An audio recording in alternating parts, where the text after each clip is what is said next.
Good morning and thank you for joining us. I'm Lauren Baker. Today is the second day in the trial of former Grand Rapids police officer Christopher Schurr. He's charged with second-degree murder in the killing of Patrick Lyoya. Today we are continuing our coverage with crews all across downtown Grand Rapids, both inside and outside the courthouse, ready to bring updates as soon as they happen.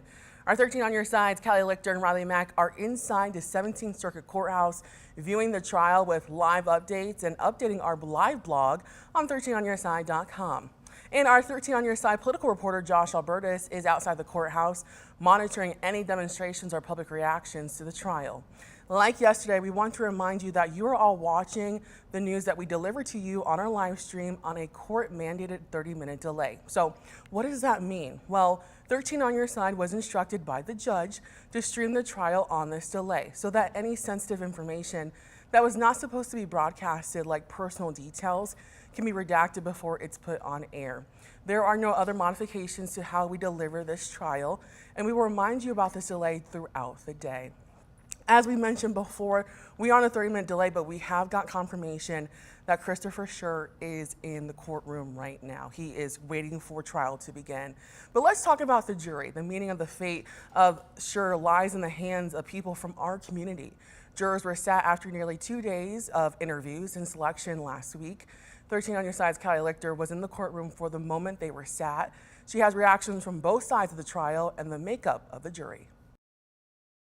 After more than 10 hours of questioning, the jury deciding the fate of former Grand Rapids police officer Christopher Schurr is decided. The defense and the prosecution chose 14 jurors out of 45 potential people questioned and 200 initially called in. For privacy purposes, jurors' identities have to remain anonymous, but information about the jurors is available. Out of the 14 chosen, 4 are men and 10 are women. When it comes to racial diversity of the jury, 10 jurors are white, 3 are Hispanic, and 1 is half black, half white. Out of the 3 Hispanic jurors, 1 is a South American immigrant. In the dozens of random potential jurors interviewed, a large majority were white. An observation also made by City Commissioner Robert Womack, who has been supporting the Lyoya family throughout the process.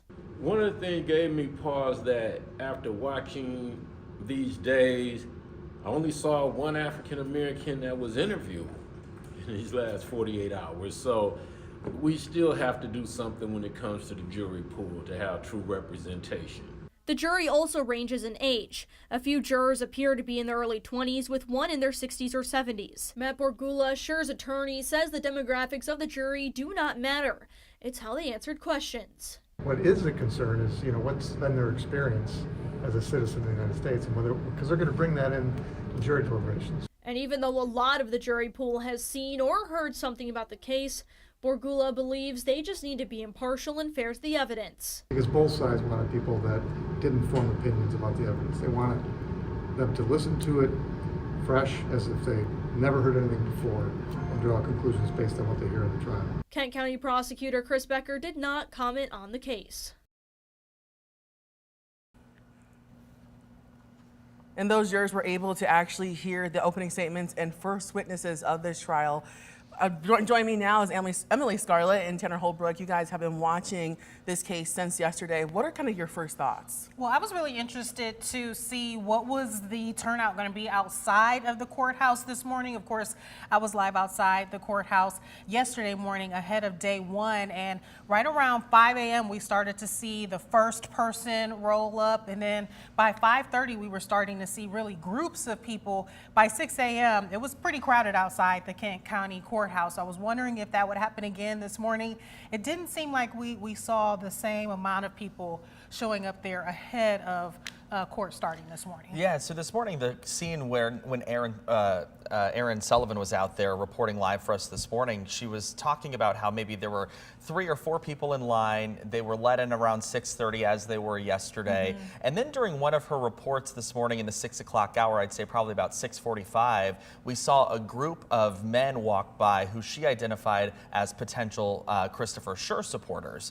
And so we did see a showing, according to her reporting, that there were Christopher Schurr supporters out there early this morning. But again, as far as the turnout for court this morning, and many people may have trickled in after the fact, but from what we saw, yeah, I was very shocked that there wasn't more of a showing. And again, it's just over 20 seats that the public can take in that courtroom. Yeah. So very interesting on day one versus day two. Yeah, and I still expect that it will be active outside the Kent County Courthouse. It's just interesting with already us making it to day two that we're not seeing the same amount of maybe enthusiasm, for lack of better words, with people showing up bright and early ahead of court starting at 8:30. And I wonder if maybe those people are just finding that they can support in different ways. I know that we've posted on social media about this trial, and we have seen a lot of support, especially on Facebook, commenting on what side they're on. So maybe they're saying, okay, we can step back a little bit, support in a different way. I also think that the purpose of the stream, it kind of helps that along a little bit. You know, people can watch and draw their own conclusions from home, not necessarily having to be lined up early in the morning for the courthouse, or, you know, they can obviously support just outside the courthouse. But again, to your point, social media might play a big role in that as well. Most definitely. And, you know, we also got the chance to hear both the defense and prosecution with their opening statements. It's in a nice way to say, it came out with a bang. We had 2 objections from the prosecution to the defense in their opening hearing, and we talked to an expert. They said that's typically normal, but still I think kind of shows the passion that's happening within this case. Yeah, I remember those objections being about at least Becker saying, hey, she should not be arguing the case at this point. These are just our opening statements, and there were concerns, at least from the prosecution, that the defense was beginning to go ahead and starting to make their arguments for the case versus just those opening statements. Yeah, the opening statements really are a time for the prosecution and defense to lay out their case going forward. You know, what is the jury going to hear? What are the facts that they're going to lay out here? And again, to your point, you know, they were arguing that the defense here was trying to kind of argue their case already. Sort of jump the gun a bit. Exactly. But you did hear very compelling arguments from both sides, or opening statements, I should say, from both sides. You know, obviously Chris Becker painting his case as the prosecution, but again, the defense coming out right away with, I want to get her name right, Michaela Hamilton, coming out and automatically going into what you would be hearing in some of the videos and some of the dash cam, body camera, and the bystander video that we did hear yesterday. One of the notable things that she said right off the top was, drop the taser, let go of the taser. She shouted that at the jury. And again, this is what we should expect from an opening statement from both sides as they're looking to lay out that case. Yeah, that taser, a big part of the defense's argument, essentially saying that, you know, that taser played a big role in the threat that they're saying Christopher Schurr was under, while some people are saying, well, a taser does not, you know, pose a life-threatening or a fatal threat per se. The defense was arguing that put in the wrong hands or used in someone's hands that haven't been trained properly on using that device, the defense is arguing it then makes that a deadly weapon, and therefore, you know, adds to Christopher Schurr's argument that he was feeling that imminent danger or that imminent threat. The prosecution, on the other hand, in their opening statements, at least what I took from them, was that they were admitting, you know, hey, we're not saying Patrick Lyoya was perfect. We're not saying that he didn't do anything wrong in this case.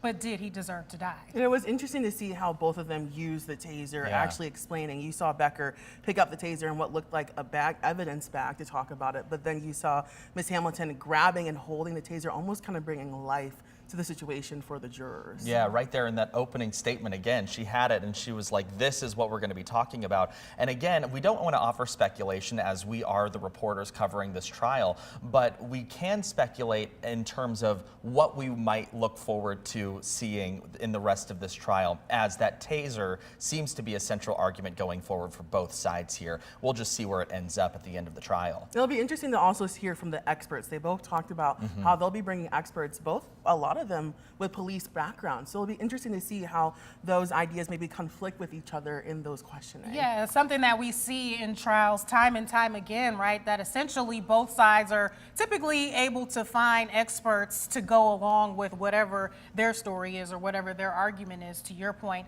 that we might even be hearing experts contradicting one another, because what you're likely going to see is on both sides them bringing people in who say, I'm an expert in this area and it could or should happen this way, and maybe hearing something completely different on the other side. I think that's what I'm looking forward to most, is the expert testimony here. You know, we did hear from some of the witnesses. Some of the most compelling testimony came from that man, I want to get his name right, Wayne Butler. He owned or lives at the house in which one of the lawns where the struggle ensued between Schurr as well as Leoya here. But his testimony was very compelling. But again, the expert evidence or the expert testimony here, I think, is going to provide a lot of context to what the situation is, not only on both sides of the, not only for the defense, but also for the prosecution.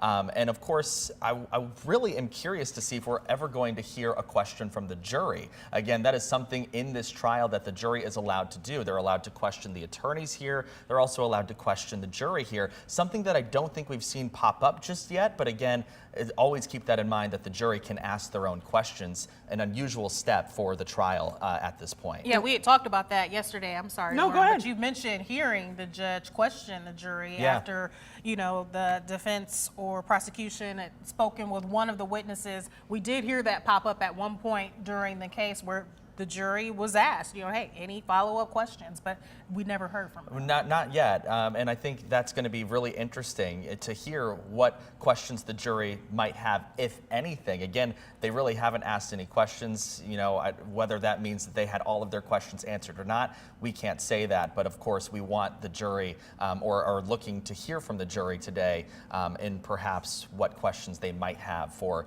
either, again, anyone who's on this witness stand or the prosecution or defense. It'll be interesting to see how those questions play into how these lawyers actually react to those questions. We Yeah. just spoke with a expert yesterday who talked about how cases like these can take a life of its own, because when you have jurors that are able to maybe ask questions and kind of change how lawyers are thinking about the case, it could really change the perspective of things in the courtroom. So it'll be interesting to see how all those things change. Also the timing, right? You know, if the jury asks questions, that could extend the time of this trial. We're guessing anywhere from 2 to 3 weeks this trial could take.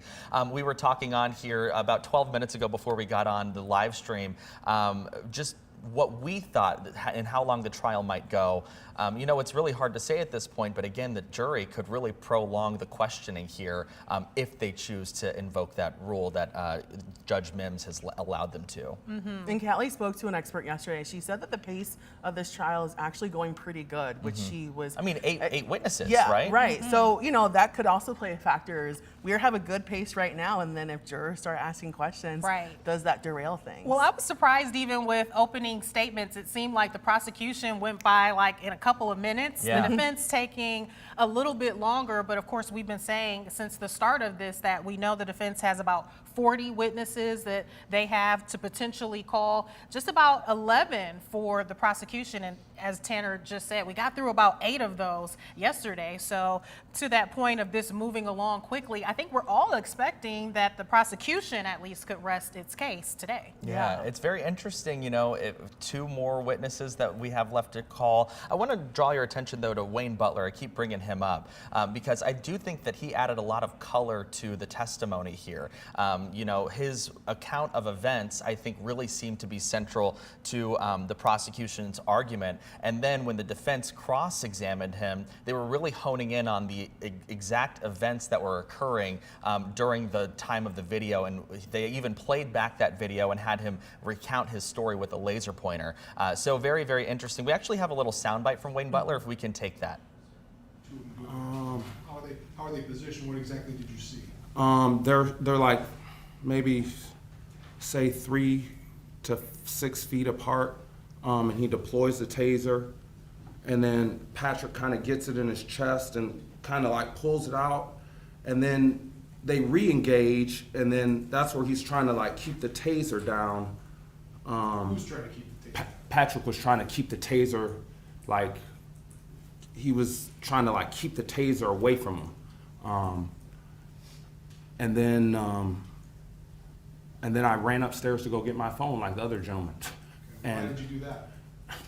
Because I didn't know that there was anything else that I could do at this point. I felt like I talked to the officer, I talked to Patrick. And maybe I didn't. Maybe there was more I could have done, but. You say you talked to the officer. What do you mean by that?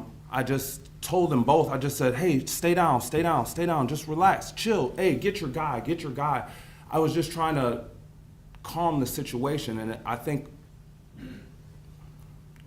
when I went upstairs, if I didn't go upstairs, I think if somebody had been there to oversee the situation, it might have not. Yes, so I ran upstairs and I actually timed myself like before, just so I'd have like the proper information for the jury. And it's like 7 seconds, like 1, 2, 3, 4, grab my phone off the bed, run back downstairs. And by the time I got to like the 3rd step, I heard the pop, like the 3rd step from the floor.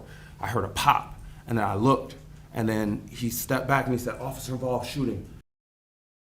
And just right there, you can just see the emotion that Mm-hmm. someone who has seen this. I mean, I think that we sometimes in these cases, stick hard to the facts because that's what's important, right? But when you have someone like that coming on and talking about saying he grabbed his phone because he thought that's what he could do, it shows the reality of this situation for people watching. Absolutely. And again, I was looking at, of course, some other media outlets and what they were reporting and how they were describing the case for themselves. And they seem to be right in line with what everyone is kind of thinking. He was a key witness for the prosecution here in terms of the descriptors, the colorfulness of his language, and just how he was describing and recounting those events there. So very interesting to see how his testimony will play into the entire jury and the entire role of the court at this point. Yeah, what I found really interesting about his testimony was obviously the emotion, a lot of emotion from him, but this sense of responsibility from him, even as he was recounting that day, him feeling this pressure on himself. What could I have done? There was nothing else I could do besides grabbing my phone. This battle within himself that he should have done more, which, of course, I don't know that anyone was leaning on him to step in that situation. But watching him rewatch that footage, you could hear his breathing change. He was breathing heavily. I think even the defense asked if he needed water. Right. He was visibly shaken, being in this situation and having to relive that situation. Mm-hmm. And you could actually hear the judge at many times, or the prosecution defense, having to actually ask the question to him because of just how emotional he got, and just saying, hey, can you just answer this question, just very straightforward. Again, just showing how complicated the situation can be for a person. Another thing they brought up is how impartial he is. He's just a neighbor. He doesn't know neither Schurr or Loyola, so his input truly is an unbiased viewpoint of this, because he doesn't know either person, and at that point doesn't even know the situation. Yeah, well, so to your point, how impartial he is, both the prosecution and defense made points to say that, and there's a soundbite that we've pulled that you will hear a little bit later on in the day, that from his testimony, where he is at the end of his description of what was going on, and I do believe it was the defense attorney there, and he was basically saying, thank you for answering the questions to how you know them, not what you are speculating. So that goes to show just how impartial he really was trying to be in his testimony there, and of course the appreciation on both sides of the benches there. I also think his testimony spoke to the reaction that some people in the community have, right? This happened shortly after the George Floyd protests and other situations situations happening. And at one point he said, you know, I'm a black man in America. I know how this could end. And it's not to say that he's on one side or the other because of that, but just that thought process kind of shows how people in this community may feel about this trial. That was such a powerful Yeah. moment, Lauren. I remember that because he said watching that struggle between the two, he knew someone would end up dead.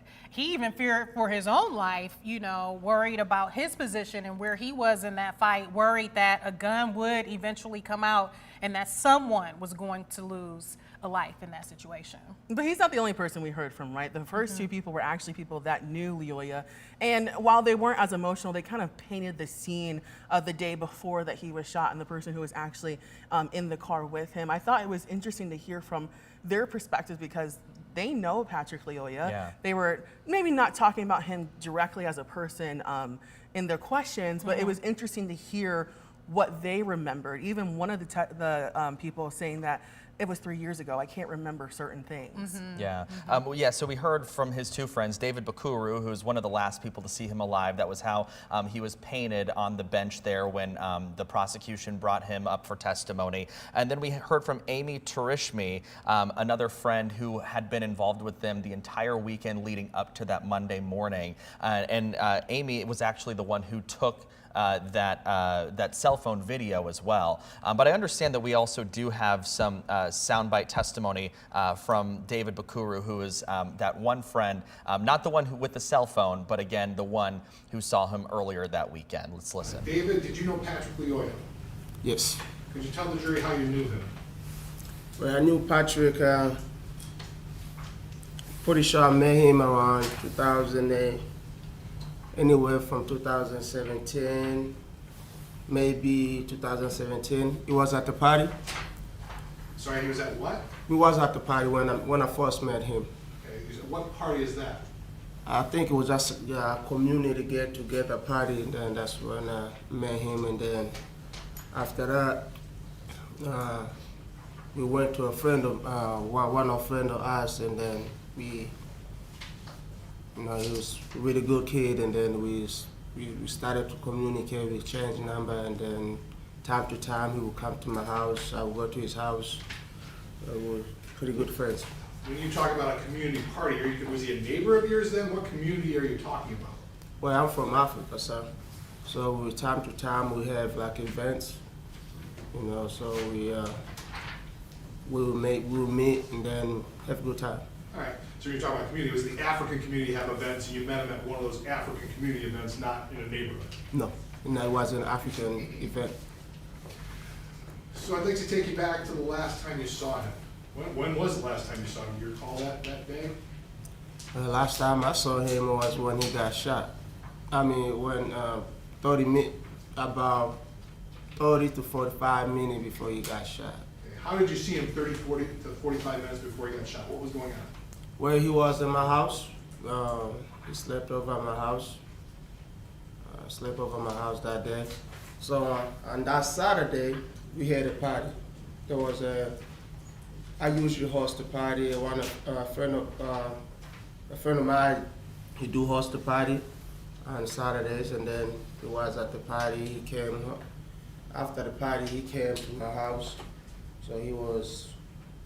On that Sunday, we were just home, you know, listening to music, and then in the morning of that Monday, he had told me that he had to do something early in the morning. So, you know, I woke him up around 8, if I remember correctly. Again, this wasn't a testimony that was very emotional. We didn't see any pain or gestures, but what we did see is someone kind of setting the scene for people who don't know what happened the hours before, in this case, 30 minutes before Patrick Leoya was killed, to set the scene. And one small bit of emotion that did come out of his testimony, I think it would have been shortly after we stopped the tape there, was him too, taking on his own sense of responsibility and what role he played in that day. He actually mentioned that he regrets waking him up that morning because he says that Patrick Lyoya asked him to wake him up that morning for something he needed to get done, and that friend, Patrick, was staying over at his house, that night and the morning leading up to the incident. That friend saying, I wish I had never woke him up that morning.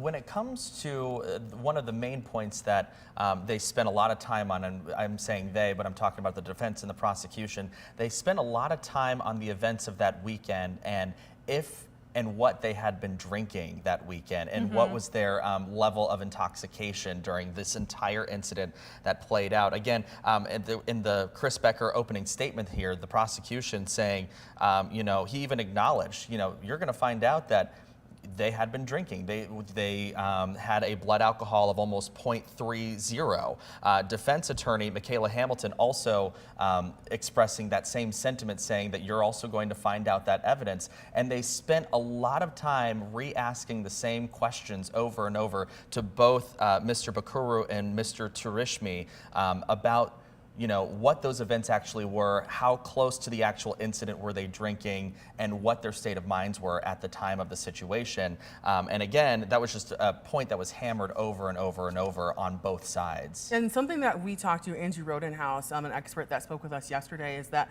those testimonies didn't really damage or help either case. What it really did is just kind of set the tone for the whole entire trial so that people could understand. And I thought that was an interesting take because I think a lot of times when we watch these cases, we expect that every witness is going to come with some explosive testimony and that it's going to sway the trial one way or another. But in this case, it didn't really do that. Yeah, I could definitely relate to Yeah, that. we were talking about that yesterday. After, both the prosecution and defense would finish with these witnesses, at least the first 3 or 4, at least from my perspective, you're left wondering, okay, what were we supposed to gain from that? What is the information we were supposed to get from that? And again, especially considering that the prosecution could rest its case today, you're wondering, will they, tie up all those loose ends? You also wonder what their arguments could be in the cross-examination period of this. When Chris Becker has his chance to examine the defense's witnesses here, and again, there are some 40 of them that they could call. Not all of them have to testify here.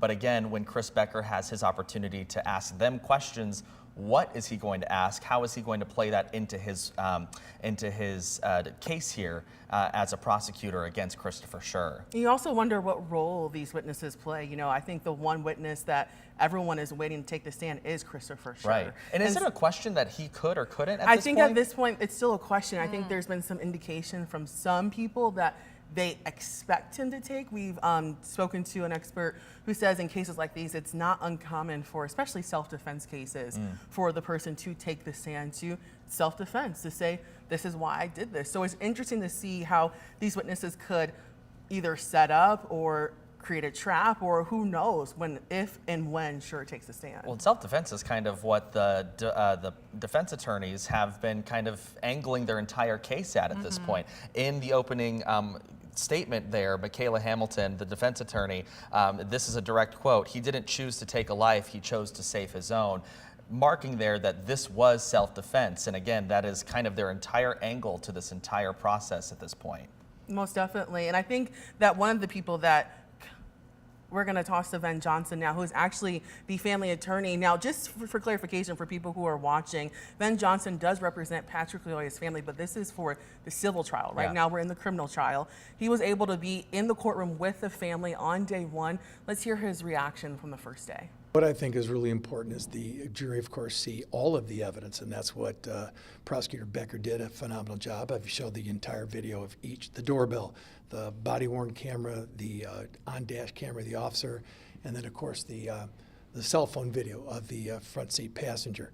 And what you see is them, when you also synchronize all those videos, it makes it abundantly clear that Officer Schurr at the time was in control and on top at all times. And therefore, we believe it supports the only conclusion of the evidence, and that is that it was unnecessary for him to shoot and kill Patrick in that second. that he had to do. But more importantly than what the video showed to me, or just as important, not more important, or what the factual witnesses who were there and what they said, right? And you could hear the gentleman who was in the, it was his front yard, and you could hear that he was believing that the whole situation was going to result in Patrick's death. And why would someone say that, folks? Of course it was going to end up someone dead, because it was a white officer with a black man who was on the ground. And so he was mortified. You could see how he was quite upset by the whole thing and didn't think it needed to be materialized the way it did from either side. That's what he said. And then you have the front seat passenger, and you can hear the front seat passenger saying some really important things that I hope you all include in your news reports tonight. And that is, he said to the officer, when the officer said, "Stop touching the taser," the front seat passenger said, "He's not touching the taser." And they stop fighting him. He goes, "Oh, you kicking him? I hate that, SH," is what he said. You can hear it on the video. So I think it's really important that we keep that into context when we're talking about this. You guys have heard from Dr. Cole, the forensic pathologist. Patrick had no significant injuries on his face or on the back of his hands, showing that he was aggressor whatsoever. And you all could see the injuries to Schurr were minimal at most. So to suggest that this was some major fight and that this was something that Patrick was trying to hurt Schurr is, as you all can see from the evidence now, it's wrong, it's made up, and it's not true.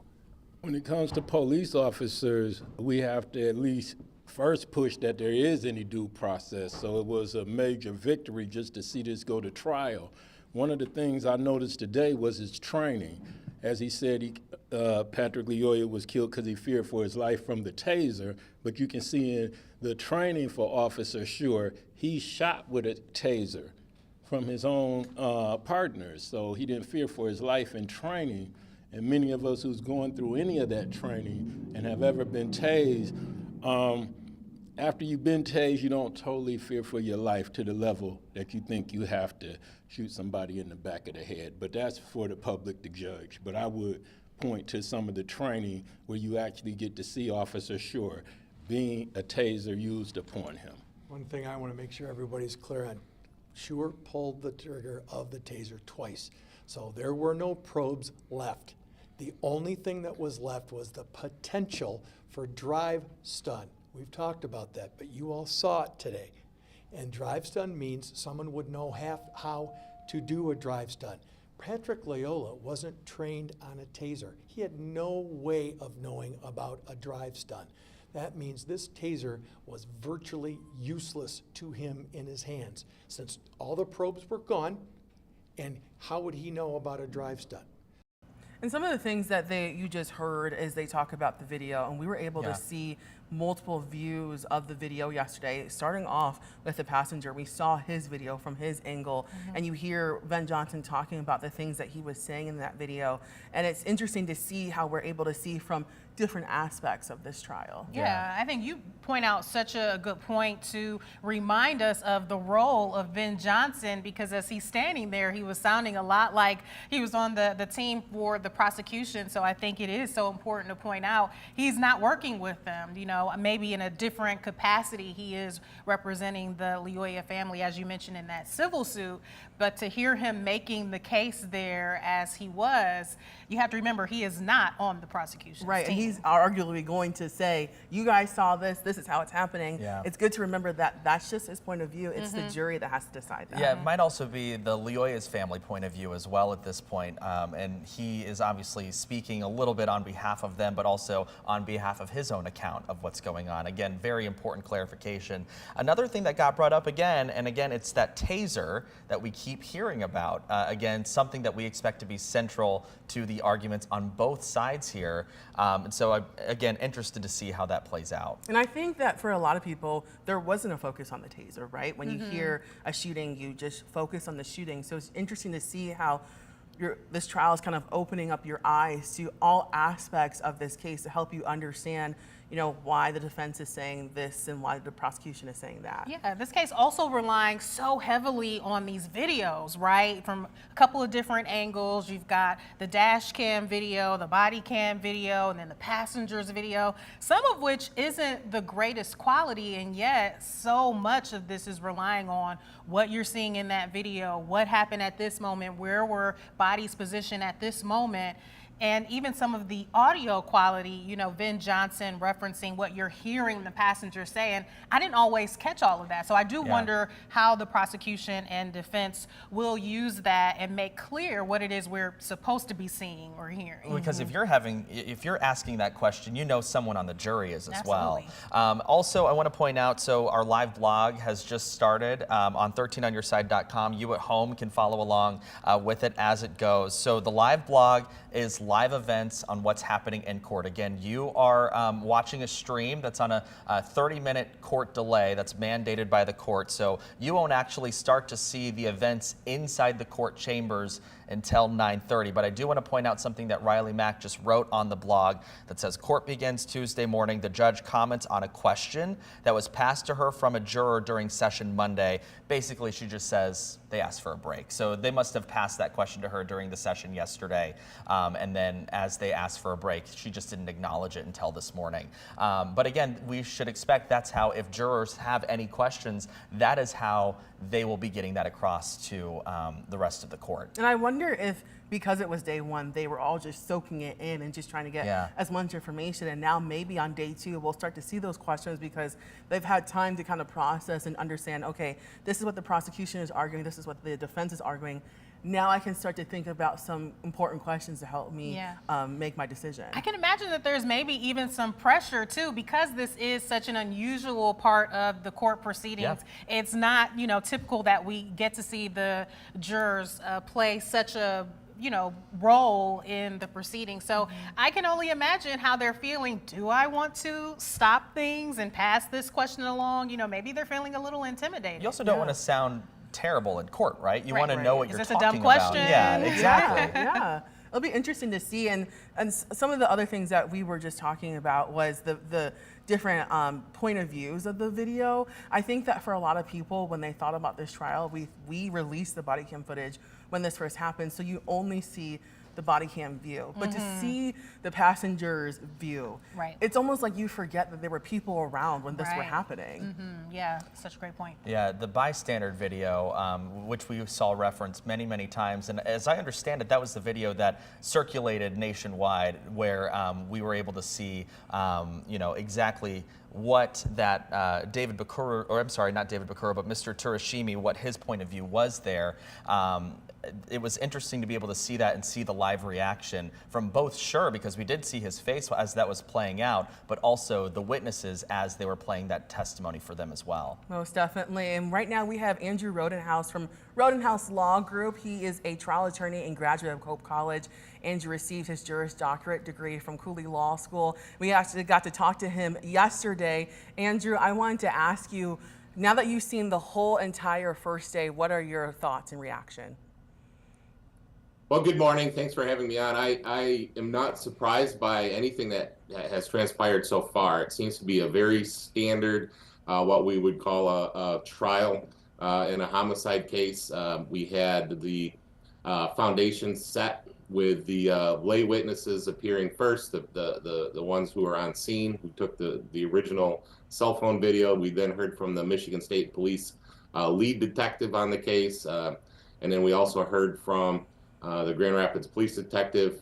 Interestingly, we also heard from the evidence tech, which the evidence tech is normal, but what was abnormal was that she actually knew Mr. Schurr, knew him personally, and during cross-examination revealed how he had changed, how his personality had changed since that day, and how he was normally very kind of a happy-go-lucky kind of guy, but when she was collecting the evidence from him and taking pictures of him, that she had noticed that his demeanor had completely changed.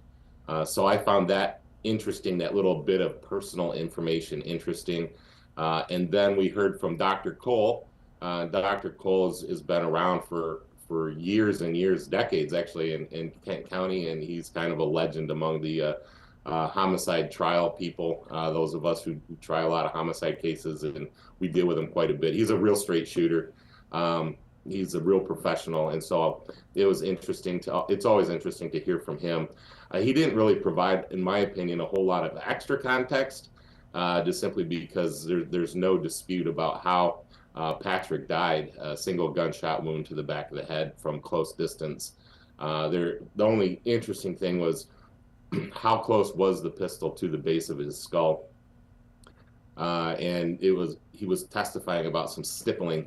And stippling is the discharge out of the firearm of the gunpowder and residue that goes along with it. And if it's from more than a few feet away, the stippling doesn't appear.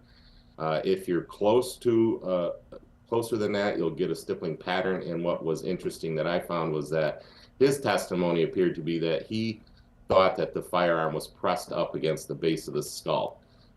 There was a little bit of dispute on cross-exam, but there's not a whole lot that he provides other than that the prosecution has to have this person come in and testify because they have to establish every element of the offense. And that includes they have to establish that it was a homicide. And that's the only person who can really testify to that, professionally speaking, is Dr. Cole. And so I think we're on track. My understanding is they've got 2 experts they're calling today, and we should be hearing from them first thing this morning. I don't know what order. The one is going to be a person from Axon who manufactures the taser and stun gun, and to testify to its qualifications and kind of quantify for the jury what is involved in a taser/stun gun. I think the interesting part about this, I'm anticipating the interesting thing about this testimony to be the cross-examination. And I expect that the real fight is about to begin as far as establishing whether or not Chris Schurr was or was not justified when he killed Mr. Loyola. So that's my take on it so far. And I do want to let people who are watching this know that the expert on the taser manufacturer is testifying right now. So it'll be interesting to see what he says. But I want to go back to the crime scene tech. You had said that it was interesting to hear kind of her say that she knew Schurr and kind of knew his personality. Does that hurt or help either the prosecution or defense at this point? I think it helped the defense because, one of the things that they have to establish is Chris Schurr's state of mind when he killed Patrick. And she's basically, by saying that, she's saying that he didn't want to. That's the demeanor, and that if he didn't want to, but he had to, that's how justification works. He didn't want to kill this person. He had to kill this person because he feared for his own life. And so I thought that little tiny tidbit was incredibly helpful to the defense. And I found it interesting from the standpoint that it came out on cross, and that, I think she had a heartfelt moment there. And I would expect that landed with the jury. And I also want to reiterate yesterday that we saw the lawyers before this actually it might have been at the end of this, they got not into a dispute, but kind of went back and forth about entering some information that could paint a picture about Loyola. I believe it was a warrant for a domestic violence arrest. But I want to ask, when you hear them go back and forth about entering information, but then you hear that, does that contradict what they were talking about before, or is this kind of like a loophole to bring in some reality to it? So yeah, there's specific rules of evidence that govern, and this is what and I thought it was smart for Chris Becker to raise this at that point in time and to address it, because I think the very first witness said he was a nice guy. Okay, well, you say that about your friends, right? And what the defense team was going to try to do is use that as, hey, they opened the door to this to the decedent's character. And I thought Judge Mims handled it very well also, from the standpoint that this is about what Chris Schurr knew. If he knew that the person had a violent past, then it would be relevant. But if he doesn't know about it, and he doesn't know about if he had open warrants, but I also found it very interesting from the defense team is that initially this motion had been argued outside, or had been argued in open court, but nobody covered it. There wasn't any media present. And so from the standpoint that this case is also being tried in the court of public opinion, I thought that it was a good strategic move by the defense to raise and to state what exactly they believe to be the facts regarding Patrick's background. The fact that he was on bond at the time of the offense for an OWI third out of Allegan County is what I heard them say. And I heard them say that he had was on probation for an OWI out of state, and that there was an active warrant for aggravated domestic violence, where that requires medical treatment. And normally, what I heard was that that alleged victim, had to go to the hospital. And so, from the standpoint that the defense team was able to get some of this information out into the court of public opinion, where the people sitting at home who are wondering, you know, what is the truth. But then again, the prosecutor, I thought, did a great job of keeping the jury protected, because it's the jury that can't hear this evidence. And so that's why, and that's, if you go back to the beginning, the judge in standard instructions told the jury, don't go on media, because you could hear things that that you shouldn't hear, and they are not being screened through the filter of the rules of evidence. And the rules of evidence are what is designed to give a fair trial, not just to the defense, but also to the people. The people have a right to a fair trial. And so from that standpoint, I thought that everybody handled it right. I thought the judge handled it properly. If she said this, if, you know, we find out that Mr. Schurr did have knowledge of this, then potentially we could revisit the issue. So if Chris Schurr took the stand and said, yeah, I saw that he had active warrants. The other interesting thing is that, and maybe it's for a different time, but police officers in general, if they're involved in an incident, they don't have the right to remain silent like a citizen does. And they're forced to make a statement or give a statement, and it's what's known as a Garrity statement. Those statements can't necessarily be used against an officer unless the officer were to take a stand and testify differently than what his Garrity statement was. They could use it for impeachment, but Chris Schurr has given a statement on this already to somebody. He would have been required to. What that statement is, I have no idea. Those are held to be confidential and privileged, and can only be used if he takes the stand and testifies differently. So it'd be interesting to know what exactly Mr. Schurr knew when he effectuated the traffic stop. He knew that there was a wrong plate on the vehicle. Undoubtedly, I mean, somebody that has an OW, or somebody has a blood alcohol of over as high as he did, I forget what it was. I think it was really high, like almost a 0.3, that he would smell of alcohol. It would be obvious to a police officer making a traffic stop, and he probably was going to just go and initiate an OWI investigation. And it's possible that he knew that he had an open case out of Allegan or an open case out of state, because that would potentially be in the law enforcement information network. But then again, he didn't necessarily know who this individual was that he was dealing with either. And so all he knew was that there was a bad plate and that the driver of the vehicle.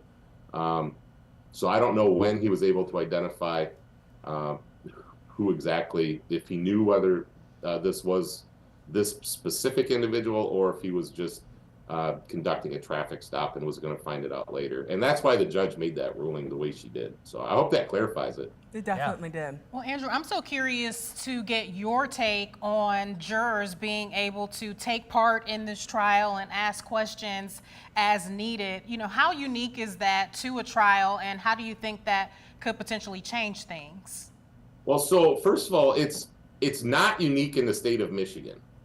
Michigan actually has a court rule that allows it. Michigan is unique in the country, as in we're what we would say a minority jurisdiction as it pertains to asking having the jurors ask questions. Not every judge allows the jury to ask questions, and Judge Mims does, and I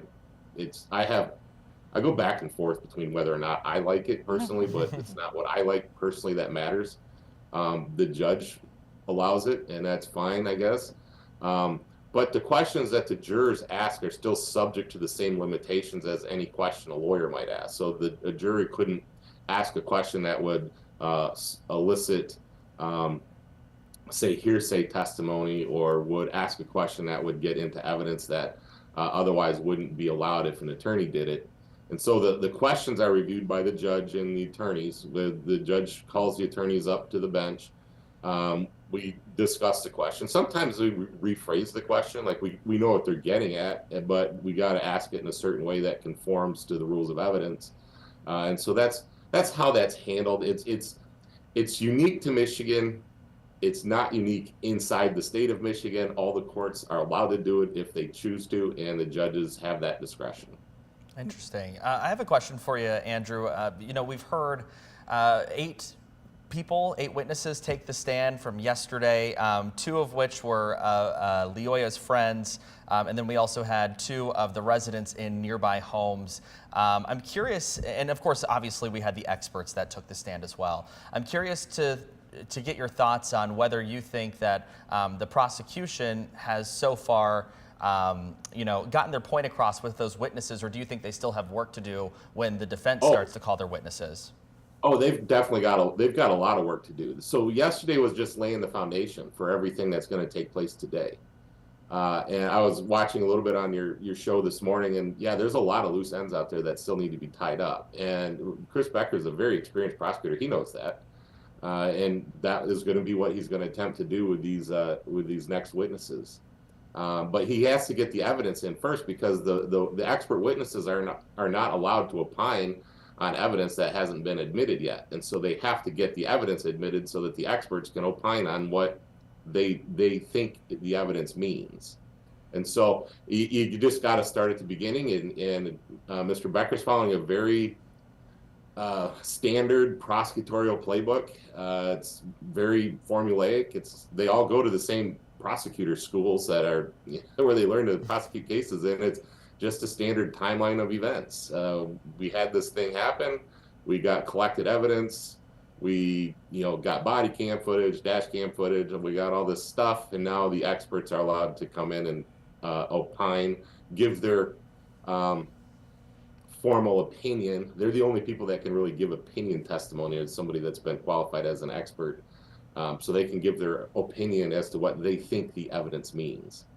And Andrew, I want to ask about winning and losing the day. I know that a lot of people who watch court cases, at the end of the day, they always wonder who won the day, who lost the day. I know it was only day 1, but is there any side that really stuck out, or is it pretty even still? I know that that's a common thing for people to talk about who won the day, but it's not. Who cares? You can win all the days except for the jury verdict, and then you lost the whole trial. And so you have to win at the end, not on a daily basis. And so when I'm watching this isn't a win or lose. It's just getting the evidence in front of the jury so that later on we can argue what we think it means. And again, it's the experts and then what the lawyers are going to argue what the evidence means. And that's what the jury's going to have to do, is take the evidence that they've heard and apply it to the laws given to them by the judge. Well, Andrew, we really appreciate you coming on again and kind of breaking down some questions that we had. You're welcome. A lot of great information right there, guys. And I think this is a good time to, again, explain to the viewers why it is you aren't seeing the trial right at this moment. We've been explaining this over the last few days, but we're under a court-ordered mandate of a 30-minute delay, but that also is based off of when trial actually begins. It's supposed to start each day at 8:30. We've seen some delays here the last couple of days. I know we were able to start streaming around 9:10 yesterday morning in accordance with that 30-minute delay. A little bit more of a delay today, and we're hoping to start bringing that trial to you in less than 10 minutes. Yeah, so again, if you can't watch that live stream there, like how you're watching us, it is on that delay. You can get the most up-to-date information on 13onyourside.com. Riley Mack is in the courtroom.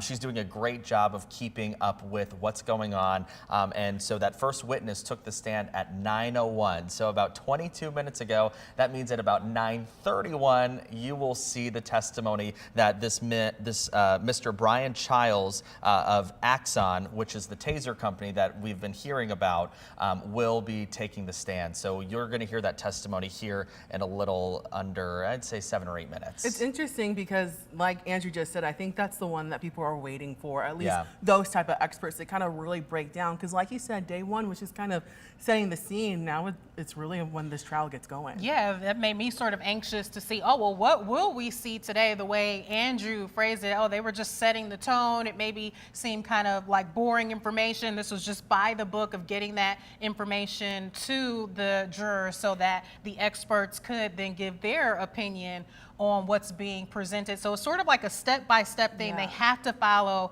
in order to get that information to the jurors. He says today is when we really should sort of see the meat of that case. Yeah, the other thing too, I'm really glad that he made the clarification on the question rule, right? Because we were reporting it on our blog as this is unusual, and he did clarify it's unusual across the country, but not for Michigan. And again, he made that other clarification about the judge really has discretion over that in the state of Michigan. And in this case, Judge Mims has allowed the jury to participate in that way. Again, this is not something that she had to do. She allowed them to do it. But again, it's a really important clarification. Still, I think for many people, this is an unusual move, though. This is something that we really don't see. If we do see it, I don't think it's really made public many times. And I'm glad he also clarified winning and losing the day. I know Yeah. I'm one of those people where I'm like who okay, won? who Yeah. won? Who made Exactly, the great wins? yes. But it's good to remember that this is a long trial. You can't win every single day. It's about everything at the end. So I think that will maybe help people who are watching this trial to maybe not get worked up so quickly or feel, either way because they know that they have to wait. Well, I know during testimony yesterday, you and me were listening to it in the newsroom, and we're like, all right, so we're laying the groundwork. We're both asking the question, where are we going with this? I even talked to my mom later in the day. We were talking about the trial and just saying, okay, so where do we think we were going with this on either side? And to Andrew's point, they're just laying the groundwork at this point. It feels very much like a slow crawl to get to the information. But again, he's saying this is part of the playbook. They've got to lay out those steps in this way so that everyone understands in the right way. I think many of us are used to the true crime shows that we watch, or even the drama series wrapped up where very quickly. you get the highlights, you get the smoking gun in the case. But no, this is more of that slow crawl where we're going to get all the details before they get to the meat. Well, when you hear, there are more than 40 witnesses just for the defense alone, you start to think, oh my gosh, that's a lot of testimony. Again, not everybody is going to take the stand, or we don't expect everyone to take the stand. And we got through 8 yesterday. And we got through 8 yesterday. But you think about that and think about how the jury has to digest all that information as well. So that part in and of itself will be very interesting to see how it plays out. And I think this streaming is also going to help people because, like you said, when we watch Netflix, crime, documentary, we don't see the whole thing. Right. But people are able to watch the whole thing so that way they can better understand the outcome. Because I know there are some people who watch documentaries who are like, how could they miss this? Or why did they say that? But they now have the opportunity to answer those questions for themselves. And see the full process. Yeah, the transparency, I think, is really key. You know, I don't think that we are getting that transparent process a lot of the time. Well, I mean, we see it because we read the court documents in many trials and cases that we cover, but this allows everybody to kind of see all of the cards played, laid out on the table in one easy way. Yeah, now we're just under almost a minute to go. Any final thoughts from you all or recollection from yesterday?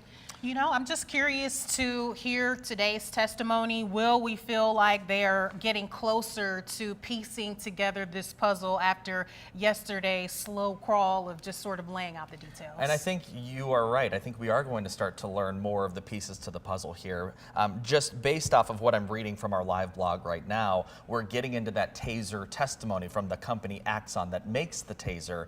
And so, of course, we're going to hear from that witness here in just a few minutes. Of course, they started about 20 6 minutes ago. So, Right. you know, we're going to hear that testimony, and I think that is one of the big things that the prosecution and defense will be honing in on. It'll be interesting to see because obviously this person was put up by the prosecution. We're getting word now that the judge is walking in, again on this 30-minute delay, that they are walking in, but proceedings, you see right there, Judge Mins is getting ready to start. Yeah, this happened 30 minutes ago. Yeah. Again, Yep. because of that court-ordered mandate for us to stream 30 minutes after, we're now showing you what has been happening with court starting really about 30 minutes ago. And that is that one of the jurors had a question when Dr. Cole was testifying, but the question was that they needed a break. So it said they needed a 5 to 10 minute break. So obviously it wasn't a question for the witness. That's what I stated on the record, but more specifically, they requested a break, and because we were ending for the day, I just didn't address that question yesterday. So with that, is there anything we need to address on the record before the jurors come in for the people? None of me, Your Honor. For defense? No, Your Honor, thank you. All right, so we'll have the jurors come back in.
Okay, welcome back.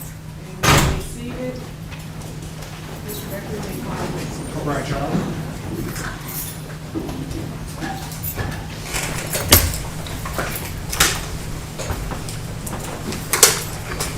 Good morning. Yes, sir, before you take your seats, please raise your right hand or clerk will swear you in. Do you solemnly swear that the testimony you're about to give in this matter will be the truth, the whole truth, and nothing but the truth, so help you God? I do. Thank you. You may be seated. You're ready. Thank you, Your Honor. Sir, could you state your name and spell it for the record, please? Yes, my name is Brian Childs, Bryanchiles. And what do you do for a living? I am the senior manager of Axon Forensics at Axon Enterprise. And what is Axon Enterprise? Axon Enterprise is a technology company for law enforcement. We're mainly known for providing taser energy weapons and body-worn cameras. And what are some of your responsibilities in the position you hold? My responsibilities are running my department, which conducts forensic investigations regarding taser energy weapons or body-worn cameras, pretty much anything in the Axon ecosystem regarding the logs or physical evidence, putting the story together from the device's perspective, and then producing a report. Could you give the jury a little bit of your educational background on how you got to be a senior taser Axon administrator? Yeah, so my education is in electronics. I have my associate's degree in electronics technology. Most of my experience is work experience. I'm a test engineer at heart, so pretty much went into electronics, but mainly focused on test engineering. And then throughout my career at Axon, I shifted over to forensics and doing forensic investigations. Can you tell the jury a little bit, what is test engineering? What exactly is that? Test engineering is designing tests for a certain product or widget, anything.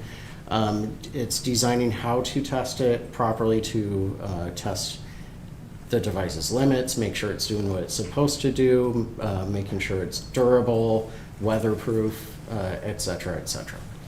Now, is that kind of how you started at Axon? I actually started in research and development as an electrical technician, and then within a year, I started the validation team, which is validation testing is basically what I described. It's taking product or designs and put them through the ringer, electrically, mechanically, environmentally, to make sure the product does what it's supposed to do and will survive the elements that it's going to be in. And after, describe your career path. What have you done after that? So you went into test engineering. What did you move up after doing the test engineering type Yeah, stuff? I ran the validation team for about 10 years, and I shifted into compliance, and also in 2013 I started doing the forensic investigations. Pretty much wearing two hats. I was in charge of compliance and in investigations. In 2020, I took full responsibility over investigations. That became my full-time position. So when you talk about investigations, you're investigating tasers and body cams and just about anything that Axon produces, right? Correct. I guess maybe focusing specifically on the taser, do you have an idea how many taser type investigations you would have done in your career with Axon? I don't know an exact number, but it's over 500. And those are from across the country? Global. Global, okay, so Yes. anything across the world, they may send it to you in terms of looking into what happened with a taser or a body cam. Correct. And in terms of those, you've done it globally. Have you ever testified as an expert in the taser and body cam area in court at any point in time? Yes. How many times have you done that? Approximately 70. And that, once again, is that global or is that just the United States? That's US, Canada, and the UK. At this time, I moved to have his testimony introduced as an expert in the field of taser and body cams from Axon. No objection. He shall be considered an expert in those fields. I guess maybe we'll start off and get a little idea. I'm going to show you what has been kind of marked into evidence as Exhibit 23. Can you tell the jury what this is? This is a Taser 7 energy weapon. And tell what Taser 7. Why is it Taser 7? Is there different versions of Taser then? Yeah, there's several models over time, and Taser 7 was our 7th iteration of the design. So what Taser are you on now? Right now we're on Taser 10. Okay. So this is an older version. When did this version kind of go into use, if you will? This one was released in 2018. Can you maybe if you can show the jury in terms of what describe some of the things on, it kind of looks like a gun. Is it a gun? It is not a gun. It is not a firearm. It is a handheld device, the shape of a gun for the look and feel of it. It has a grip. This part is where the battery pack will go in. It has rechargeable batteries. Has a safety switch, which is ambidextrous, so it can be used left-handed or right-handed. And then a trigger switch here. And then also on each side, there's a button on the side that is called the arc switch. I'll get into more technical what each one does. We also have cartridges that install in here. There's 2 cartridges. Each cartridge has 2 probes. So there's 4 probes total. What else? We have cartridge release. That's essentially it. There's a high voltage section, and then pretty much the microprocessor and the smart section of it. Maybe talk a little bit more. You talk about a safety switch. The safety switch, it's on there. What is that designed to do? So the safety switch arms the weapon. So it turns it on, powers it up, but it does not activate the high voltage yet. So it just puts it at a ready. If the trigger is pulled or the arc switch is pressed, then it will activate. Also with the safety switch, laser aiming will turn on, and a flashlight if it's configured. Now, what is a taser designed for? What is the purpose of a taser? The overall purpose of a taser weapon is to inject electrical signal into the human body or animal and override the central nervous system and tell the muscles to contract. So when activated, it produces high voltage pulsing, and that pulsing, if delivered to the body, will be received by the muscles, and all of your muscles, all movement that you make is done by electrical signals from your brain. And so what this does is it puts an electrical signal on the muscles, and the muscles say, oh, I need to contract. So they contract and then release. But the weapon does it 22 times per second, so it causes a rigid muscle lockup if you have enough muscle receiving that signal. I'm going to go and maybe help a little visual in terms of how this works. The play what's been stipulated to is Exhibit 22 of the people, Your Honor. Dim lights. And you've seen this your promotional video for the Taser 7? Yes. And you recognize it? Yes. I'll go through it and I'll have some questions.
That was a promotional video, that's why you got that kind of cool music and everything, right? Yes. Now going back a little bit, I think there's some things that the jury may be interested in.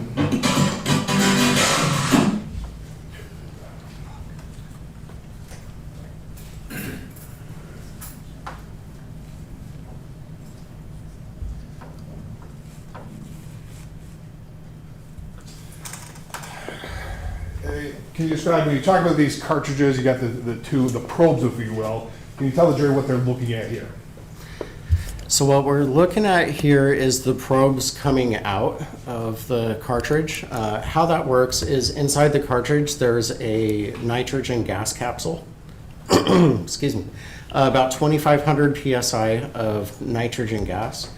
When triggered, there is an electrical signal sent to a primer, which that explodes internally, and that creates pressure and pushes the gas capsule into a puncture pin. That ejects the air, the nitrogen gas, out of the capsule, going down these channels, and pushes those probes out. So it's not gunpowder as a typical firearm. The probes are launched via compressed air. The wire in the probe, the wire is actually wound inside the probe. So the metal pieces there, the wire's coming out of them, spooled inside them. And it's tethered to the cartridge, which is electrically connected to the weapon. And then the wire is attached to the probe tip. So in terms of these probe tips, that's what's got to go into the person, if you will. Is that a fair statement? The design is for it to go in, but the whole point of the high voltage of a taser weapon is to be able to arc to the skin to jump through the air to the skin if the probe is close enough. So even if it doesn't penetrate the skin, it can still make a connection. I just want to say for the record that he was testifying from the 19-second mark on Exhibit 22.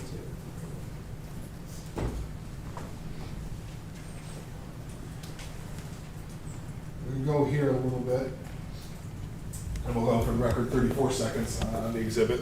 I think right around here they talk about cross connect. And can you describe what this cross connect is? It looks like a probe is missed, but another was hit. Can you describe what cross connect is and what this video kind of part of the video shows? Yes, so adaptive cross connect is a technology. Previous versions of the weapon, the X2 mainly, had 2 cartridges, but it had a chance to cross connect, but it was pretty much due to the laws of physics. It could happen or couldn't happen depending on what's going on, where the wires are, how far the probes are from the skin, stuff like that. With the Taser 7, we designed adaptive cross connect that forced that cross connect to happen. So if a probe misses, like in the image here at 34 seconds, one of those probes missed, but we're able to cross connect from one cartridge. Well, let me back up. Each cartridge, say you deploy one cartridge, the top probe is the plus of the circuit, and the bottom probe is the minus of the circuit. You always have to have a connection between plus and minus in order for electric current to flow.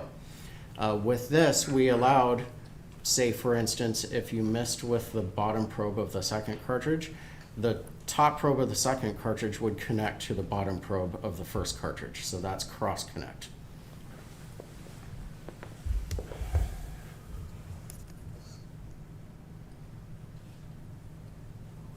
Now here, the Taser 7, and once again, correct me if I'm wrong, the Taser 7 had something about a close range cartridge versus a longer range cartridge. Could you tell the jury what you mean by that? Yeah. We're at point 53 now, and you're talking about the close range cartridge. So with Taser 7, one thing new that we added was 2 different types of cartridge. On each Taser cartridge, the top probe comes out straight. The bottom probe comes out at a downward angle. The reason for that is, I mentioned before with the Taser technology, in order to cause a reaction from the muscles, you need enough muscle to receive that signal. So you need enough muscle mass between those 2 probes. So you need distance on the body. And so with the bottom probe coming out, or top probe coming out straight, and the bottom probe coming out at a downward angle, the further back you are, the more spread you have between those probes. That can cause a problem because if you are too far away, then the bottom probe might hit the ground before it reaches the target. So we designed 2 different cartridges, one with a 3.5 degree angle, and that is for long range. And then we have a close quarter cartridge that has a 12 degree angle on the bottom probe, and that is pretty much at 4 feet. In general, your general rule is you need about 12 inches of spread between the probes. There are caveats there on location on the body because it's really about muscle mass, how much. But in general, you want 12 inches. So effective at 4 feet means at 4 feet, you'll get about the 12 inches of spread between those probes. So that's kind of the minimum distance for the close range cartridge that's ideal for appropriate NMI. Yeah, to create that ideal situation for NMI, you'd need to be at 4 feet. And then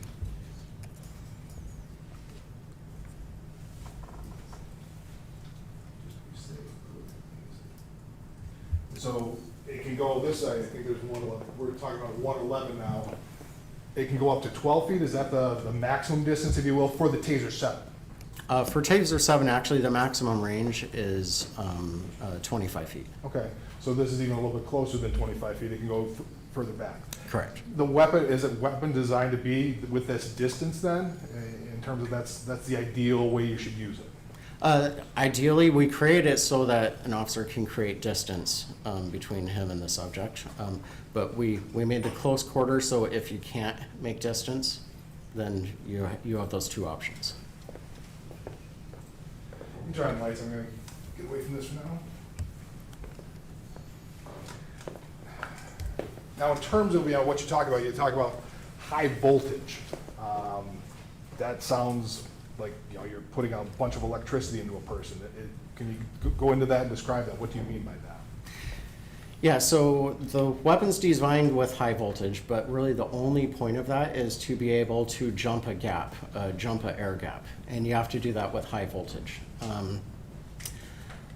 If you've seen in science class in high school, they have the Van de Graaff generator or small Tesla coils, and people put their hand on it and their hair raises up. That's millions of volts or tens of thousands of volts. Voltage is not dangerous. You see danger high voltage everywhere, but it's really the electric current that is dangerous. Now, high voltage on your utility lines, providing power, that's dangerous because there's potential for a lot of current. But on some electronics that limit the current, high voltage is not dangerous at all. It just allows the electricity to jump from one point to the other through the air, and that's called an electric arc. So in terms of jumping through the air, what is going? I guess can you give an idea to the jury of what's going into a person though? If it's successful going into a person, what is it? Voltage going in, or is it something different going in? And what kind of level is it? It's actually electric current that is going in. It's actually electrons that are flowing, and the flow of electrons is electric current.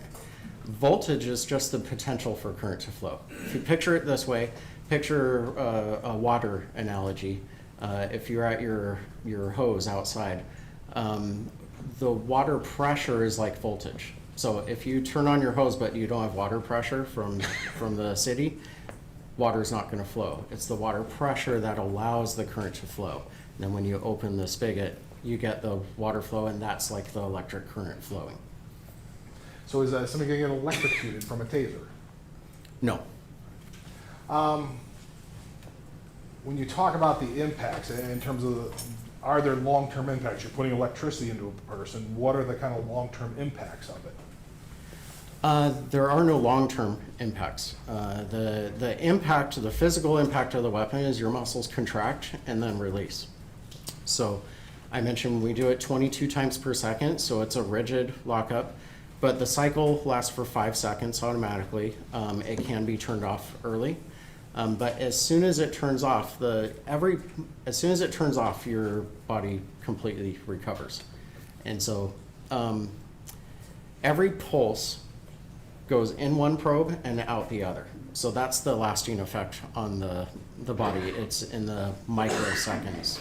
I think the Taser 7 is around 45 microseconds, 45 millionths of a second for each pulse. So it goes in and comes out, and it doesn't build up in the body like poison or anything like that. It's just, it goes in, it goes out, your muscle reacts, and then releases. Now, when you say when it goes in, the 5 seconds, you say it's automatically, so if somebody holds the trigger down, it's going to shut off at 5 seconds even though you're holding the trigger down?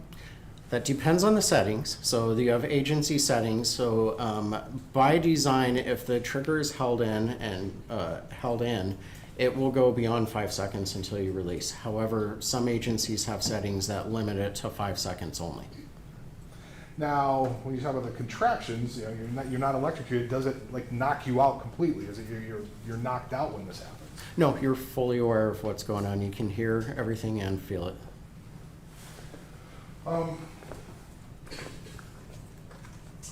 You talk about there's certain things, in terms of if you don't get it, you talk about the 12-inch spread. If you don't get it, the full 12-inch spread, can you describe what happens then? So if you don't get 12-inch spread, we call that a short spread, then the muscles don't respond. You don't have muscles responding, but you do have sensory nerves that are reacting, and that causes, it's the potential for pain. If someone's on mind-altering drugs or numbing drugs and they can't feel, or really drunk and they can't feel pain, it's not going to be effective on them. That's why we created the technology to lock up muscles. But if you can't get the spread, can't get enough muscle between those probes, you're limited to a pain response. Now, part of that, when you do when a taser, new version is sent out, part of it is training people how to use it and so forth, correct? Yes, And one of the things you do is a PowerPoint presentation, correct? correct. I'm gonna pull it up now. Exhibit 24. This is one of the exhibits that's been admitted. Actually, part of the training documents that were admitted. I'm not gonna go through the whole thing.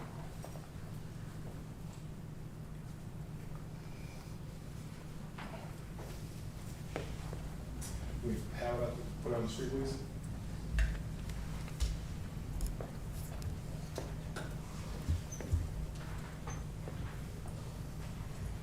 So you recognize this? Yes, I do. And this is one of the PowerPoints that are put out with the training when the TASER 7 went out, correct? Correct. Now, in terms of, can you explain here when you say TASER CEWs, that's controlled, what is it, controlled energy weapon? Conducted energy weapon. Are not a substitute for authorized deadly force. What is that there for? What does that mean? So the taser weapon has limitations, like I said, if you can't get probe spread, or if you don't get enough muscle mass between those probes, it's limited. So we put that in there to say that we're not saying don't put your gun out. If there's a deadly situation, don't rely on the taser. Like if there's close range and person has a knife, they're typically going to go to their firearm rather than a taser, because there's limitations. If you don't get the probe spread and it's a deadly situation, your life might be in danger. So we're just saying it's not replacing the gun yet. Okay. Now, replacing it, is the taser designed to kill people? No. What's it, it's not designed to kill people. What exactly is it kind of designed for then? It's designed to temporarily incapacitate. Let me move down. Try to do a little quicker, but it's hard to move. I'm going to go to slide 37 now. So this is part of the PowerPoint as well, correct? Yes. And you have this warning here. You just said it's not designed to kill people, but then you have this warning here. Can you explain that? So the warning, the first point, can incapacitate. That's what it's designed for. Can cause death or serious injury. Serious injury, you can get a probe in the eye. You can, using force, you can cause injury. As far as death, most of the deaths have happened from falls. When a person walks up and they're incapacitated, they typically fall down, and if they're at elevated height, they fall straight to the ground. Or head injuries can happen as well. So it can, almost anything can cause death. But taser energy weapon, it's not designed to, but if used improperly, it can. Now, in terms of with this, along with this slide, you just don't send out the slides, you send out instructions for the person giving the presentation, if you will. I mean, is there a script, if you will, that goes along with this slide? Not necessarily a script, but a guide. There's notes for the instructor on, notes on about the safety of about that slide. On this one, it's on warnings, so there would be notes, additional information for the instructor. What kind of notes are you talking about here? What are those notes that you talk about here? Well, they're mostly notes for the speaker to talk on. So on this, there would be additional notes. I don't know exactly the word for word what it says on here, but there will be like can cause death or serious injury. There's notes that talk about falls or head injuries, stuff like that. Does there talk about the safety studies that go into the taser? Yes, it does talk about. Well, there's been many safety studies done on tasers, independently and from Axon. The National Institute of Justice, NIJ, did studies. Wake Forest. There's several universities who have done safety studies on the technology. And what do those safety studies find in terms of this technology? As far as electrical safety, it's a safe weapon. It does not affect the heart. It doesn't cause damage to the body. There's certain things in the use of force that can, but the taser weapon itself, it causes the muscles to lock up and release them. It's really a muscle stimulator. That's really what it is. Staying on that point, I'm going to go now to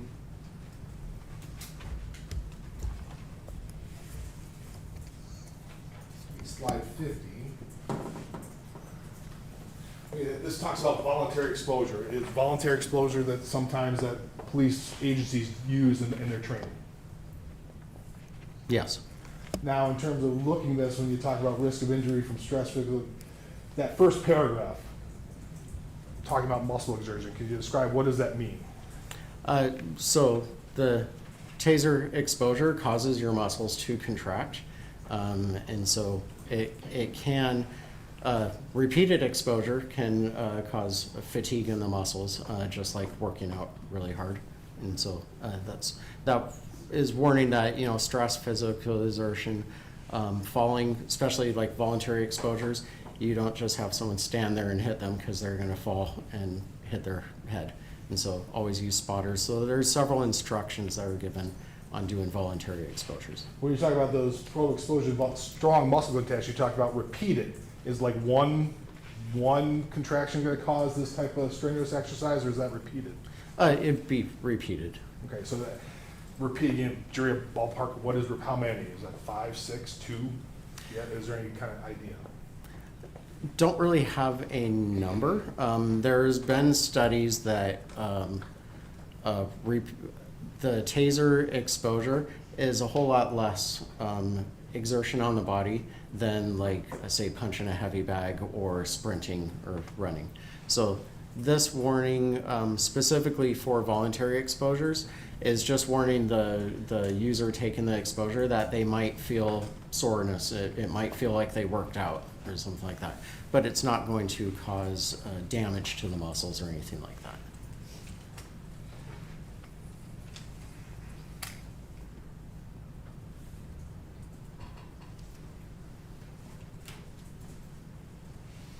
Now I'm going to slide 61 now, key safety guidelines. You've talked about this a little bit, but why is this list? What is this list here for in the PowerPoint?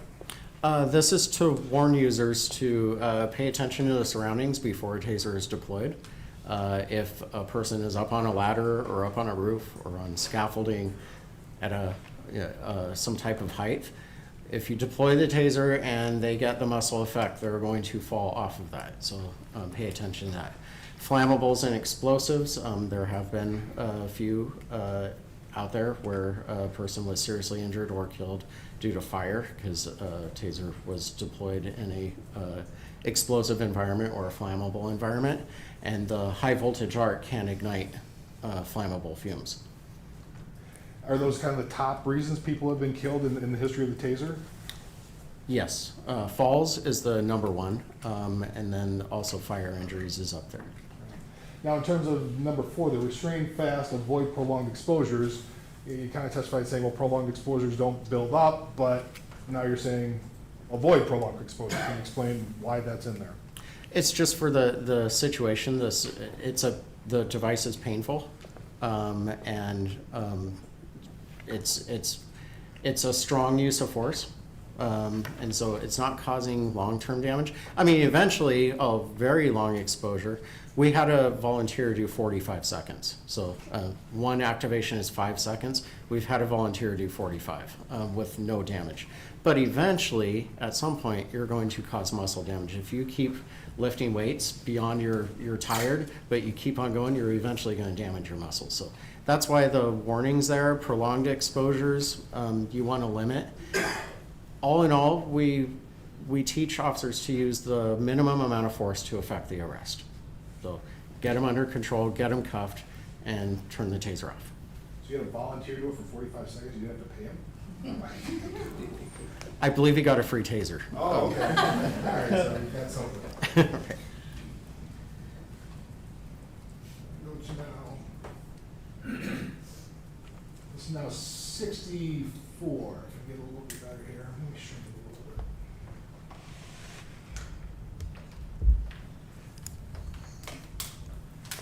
You're talking this in terms of, once again, this is a training. Can you give the jury an idea why these preferred target zones? What is this for? So preferred target zones, one, we're thinking safety, and two, we're thinking effectiveness. And so the preferred target zones are deemed safe, won't cause serious injury, and also have the larger muscle groups to give a better chance of getting effective NMI. So when you hit a muscle, so if it just goes like, I mean, I guess maybe your hand is kind of bony, so if it hits the hand and gets a bone, that's not gonna have the same impact, if you will, or the same NMI? Right, you have a lack of muscle there. Another example, I mentioned 12 inches. You want 12 inches between the probes.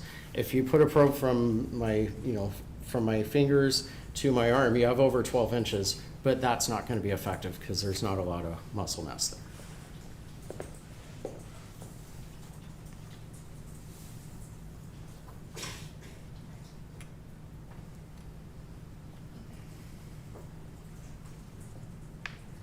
Now here's this is slide number 70 on the PowerPoint. Can you talk about this? You mentioned it a little bit, but you actually put this in there. The fighting or fleeing, how did TASER put this in there? What did they rely on here? So there's a medical condition, and I can't go to, I'm not a doctor, but I know it from the doctors, but there's a medical condition called acidosis, and that's where your body is shutting down due to exertion. And it has to do with the pH levels in your blood. And they did a study comparing taser exposure versus fighting, punching a heavy bag, sprinting. There was even a dog attack in there, and pepper spray. And the taser energy weapon was very low on that scale of causing that amount of stress. The number one was fighting, and number two was sprinting, fleeing.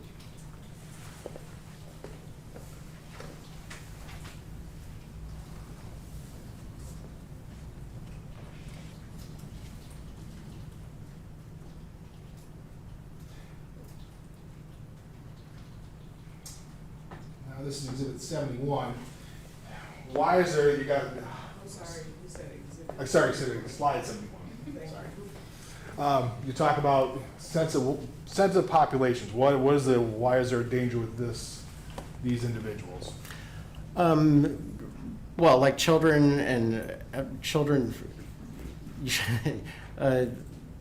it's not a physical, well, their bodies are developing and all that, so like small children, besides being wrong, it's developing body. You might not have the strong bones and everything, so you don't tell a little kid to go work out really hard and start lifting weights. They're developing. Elderly, they can be frail, frail bones and frail muscle structure. Pregnant, we have falls, so you can cause them to fall down. Sickly, low body mass. So this is a weapon that causes muscles to contract. And if you wouldn't have someone go and lift weights, it's ideal. You wouldn't want to do them, if you have an elderly person, you're not going to, have them go work their muscles in the gym because you could cause issues. So.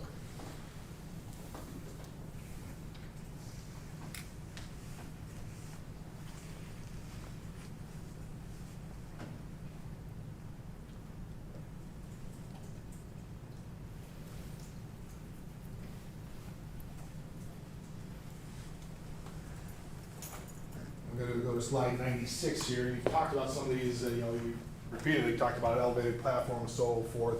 But in terms of these other increased deployment risk examples, water, mud, muck, how is it a drowning risk? Can you explain that a little bit? Well, if you're in a swimming pool and your muscles contract and you can't swim. And so if someone's in water, you have to be aware of that risk. Now, if it's a situation that you have to do that, there is a video, I believe, from Lake Havasu, where a person had a weapon and they were by a pool, so they deployed a taser. They locked up and fell into a pool, and the officers jumped in and grabbed him. So life was saved there, but if the officers didn't go in and grab him in time, he could have taken a breath and drowned. Stuff like that, the elevated position, operating machinery, If it's something where you are going to lose control, you won't be able to voluntarily move your muscles. So if you are in a situation where you need to break a fall or defend yourself, you won't be able to. So we're just warning users to be aware of the situation. And if someone might be injured due to it, serious injured, think about it. It seems to be like almost secondary impacts of, when you hit them with the taser, it's something that happens because of the NMI, not because of the taser. It seems to be that's the main danger. Right, it's all secondary. The weapon itself is designed to be safe.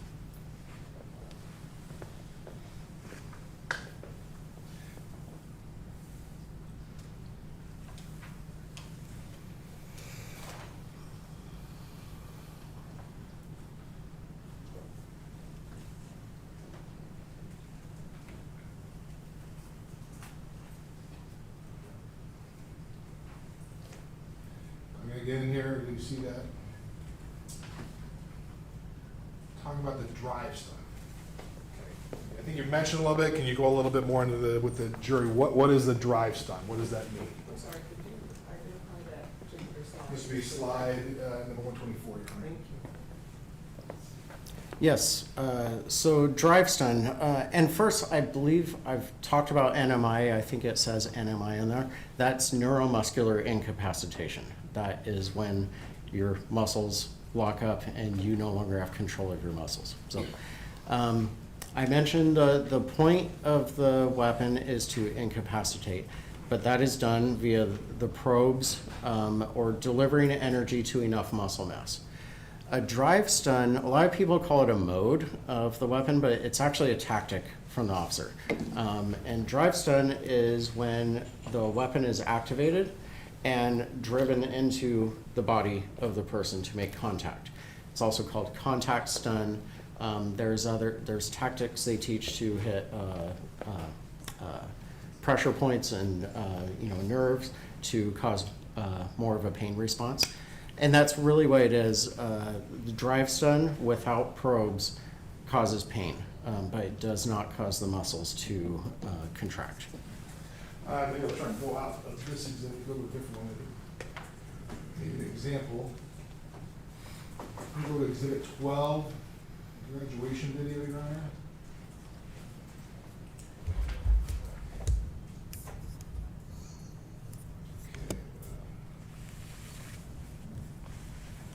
Pause right here. You got an opportunity. This is about 103 in the graduation video, exhibit 12. Back it up a little bit.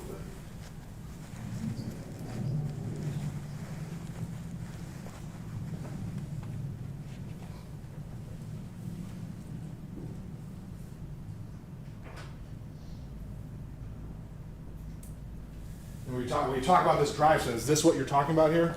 Yes, this one is actually drive stun with a probe deployment so this one has potential to cause NMI. If you don't deploy the probes, then it's purely pain response. Why would you, in a circumstance like this, the probe deployment with a drive stun, why would you do this? What's the purpose of this? Well, we had talked about there's minimum distance, like the 4 feet with the cartridge, that's what causes the 12 inches. If you're closer than that and you cannot get distance, then you can do a tactic like this where you deploy close and then drive stun on another part of the body to complete the circuit and get more muscle between those electrodes. So if you had just done this without the probe deployment, that would just be the drive stun you've been talking about. Yeah, that would, and it's very similar. This was a probe deployment really close. That would be the same body response as a drive stun without probes, just because it's close. There's little spread between those probes versus on a drive stun, it's just the energy coming from one electrode to the other.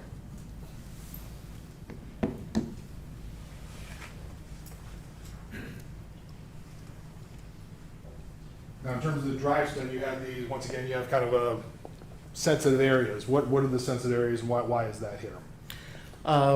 We have the groin, very sensitive area, and also we say to avoid the neck because you can't. It's a weapon putting pressure, so and you can crush the trachea. But that's not necessarily good. The drive stun, that's just enough pressure because of pushing the weapon again. Right. It's just because you're applying the force. It's not really the weapon. And, you know, you want to avoid the face. You don't want, I mean, an electric arc across an eyeball probably cause blindness. And so, you know, you avoid the face, the neck, and the groin.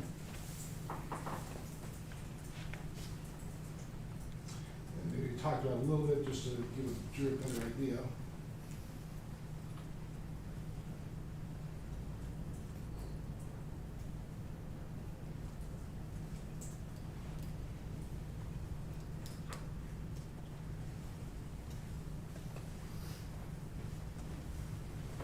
I think you talked about a little bit, maybe a more better visual in terms of the degree, the cartridges, the angles. What angle are we looking at here? Which cartridge would this be?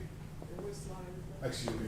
That would be slide number 154. Thank you. This is the 3.5 degree cartridge, also called our standoff cartridge. So this is a longer cartridge, if you will?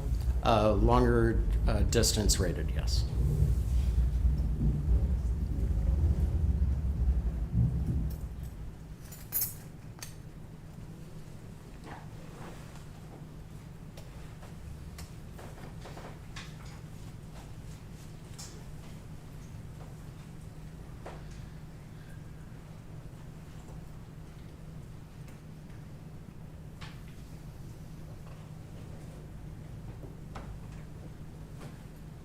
Once again, can you go into this that you've talked a little bit about, but this is a visual demonstration that the spread you're talking about that you're looking for in a closed cartridge spread?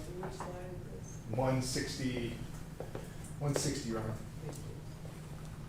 Yeah, so this is showing the 12 degree close quarter cartridge, which has more spread on the bottom probe.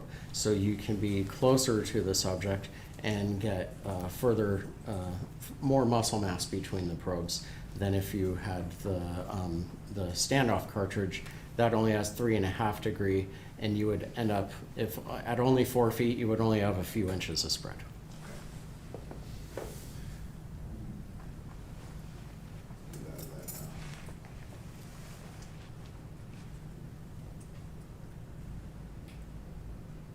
Now, part of what you did here, we'll probably turn that off right now. I'm going to show. Maybe we enter into evidence in Exhibit 25. I think it's already in. I think it's already in, yeah. But we have no objection. Now you've got 23 there. I'm going to show you 25. What is 25? This is also a Taser 7 energy weapon. Okay. But Exhibit 25, would that be the actual weapon that you performed a forensic exam on after this incident? It looks like it, yes. In terms of what do you do when you get a weapon for a case like this? What do you do? So any agency or law firm or anyone can request a forensic analysis. We'll arrange with them to ship the evidence to my headquarters in Scottsdale, Arizona. I usually ask them to ship it either FedEx or UPS, one of the carriers that does tracking and on critical evidence to keep it sealed evidence. So when I receive it, I will photograph the packaging and show that all the tape is intact, it hasn't been opened. Unpack the evidence, show how it was packed, unpack it if the evidence is sealed, take pictures of the seals and show that it was still sealed. Then I open it and photograph the weapon and any other evidence that I'm going to need to use. The reason I say that, sometimes something is sent to me that I don't need, so I typically don't even open that piece of evidence. But the pieces I'm going to use, I photograph close-up photos of all 6 sides, the weapon, the battery, the cartridges, probes, wires, anything relevant to what I'm investigating. Take close-up photos, do an inspection, and then I go and do an initial download. Talking about download, the weapon has a memory chip inside and it's recording information in it. So you can download that information to the battery pack, plug in the battery pack into a docking station and upload that evidence to our servers, which then produce logs that we can look at and tell part of the story.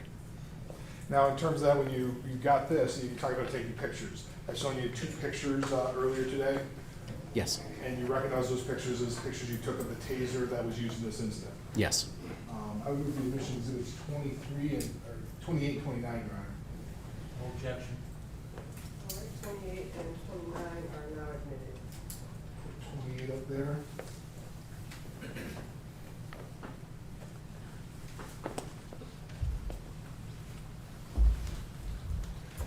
Could you tell the jury what we're looking at here in Exhibit 28? That is the front of the weapon, so this is after I have unpacked it and taken photos of everything, and now I'm taking the close-up photos of the front. So that is as if the weapon is pointing towards you like this.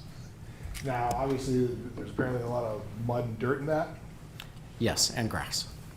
Now, in terms of which, and I don't know if you can see it real well, what would be the close cartridge and which would be the longer cartridge, if you will? The one on our left is the 3.5 degree close quarter, and the one on the right is the 12 degree So that's why standoff. it's dropping down a little bit at the bottom there. Right, and so looking at it from this angle, the cartridge 1 is on the right, cartridge 2, I'm sorry, I messed that up.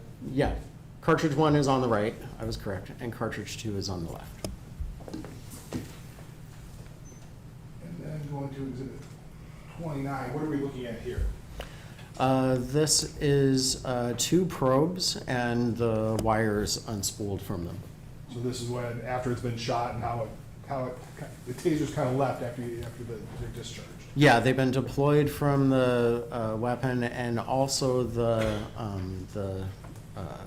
barbed end tip of the probe has been pulled from the body of the probe. Now, in terms of you took these pictures, then you talked about getting a download or trying to tell you what the taser tells you about the incident. Could you tell the jury what you found out about the deployment of the taser in this specific incident? In this incident, the deployment, there was 2 trigger pulls that deployed both of the cartridges. The first deployment, there was no connection between the probes. I believe it arced in air for a short period of time and then lost connection completely, and the weapon couldn't discharge. Okay. Now, we can stop right there. Part of it, you did a report on this. Yes. And you kind of included photos of when you find the taser was deployed in that report. Is that true? That's correct. And you had an opportunity to take a look at those pages, and those are an accurate depiction of what the taser looked like, reflecting when the taser was deployed. Is that true? Yes. Don't know if I remember, just to make sure, Your Honor, I want to move the admission of exhibits 26 and 27. Those have been admitted. I wasn't sure, so as long as we got them in.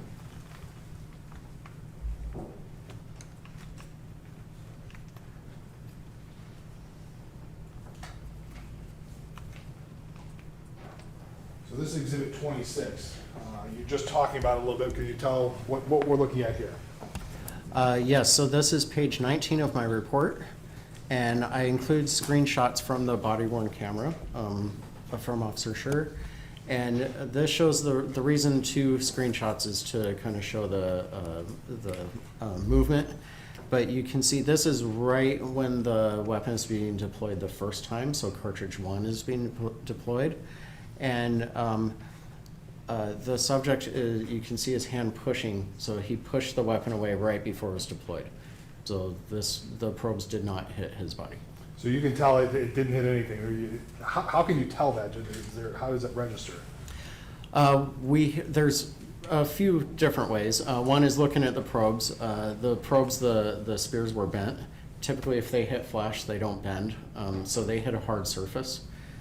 We don't know what that surface was, but they hit something hard. And the second way is the weapon records in a pulse log. Every pulse, I mentioned the 22 pulses per second, every single pulse that it tries to generate, it records the output charge that it delivered and the voltage across the capacitors when it was discharging. And those tell a story of what the weapon discharged into.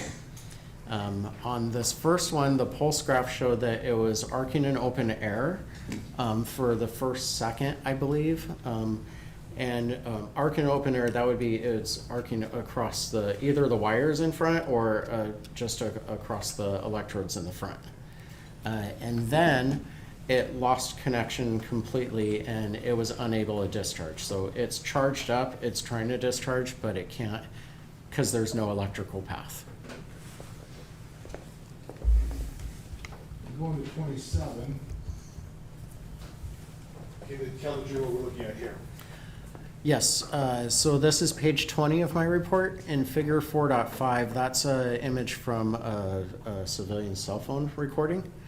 And this is a little bit later, and while they were struggling in the grass, the wires were being pulled, and I have the 2 red circles shown in the grass there. You can see 2 shiny things moving as they are moving. And those, I am very sure, are the probes being pulled from the wires as the 2 subjects wrestle in the grass. Would that be from the first one, the first deployment? Correct. Okay. Was there a second deployment then? There was. When was that? That was, I believe, shortly after this screenshot was taken. And it was done pretty much with the muzzle of the weapon in the grass. And so the probes just went directly into the wet grass. How can you, I mean, is that, once again, can you tell that just because of the video, or is there anything that registered on the pulses that you were talking about? Was that something on the pulses that we were talking about? Well, the pulses were a little bit different because typically you don't fire into wet grass. Wet grass can look like human flesh, but wet grass is, it depends on the grass. I'm sure the grass in Arizona is a lot different than the grass here in Michigan. You have grass different in Arizona? minerals. We have a little bit of grass, mostly cactus, but the resistance or the impedance of the material. So you have different minerals, the different resistivity of the water. So there's a lot of differences. In that activation, it showed it discharging into what would look like flesh, but it was also short-circuiting, which means it was probably, it was raining at the time, so the grass was very wet and the ground was very wet, and so the water was probably short-circuiting. Didn't cause any damage, but it's the logs were recording discharging some pulses into resistive material and some pulses into a dead short. And that activation actually stopped early because the weapon sensed the short circuit multiple times, and so it stopped. Now, part of your analysis also, when you talked about this photo wasn't, but the one before was from the body cam, you did an analysis of the body cam in this instance as well. Correct. Could you tell the jury what happened with that? Because at some point in time it turned off, is that when we stopped seeing anything? Could you tell the jury what happened with the body cam? So the body camera, well, I won't say turn off because it's powered on, but it can be put in recording mode, or it goes into buffering mode where it's buffering video into a temporary memory. It started recording automatically due to, I believe it was the light bar in the vehicle, started the body camera recording. And during their struggle, well, let me back up. You can start a video by double tapping the event button. If you press the event button, which is a big button in the center, if you press that twice within a second, that starts recording. It can also start via a Bluetooth signal. So this one started via the Bluetooth signal. To end a recording, you press the event button and hold it for 3 seconds. During the struggle, I gave a detailed, there was like 16 times it was pressed within a 3 second period, but none of those were 3 seconds. But when the camera turned off, the button was held for 3 seconds and it turned off. Analyzing the video at those points in time, it was always when the video was blocked because there was a body right in front of it. So it makes sense that as they were struggling, the button was being pressed, but the last time it was pressed for 3 seconds and by design, it stopped recording. So is that more of an unintentional, because there's the bodies pressing against one another, than somebody intentionally trying to turn it off? Correct.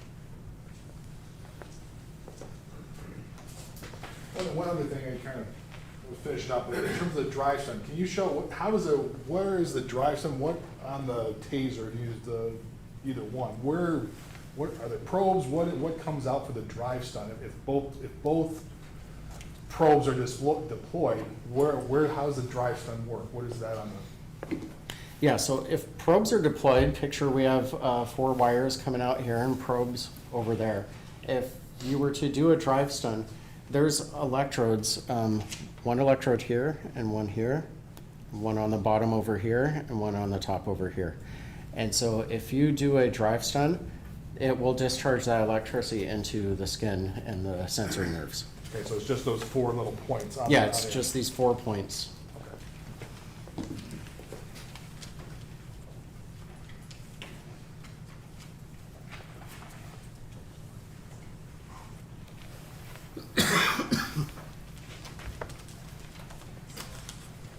I have nothing for Your Honor.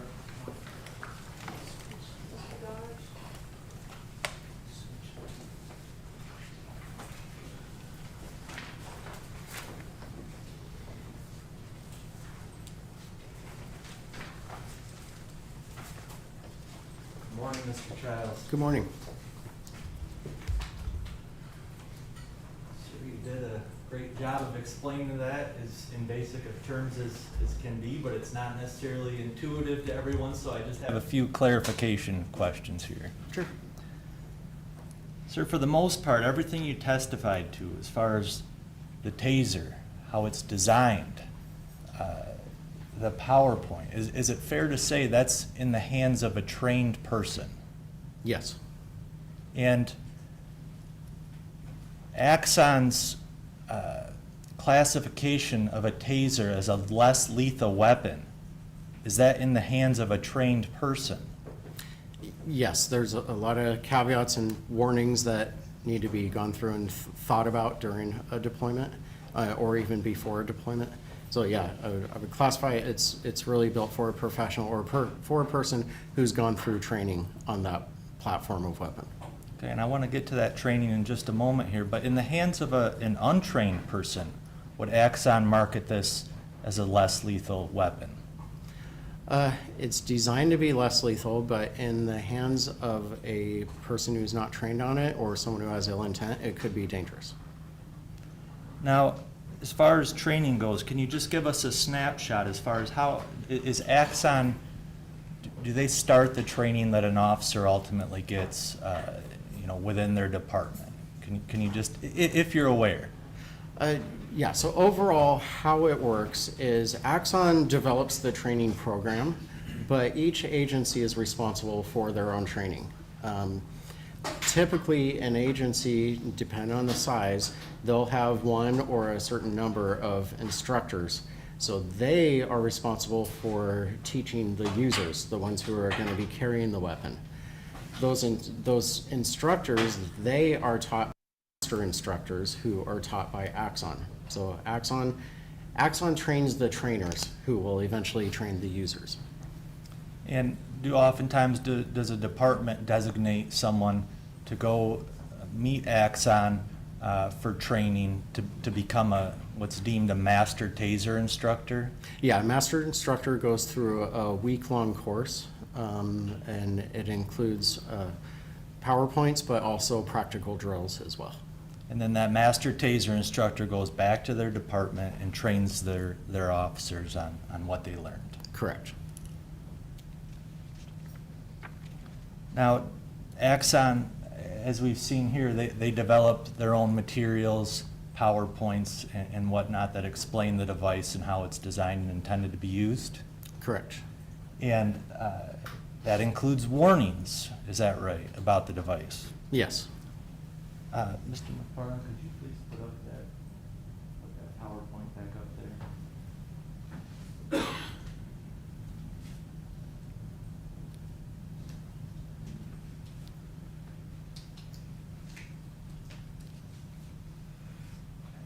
And you're familiar with these materials, is that fair to say that you just went over with the prosecutor? Yes. I don't plan to go into the whole PowerPoint, but just on a few topics here. and I think it was already pulled up. Axon, the manufacturer of this Taser 7 device, warns that it's a serious weapon and should be treated as such at all times. Is that correct? That's correct. Do the Axon materials and warnings tell officers that the Taser is no longer dangerous after both cartridges are deployed? No. Could you please go to slide 13? This is exhibit. That was People's Exhibit 22. I don't know if this, is this ours? All right, this would be, it's also Defense Exhibit G6. The same documents. We don't need two. So it appears to be, so I just want to, they can use mine or they can use theirs. But which exhibit was it, 24? Under the people. Ours is 24, correct? 24 or defendants. Well, that hasn't been admitted, so G6 hasn't been admitted. Are you familiar with this PowerPoint? Yes, I am. Then it'd be duplicative, so like we don't need two exhibits that are the exact same thing. Well, theirs is included as part of the larger geography training. This is just our DMS training. So they're a little bit in that regard. So this is part of their exhibit. Yeah, we don't have, yes, it is. Okay, so then it will still be duplicative, just because it's extra, but you can refer to the slide that's within the PowerPoint, because I think it would be the same slide. I don't know. I'm sorry, we get three attorneys on this one. I don't think the numbers might not be the same. We recognize it's duplicative, Your Honor, but because it's a larger package and a smaller package, if he's referring to something on the record as slide 12, it might not be the same slide as in the larger You can package. check that out. Which slide is this for you?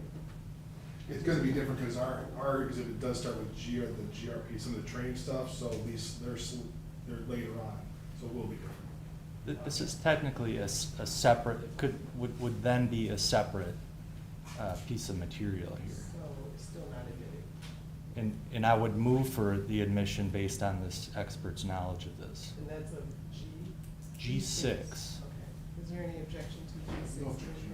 Okay. Then exhibit G6 is now admitted. Thank you.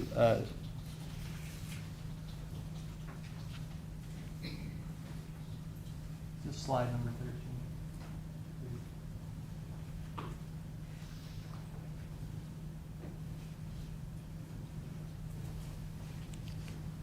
Now, I think you've already discussed this on direct examination, but the Taser 7 is warned can cause serious injury or death, correct?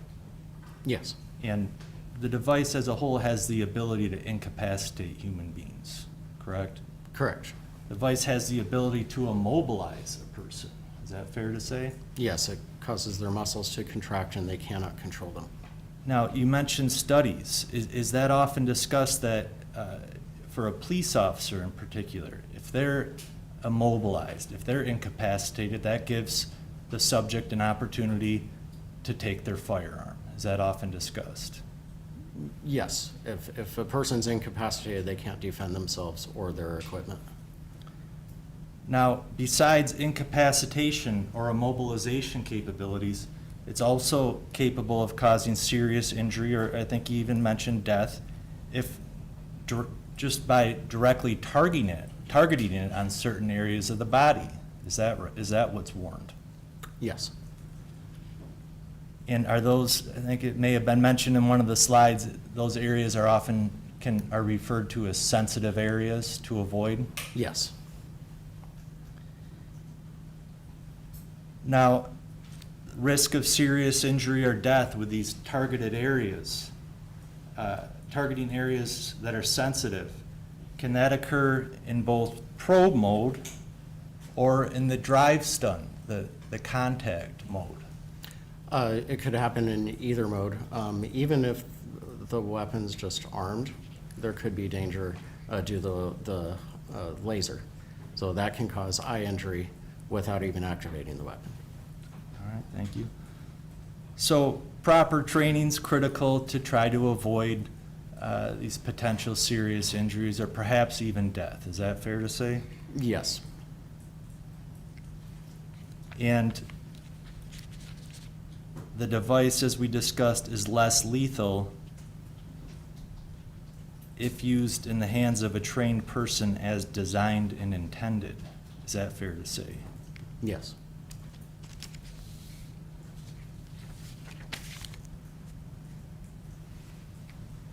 Now, a trained person is obviously notified about these potential risks of the device. Yes, correct? they go through not only the PowerPoint classroom, but they also go through practical drills where they're put through scenarios to think about these things. And I just want to, for a moment here, go over to the sensitive location topic that I know was brought up somewhat on direct examination. Could you please go to page 41?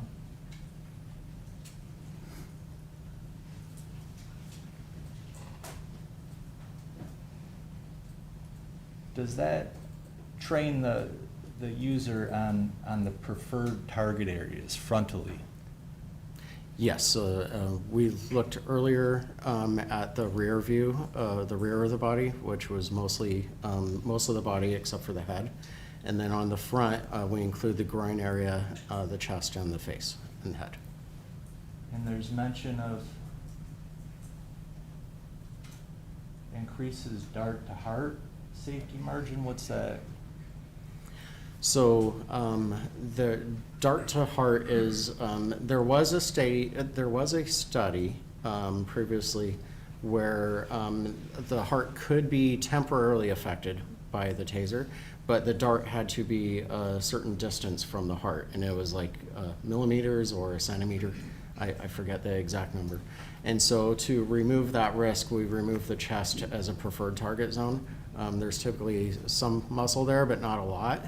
So we didn't lose much from just removing that from there. But to get the probe that close to the heart, it would have to be a very skinny person, very small chest, with and the probe would have to penetrate right over the heart and discharge right to it. Okay. And it's clear to the user, do not intentionally target head, eyes, throat, chest, or genitals. Is that right? Correct. And I believe you mentioned use of the taser probes to the eyes could cause blindness. Yes. And you just brought up the heart.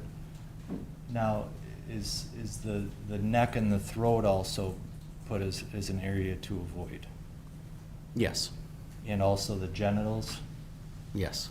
And would an untrained person intuitively know to avoid these areas to potentially cause serious injury or death?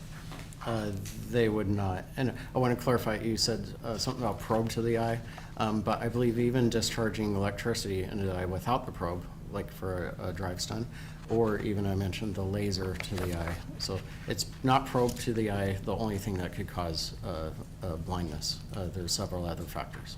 Okay, and I was going to get to another one of those that I think you brought up on direct examination already, but let's just take the cartridge, the probes, the wires out of the equation. You brought up that the device still has the ability to administer a drive stun. Correct. And that also delivers an electrical charge onto a subject, has that ability, correct? Yes, that would discharge into their body.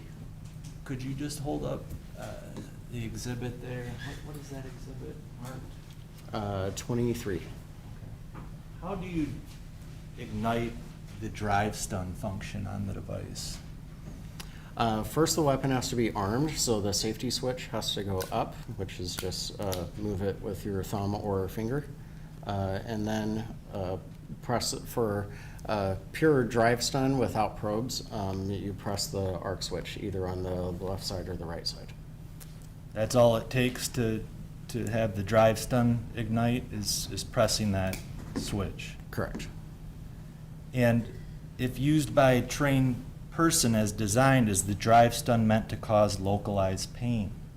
Yes. How far from the subject do you have to be then to use the drive stun? It's contact, correct? Yeah, it's arm's length. Okay. And if I use the drive stun, press the drive stun against somebody, how long does that last? That the drive stun's working? The activation? Or, yes. If, depends. If no cartridges have been deployed, the activation will go for 5 seconds. But if probes have been deployed, I'm sorry, I have that backwards. If probes have been deployed, pressing the arc switch will activate for 5-second cycle. Okay. And the drive stun alone, I believe you mentioned, all by itself, drive stun, that does not cause this NMI, this neuromuscular incapacitation by itself? By itself, without probes, no, there's no NMI. But the drive stun is very painful. Is that fair to say? Yes. And does the drive stun run risk that it has the ability to immobilize someone? Without probes deployed, there's no chance of NMI to immobilize through muscle, but it can temporarily jar someone because of the pain. Sure. And depending on the person's condition, could that immobilize the individual? It could temporarily. Okay.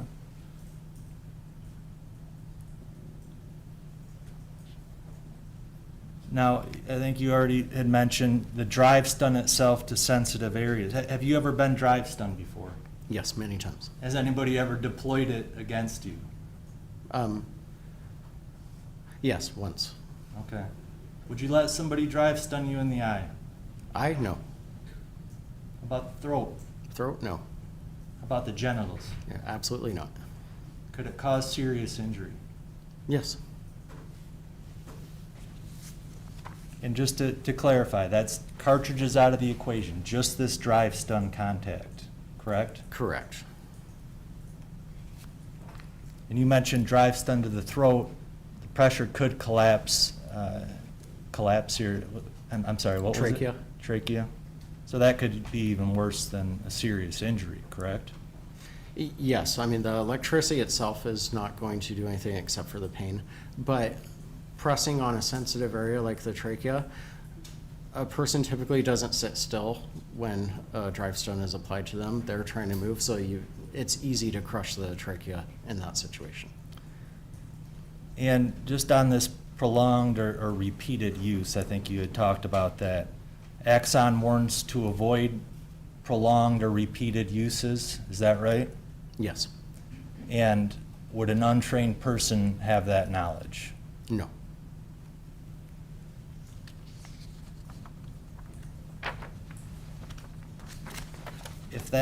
If you were deploying cartridges on me, or deploying a cartridge, fires the probes on me, makes proper connection, is that sometimes referred to that I then take the ride?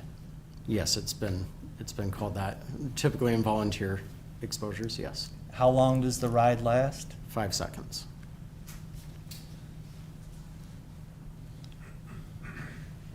Now, I think you've explained as far as when you deploy the cartridge, how do you deploy the cartridge? Cartridge deployment is done via the trigger switch, so that's this one. Take much pressure to pull that trigger? A little pressure, but not much. It's easy to do. Okay. And if you deployed and there was a live cartridge in there, it would then essentially send the probes through the air towards me, correct? Correct. And the probes would stay connected back to the device by the wires, correct? That's correct. Now, as far as the wires go,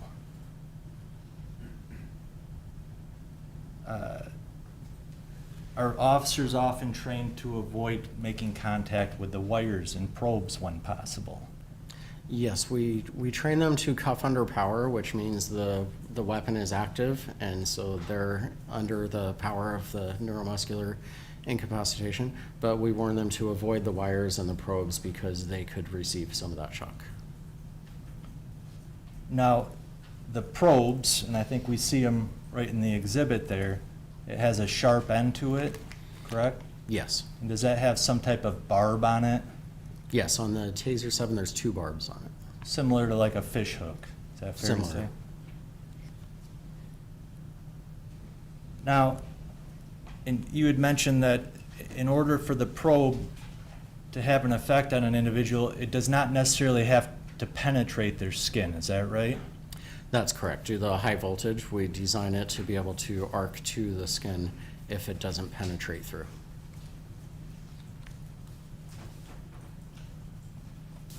You had talked about this Taser 7 device has the capability of holding 2 cartridges, correct? Correct.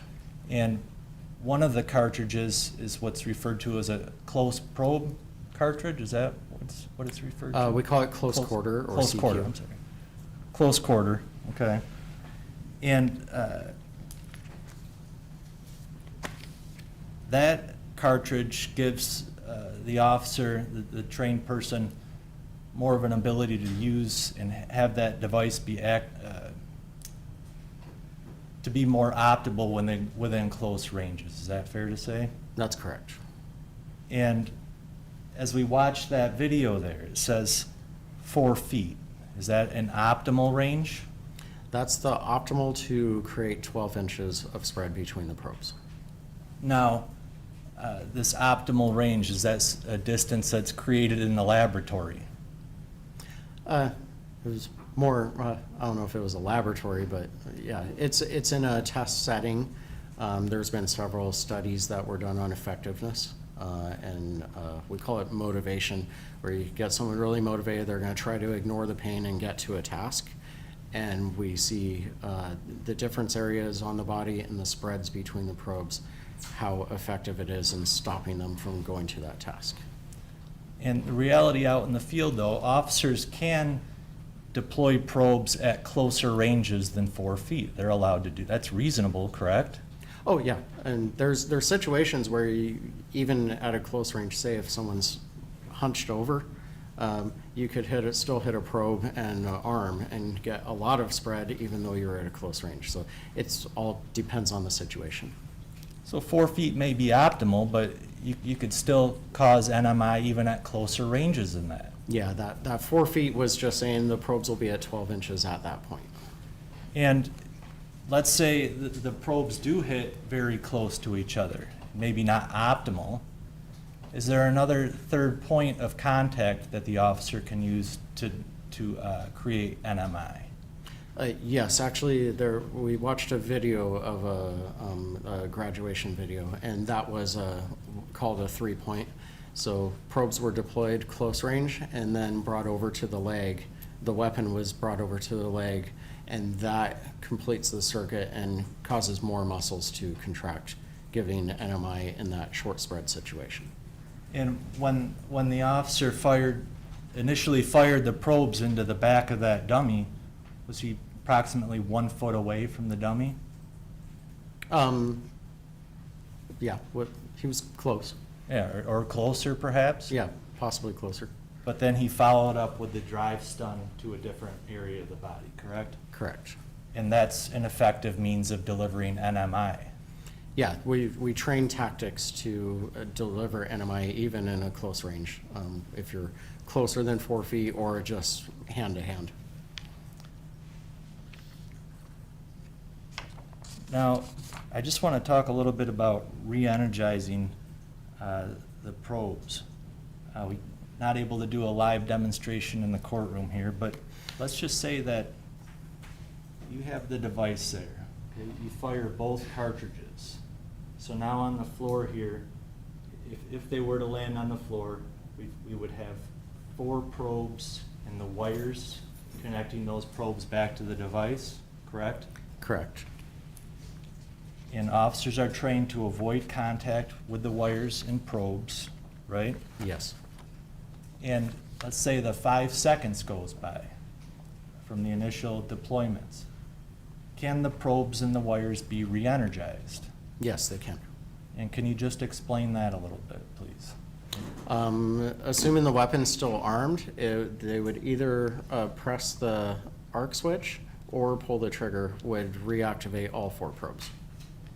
And ignite the probes for how long? 5 seconds. And what if I am in contact with some of the probes in the wires? Am I at risk that I could experience the effects of the taser? Yes. Now, do I need to be in contact with 2 probes necessarily to feel the effects, or could contact with the wire as well create a circuit upon me? Contact with a wire could create that circuit. They're insulated. They're designed to be insulated to the 50,000 volts. However, if there's any flaw in the insulation, a nick in the wire, someone stepped on it, or even the wire as it's coming out of the probe is scraped, that could allow the high voltage to jump through it. So if you're close enough to that wire, you don't have to be on it. If you're close enough to the wire, it can jump to you and deliver the effect to you. And let's say I'm close to the wire, and then you come up and drive stun, and I'm just in contact with one wire, one probe, one exposed wire or one probe. Could that create NMI upon me? If you point to your knee, so you're like kneeling on the wire and you're drive stun to the head? Or anywhere else? Anywhere in the upper body, yes, I believe that would cause NMI, because that would be the same as if a probe is in your knee and a probe is wherever that drive stun. So you would have pretty much most of your muscle mass affected. Okay, and sir, you've seen the videos here, correct, from the prosecutor as far as this incident here? Yes. And the 2 men are struggling for control of the taser, is that fair to say? Yes. And it appears the wire and probes are all around the men during the struggle? Yes. And you later analyzed the wires and the probes from this incident, correct? At least some of them? Yes. And did you actually observe what appears to be blood on one of the probes? I believe it was on 2 other probes. Okay.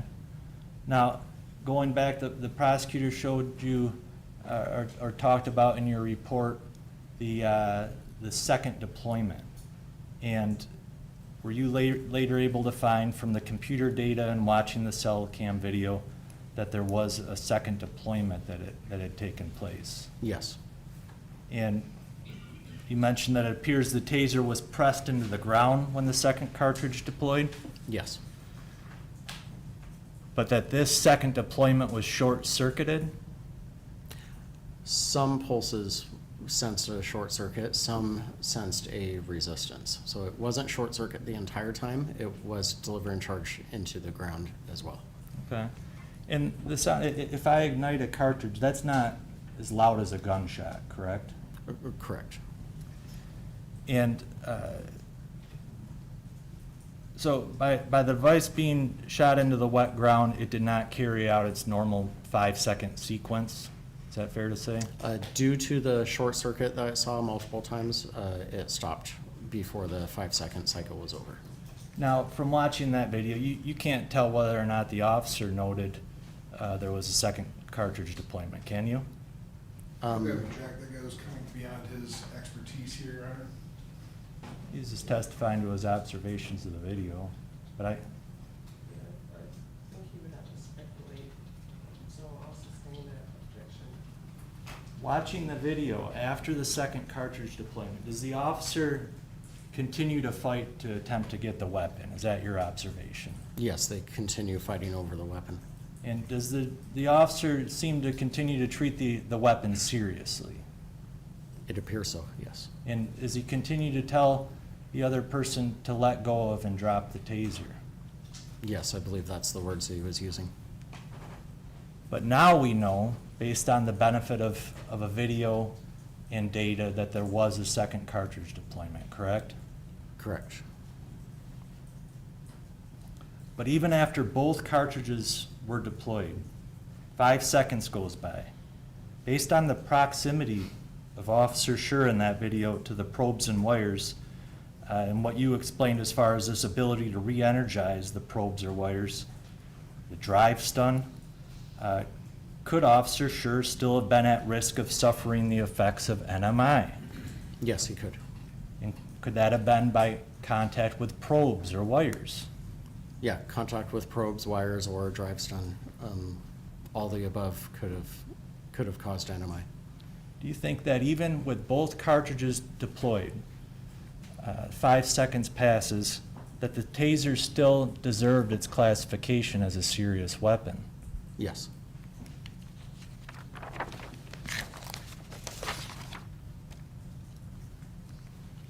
Now, as far as the fact that the grass was wet, okay, and we've got the wires and probes amongst the parties, if the device was activated again, what could the wet grass have any effect as far as somebody perhaps feeling the effects of the device?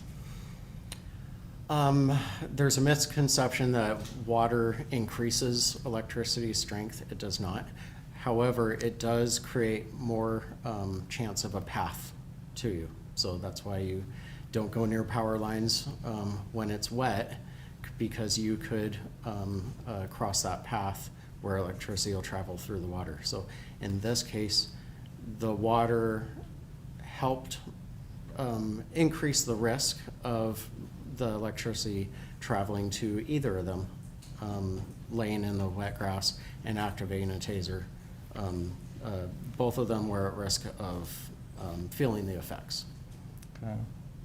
And just taking the wires, the probes back out of it once again, and talking about just the drive stun, just the contact ability of that device. After the cartridge is deployed, the device still maintains its ability to administer a drive stun, correct?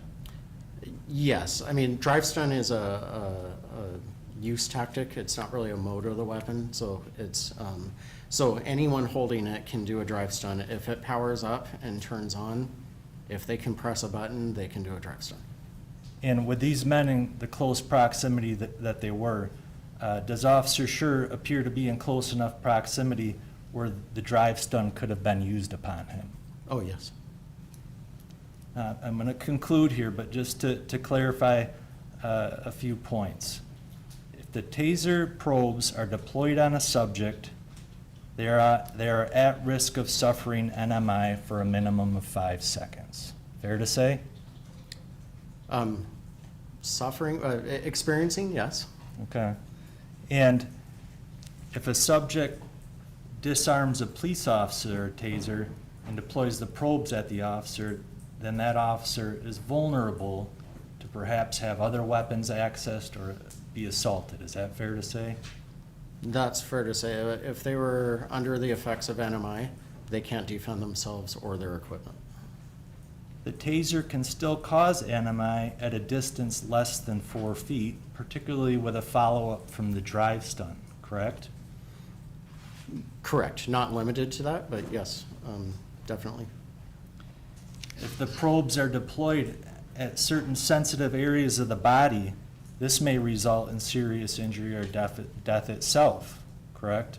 Yes, they're sharps with barbs, so like an injury to an eyeball. Not only is a puncture to the eyeball, but also it has to come out as well with a barb, so it can cause serious injury. An untrained person would be unaware of this sensitive area training. Is that fair to say? Yeah, I wouldn't expect them to be aware of it. Therefore, Axon would not necessarily consider a taser a less lethal weapon in the hands of an untrained person. That's correct. Just recapping, even after both cartridges deployed, as we now know is the case here, the Taser 7 maintains the ability to re-energize all 4 probes and wire by simply touching the arc switch or pulling the trigger, correct? Pressing the arc switch, yes. I'm sorry, pressing the arc switch.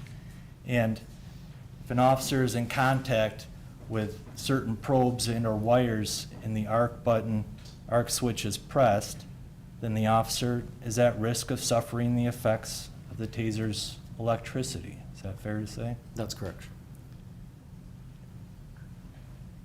I think I've said it enough, but even after all cartridges deployed, the contact drive stun can work together with the already probes, wires on the ground to close the circuit and cause NMI? Yes, that's true. And it's as simple as just pressing the device upon somebody and pushing the button, correct? Or pulling the trigger, correct. And Axon warns, do not press the drive stun on certain sensitive areas of the body, correct? That's correct.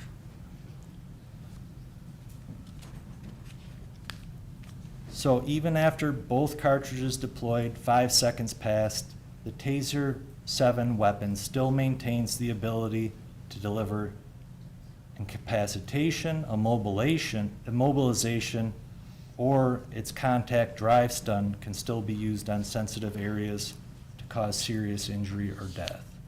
Yes, if it's activated again, yes. Okay. Just one moment, please.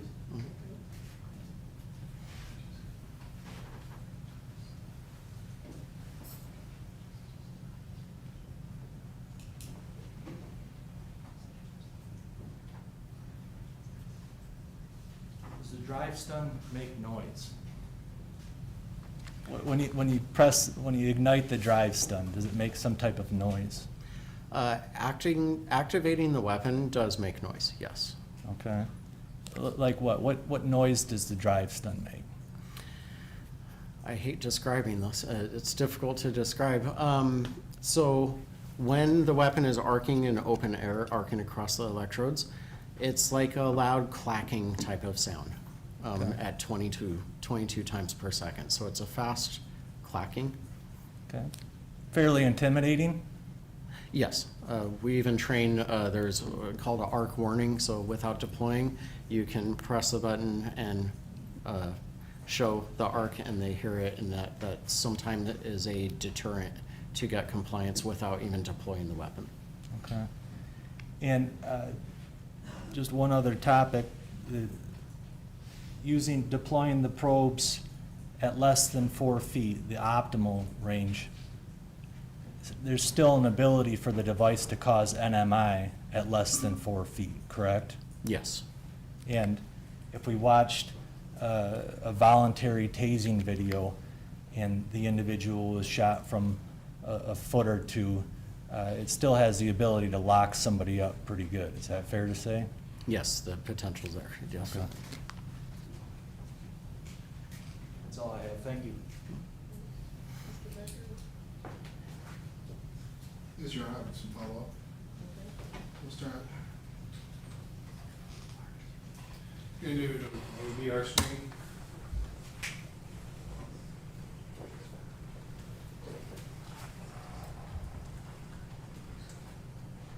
Gonna go to exhibit 1. You've seen this, obviously, you talked about it in your testimony. The cell phone video? Yes. Okay. This is more for noise, but you can also watch it too. Turn on this up. But the lights dim. Then are you starting from the beginning or? Nope, it's gonna be 45 seconds, right? Thank you.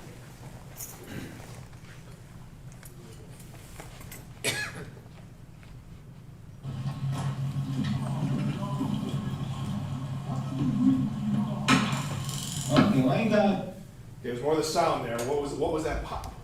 The initial pop was the cartridge being deployed. So that's the shot, if you will, the air, the gaseous air, the nitrogen gas. Correct. That tinkling after that, what is that? That's the loud clacking I was describing. Okay, that's what you hear for a drive stun. So drive stun is a tactic. So whether you're using a drive stun or not doing drive stun, the activating the weapon and it's arcing in open air, it's going to make that sound. So that can happen on a probe deployment or drive stun. Okay, that's what I was trying to get at. That's what Right. you're talking about in terms of that clacking noise. Yes. So I'm going to go a little bit further here.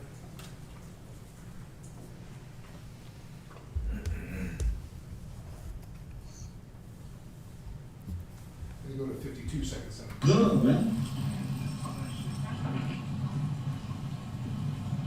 Let go of the taser.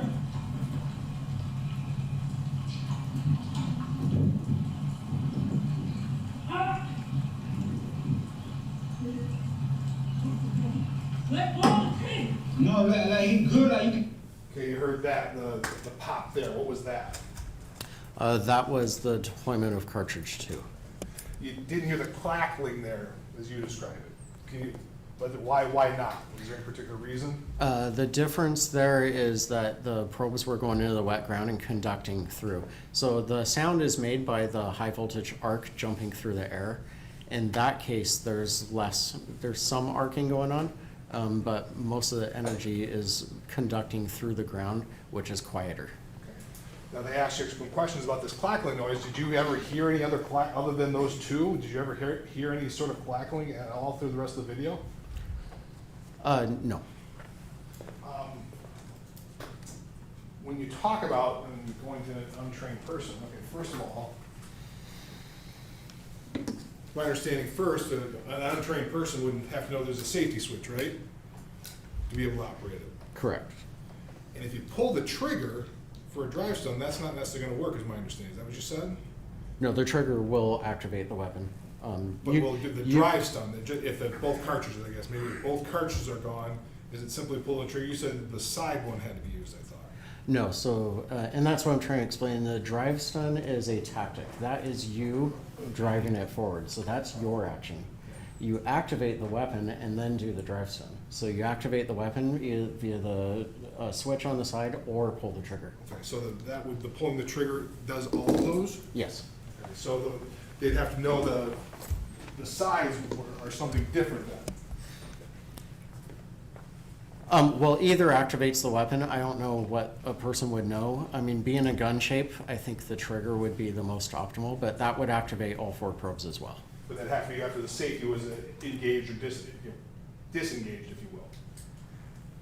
Correct.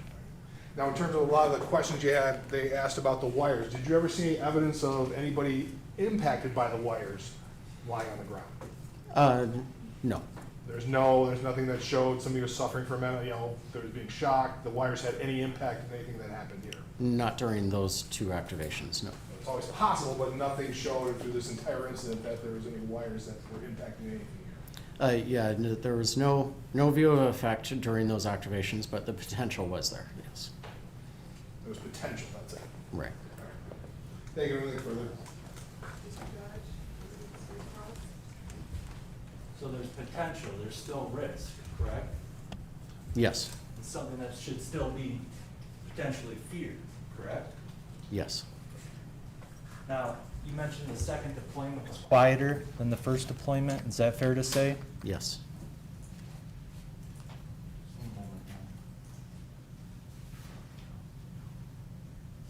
That's all. Thank you, sir.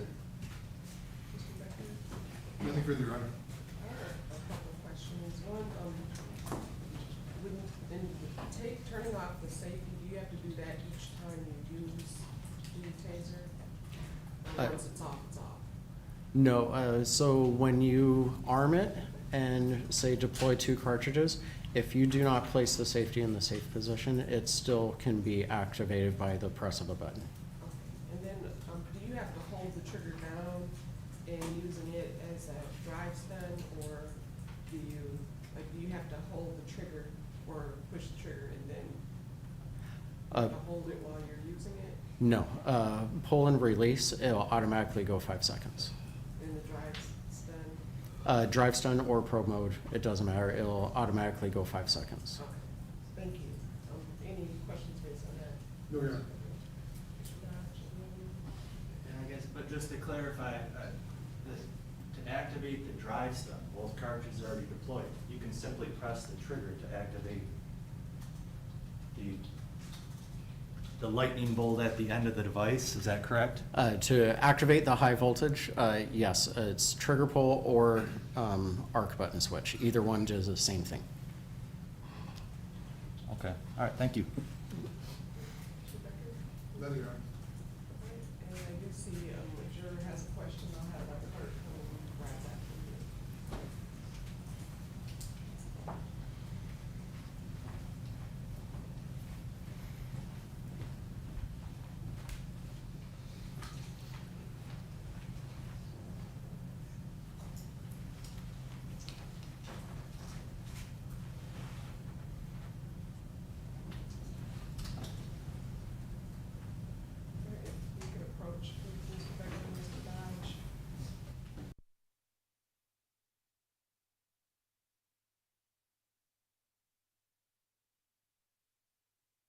I need to get to Randy.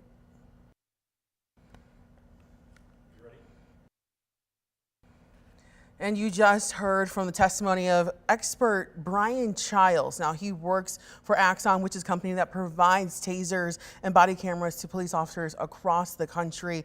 We're going to be bringing in 13 on your sides, Riley Mack and Kelly Lichter, who have been listening to this testimony. This is a testimony that a lot of people have been waiting for because a taser has become a very key focus in this case. We're going to be hearing not only how the taser was made, but also some of the things that go into actually using the taser. We may hear, you are going to hear more insight on the impacts of the taser, whether or not it is lethal or how much it can really hurt somebody.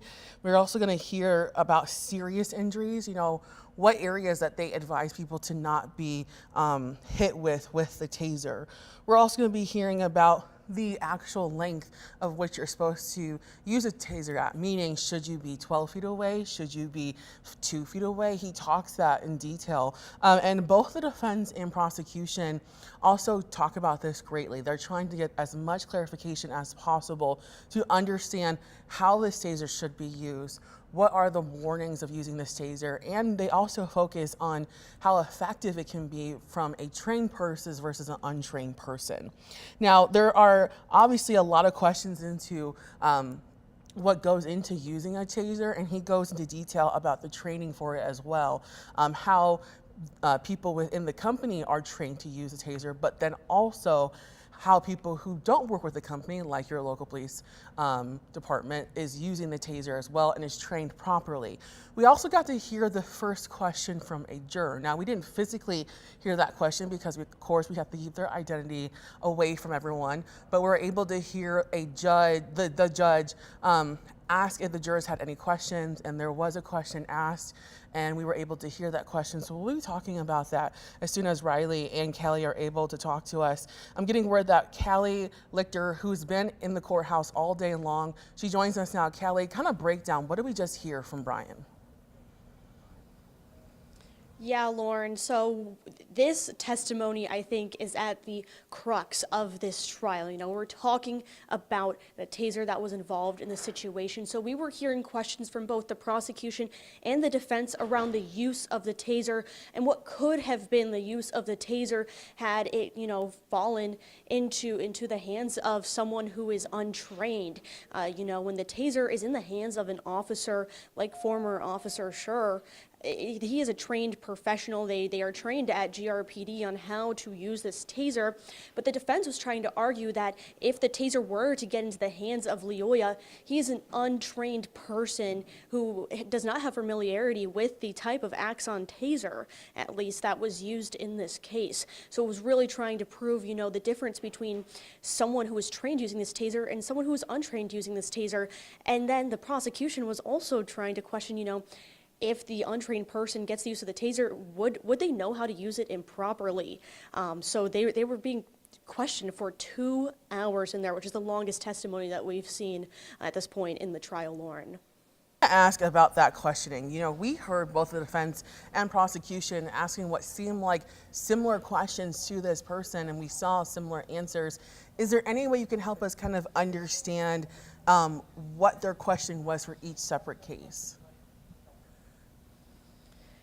Yeah, so the prosecution was trying to gear their question towards, what we've been saying since the beginning of this trial. They want to try to prove that this was an intentional death and that, it was unjustified. So they were trying to prove that even if this taser, fell into the hands of Leoya, that he could not cause great bodily harm or death with it. And that's the whole entire point. They were saying, even if the taser was fully deployed, could there be a chance of great bodily harm or death if the taser, before it's deployed, just in a regular scenario, if the taser was being used, could someone die from it? And then also in training manuals, in warnings, there is warnings that the taser could cause death. And Kent County Prosecutor Chris Becker was really narrowing in on that it's not necessarily that death can be caused from the taser directly. It's someone being tased, fallen, you know, if let's say they're being tased and they're on top of a roof of a house, or even if they're just standing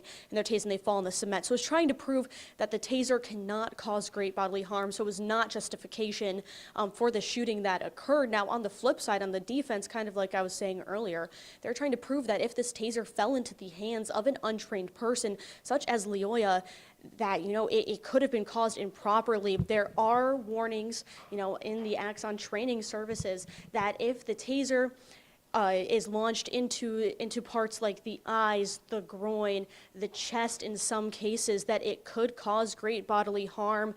I know that the expert, Brian Childs, also brought up blindness if it is launched to the eye. So they were trying to prove that in theory, if the taser fell into the wrong hands, that it could cause great bodily harm, and Schurr was fearing for his life, and that was justification for the shooting. And, you know, that's what we've been saying all along. I said this yesterday in the morning. I've been saying it, you know, all day.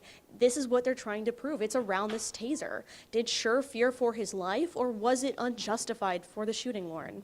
I want to ask about the NMI. We kept hearing that over and over again, and it seemed like it revolved around those injuries or areas that could cause some injuries. Can you talk about what exactly that is?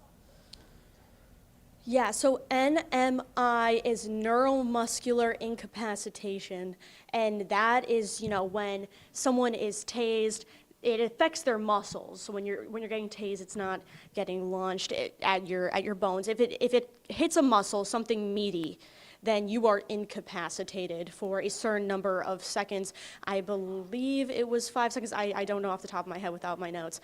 But it's just, you know, for a few short seconds, you're incapacitated. Then when, you know, the taser is released, then it goes back to normal. There are no long-term effects of this taser, which is something that Becker was questioning about. You know, if someone was tased, like in this situation, I think he was, you know, getting at if Schurr was tased, would he have, you know, just gone back to normal? But on the flip side, on the defensive side, they were arguing that if Schurr was tased under NMI, someone could have reached for his weapon, such as his gun or other things that he had on his person. He would have been incapacitated for those few seconds. So it really revolved around how much could an individual do, you know, if they were under this NMI. And there was also questioning around, you know, was the taser deployed twice, which the taser was deployed twice, then what, you know, are the ramifications, and what could you do with a taser if it's already been deployed twice?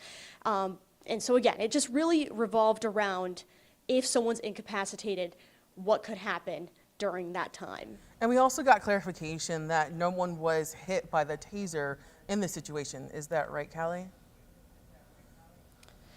That is correct. No one was directly hit by the taser. It did not latch onto any skin parts.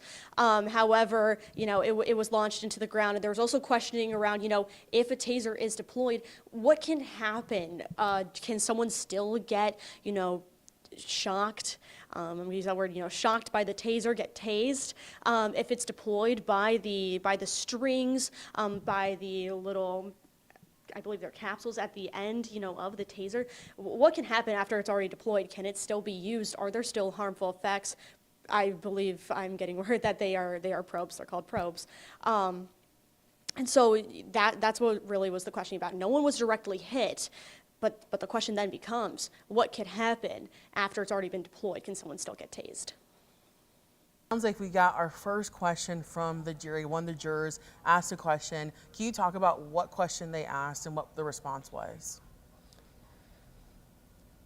Yes, so the juror asked about what we saw earlier when there was the close-up of the taser that was used. In this incident, there was some mud and dirt on the end, and they were asking, you know, does that impact the tasing at all, the tasing ability? And I believe that Childs did say that it could impact you know, the tasing ability, because it is a piece of matter that can obstruct where the shock comes out.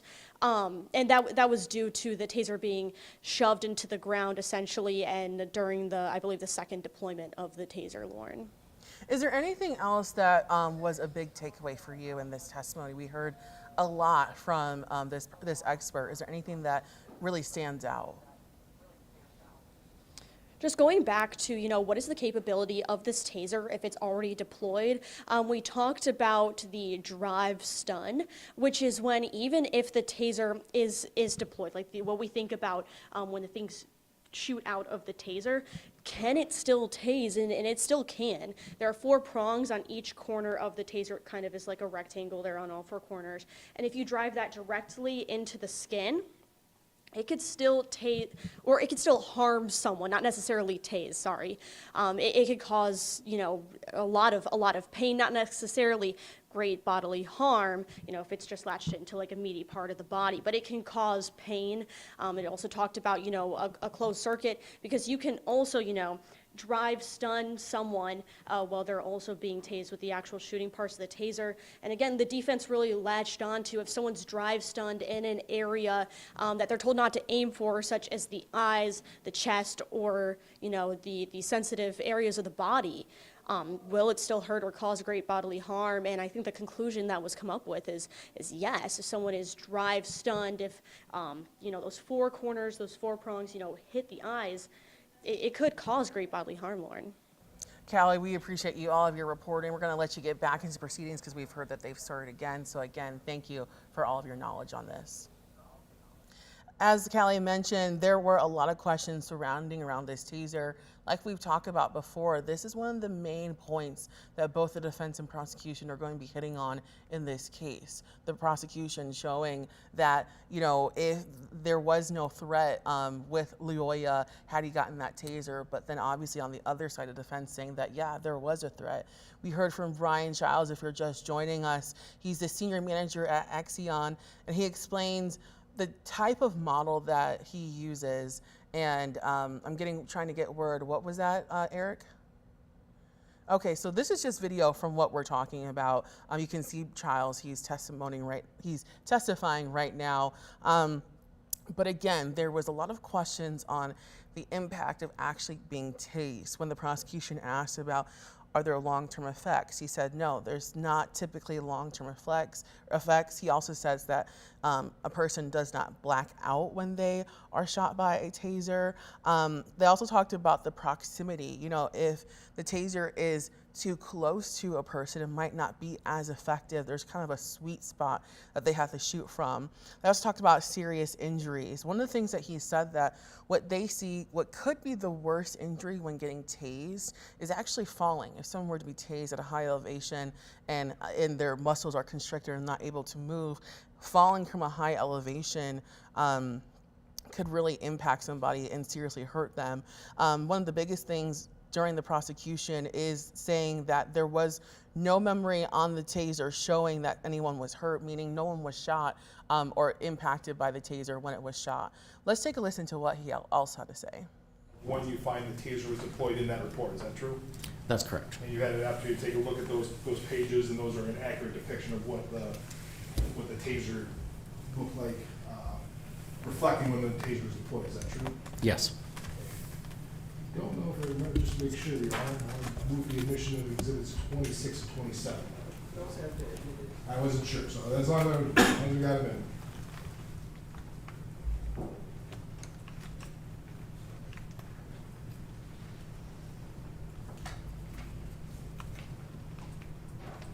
So this is exhibit 26. You're just talking about it a little bit. Can you tell what we're looking at here? Yes, so this is page 19 of my report. And I include screenshots from the body-worn camera from Officer Schurr. And this shows the reason 2 screenshots is to kind of show the movement. But you can see this is right when the weapon is being deployed the first time, so cartridge 1 is being deployed. And the subject, you can see his hand pushing, so he pushed the weapon away right before it was deployed. So the probes did not hit his body. So you can tell it didn't hit anything. How can you tell that? How does it register? There's a few different ways. One is looking at the probes. The spears were bent. Typically, if they hit flesh, they don't bend. So they hit a hard surface. We don't know what that surface was, but they hit something hard. And the second way is the weapon records in a pulse log, Every pulse, I mentioned the 22 pulses per second, every single pulse that it tries to generate, it records the output charge that it delivered and the voltage across the capacitors when it was discharging. And those tell a story of what the weapon discharged into.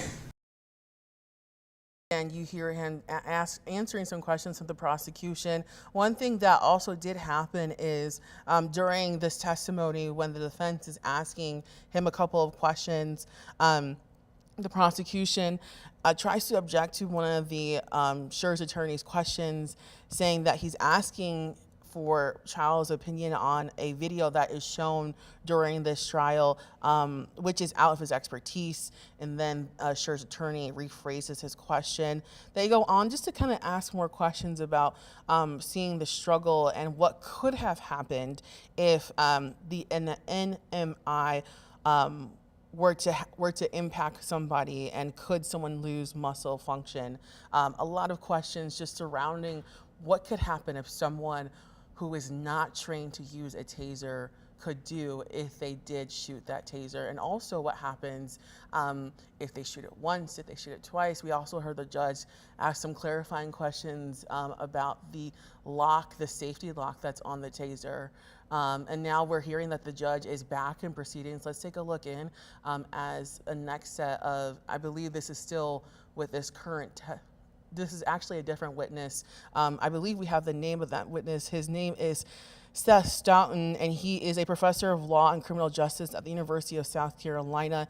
He has taken, it looks like, he hasn't taken the stand yet because it looks like the defense is objecting to some of the things that he could be talking about. I'm looking at my notes to make sure I have the correct thing. I believe what happened in this situation is that, okay, let's send it to the audio now.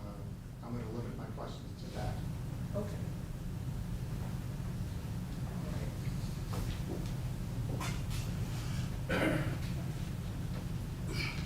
Okay, but you don't object to him, because are you putting him forth as an expert, or do you intend to ask him to be accepted as an expert in the field of Police practices and use of force, Your Honor. Okay. And the police practices is the framework under which officer created jeopardy would ostensibly be placed.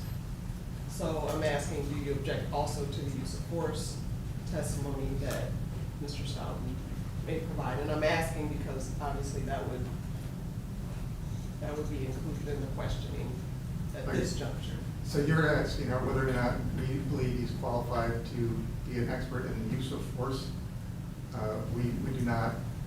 We believe he is qualified given his academic credentials and issues of use of force. We believe he's qualified to act as an expert on principles espoused by the Supreme Court, Graham v. Connor, and subsequent cases.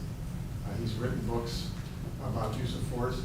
As far as tactics goes, what a police officer should do and training, we do not think he's a taser expert. We do not think he's a tactical expert. Police practices, what's generally accepted in conforming with Graham v. Connor. We believe he is knowledgeable enough on that to provide his opinion. We just think his opinion about officer created jeopardy is not relevant. Okay. And so I think we have the kind of the ground rules, so to speak, for this portion of the questioning of Mr. Stoughton. So is he ready to? Thanks, Your Honor. And Ms. Blige will be taking the questioning for this portion, Your Honor. So Your Honor, the people call Professor Seth Stoughton. Good morning. Good morning. And sir, before you take your seat, if you could please raise your right hand, my clerk will swear you in. Do you solemnly swear that the testimony you're about to give in this matter will be the truth, the whole truth, and nothing but the truth, so help you God? I do. Thank you. You may be seated. Thank you.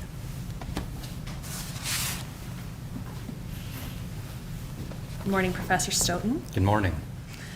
As you heard the judge's opening, we are here for a bit of a focused inquiry, so this will be a bit different than a general expert voir dire, but we will focus in as necessary. Sure.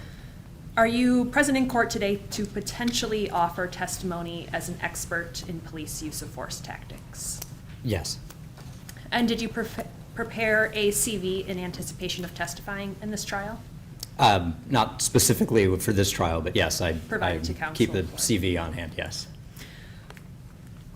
Your Honor, just for purposes of expediting today's hearing and jumping over qualifications, his resume updated version has been provided to defense counsel previously. Would you like a copy? We don't need a copy, and we understand we have a copy of it. May I approach the witness? Does this appear to be the most updated version of your CV? Yes, it does. And Your Honor, the people would provide the court, just for purposes of this limited evidentiary hearing, with a copy of the expert CV. It's not marked as an exhibit. We don't plan to publish it to the jury. Probably do a Roman numeral 1 for it. For the evidentiary hearing. And is there any objection to it being admitted for that purpose? That's exhibit Roman numeral 1. No objection.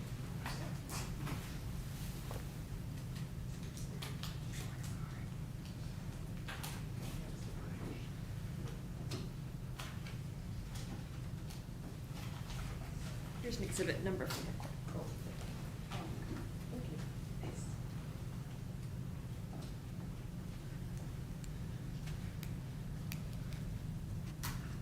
And just briefly, Professor Stoughton, where do you currently work? At the University of South Carolina Joseph F. Rice School of Law, which I'm contractually required to say the full thing. And what is your title there? I am a professor of law, and I'm the faculty director of the Excellence in Policing and Public Safety program there. And how long have you served in this position? As a professor since June of 2014 with EPS, the Excellence in Policing program, about 2 years now. As a professor, is it safe to assume you teach classes to law students as part of your duties? I do. As a professor of law, I teach in the JD program, our law student classes, yes. And in general, in your position as a professor, do you do any research? Yes. Do you do any writing for publication? Yes. And I assume you research and write on a variety of topics, but does your work specifically include research on the topic of officer-created jeopardy? I wouldn't call that a specific topic. I research in the area of police tactics, and officer-created jeopardy is a concept within the field of police tactics, yes. So your research on police tactics involves the theory of officer-created jeopardy? Yes. Even calling it a theory might be a little grand, but yes, certainly that concept. How would you define the concept of officer-created jeopardy? Officer-created jeopardy is really just a term of art that's used to describe unjustified risk-taking.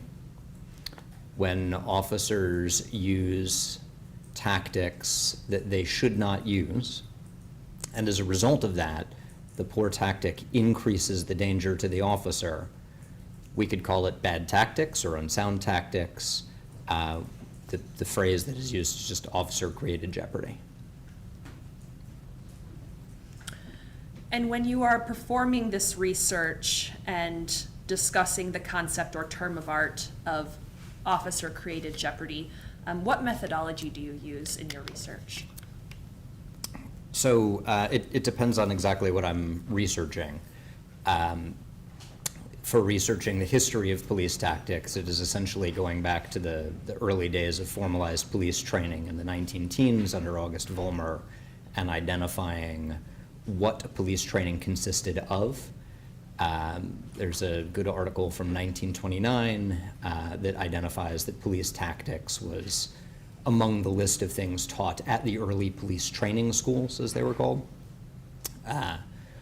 Going through sort of history of policing and looking at tactics, the real emergence of police tactics as a field in what's sometimes referred to as the tactical revolution of the 1970s, with police practitioners and scholars like Jim Fife,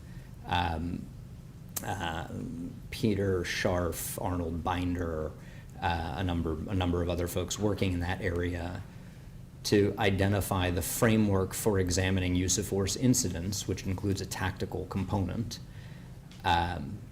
and looking at more modern practices, it's identifying tactical guidance provided in police training at the 650 odd academies or at some of the larger agencies that develop their own tactical training, seeing how those concepts are reflected in guidance by, among others, the Police Executive Research Forum or the International Association of Chiefs of Police, to get an understanding of how tactical concepts bubble up from the field and become generally accepted.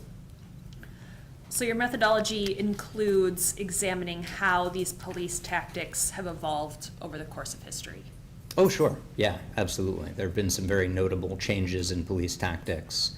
And one of the things that's important in examining any particular incident is identifying what the tactical guidance was at the time. If you looked at active shooter situations prior to 1999, the tactics were different than active shooter response today, for example. And at what point does your research reveal that the concept or term of art officer-created jeopardy entered this police tactics discussion? Yeah, again, it's just a term of convenience. It's a term of art. That started in the 1990s, mid-1990s with the Savannah Police Department. They're the ones who first introduced that concept. Or I should specify, termed that concept officer-created jeopardy. There were discussions of the concept well prior to that, but that wasn't the term until the Savannah Police Department introduced it. So the concept has existed historically, but the term originated approximately 30 years ago. Is that what? Yeah, that's about right. And when you're researching in the area of police tactics, what are the sources from which you draw your conclusions?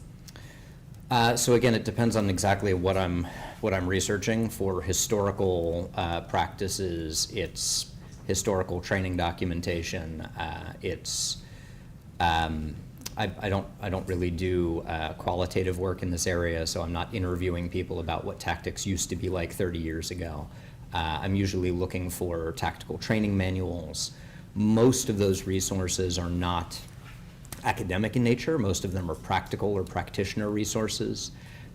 So some of the early publications by Caliber Press, like Street Survival or the like, that sort of channeled popular understandings of tactics in the 70s and 80s.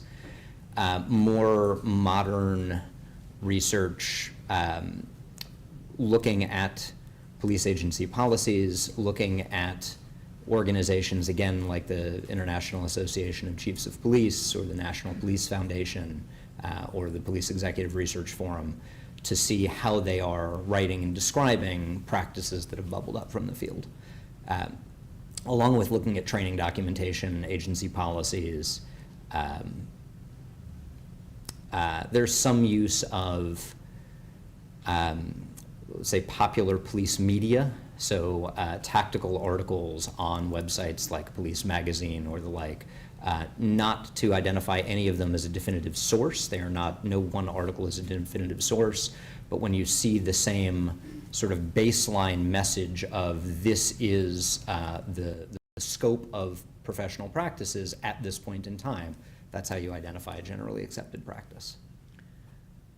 So do you survey all of these different publications to source your eventual research conclusions and opinions?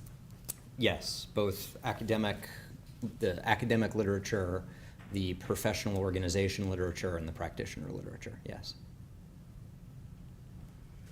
Are these sources nationally recognized among the expert community? Yes, yeah. I mean, the International Association of Chiefs of Police, for example, which publishes a lot of model policies and discussion papers, as well as a national consensus policy and discussion paper on the use of force. They are the largest and oldest police organization in the world. Police Executive Research Forum and National Police Foundation are both extremely well known in the police practitioner as well as the research community. When you talk about individual articles, academic articles, they may not have the same degree of penetration into police practice. There can be a pretty hard line between where police agencies get guidance and what academics are working on. But within the academic communities that look at this, yeah, I'm looking at well-published articles by well-known scholars. And as we've covered, you're a professor, correct? Yes. Are you also an attorney? I am. I'm a non-practicing attorney in the Virginia bar. And does your experience also include experience as a law enforcement officer? Yes, it does. And with your educational and professional background, does that give you a unique perspective, as you've said, on all of these resources, be it academic, legal, law enforcement based? I wouldn't want to say it's a unique perspective. It's not particularly typical. There are a number of law professors who focus on policing. I'm hosting a conference for them in June, as a matter of fact. There are a number of criminologists who focus on policing. Some number of them are former officers. Relatively few are former officers turned law professors who focus on policing, but there might be a couple others. So you've mentioned how you collect your research and your methodology. Beyond researching, do you write and publish yourself? I do, yes. Does this writing and publication include discussion of this concept, officer-created jeopardy? Yes, it does. Have you published books that cover this topic? The book, very creatively titled Evaluating Police Use of Force, talks about it in chapter 5, the Tactical Considerations chapter, yes. I've also written book chapters in other books, consolidated books that have talked about it. How about any law review articles? Yes. Any other articles or publications that come to mind where you've discussed officer-created jeopardy? Those are the main categories. Amicus briefs, perhaps? Amicus briefs, yes. I've done amicus briefs that have talked about officer-created jeopardy, not from the perspective of an expert applying tactics in a case, obviously, but in the context of an amicus. I'm trying to remember if I write in both law and criminology, and I don't remember offhand if any of my criminology articles get into officer-created jeopardy. Do you recall in what courts you have filed amicus briefs on this topic? The United States Supreme Court, I think the Fifth Circuit Court of Appeals. I think those are the only courts I've done amicus briefs in on this issue. And those are both federal courts? Yes. Yes. When you publish these articles and books, have you ever seen them cited by courts or other experts in your field? Yes. Do you recall any specific citations? Kind of breaking it up broadly, there are a number of academic citations, that is citations to my work by other academics in an academic context. That's true most obviously in law and criminology, but also in some other disciplines, psychology and geography and a couple of others that I don't entirely understand why they're citing me, but they do.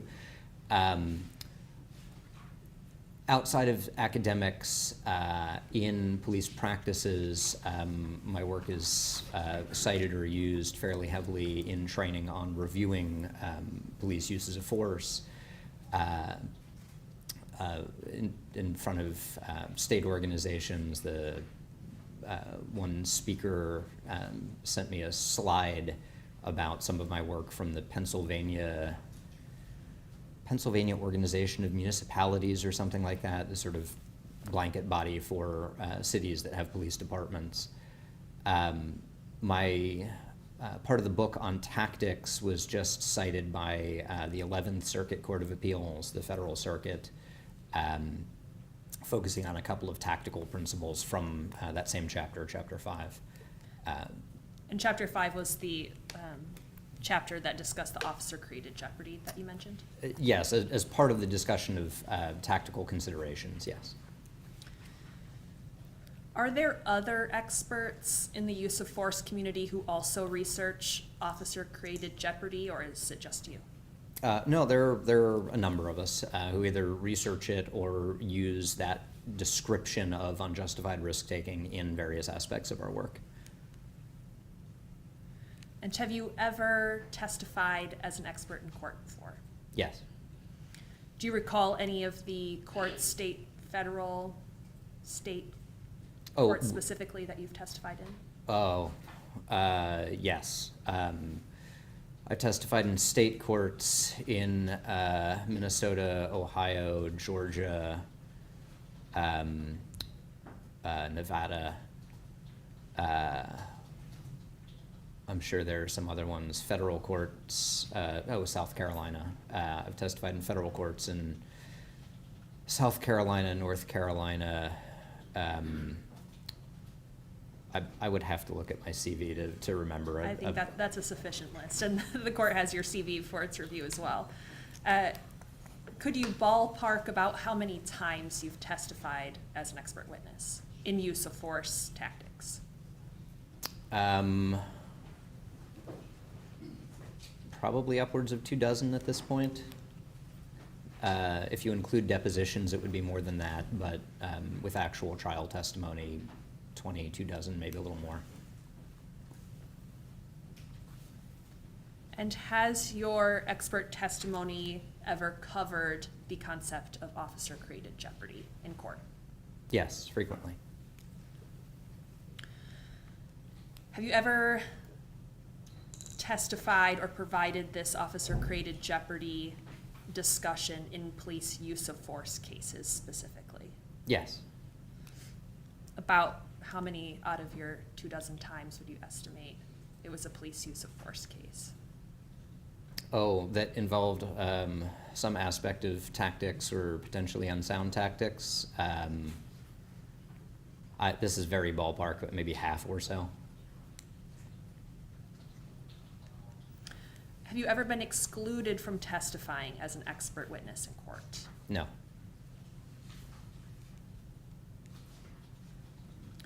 Do you ever teach or train others regarding this concept of officer-created jeopardy? Yes. And in what context is that?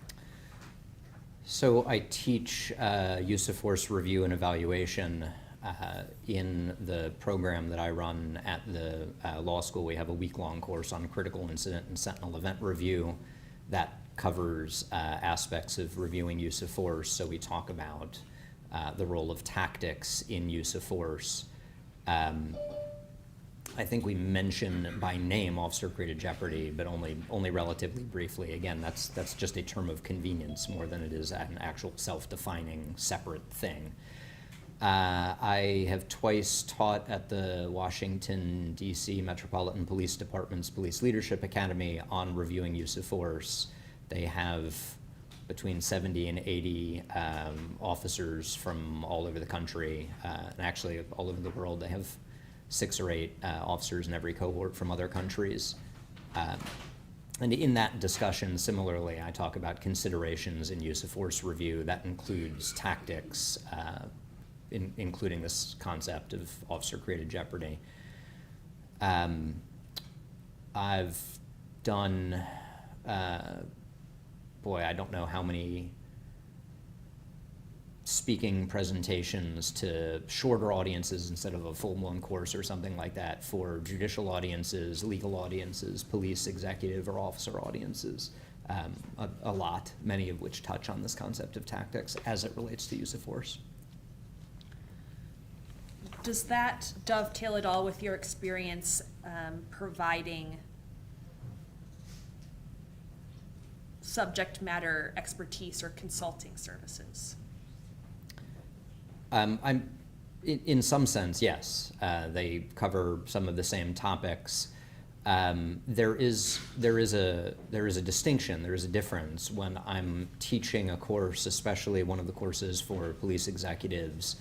The focus is not on identifying generally accepted practices. The focus is on sort of building up best practices, and there's a noticeable difference between best practices and what is generally accepted. My role as an expert is not to identify what the best practices are and hold officers or agencies to that standard. My role as an expert is to identify what's generally accepted and at the time of the incident or decision, same topic, different standard, different role, if that makes sense. So you mentioned generally accepted police practices. Could you provide a bit more of a definition of what that means? Not best practices, as you said. Sure, yeah. So generally accepted practices is really the sort of common elements of professionalism. It's the standard of care in policing. We just happen to not use that particular phrase. It's the idea with generally accepted principles or practices, and I can separately define those. These are concepts or protocols that have, again, typically bubbled up from the practice of policing and become so commonly accepted that more or less, to put it very colloquially, if you went to any reasonably trained officer anywhere in the country and said, is this more or less the way you do things, they would say, yeah, that's more or less the way we do things. Not everything in policing has a generally accepted practice, and even within generally accepted practices, there's often a fair amount of room for variation, but there are still both sort of floor and ceiling, or maybe a better way to put that is there is a minimum level of professional expectation. To meet the expectations of the professional community in policing, an agency or officer should be doing this thing or not doing that thing. Would you classify officer-created jeopardy, I guess put it this way, is the concept of officer-created jeopardy incorporated into generally accepted police practices? Properly defined, yes, absolutely. Understanding officer-created jeopardy as unjustified risk-taking, yes, completely. Again, police agencies have been teaching officers about tactics since at least the 1920s, 19-teens.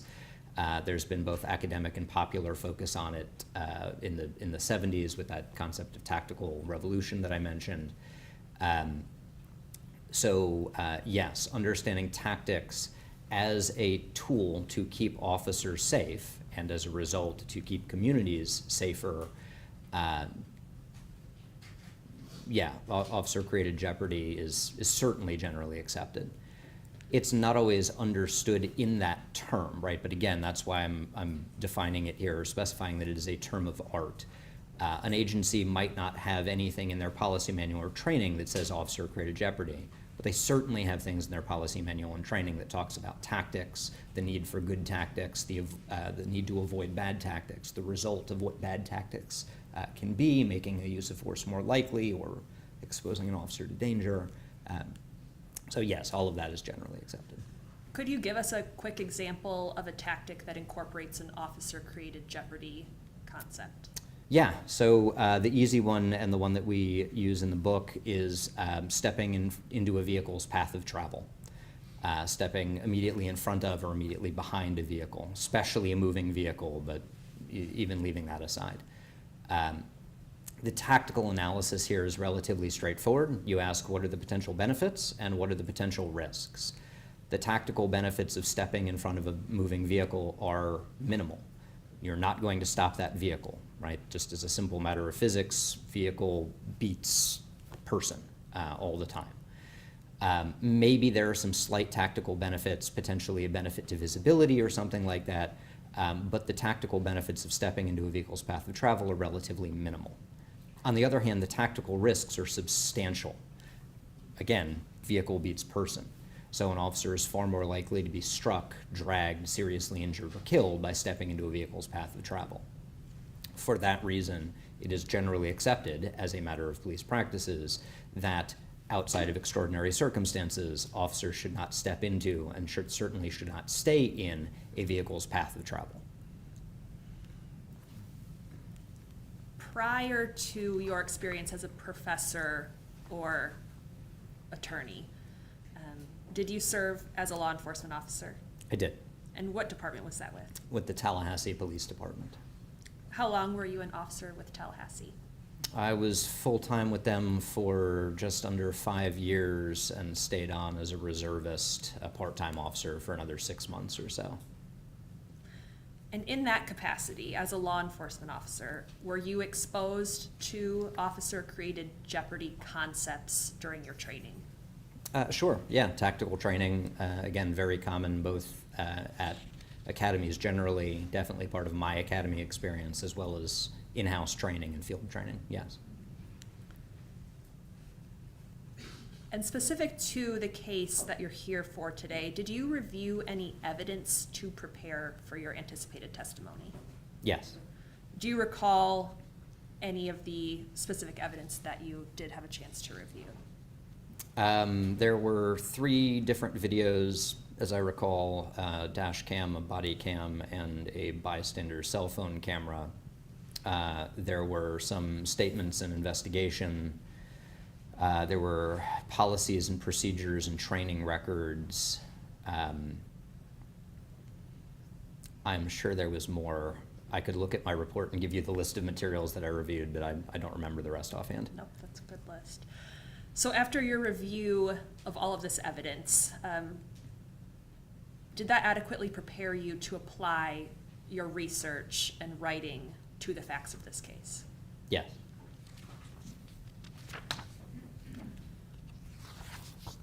One minute, Your Honor. No further questions at this time.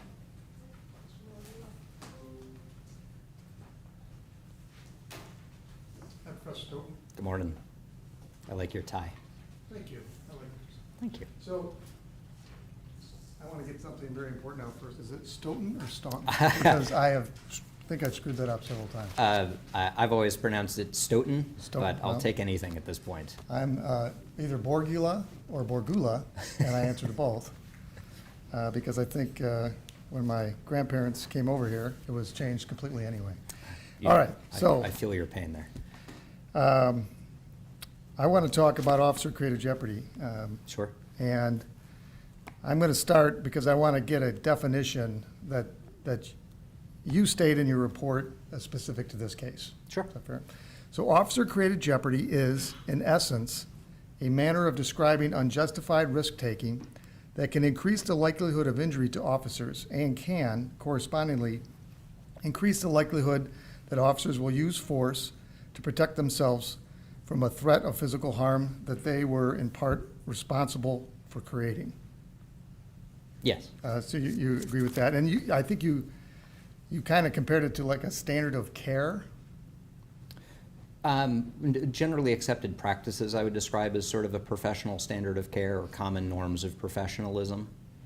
Officer-created jeopardy is one of the concepts that is generally accepted, but sort of generally accepted principles and practices broadly are what I would describe as more like a standard of care. Okay. And so I want to, the officer-created jeopardy, you say is generally accepted. And that's a term that gets thrown out a lot, especially by experts as yourself in the use of force category, right? Yeah, either the term or the concept underlying it, yes. And it's kind of the lens through which you're going to view whether or not an officer acted reasonably or unreasonably. Is that fair? When assessing the tactical decisions, yes. Yes, because you have to compare it to something. You can't just look at it and say, well, I think that's unreasonable for any good reason.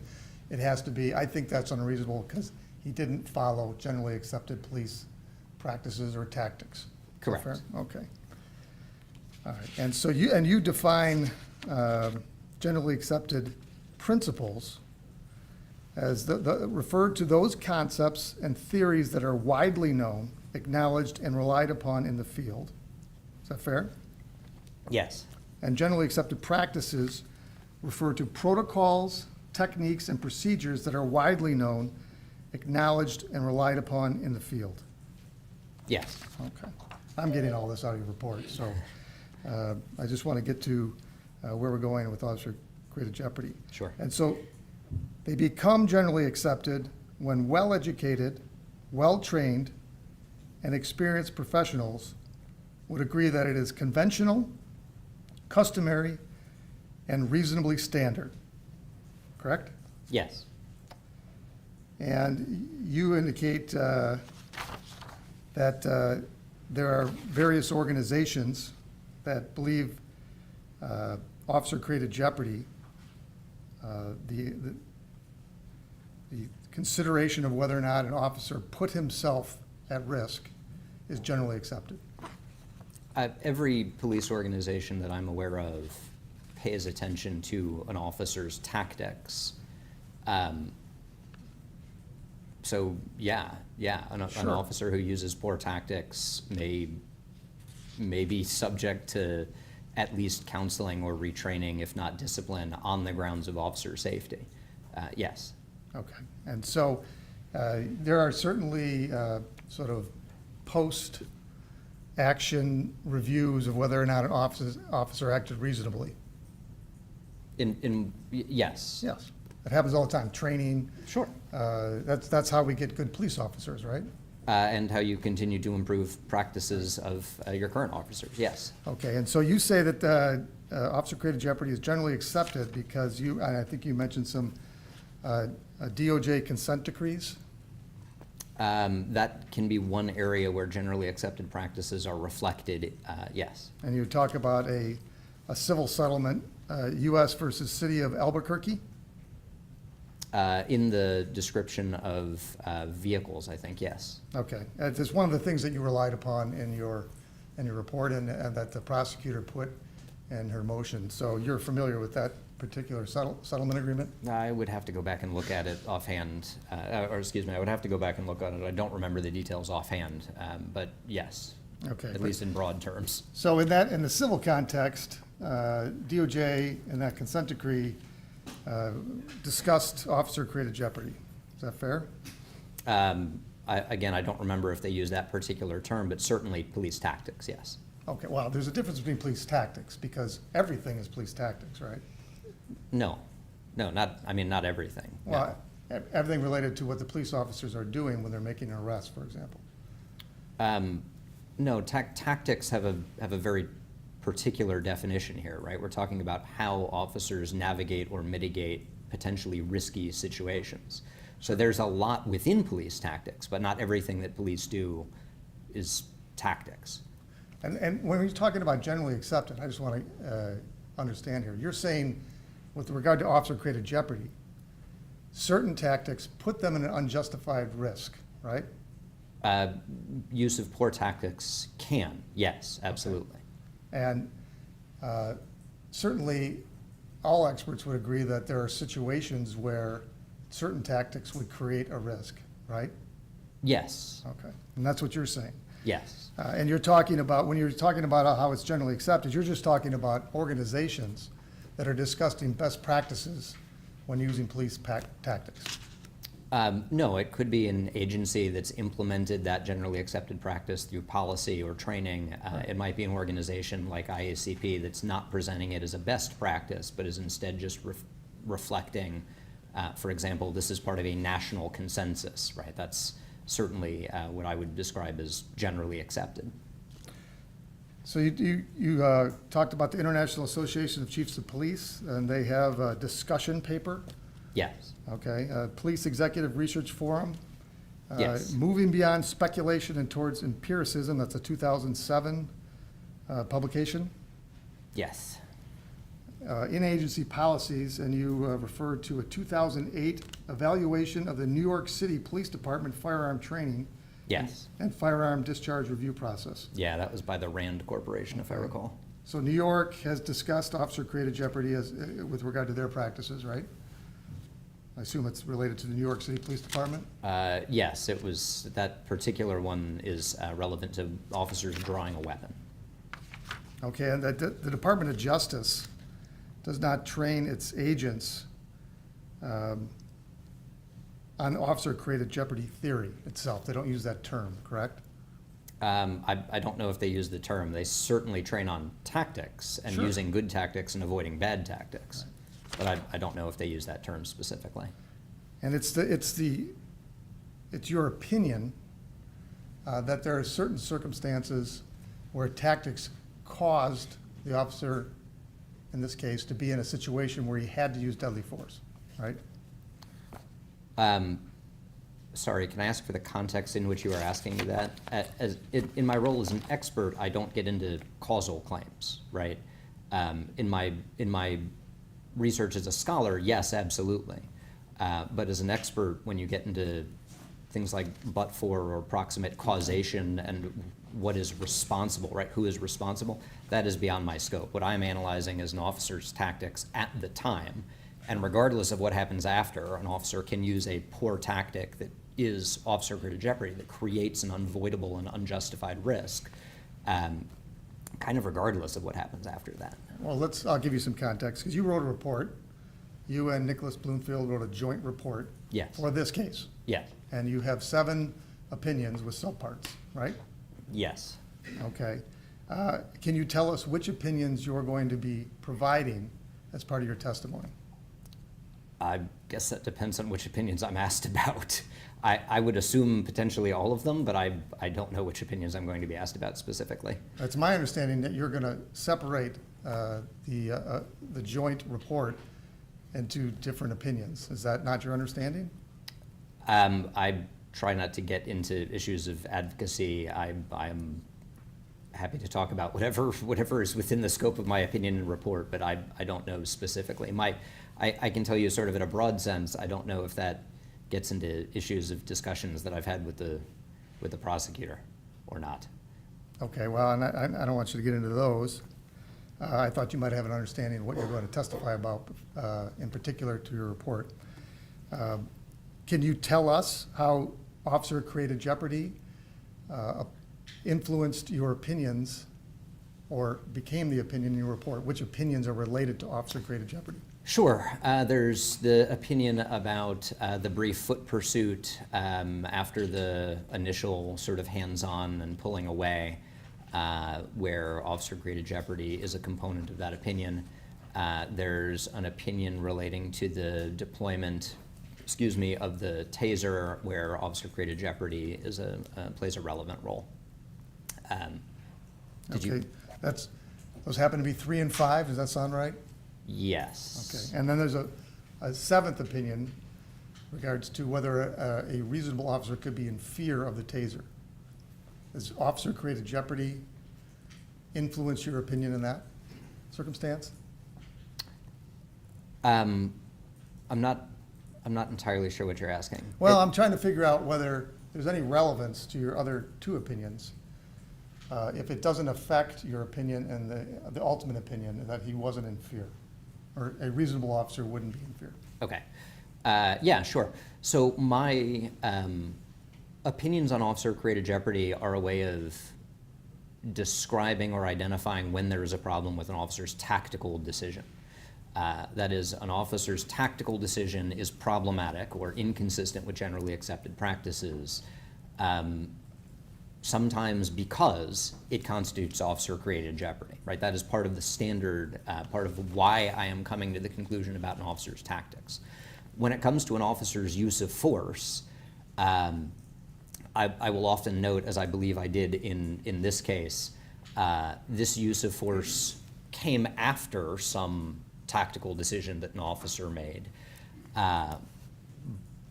But it's the use of force, in my view, like I am not analyzing the use of force as more or less reasonable because it was the result or not the result of officer-created jeopardy, if that makes sense, right? I'm looking at a use of force and saying, is it a proportional response to the imminent threat that existed at the time? And we can sort of segregate out why did that threat exist at the time? Was it a result of officer-created jeopardy or not? That might be legally relevant. But that's in a case where I'm retained as an expert, that particular question is above my pay grade, right? It is not my job to figure out what is legally relevant. I'm just analyzing an officer's actions at different points and comparing them to this generally accepted principles and practices. Okay, and you were asked whether or not the foot pursuit was reasonable, and you gave an opinion. Yes. In the report. Yes. And you anticipate you could testify about that. And you also were asked to give an opinion about whether or not using a taser in close range was reasonable, and you gave an opinion. Yes. Okay.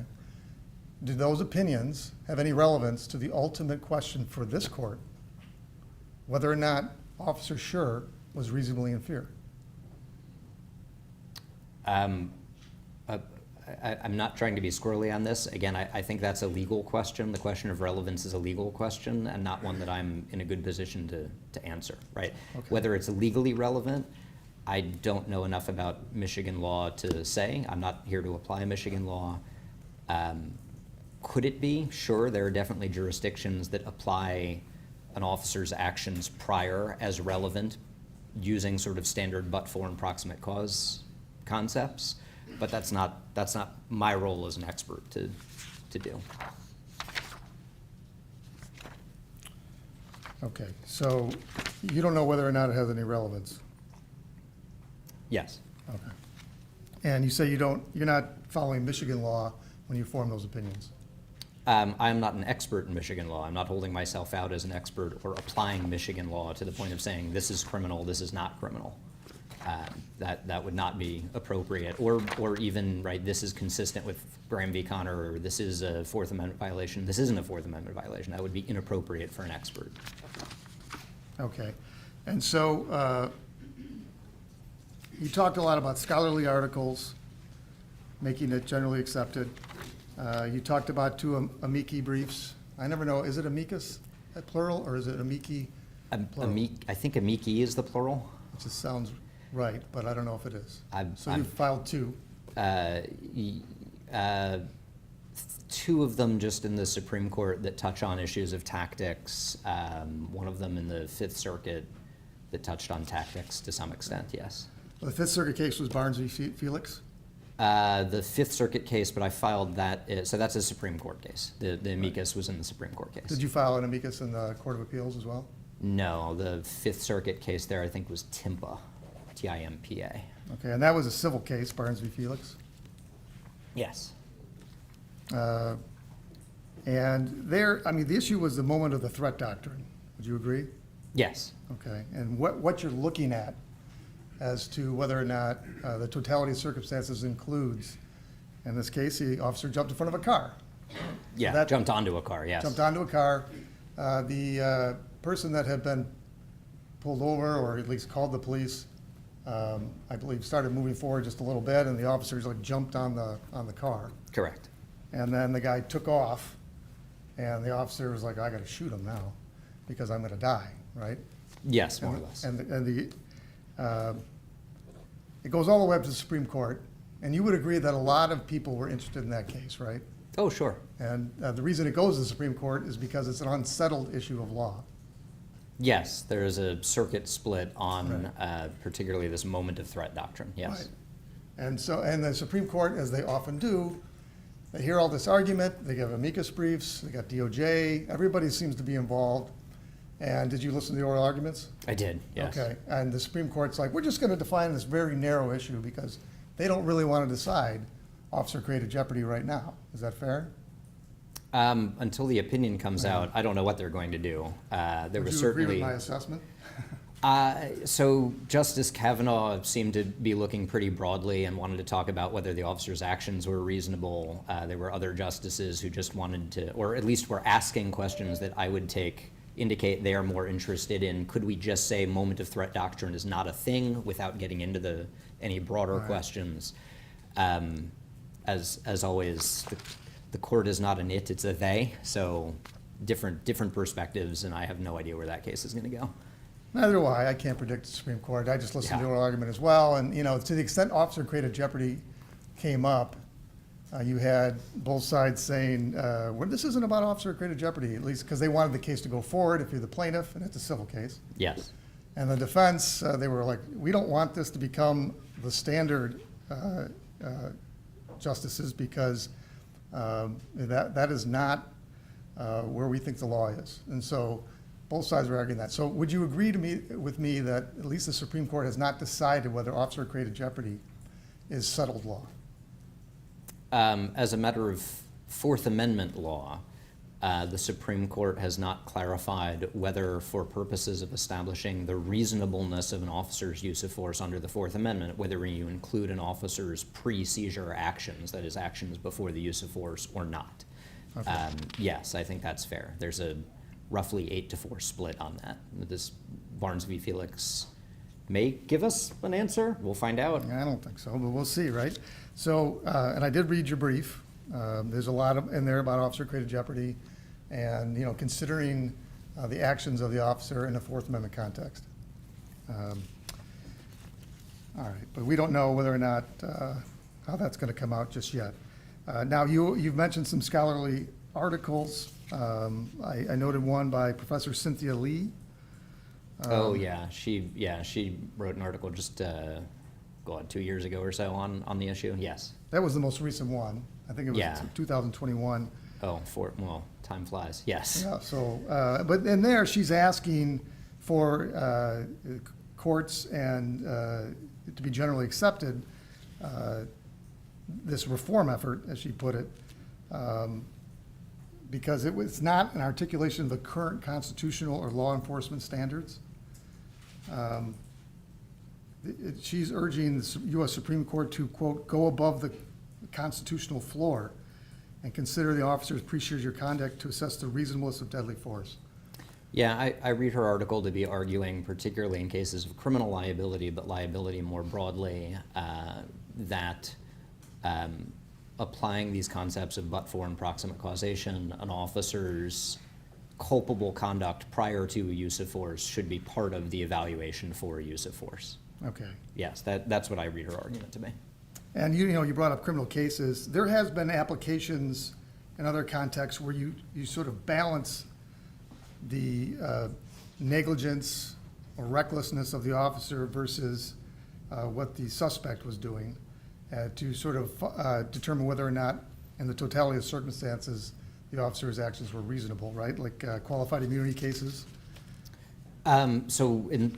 With Fourth Amendment qualified immunity, we're looking at an officer's actions as objective reasonableness. So we don't actually look at individual culpability in the sense of like mens rea, right? With specific mindset. We're just looking to determine whether their actions are objectively reasonable. In some states, under their civil or criminal standard, they might apply that particularly with reckless behavior that results in a homicide or use of force or something like that. Sure. And then, so an officer's reckless behavior could be considered in 1983 actions. That's another context. So that it maybe it can be, at least sometimes. It depends on whether let's say that there isn't a use of force and we just have reckless behavior. It depends on whether that reckless behavior is an independent Fourth Amendment violation or a violation of the ADA or something like that that 1983 provides a cause of action to. It may not, right? It may not establish an officer's reckless behavior without, say, harm to a civil plaintiff might not amount to a Fourth Amendment violation where there is a plausible 1983 claim. Okay. And even in those contexts, there's a lot of learned discussion about whether or not that should actually apply in civil context. Is that fair? Sorry, whether you should consider the unjustified risk of the officer. Sure, exactly how that fits in or should fit into the legal framework is something that, scholars and policymakers discuss. Have you seen it in criminal cases where you're testifying about something that preceded the moment of the threat, that doesn't seem to have any direct bearing on it, but we're asking the jury to consider the negligence or recklessness of the officer and deciding whether or not he was honestly and reasonably in fear of great bodily harm? Sure. So not I like take cases that I've had some role in away for a second, like California's standard, for example, for recklessness or negligence includes not just the moment at which force is used, but the actions by whomever, including an officer, right, that foreseeably create those conditions. And if someone's actions, I forget what case that is in California, but if someone's actions foreseeably create the conditions in which they shoot someone, right, then we say, okay, well, were those actions reasonable? Because if someone acted recklessly at point A and that led directly to them taking a life at point B, then again, this is just a fairly straightforward application of but-for and proximate causation. Right, and they're in a California case, I don't know the name of it, what you're talking about either, but you're talking about whether the actions at the time deadly force was used were negligent, because it could be negligent homicide or something like that, right? Sure, yeah. Okay. How many cases, any cases in Michigan that you're aware of? No. All right. None. I'm neither aware nor not aware of any. Again, I did not research Michigan case law for this at all. Any second-degree murder cases of which you're aware? In Michigan? Anywhere in the world? Yeah, Colorado just convicted an officer on would be the idea was tactical errors early in the. This is the conviction of Buen, B-U-E-N. That is a case that I worked on, and the verdict certainly suggested that the theory was tactical errors that led to the use of force created that and were culpable. So they had a verdict form that said that? No, it's the I forget what it's called in Colorado law, but it was it was not like the intentional. It wasn't the murder statute or the voluntary manslaughter statute. It was whatever Colorado has as their other version of that. Negligent homicide? I think it might have been whatever that something like that. In a self-defense case to murder, have you seen that anywhere? Sorry? Well, this is a murder case, and Officer Schurr is charged with second-degree murder. Right. I'm sorry. Intentional killing. I just didn't understand the question. Okay, and the defense is self-defense. Okay, I see. Okay, that he was justified in using self-defense because he honestly and reasonably believed he was in fear. Okay. Okay. Have you seen an examination of the conduct that you might have believed or some other expert might have believed was unjustified and put himself in risk, therefore he could no longer argue self-defense? Yes, so that's like the aggressor component of self-defense. And again, I'm not speaking of any one case specifically, and sorry. In a murder context. Yes, yeah, so I don't testify, I don't take cases as an expert in like civilian self-defense where we see more of these self-defense cases.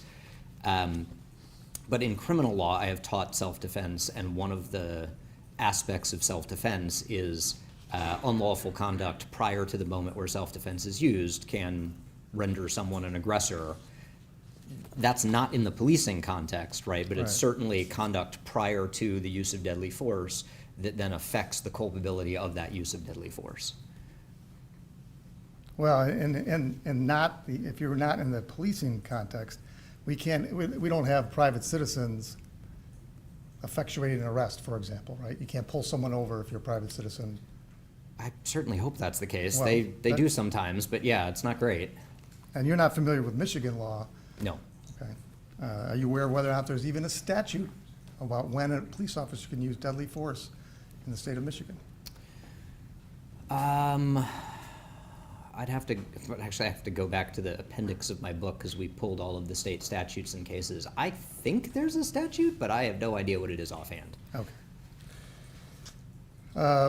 All right, so I want to talk about sort of the consequences of and relevance of these opinions that an officer might have been put himself taken unjustified risks to put himself in a situation.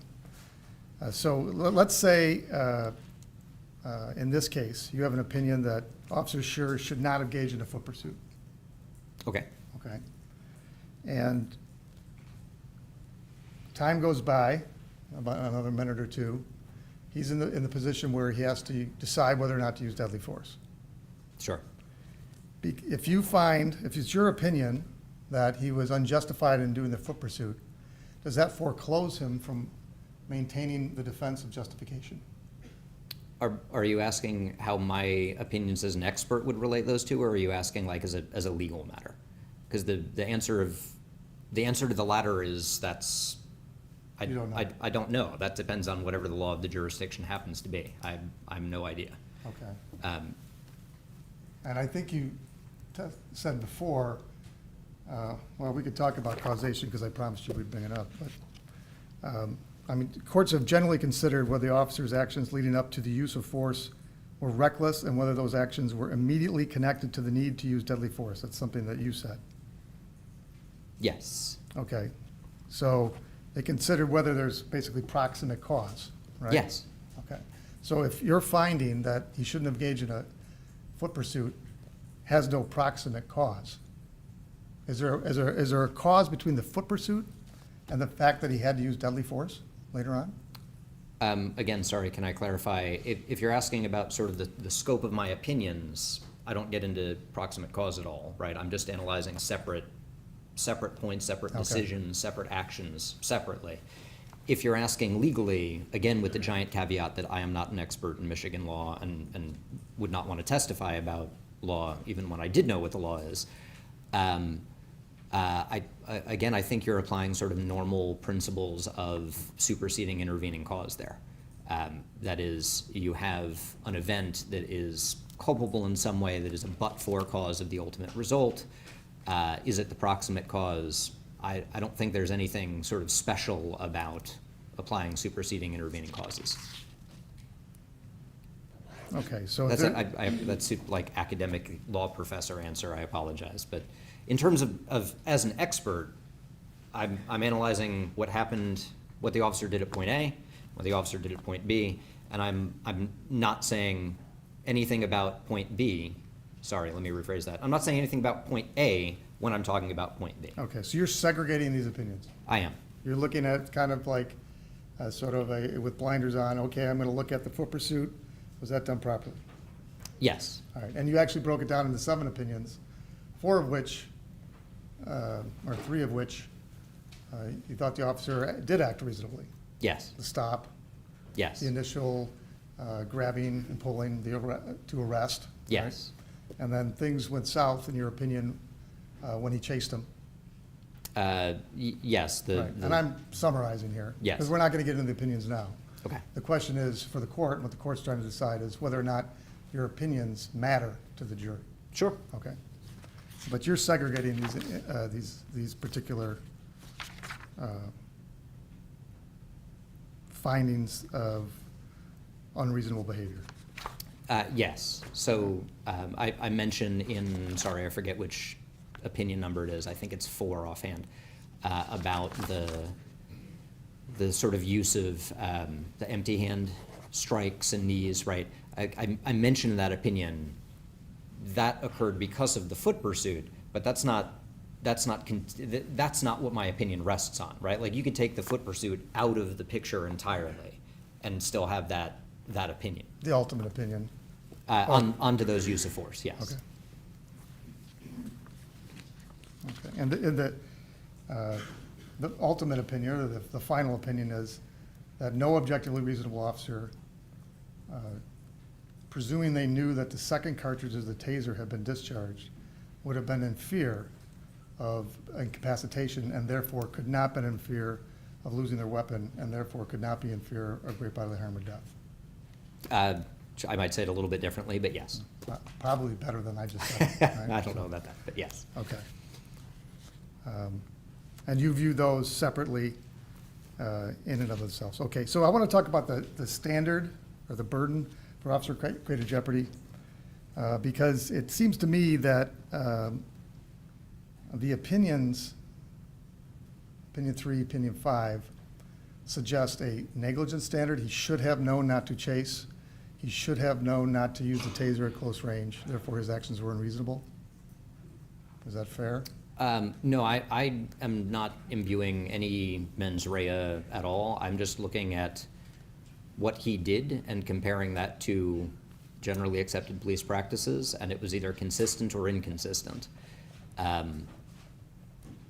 The degree of culpability for that is not something, like, culpability is ultimately a legal determination, not I think an expert determination. So I can say this did not match, or this did match generally accepted principles. This was or was not in alignment with generally accepted principles. This is or is not what a reasonable officer applying generally accepted principles or practices would do. But I'm not saying therefore there was negligence, recklessness, knowledge, intention. Now, you're saying unreasonable. Maybe, I'm not a civil practitioner. I used to be many years ago. But that has to be a sort of standard of care that he violated. A reasonable officer wouldn't have pursued him. Your Sure. Honor, I'd like to launch an objection at this point. I think we veered away from the reliability and foundation of his opinions, and we're getting into a second bite of the apple at cross-examination at this point. I think so, Mr. Gordon. I'm not sure if you have any other. The officer created jeopardy theory is based on a standard. That's all, everything I'm talking about is the officer created jeopardy theory, Your Honor. Okay, I think some of that stuff kind of exceeded the scope of that, like asking him further along. But if you can, I don't know how many more questions you have with respect to the officer created jeopardy issue. I'll try to wrap it up, Your Honor. Because I'm only trying to figure out if his opinions would be reliable. Okay. Reliably applied. You're not going to consider whether it's relevant to the jury's consideration? I think I've already determined that previously. Matter of fact, you mentioned that before we had him come on, that I've already determined that his testimony was relevant. So you've already decided that the officer created jeopardy theory is relevant? I'm trying to find out if it's reliable or not. Okay. Well, I'll ask more questions on that, Your Honor.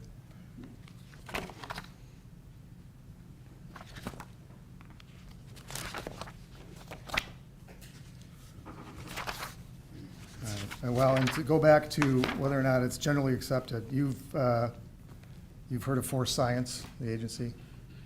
Yes. Okay, and you're aware that, you know Von Klein, have you heard that name before? Yes. Okay, and you're aware that he does not believe that the officer created jeopardy theory should be something to consider in the, when considering out whether the use of deadly force was reasonable?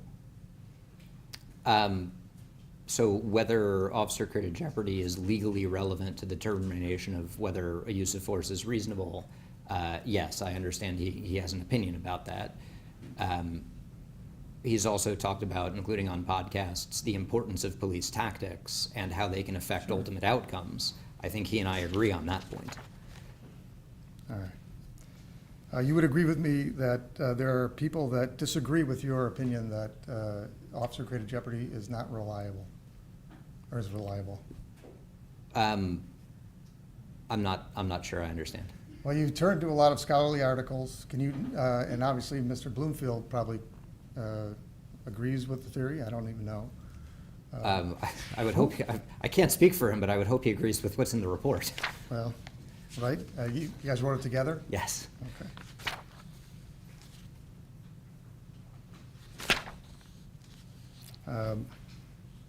Did you consider, when determining your opinions, did you consider GRPD trainings?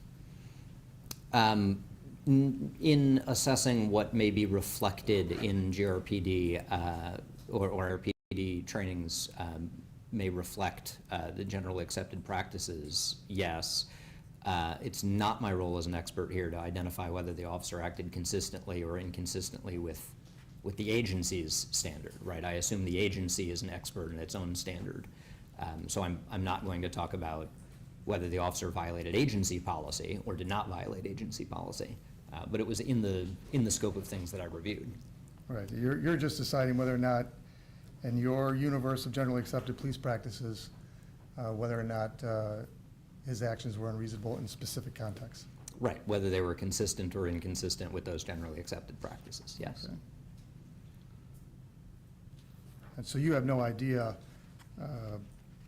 whether or not Officer Schurr is aware of any of these officer-created jeopardy or any of these other generally accepted police practices that you are going to talk about today? No, I can't talk about his knowledge or lack of knowledge about any of them. Okay.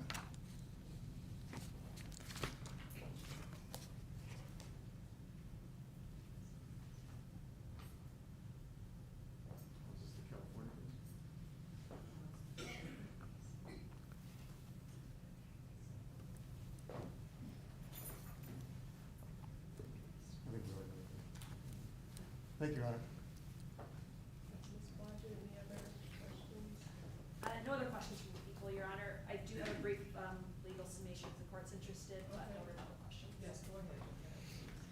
I know that people have filed a brief legal memo with the court summarizing the law that we're operating under. And I would just want to emphasize that when considering reliability, the court is just making sure that the expert's opinion is resting on a solid foundation. It doesn't need to be a universally accepted opinion. All experts don't have to agree, or his opinion need not be proven 100% correct. Just that it's based on sufficient facts, data, a reliable methodology, and comes from sufficient personal knowledge, training, or experience.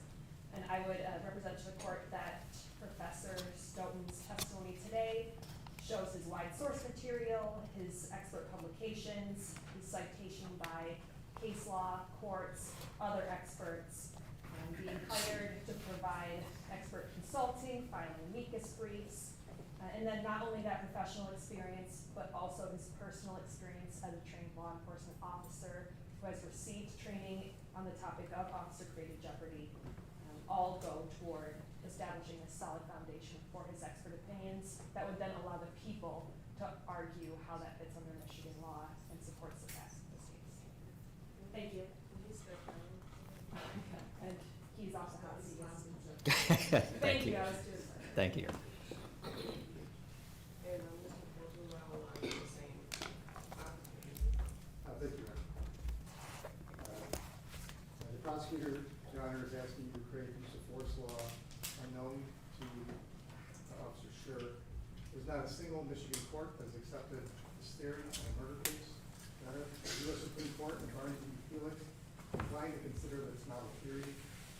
It's still yet to be litigated.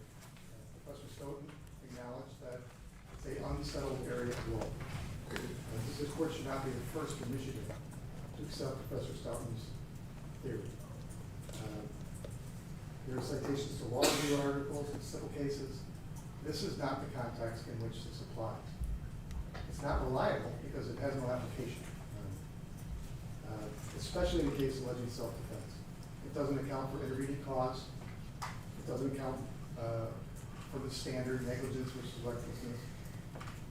And the opinions here are based on negligence. He acted unreasonable with a foot pursuit. He acted unreasonable because he stood too close to him with a taser. Therefore, he can't argue self-defense. That's the suggestion by putting that information in front of the jury, that he's created this unjustified risk that he is foreclosed from defending himself, no matter what happens. That's the problem. And you're going to confuse the jury completely by letting Professor Stoughton give opinions about things that based on this theory. Your Honor, it's absolutely dangerous.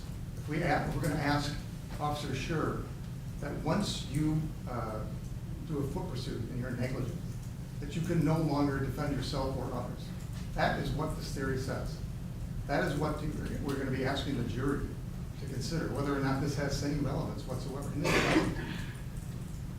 This is a murder case. The issue is whether or not he intended to kill somebody, and the issue is also whether he was justified in doing so. We ask this court not to accept this theory. It has no bearing whatsoever on this matter. There are other areas, as in the expert's report, that they can opine upon that actually might matter. But the theories of the foot pursuit and standing too close are not reliable in the context of this case. Thank you, Your Honor.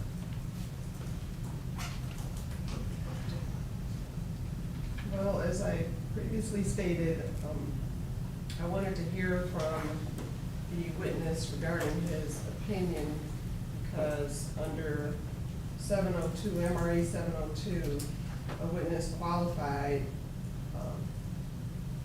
who's qualified as an expert by knowledge, skill, experience, training, etc., may testify in the form of an opinion if the proponent, which would be the people, demonstrates to the court that it's more likely than not that his opinion would help the trier of fact to understand the evidence or determine the fact of the issue, that testimony is based on sufficient facts or data, and it is a product of reliable principles and methods, and that the opinion reflects a reliable application of the principles and methods to the facts of the case.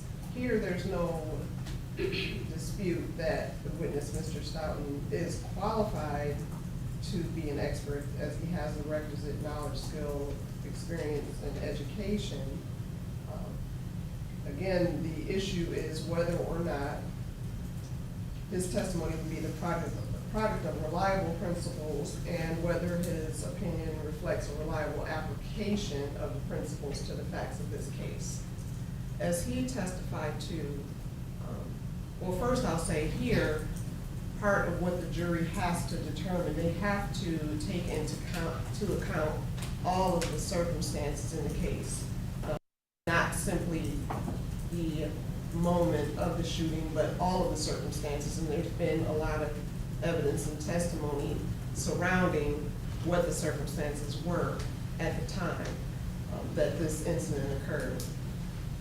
In considering that, after hearing from Mr. Stoughton, he clearly testified that officer created jeopardy, that particular theory is a term of art, and that term of art, which was coined in the 90s, not by him, but by someone else, that particular term of art, officer created jeopardy, is regarding tactical decisions made by an officer which is subsumed within generally accepted police practices.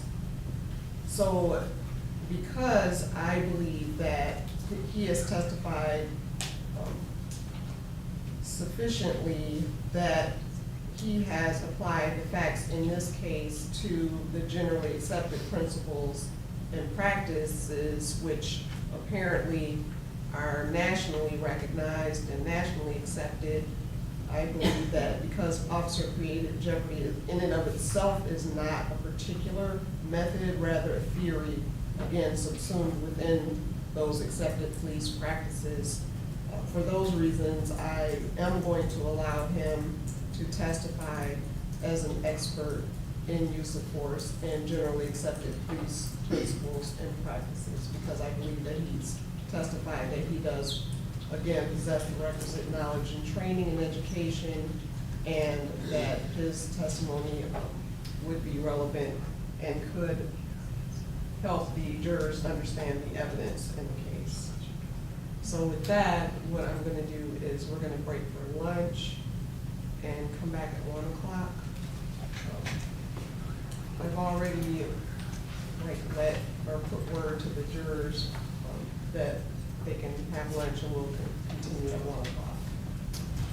Is there anything else before we break? Nothing, Your Honor. I hear some whispering to my right, Your Honor. One moment. No, Your Honor. Thank you. Okay, see you after lunch.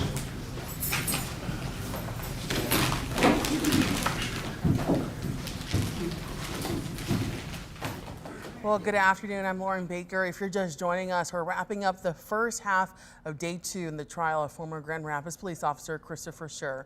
So far today, we've heard from 2 experts brought by the prosecution, one being a senior manager for the taser company that the taser used in this case was from, another being a police expert. We'll get to those testimonies in just a moment, but first, like yesterday, we want to remind you all watching that we are delivering the live stream of this trial on a court-mandated 30-minute delay. So what does that mean? Well, 13 on Your Side was instructed by the judge to stream the trial on this delay so that any sensitive information that was not supposed to be broadcasted, like personal details, can be redacted before it's put on air. There are no other modifications to how we are delivering this trial, and we will remind you about this delay throughout the day. We're going to now jump to 13 on Your Side's Callie Lichter and Riley Mack. They're joining us now in the courthouse. They've been watching this court proceedings all day long. Ladies, tell us, what have you seen so far?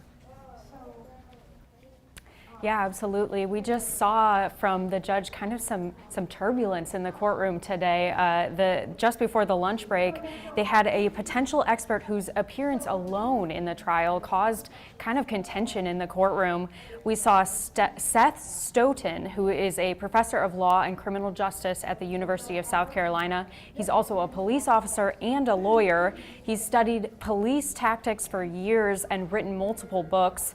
The defense immediately argued that he should not be included as an expert witness in the case. The motions to deny him immediately, though, were not approved. They were going to hear him out and see if he should be an expert in the case. The prosecution jumped in to prove that he could be an expert. Stoughton said he's testified as a use of force expert around 22 times across the country. He says he has never been denied as an expert in the courtroom. Matt Borgula, who represents Christopher Schurr, cross-examines him. He brought up his report that he submitted to the court. He said Stoughton made opinions on Schurr pursuing Lyoya on foot and trying to use his taser. He said that's fine. You can make opinions on that and you can justify those actions. He has issues, though, with him making opinions on what he called the ultimate question, which is whether Schurr was justified in shooting Lyoya.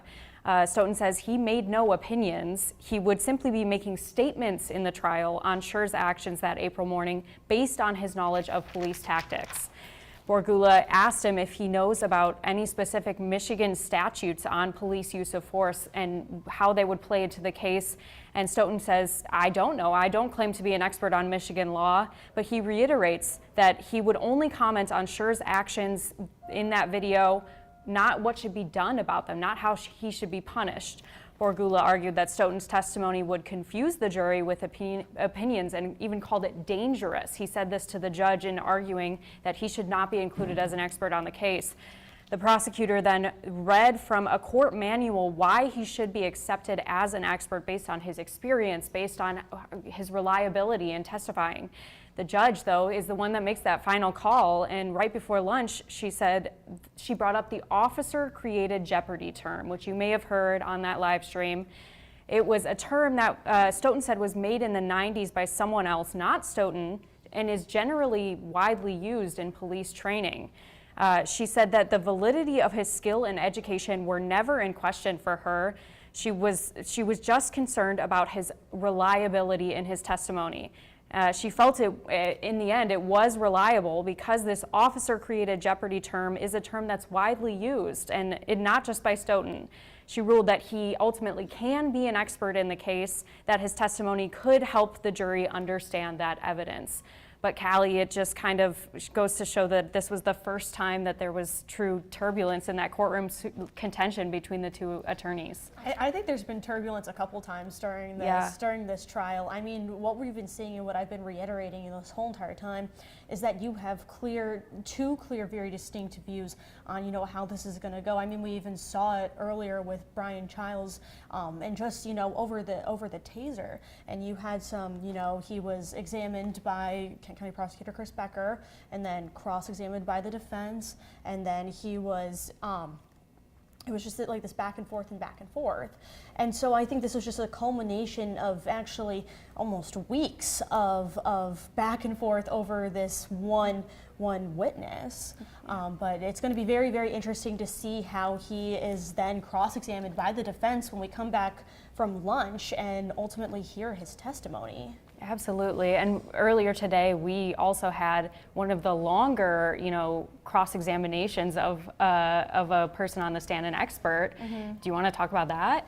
Yeah, so I know, we talked earlier when I was on about the use of the taser and kind of the two framings of this. And like I alluded to in my last answer, we're definitely getting to the point, what I call kind of the crux of this trial, is the two opinions, the two views of the two sides. And like every trial, there's going to be differences and things like that. But this here especially, I mean, this isn't, a misdemeanor case. This is felony homicide. It's a very heavy case, a very heavy thing that the prosecution is trying to prove here. And it just goes to show, the fact that this expert was questioned on, how to be an expert, or, his experience as an expert for over an hour. We were talking, like we said, 2 hours is the longest that an expert has been examined and cross-examined in this trial so far. And so, Lauren, sending it back to you in studio, it's going to be really interesting to see how long this next expert is going to be examined and cross-examined. Yeah. And I want to talk about just the weight that these two experts have, ladies. You know, we have seen that the taser has been a main focus for this case. Now we have a police expert, and we're expecting more police and taser experts. Talk about the weight of having experts on these specific topics. So, you know, when it comes to trials, and like I said, this isn't, you know, a low-level felony crime or a misdemeanor. We're talking about like felony second-degree murder. That is a very, very, very heavy charge. And it's one thing to hear from people who were on scene. Like yesterday, we heard from two of Leoya's friends. And those are more of your story witnesses, your character witnesses. But when it comes to the experts, these are people who have been doing their jobs for at least, you know, a sizable amount of time. They know what they're talking about. They have degrees in these sort of things. These are the people who really know what they're doing. And if, you know, if you've been paying attention during this trial, you know, for the people back at home, you can notice for the first couple minutes, in this case, an hour, when a witness takes the stand, they're being asked about their qualifications. You know, where did they go to school? How long have they been in their position? What do they do in their position? Things along that lines. And that's just to prove that they know what they're talking about, they're knowledgeable. And it's really, really important to both sides that they call in experts who know what they're saying. So it's not like you're just taking someone's word for it. These are, again, like I've been saying, these are people who have been practicing this, who have gone to school for this, who have been doing this for a very, very long time. Ladies, we spoke with an expert earlier today who talked about he felt like the steam was going to pick up today. Yesterday, we only heard from a couple of people, not too many experts, but today we're hearing from experts. Do you feel like the steam in the courtroom is starting to amp up in terms of both sides trying to make their arguments? Absolutely. Just today, you know, yesterday we had 8 witnesses, and it felt very quick. Callie and I were speaking about just how much longer today feels with just the 2 hours of questioning. You know, I was surprised by, you know, half an hour going over the cross-examination of the expert, like asking their educational background, their skills, their experiences, where they've testified before, how many times they've been an expert, and even questioning like the people that they've worked with on their books that they've written and things like that. These little details are certainly coming into question in the courtroom. Like Callie said, this is, I think everybody knows the high profile nature of this case and is taking it very seriously with that cross-examination. And you know, one thing, I was able to speak with an expert yesterday who's been helping us throughout this trial, and I simply asked her, I'm like, you know, is it like the TV shows and the movies where there's one, you know, bam, witness who kind of solidifies the case? And she goes, you know, those are in movies, those are in TV shows. She said that the prosecution, because this is their witness list, the defense has a whole nother set of witnesses that we still have to hear from. When it comes to the prosecution's witness list, they're really calling them in, you know, in chronological order of this case. We started off with the friend whose house he spent the night at, friend in the car, the neighbors who went out, you know, the first neighbor on scene, second neighbor on scene, and then we started hearing from experts, the analysis, and we're getting into the kind of this post-analysis here when it comes to the taser and when it's going to come to, you know, the police expert and other witnesses that, you know, we're bound to hear in this case. So yesterday, yes, we got through those 8 witnesses, boom, bam, done. But now it's going to get into the analysis of it, which I think is at the most contention of this case. You know, those witnesses who were on scene, the friends, the neighbors, that's what they saw. And yes, they were questioned about what they saw, but these are experts who are going to get a little more pushback because, again, they are experts in the field. They know what they're saying, and they can push them a little bit more because, you know, it's a more in-depth issue and topic that they're talking about. And that's one thing I wanted to actually bring up to both of you is that we have seen the prosecution defense really kind of hit hard on those really specific details, and we just saw Stoughton push back on some questions, especially with the defense saying, I'm not sure what you're asking, or can you be more specific? Talk about seeing the process of both the defense and the prosecution really trying to get down to the specific details on what they're questioning these experts. Absolutely. It definitely feels at some points it's kind of difficult to watch. It's a lot of the same questions being asked over and over, maybe phrasing it differently. It almost feels like we're like probing, we're prodding at the person to get to the heart of what they're trying to say. A lot of times yesterday it was hard to watch. These are people who, you know, lost someone, and there was a lot of questions at them in cross-examination of their testimonies. And today we're definitely getting into that nitty-gritty of, you know, even just, like I said, their experience is coming into question. So yeah, definitely a lot of similar questions being asked, and then the cross-examination, and it kind of happens all over again. But we've broken down a system of, you know, highlighting the most important details, and we've got all that on our website, 13onyourside.com. We've got a main bar story where we're just giving you the highlights, you know, so you don't have to listen to 45 minutes of cross-examination to find the important details of what was just being asked. You can find that on the main bar of our website. That's our live article. And when it comes to, you know, these questions, like Riley said, they are similar. They're going to be asking similar questions. But it kind of goes to the point, like, even though this is the prosecution's witness list, these are people that they are calling in that they believe will help, you know, build their case. They're not going to be 100%. Obviously, when you take the stand, you have to be 100% truthful and honest. That's the oath you're taking, or else you can be charged actually with perjury, which is a crime. And so these people have to be 100% truthful in what they're saying. So they're not going to, you know, say 100% the things that the prosecutor probably wants them to say or wants to hear. So that's why you ask a lot of questions over. There's been some times that Becker has asked a question in one way that the defense has asked another way, and they've gotten, you know, a little bit more deeper into the answer that's kind of like probed it and could possibly help their side. And again, both sides are going to keep on questioning these witnesses until they hear something that, you know, hopefully for them benefits their case. And that's why we're seeing today, you know, this 2-hour examination, cross-examination, and now 1 hour of just trying to, you know, see if this witness should be considered an expert and even allowed in the trial in the first place. It's just to get to that main point at the end of the day that, you know, these people are hopefully going to help either side of the case. And even though these people are not defense witnesses, the defense is going to try to get them to, again, help their case. I think we saw a lot of that too this morning with the taser. The person from Axon Technologies was, you know, speaking first to Kent County Prosecutor Chris Becker, and he was asking a lot of questions that kind of gave the response that a taser is not so much a fatal, dangerous weapon. And then the cross-examination happened where, you know, a little bit different questions are asked, and we learned, you know, a taser can be fatal. And it really depends on the questions that are being asked. You can see it just in that one testimony today, in that 2 hours, how much changed depending on the questions that are asked, and how much the case could change too. Well, Riley and Callie, we appreciate your reporting. We think that proceedings for you all will start very soon, so we're going to let you go. Thank you so much for helping us out, ladies. And again, it's a reminder that while proceedings may be starting soon, we are still on that 30-minute delay. So as soon as proceedings start and that 30-minute delay has expired, we will bring you the most up-to-date on the proceedings. We now have a team of experts who have been watching this trial with us, and we'd like to bring them in.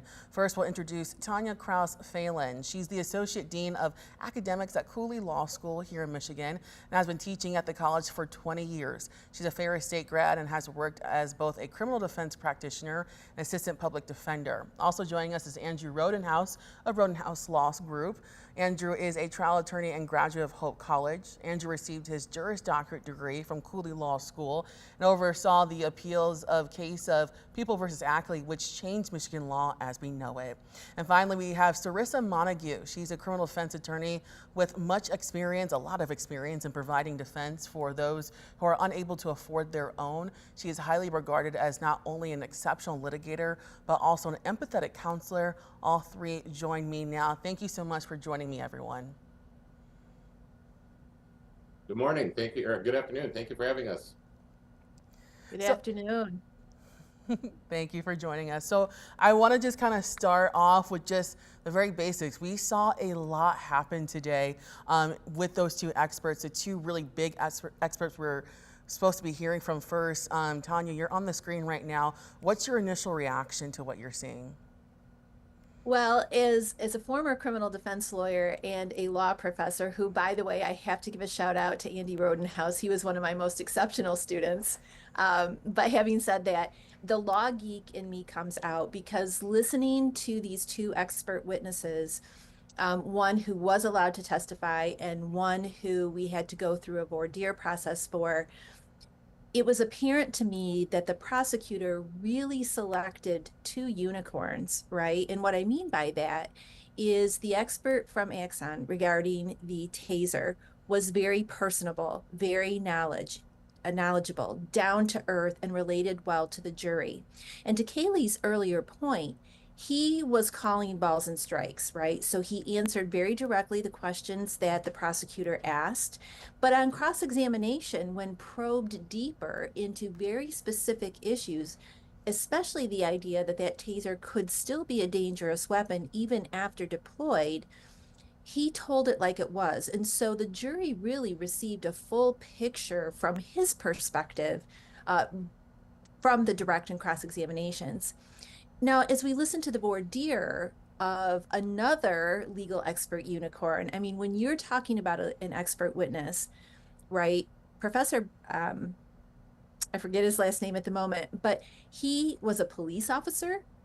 He is a licensed attorney, non-practicing, and he's a law professor and has been considered in numerous situations to be an expert on police use of force. So from a qualification standpoint, that's pretty impressive.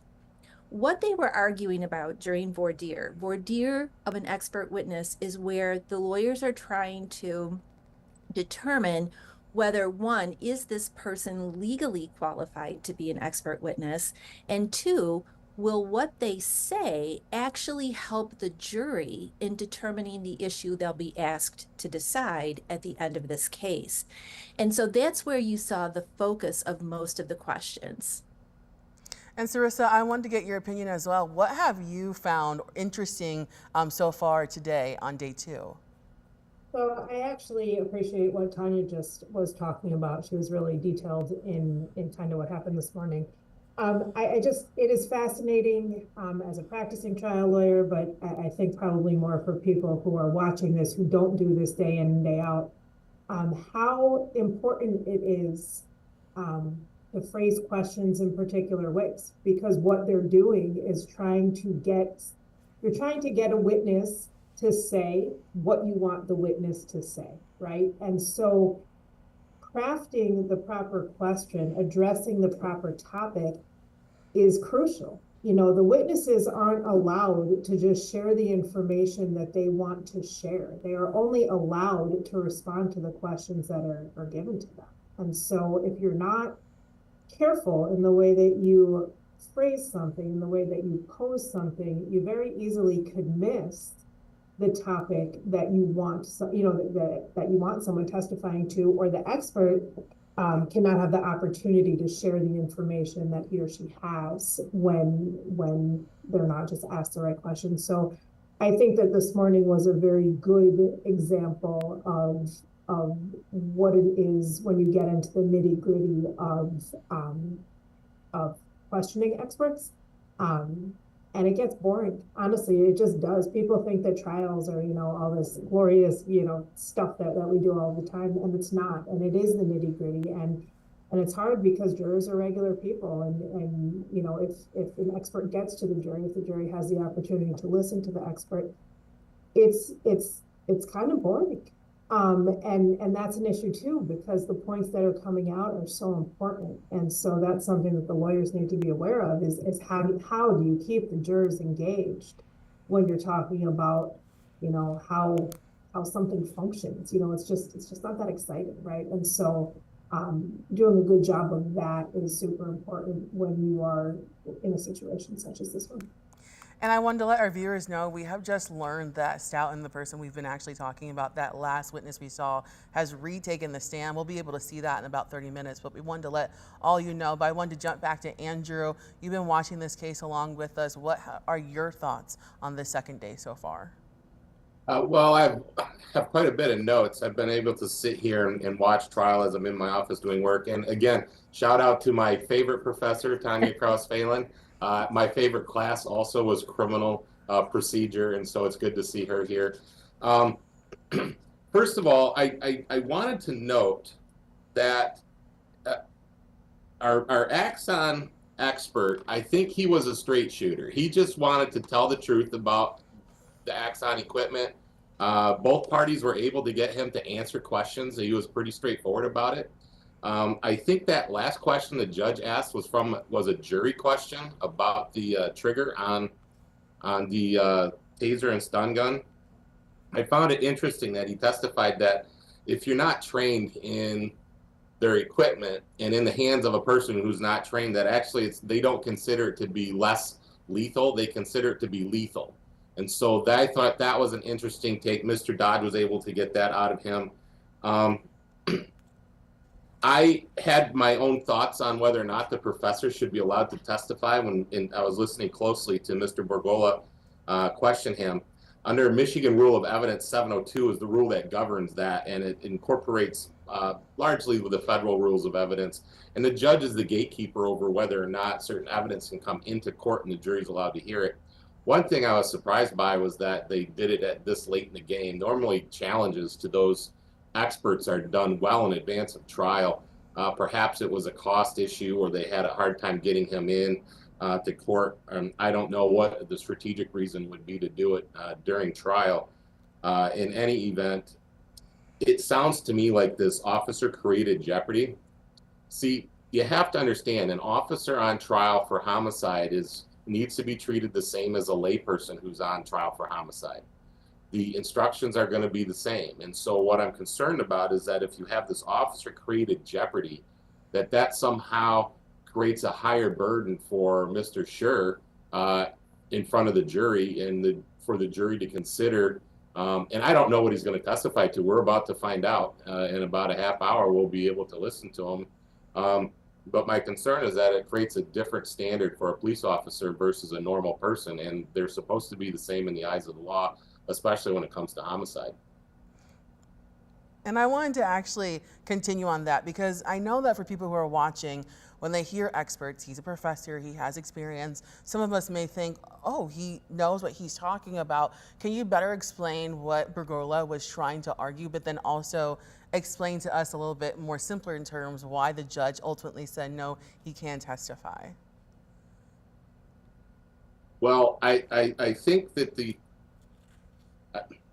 all right, so there's a lot to unpack when it comes to experts, and there's just a lot. And so to try to do it on something like this, we'll give it a broad brush, but when it comes right down to it, there's first of all, is what he does, is it reliably testable? Like, can you go out and can you test his hypothesis?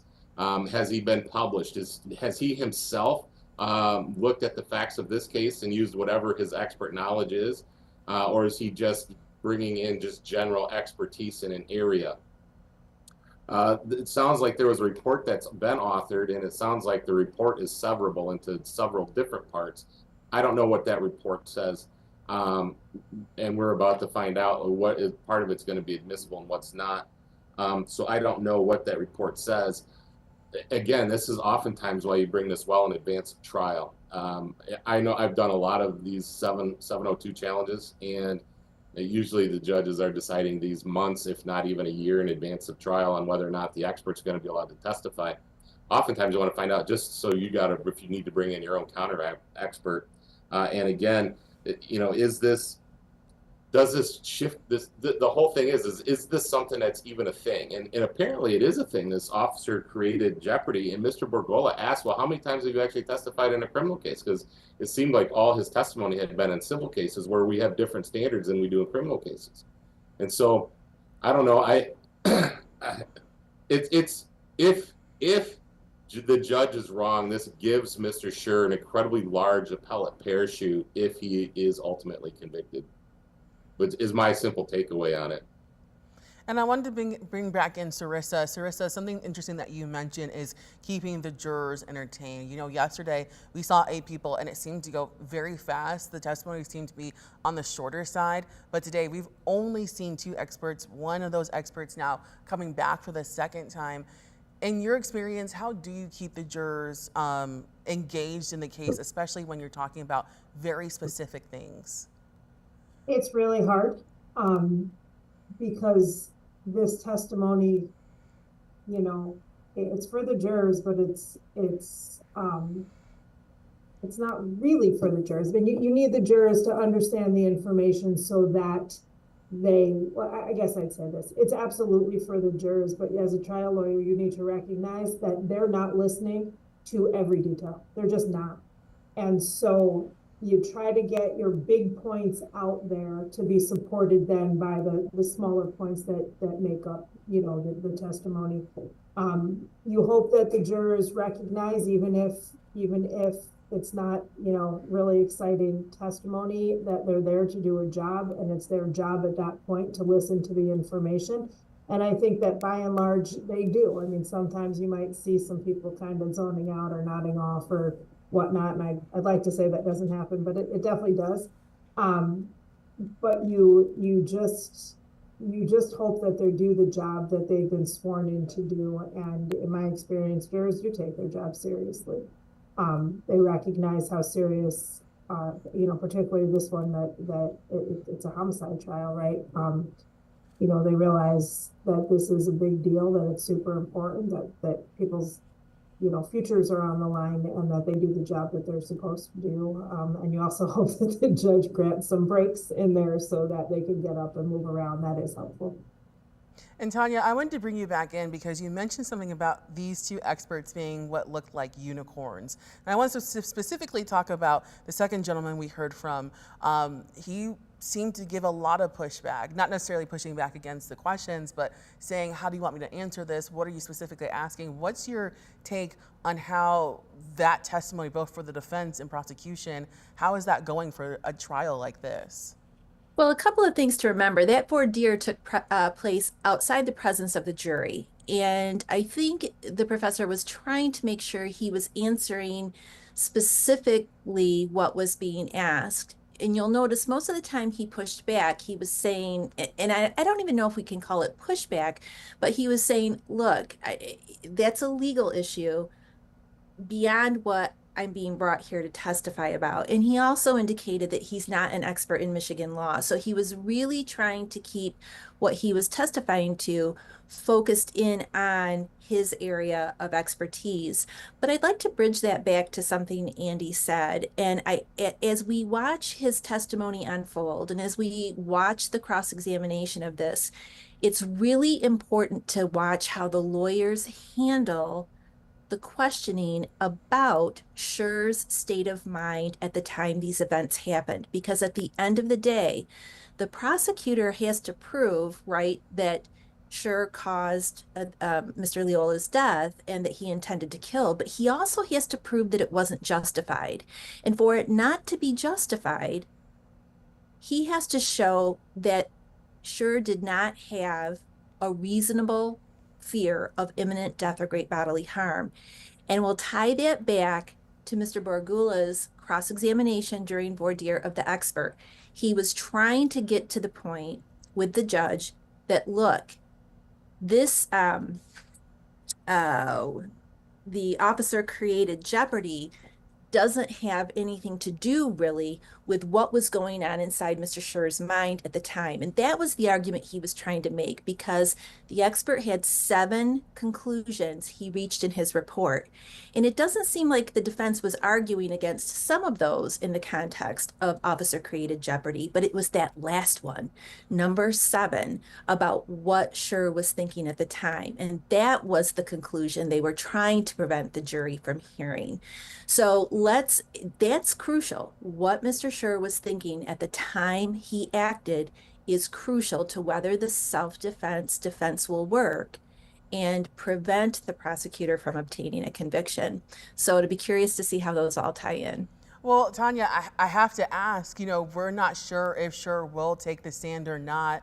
And you're saying that they have to prove what Schurr was thinking. How does that come into play if he does take the stand and let's say he says, oh, I was thinking this or I was thinking that? Does that throw away all that we've heard? Or, I mean, to me, that just sounds so difficult to come back from if that does happen. Well, and I think Sarissa and Andy will agree with me on this. There's a general rule in criminal defense that nothing good usually comes from a defendant taking the stand, right? Because jurors already come in with preconceived notions. But in a defense like self-defense, a defendant, although they have the right not to take the stand in a criminal trial, they also have the right to. And because what the officer was thinking at the time he acted is critical to that defense, it really leans a defendant toward taking the stand so that the jury can hear from the defendant's own mouth what he or she was thinking at the time. Now, I'm not trying to place any burden on the defendant to think he has to testify, and that's not my place. I'm not his lawyer. But it's very common, I think, in self-defense cases that the defendant does take the stand so the jury can hear what was in their mind at the time. Andrew and Sarissa, I wanted to pose that same question to you, and I wanted to get your take. We'll start with Andrew. What are your thoughts on that? Well, like I said before, it's very difficult in a case like this, particularly self-defense, to prevail without taking the stand to testify. I've never actually heard of it happening. I've never seen it happen in real life with myself. And oftentimes when I'm doing a case in self-defense, a significant amount of my prep time is with my client discussing what their testimony is going to be and how we're going to present different things. And so I would expect that Officer Schurr, who's a police officer, and so he had at least at some point in time has had some training in how to testify in court and what the role is. I would expect he was a young officer. I don't think he's had a lot of previous experience, and so I don't know how much testimony he's actually given in court before, but I can imagine that he's got an excellent legal team, and I'm sure they'll have coached him up if he's going to take the stand. Because like the good professor said, it's very difficult in a case like this. While you have a right to remain silent, it's like almost impossible in a self-defense case because the jury has to know what were you thinking, what were you doing, how were you feeling, like all those things. A lot of that stuff is going to be emotional too. And so I would expect to see him testify, but again, he's not required to. And the law says if you don't, then the jury can't hold it against you. And Sarissa, you were just talking deeply about keeping jurors engaged and trying to give them as much as possible to help their decision. What are your thoughts on that question? So it's interesting. I've seen it go both ways. It is, you need the jury to understand what is going on in the defendant's mind at the time, right? That's true in every case when you have self-defense. And then the question is, how do you get the jury to understand that the best way possible? As Tanya said when she started out, we usually advise against defendants testifying. However, you do need to be able to convey to a jury that a person honestly and reasonably believes that, they needed to use the extent of force that they did, right? And so there are times when you can get to that information in a different way, right? If you have, we just had a case where there were past experiences. Somebody had been threatened before. Somebody had been shot at before. So, at a previous incident, and so it's not so crazy for a jury to conclude if the person who has been shot at before by a particular person then encounters that person at night in a dark place that they could, that person had a gun, then you can kind of draw the conclusion under those very specific circumstances, right? But that's few and far between, right? But that's kind of an extreme circumstance. So I have seen it go both ways. And in both of the two incidents that I'm talking about, both people were charged with murder, and ultimately both people were convicted of manslaughter. So you got, the jury didn't believe in either case the full self-defense, but they also didn't believe that there was malice involved in the shooting, and so they convicted on the lesser of manslaughter. So You know, it's a hard question. You know, it's ultimately up to Mr. Schurr if he wants to testify. It is his right and only his right, and it's only up to him to give up that right should he choose to. So I'm sure it will be with the consultation of his attorneys, and they will make that decision together. But it is it's a hard decision. Well, Sarissa, Andrew, and Tanya, I want to thank all of you for coming on and kind of breaking down some questions that I know a lot of viewers have. I know you will be continuing to watch this trial. We hope to tap into you all once again, maybe later today or tomorrow. Thank you. We want to now go to 13 on your sides, Josh Albertus, who's live outside the courthouse. Josh wanted to draw attention to a rally held outside the courthouse yesterday from a state rep. What was he there for and what was he talking about, Josh?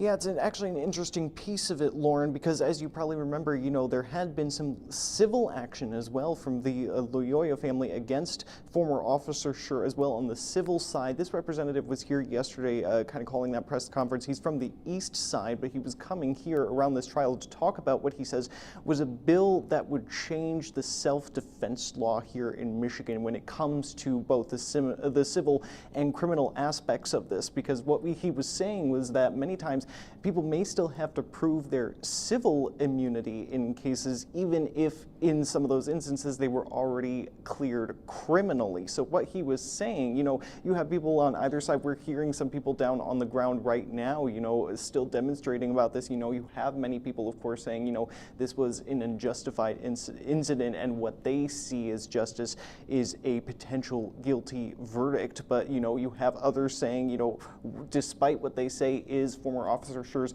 innocence, they say his life is basically destroyed by the legal action here. So what you're having this Representative Jim DeSanta from over on the east side in Carlton saying yesterday was actually that this would have to do, his bill would have to do with changing the state self-defense law from about 2006 to assume civil innocence, he says, even after what he called a favorable criminal outcome. Take a listen to some of what he had to say to reporters yesterday to kind of bring that into context. Currently, defendants must still prove in civil court that their use of force was justified, even if cleared criminally. House Bill 4404 fixes this by creating a presumption of civil immunity after a favorable criminal outcome, shifting the burden onto the plaintiffs to prove otherwise. It also explicitly covers the threatened use of force, people who might warn an attacker versus someone who just uses force without warning an attacker, which is not clearly protected under current law. This change to the law will offer the defender full recovery of legal costs. People found immune can recover attorney fees, court costs, and lost wages, easing the financial burden of defending themselves. While someone defending themselves has a moral responsibility to do what they possibly can before eliminating the threat, an ordered society must also defend those who, for the sake of their own life, for the sake of the lives of others, must act in a split second to use necessary force to stop their attackers. My father had 3 brothers and 3 sisters. One of his brothers was a fireman, and one of his brothers was a policeman. In 1967, riots broke out in Detroit, and my Uncle Jack was sent in to fight the fires. On the first night, my uncle and his fire engine crew were shot at by the rioters. The next night, my Uncle Phil was sent in with the truck, riding with a shotgun to defend the firemen. They were given orders to shoot to kill anyone who threatened them with a gun, knife, or a firebomb. It was an extremely unfortunate situation to be sent into, and my grandmother feared the loss of her 2 sons. We stand here today to defend life, not to take it. We stand here today with Officer Christopher Schurr. Thank you.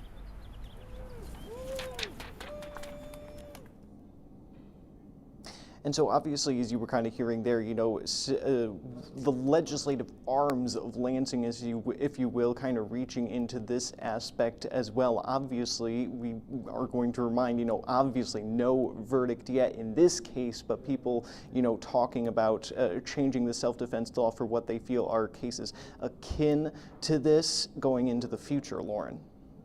I have to ask, this is obviously a brand new bill. What is the status of it right now? Yeah, so Representative DeSantis said that he introduced this last week. He was announcing it yesterday at this press conference, but basically the timeline that he gave for this, his estimation, his expectation was about a month, but it can vary from case to case because there is a process that, you know, after you announce your bill, there's got to be a long process for it to go through. After you announce it, after you introduce it on the House floor, it's got to go to committee, a smaller group of those lawmakers in a select committee who will kind of debate it further, hear testimony, pass it out with or without any, you know, recommendations or substitutions in some of the language of that. They'll send it back to the full chamber. That's when you'll hear it read a second and a third time. And then, you know, if it makes it through that process, if the committee approves of it, then you're going to see the full House take a vote on it. So his estimation for people yesterday was about a month, but we'll have to wait and see exactly how long that timeline actually ends up playing out. And if it does pass the House, he did, you know, kind of indicate, you know, he feels there is support for this, but if it does pass the House, then move over to the Senate and see where it ends up from there. But that all remains to be seen, whether or not that timeline actually does play out. But he seemed confident that there is support for this kind of idea in the legislature, Lauren. Well, Josh, we appreciate you covering all angles of this case. We'll continue to check in as things progress. We wanted to bring your attention to our live blog. As we've mentioned plenty of times, we are on a 30-minute delay. Court proceedings have already restarted around 1 o'clock today, and Stoughton was brought back to the stand. Riley Mack says that the prosecution continued to ask Stoughton's about his education background, published work, and police. And the defense got one successful objection. Kent County Prosecutor Chris Becker had to rephrase one of his questions. So as you can see, there's going to be a lot more questions into this latest witness and maybe some of his background to be able to talk about things on this case. We're just about a couple minutes away from being able to show you those proceedings again. I'm hoping that maybe our producer Eric can bring up some sound from the previous witnesses. Eric, can you help us out with that?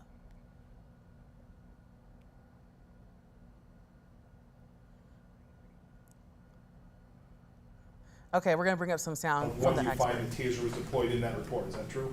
That's correct. And you had an opportunity to take a look at those pages, and those are an accurate depiction of what the taser looked like, reflecting when the taser was deployed. Is that true? Yes. I don't know if I remember, just to make sure, Your Honor, I moved the admission of exhibits 26 and 27. I wasn't sure, so as long as we got them in.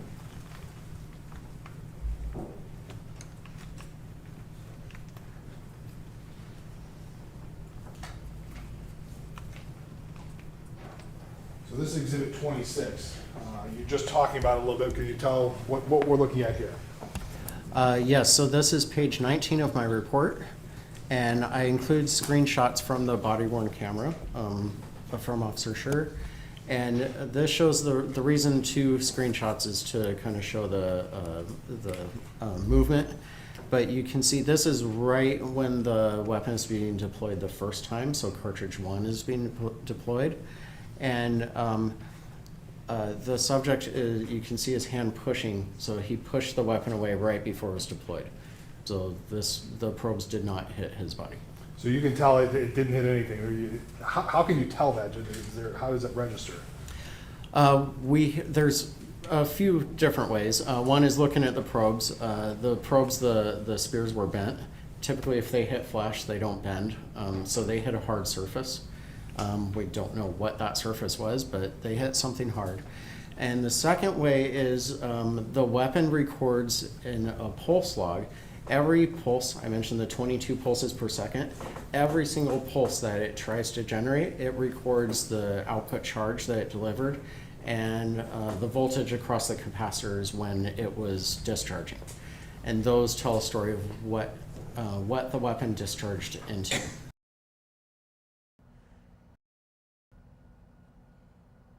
And we are possibly being able to go back to court proceedings. We, again, are on that 30-minute delay. I'm waiting to get some more information from our producer.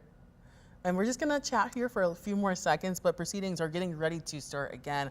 Again, what you're gonna be seeing is you're gonna be seeing the latest witness, Seth Stoughton, talking on the stand. There are some more questions that the defense and prosecution has for him. As soon as we're able to jump into that, we'll be sure to let you know. But once again, if you'd like up-to-minute updates, we have our Riley Mack, who is at the courthouse right now, able to watch this court proceedings live. She's been updating this blog all day long. As you can see, the judge has now gotten back into the courtroom. We're going to head to those proceedings right now.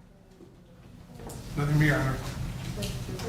Your Honor, for purposes of Professor Stoughton's testimony, we continue to object to relevance. I won't object during his testimony. We want to preserve our right to argue that the testimony we just talked about is not relevant should there be an appeal of this issue.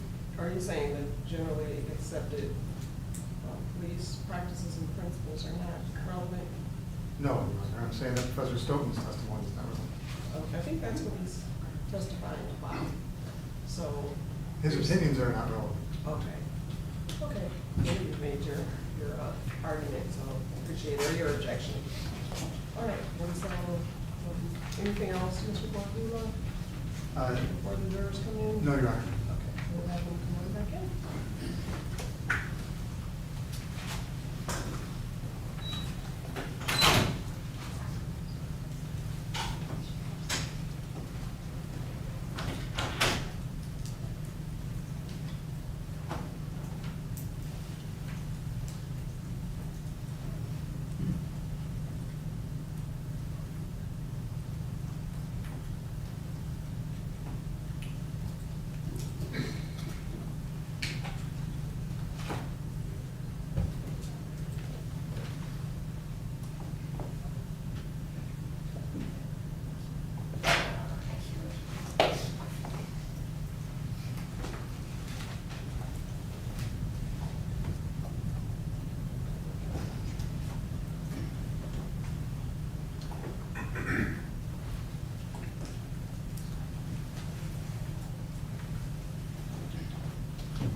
Welcome back, and you may be seated. Sorry for that extended break. You may call your next witness.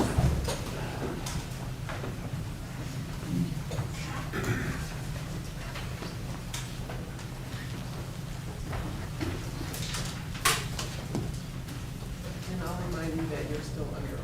Yes, sir.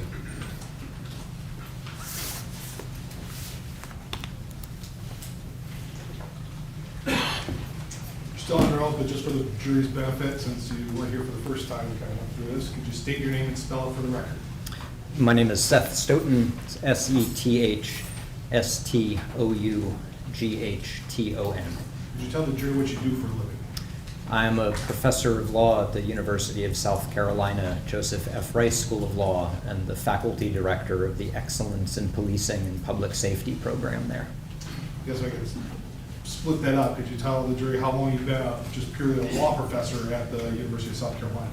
I'm just finishing my 11th year there. And knew that, I didn't get the whole title, the policing aspect of it. What is that, and how long have you been the head of that? The Excellence in Policing and Public Safety program is about 2 years old now. I've been the faculty director the entire time. It's a legislatively funded program in South Carolina to help provide training, professional development, and research and technical assistance to police agencies in South Carolina and beyond. We spent the last 2 years doing training of groups of police executives in South Carolina. In August, we will launch the country's first master's degree at a law school specific to public safety executive leadership. Now, when you talk about training executive leadership for the police department, what is executive leadership defined as? When we're talking about police executives, we're really talking about what's often referred to as command staff members. Exactly what that rank is will depend from agency to agency. At a very large agency, that might be captains or majors and deputy chiefs and a chief. At a much smaller agency, it might include sergeants or something like that. But if you think in terms of rank and file officers and sort of middle management, anything above middle management is really what we refer to as police executives or command staff. Now, you're saying this is only 2 years old. Could you give a little bit of background? How did this get started? Why did it get started? Sure. So I and some other folks that I work with at the University of South Carolina wanted to look for ways that we could bring academic resources at a top-tier research university to local policing. We already had pretty good relationships with local agencies on an individual basis. I do a lot of work with specific agencies, either assisting them with research needs or asking them to assist me with research needs. But we wanted to do something to sort of institutionalize and formalize that. In South Carolina, there is no executive level training, no professional development for police officers. We end up sending our police executives out of state to programs like the FBI's National Academy, and we wanted to develop some in-state capacity for that to help support the state and the community. So those discussions started about 4 years ago. We spent about 2 years putting together proposals and sort of refining what exactly we would be doing before getting the initial block of legislative funding in, I guess it was October of 22, and really launching in operations in January of 23. And so you've been part of that process since the inception. Who else are you working with? Is it just purely the university, or is it other entities in the state of South Carolina? We have an advisory board that's made up of about 60 or 70% South Carolina law enforcement. I'm going to object, Your Honor, developments of his knowledge of South Carolina law. It's nothing to do with South Carolina law. It's who this police training agency covers, not just South Carolina, but other places. So you're just asking him for background information? Correct. at this time? I'm not asking an opinion on anything. It's just background information on what this is all about. Okay, you said what this is all about. The police training facility that he's starting up. Okay. The relevance of him setting up a police training facility in South Carolina is not relevant to this matter. Lays a foundation as an expert in this area if he's going to be talking about police practices. Well, I mean, I would tend to agree as far as getting into detail about it, but the fact that he's setting something up is fine. Okay. So I guess I'm partially sustaining based on whatever the next question. You can answer that question. The question I had, or the question? What was the question that you just asked? Just in terms of what was the purpose of setting this all up? What was the purpose of setting this up? Oh, then I'll just sustain the objection. Could you go a little bit of your educational background? Sure. I, let's see, in chronological order, went to high school in South Florida, went to Florida State for undergrad. I'm a little slower than the average bear, so it took me 10 years to get a 4-year degree. I went from there to the University of Virginia for law school, and that's it for formal education. Okay. Now, in terms of after graduating the University of Virginia Law School, did you become a law professor right away? No, not right away. I spent a year clerking, working for a judge. I was set to go back to a law firm in Charlottesville, but had the opportunity to do what's called an academic fellowship. The academic fellowship is really designed to help prepare you for entry-level legal teaching, to learn to be a law professor. It's kind of like a postdoc, but for JDs, for lawyers. So I did that for 2 years and then went on the entry-level market and was hired at the University of South Carolina. Now at the University of South Carolina specifically, what do you teach there? Within the JD program for law students, I teach criminal law, which is our first semester, first year required criminal law course. I teach a course on criminal procedure, which is fourth and fifth and a little bit of the Sixth Amendment. I teach a class called Police Law and Policy. I teach a class called Regulation of Vice, a seminar really. I have taught some other classes, but those are sort of my current teaching package. Do you do something with the undergrad facility as well? I have a courtesy appointment within the Department of Criminology, so I'll go over and lecture in coworkers or colleagues' classes. I have taught an undergrad version of my Regulation of Vice seminar with our honors college, but I have no real normal teaching responsibilities at the undergrad. Now, in terms of your experience within teaching criminal law, criminal justice, and policing, have you done any sort of publications? Have you wrote any books, articles, anything along those lines in the field of criminal justice, criminal law, or policing? Yes, that is the other half. I have about 4 different halves of my job. One of those halves is academic research and publication. Articles, essays, book chapters, 1 book so far, and the occasional other professional writings, editorials or amicus briefs and the like. What is the 1 book so far that you've authored? It's very creatively called Evaluating Police Uses of Force. Now, in terms of, you say people ask you to write book chapters then for their own books, can you describe that a little bit more? What does that mean? Sure.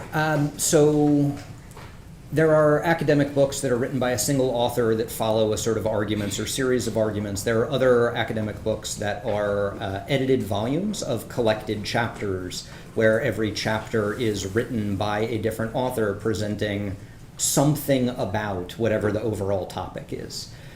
So I've done book chapters on in a book about sort of law generally. My focus was on law relating to police misconduct around the world. I've done book chapters on evaluating police use of force incidents, on review and evaluation of police use of force incidents, on evidence-based policing and its applicability in modern policing, a range of topics. And now, in terms of that, in terms of a lot on policing, do you have any experience in policing yourself, separate from your academic kind of credentials, any practical experience in policing? I do, yes. I spent 5 years, just under 5 years, as a full-time officer with the Tallahassee Police Department in Florida, and then another 6 months or so as a reserve officer, a part-time officer at the same agency. Do you do anything, I guess, currently, taken away from your new entity, do you do anything currently with any police agencies or police departments through your work in the law school or as a professor, or involved in that any way in any other police departments, if you will? Not including through the policing program that I run. So not including through the policing program, I will occasionally be asked to come in and do training or to lecture on a particular topic. Once I was asked to formally come in and investigate and review a use of force for not actually by the agency, but by the city council of the city involving this agency. I'll be asked to come and speak in training that an agency offers not only to its own officers but to other agencies. So the Washington, D.C. Metropolitan Police Department has a police leadership academy. It's a 3-week program, I think, and I come in and talk about use of force review for 1 afternoon in that course. In a couple of weeks, I'm going down to Charleston, South Carolina, where the Charleston Police Department has its own police leadership academy, both for its own officers and officers in the area. So I'm sort of guest lecturing as one of the talking heads in that program. None of which is formally through the policing program that I run. So those are your people who are asking you to do that, and then a lot out in South Carolina, is that just in South Carolina, or do you go across the country doing that as well? Sort of where asked, as long as my schedule works out. I've done it in DC twice, Kansas City, back to DC for a different agency, Charleston, that's in South Carolina, kind of wherever time and schedule allow. Do you belong to any groups, any outside organizations in terms of involved in policing and police review institutes, for example, the American Law Institute? I do. I'm a member of the American Law Institute. I was an advisor on a project of the American Law Institute called Principles of the Law Policing that actually just got released in final form after about 8 years of working on it. I am a member of the the American Society of Evidence-Based Policing, the International Association of Chiefs of Police, and the Legal Officers section. I think I still have an active membership in the Police Executive Research Forum. I think that might be it for police-specific organizations. Now, in terms of your work, you're outside kind of law professor, do you get brought in to review use of force incidents involving police officers in specific cases like this one? Yes, I do. Can you give the jury an idea how many times you've been asked to do a review similar to the one you did here? I've been formally retained 130 or 140 times, somewhere around there. I can't even count. I do not keep a track of how many conversations that I have that may not lead to retention, so there are some number of other phone calls or emails or exchange beyond those where I do not end up getting retained for whatever reason. Most of those are litigation related, either civil or criminal litigation, a combination of plaintiff side or civil defense or prosecution or criminal defense.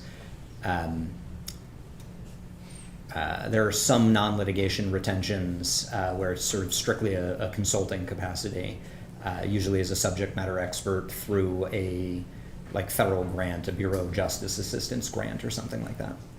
Have you testified then as an expert in any of those cases that you've been retained on? Yes, I have. How many times have you testified in a courtroom like this?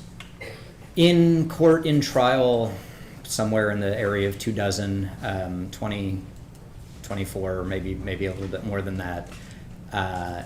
Deposition testimony is even more than that. I don't know off the top of my head, probably twice as often. And in those instances you testified, you've been qualified as an expert in use of force and police practices? Yes, I have. I'd move for this time to have him introduce his testimony, introduced as an expert in use of force and police tactics, police practices, excuse me. Not to those areas, Your Honor. All right, so he shall be considered an expert in those fields. Can you give the jury an idea of approximately when did you get involved in this case and what goes into getting involved? What did you review when asked to review a police use of force case like this one? Yes, you're asking me the hard question, which is about timeline.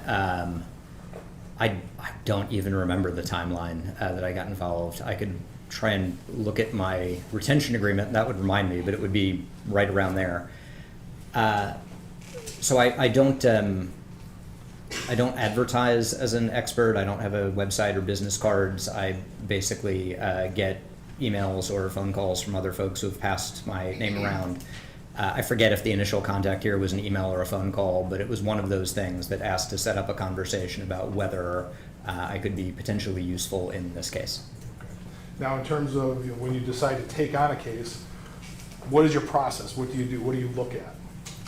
So the first and most important thing that I look at is whether I am an appropriate expert in the case. There's a lot in policing. There's a fair amount in policing where I wouldn't want to be testifying about technical expertise in an area that is not covered by my research or experience.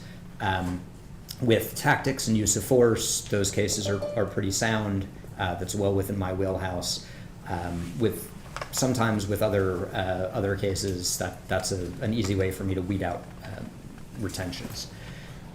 Probably the next thing is looking at my schedule and making sure that I can do the work that needs to be done in the timeline that it needs to be done on.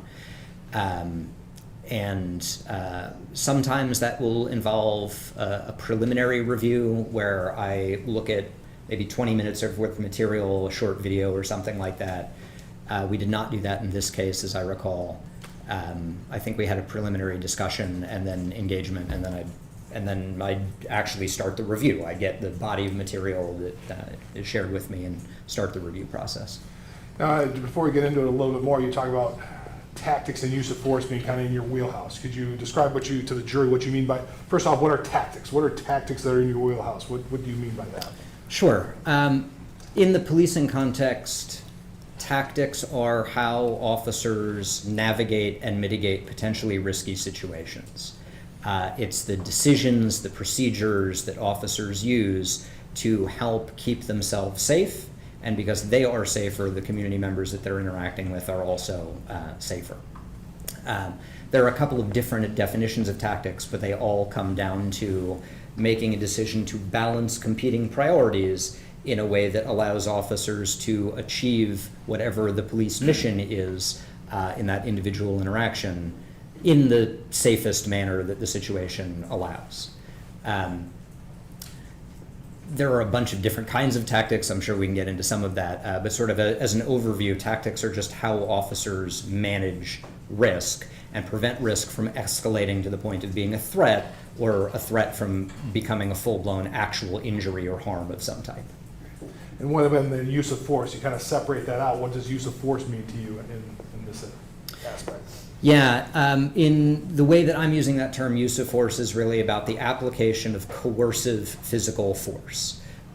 So the easy one is shooting someone, punching someone. Sometimes you'll get some different definitions where use of force might be just communication. When I'm talking about use of force, I'm talking about hands-on physical engagement with someone, either with weapons or without weapons, the use of coercive physical force. Now, when you talk, then we start to get into, you take a look at all the materials when you're reviewing a case. Can you give the jury an idea of what materials you reviewed when looking at this case and what occurred here? Sure. At a very high level, there were 3 videos. There was a dash cam, a body cam, and a bystander cell phone camera.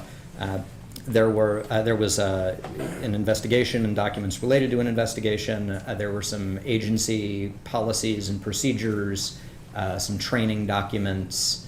I can probably get more detailed if needed, but that's an overall summary. And so you take a look at it, you get all that together. Now, in this instance, I also want to clarify, this was kind of a joint report with Nick Bloomfield, correct? It was, yes. How do you do a joint report? Is that different? Is that something you normally do? It's not common, but it's not uncommon either. I've had a couple of cases now where I've done a joint report with another expert. The process does not really change at all. The only thing that changes is after we review the materials and develop opinions is coming together and make sure that the report that we submit has opinions that we both agree to and that we don't have any internal points of disagreement that would require an addendum or additional reporting indicating our points of disagreement. So for the jury's benefit, you get a look at the body cams, you get all the materials, the investigative materials. Could you give them an idea, what do you look for? Okay, what is going through your mind in terms of reviewing a force? You know, what happened here? What criteria do you use, I guess? Sure. So the first thing is I have to know what actually happened, right? So the first thing that I do is review the materials to get an understanding of the facts. It's a little simplistic to say I watch the videos and read the reports. It's a little bit more like I watch the videos, I read the reports, and I compare them to each other to identify points of consistency or inconsistency, to identify where there are still lingering questions that the body of evidence doesn't actually solve, to identify discrepancies or issues where 2 different witnesses might say 2 different things, right?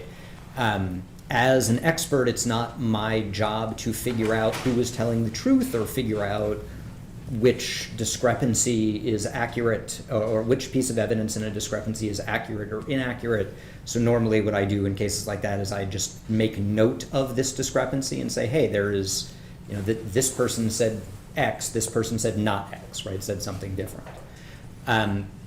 Once I have an understanding of the facts, then I try Gesundheit. Then I try and identify what the different decision points were. That is, where an officer made a decision. And as you can imagine, there might be dozens of those decisions that an officer makes over the course of an encounter, right? With each decision, I'm looking at the decision to see whether the decision, and that might be a tactical decision, it might be an enforcement decision, like do I stop this person and chat with them or not? It might be a use of force decision. What I'm looking at is whether that decision was consistent or inconsistent with generally accepted principles and practices in policing.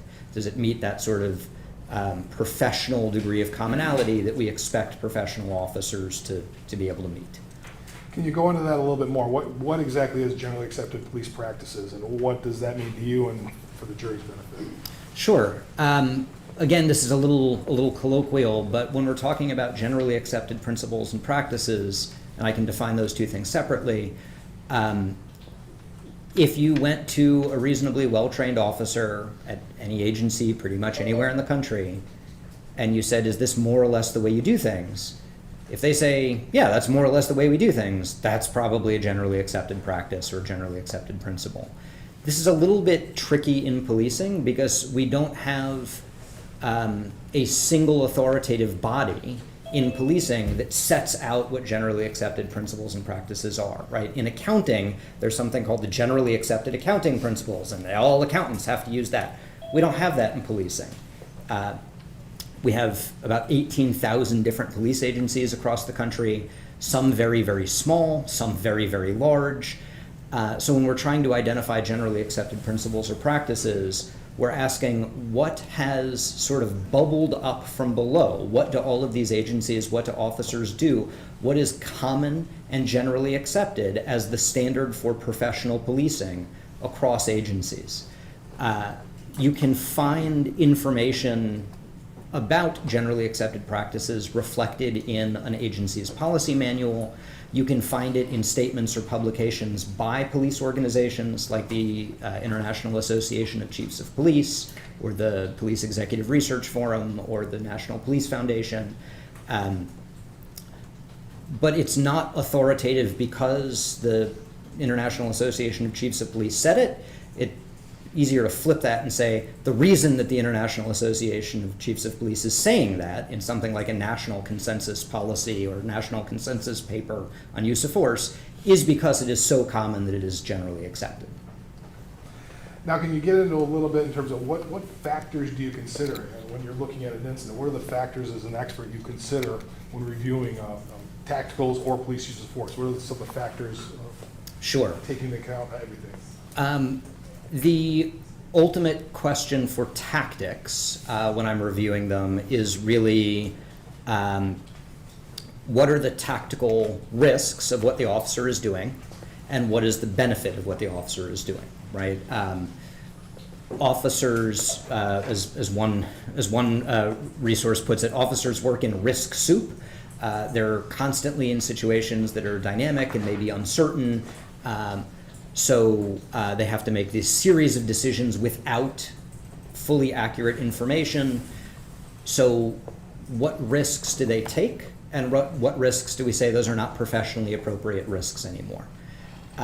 As that phrasing sounds like, it's very, very heavily fact dependent, right? There are situations that will absolutely justify officers putting themselves in grave harm, like an active shooter situation where we now train officers to run in and identify that active shooter to deal with the situation. There are other situations where that degree of risk-taking would be inappropriate or unjustified, right? Where we don't want officers to unnecessarily take risks. And the way we determine whether an officer is taking a risk appropriately, professionally, or unnecessarily is by basically looking at what's the tactical risk, what's the tactical benefit, putting those two things together, does it make sense? When I'm answering that question of does it make sense, that's not me as, Seth thinking, do I think this makes sense? That's where looking at generally accepted practices, looking at generally accepted principles across policing, applying that framework. Does policing as an industry, does policing as a profession think that this is a professionally appropriate risk or not a professionally appropriate risk? Now you touched on it a little bit in terms of running into active shooters. What role does the threat against the officer play? What does that play a role in any of your analysis? Yes, it plays a huge role, particularly as we shift from sort of the tactical question to a use of force analysis. So when we're analyzing use of force, we're again looking to see what the officer is trying to accomplish, but there's a slightly different framework for that. So officers can use force to deal with imminent threats, and I can define that term in a second. But when they have a situation that does not yet amount to a threat, but might still become dangerous, it's a potential threat, that's what we refer to as risk. So as sort of a rule of thumb, officers use tactics to navigate risk. They use force to address threats. And in policing, a threat exists when the individual that the officer is interacting with has the ability, the opportunity, and the apparent intention to cause some kind of harm to the officer or others. I can define those terms if it's useful. I guess you could, because you talk about imminent threat. What you said imminent, is that the definition of imminent threat then, in terms of the ability and so forth? In policing it is, yes. You will sometimes hear immediate instead of imminent. You will hear some commentators sort of distinguish between those two things. For my purposes and most experts, the important part is there an imminent threat?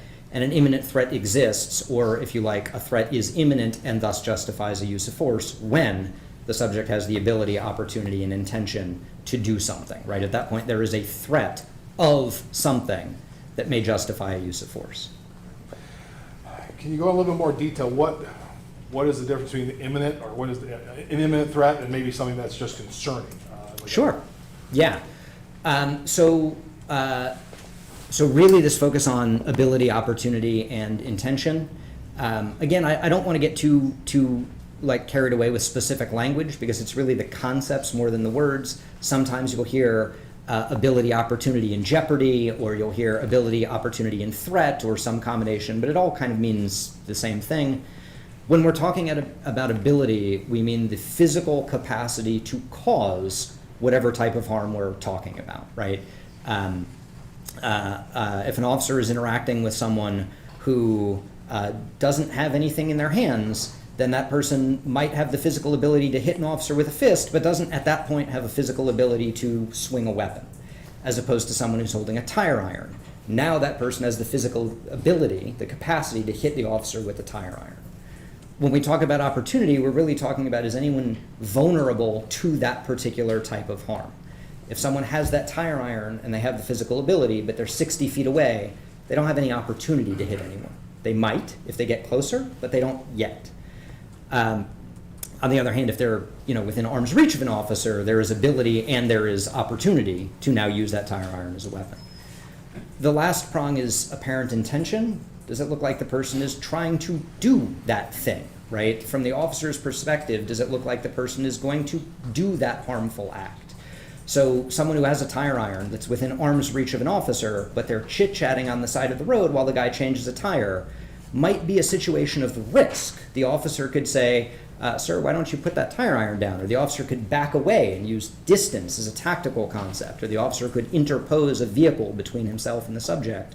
But there's no threat because the subject doesn't look like they have the intention to use the tire iron as a weapon, as opposed to someone who is swinging the tire iron at the officer or cocking back as if to swing the tire iron at the officer.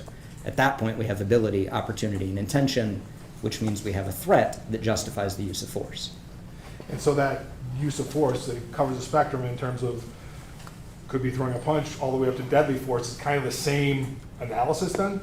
It's exactly the same analysis. We're still looking for an imminent threat of something. And that's really important because there's no such thing as a threat. It's always a threat of something, a threat of escape, a threat of being injured, a threat of being seriously injured or killed or something like that. What's different with different types of force is the next sort of question. If there is an imminent threat such that some use of force is justified, then we ask, okay, what kind of force would be justified here? If it's a very high-level threat, it tends to justify a higher-level force. If it's a very low-level threat, then it justifies a very low-level force. In my world, this is referred to as proportionality, right? The use of the use of force has to be proportional to the threat. So the way that we do this analysis is first asking, what is the nature and severity of the officer's use of force? Then asking, what is the nature and severity of the threat that the subject presented, if any? And then once we answer those two questions, we weigh them against each other and identify the relationship between them to determine whether, as a matter of generally accepted principles or practices, policing would define that as proportional or not. And in terms of does it reasonableness figure into that? Is that proportional? Is reasonableness and proportional the same thing, or is reasonableness a little bit different? Do you use that differently? It's effectively the same thing. Policing has adopted into its generally accepted principles the term reasonableness, which ultimately it sources from law, both Fourth Amendment law and state common law decisions. Incidentally, that's also where concepts of ability, opportunity, and intention come from. Those ultimately originate in common law doctrines related to assault, but policing as an industry has accepted those as the practices and principles within policing. So when you look at using the term reasonableness, does reasonableness come into play? You talk about intent, a motive, and opportunity with a person the force is used against. Does reasonableness pertain to the officer then more? Is that, do you use that distinction, if you will? Yes, I am looking at applying this framework. That is a framework that we use to analyze an officer's decision making, right? Is the officer reasonable? Is the officer consistent or inconsistent with generally accepted practices? We have other frameworks to assess the other person, right? We might ask, did the other person commit a crime, for example, by doing whatever they did to the officer? But the frameworks that I'm talking about, and my role as an expert, I'm analyzing police actions, not subject actions. So I guess getting kind of to the meat now in terms of looking at this incident specifically. Did you come to any conclusions in terms of different types of actions that were taken by the defendant during this interaction with Patrick? Yes, I did. I guess starting off the first thing, I guess, starting off with, what happened at the beginning. What were your conclusions? So again, I'm looking at all of the decisions that were made. The sort of initiating decision here, the first level decision, is the decision to stop the car, to initiate a traffic stop. Generally accepted in policing that when officers have reason to believe that there is a traffic infraction, that you can stop a car. My understanding is that there was an improperly displayed license plate on the car. That's a traffic infraction. So stopping a car for that reason is consistent with generally accepted principles and practices in policing. So a reasonable officer in that circumstance would have done the same thing? Yes. What about your next analysis? I believe the next opinion related to Officer Schurr's attempt to grab Patrick after he got out of the car and began to walk away. That use of physical grabbing, it's a use of force. It's a relatively low-level use of force. Comparing, again, the nature and severity of the officer's use of force, which is relatively low risk. That is, when we're identifying nature and severity of force, we're really looking at what is foreseeably likely to happen, and just grabbing someone is not foreseeably likely to do very much, so it's a fairly low-level use of force. Nature and severity of the threat that Patrick's actions presented there, he's walking away, there's a threat of escape or evasion, so balancing those two things together, grabbing someone who's attempting to walk away is perfectly consistent with generally accepted principles and practices in policing. So a reasonable officer in the same circumstance would have done that? Sure. What about the decision to chase him around the car? What about that? That's where we start to run into issues. So they run around the back of Patrick's vehicle and then past the front of the vehicle, sort of along the sidewalk into that driveway area. This creates some tactical concerns, and the reason it creates some tactical concerns is because there is another individual in that car. And in policing, the goal is not just catch whoever runs away. The goal is to do so safely and efficiently. And if you run past a car, you don't know what else is going on with that individual in the car, what else they may be doing with any evidence that might be in that car. So if one person goes hightailing off and you chase them, you may miss the fact that the other person is taking all of the evidence out of the car and walking away and dumping it somewhere. You also expose yourself to some unnecessary tactical risks. When you run past the car and now you have the other individual in the car at your back, you have no idea what they're doing because you're so focused on the individual that you're chasing. And that gives them an opportunity to, put it bluntly, get out of the car and attack you in a direction that you were not expecting. So going back to that sort of tactical framework, the tactical benefits of chasing someone are not nothing, right? There is some tactical benefit that I could chase someone and maybe grab them. But the tactical risks of doing so are substantial. And for that reason, there's generally accepted guidance in policing that says if there are more people in the car and someone goes running, you stay with the car. There's a pretty good chance that you're going to be able to identify whoever ran by talking to the people in the car. That gives you the opportunity to collect any evidence in the car. And if you can identify them and collect evidence by talking to the people in the car, you just get a warrant and catch them later. Doesn't mean they get away scot-free. You just may get them, later that day or tomorrow or something. Now, when you say generally accepted police practice, specifically on foot pursuits, what is there anything, a background, if you will? What sort of things are you relying on to say that is a tactically bad decision? Sure. For the officer?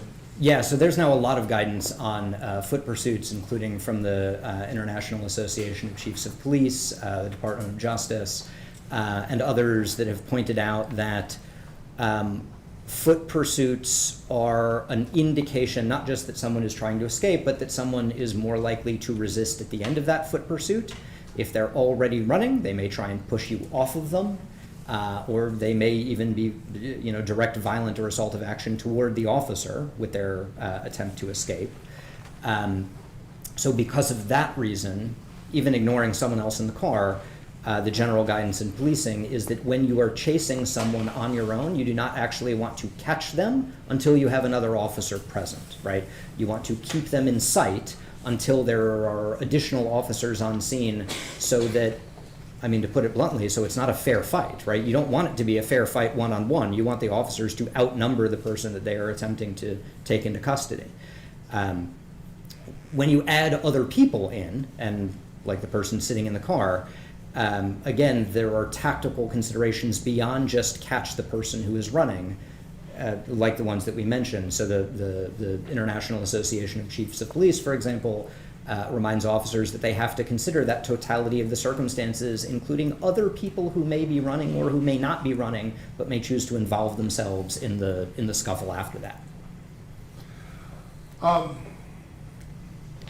So then look, kind of the next step, and I wanted, because Nick's going to testify tomorrow, or maybe later on today, depending on how things go. I want to kind of go over skip over the taser, leave that for him. Sure. In terms of following up the next aspect.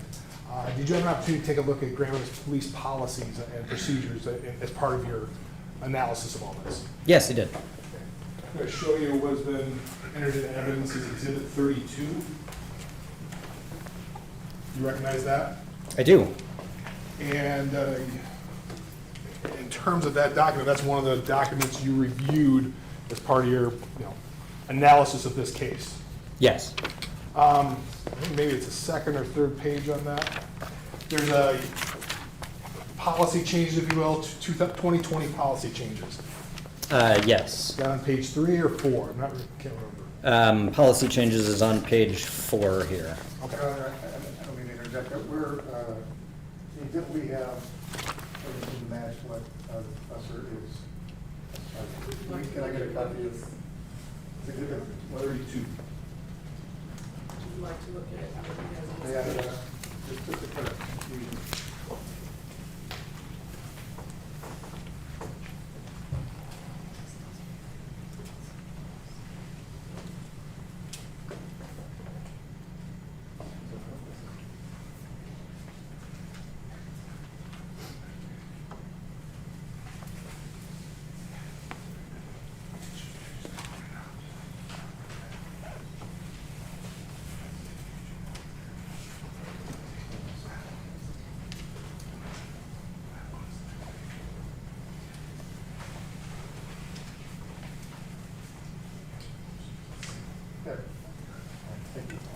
draft, sorry.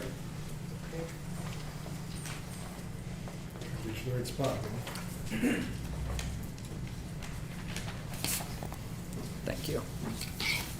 So the 2020, there are some changes, I guess, in terms of 2020 in regards to police, Grand Rapids, specifically Grand Rapids Police policies and procedures, correct? Yes, that page says GRPD at the very top. GRPD use of force policy changes 2020.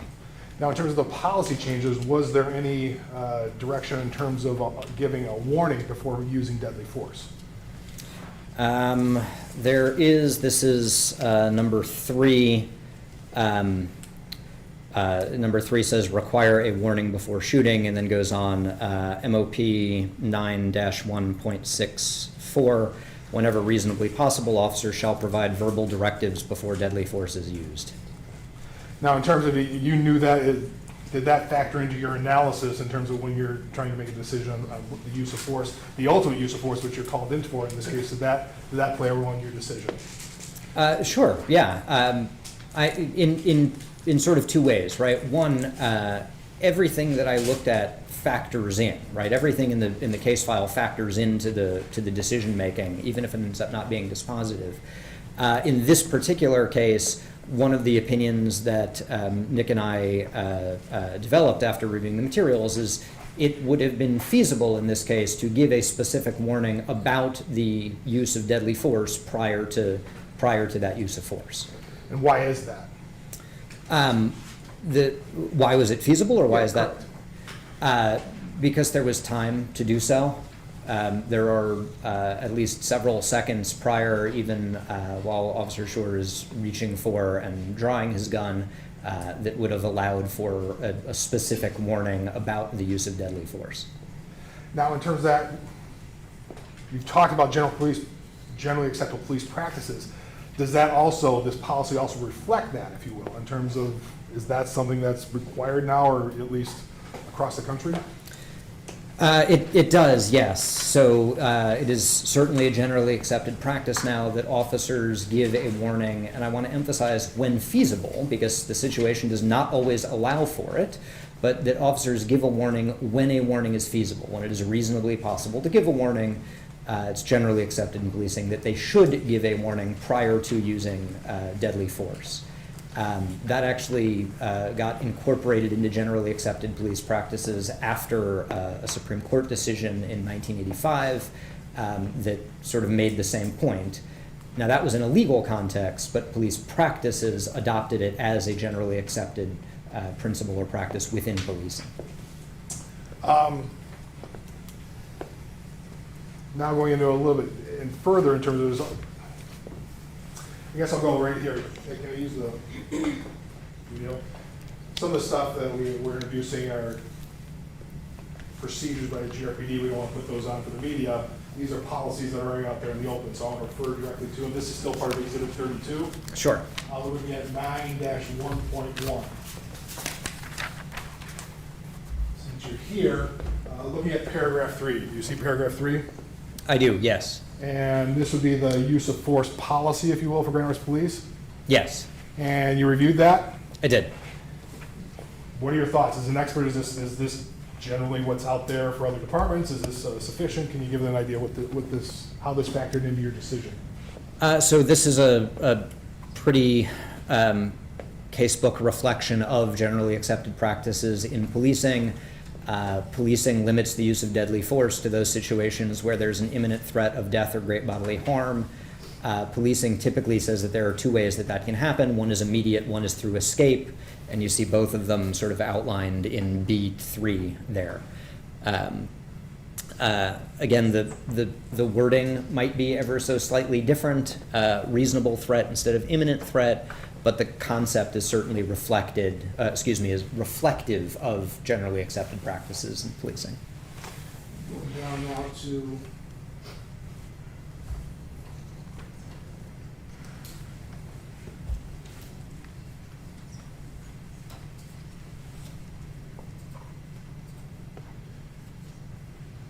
this is 9.14. I don't want to shrink it too much. You can see it just so you can look at the top. 9-1.4. Okay. You have another definition of deadly force under C.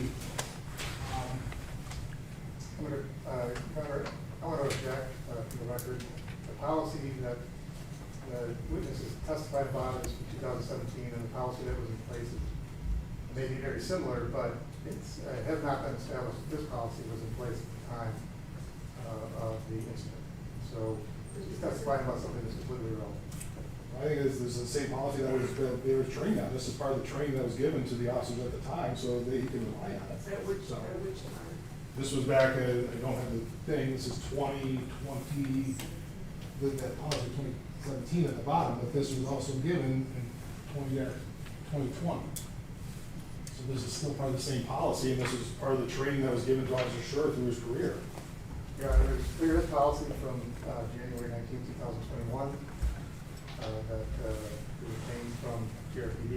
It may be very similar, but there may be differences. But these are already admitted, Your Honor. These are already admitted, Your Honor.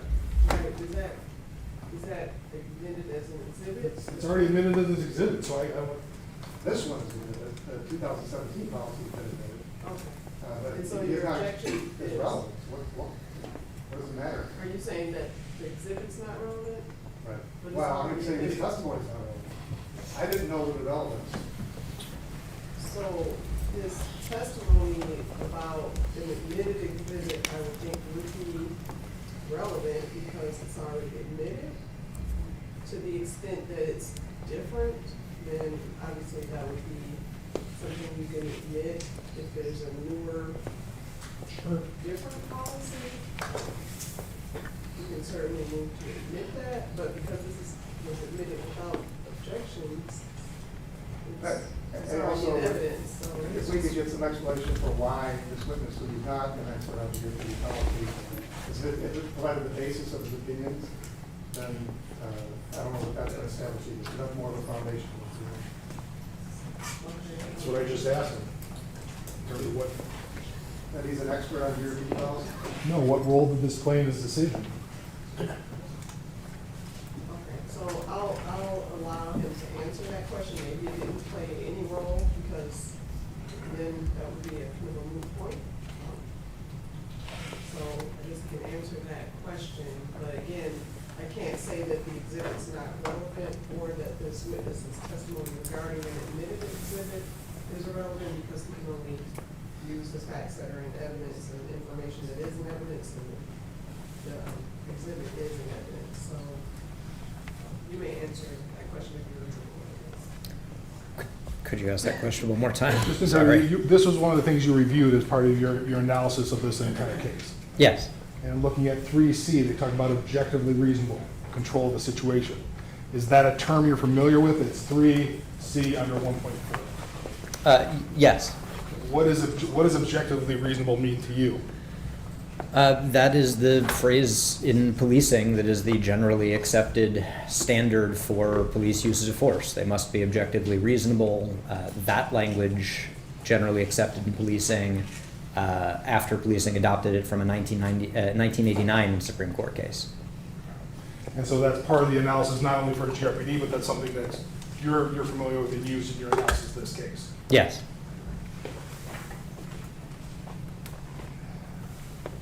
Once again, looking at, now we're down to 9.15. I'm sorry, what page are we on?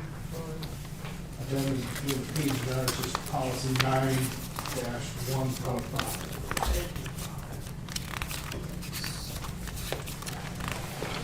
Page 10 of the PDF, or of the. So in terms of the totality, you talked about the totality of the circumstances. What does that mean to you? And I guess how is it reflected? Is this, what's reflected in their policy reflective of what the totality of the circumstances mean in generally accepted police practices? Yes. So totality of the circumstances here, when you're analyzing use of force, it means you look at all of the facts and circumstances that the reasonable officer on the scene would have been aware of, the facts and circumstances that were available for an officer to observe and draw conclusions from. We want to avoid artificially limiting that. because ultimately an officer should be basing their decision on the information that's available to them. And there's some information that is maybe potentially relevant, and there is other information that's far more likely to be relevant, right? So for example, like the phase of the moon is not particularly relevant to a use of force. It might be relevant if it happened at night and we're talking about ambient lighting conditions. Ambient light is part of the totality of the circumstances.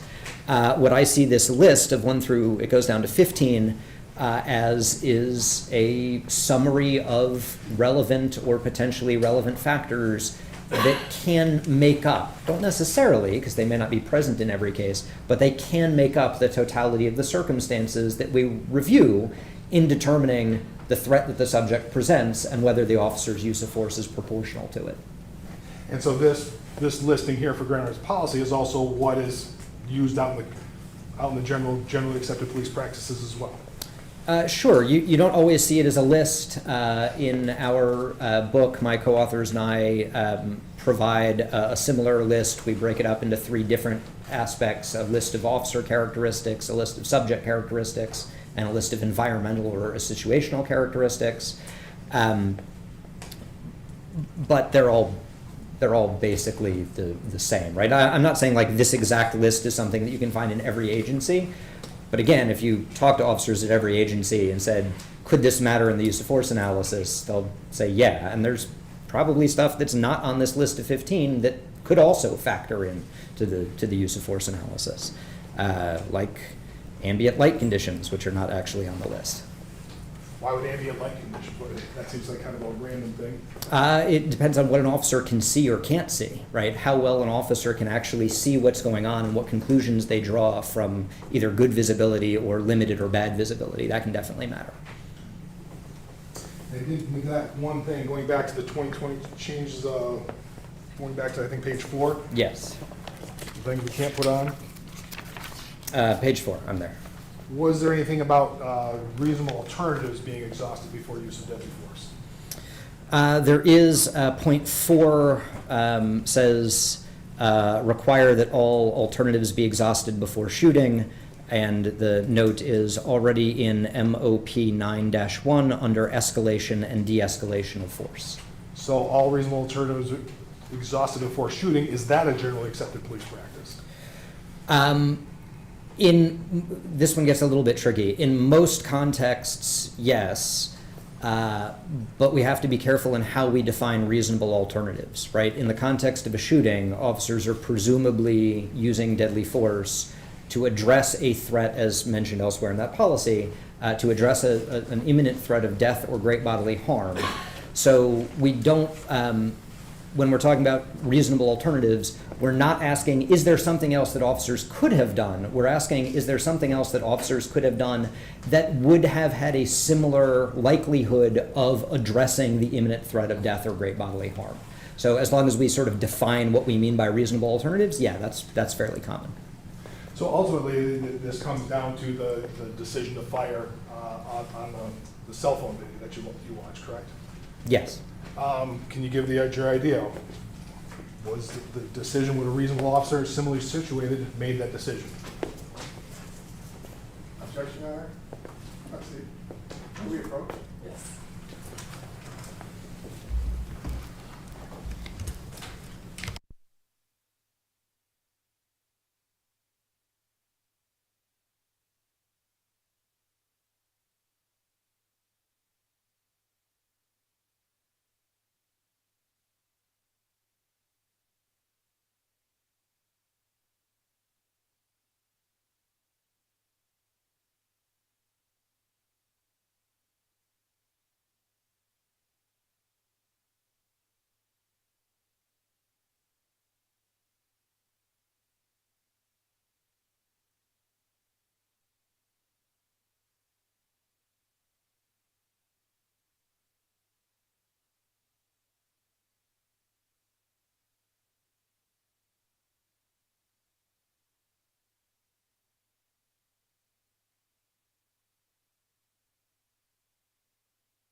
I'm gonna ask that you please leave your notes upside down in your chairs. And remember that you're not to discuss the case with each other or with anyone else at this point. And also to avoid media and social media. All right, thank you.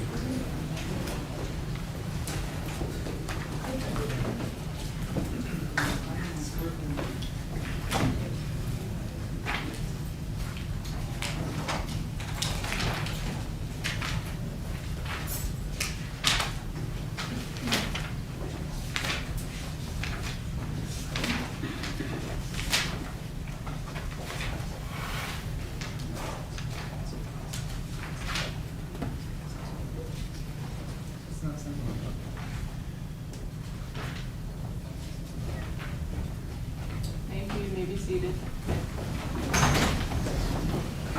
If I can just explain more my objection, or maybe it's an objection to lack of foundation.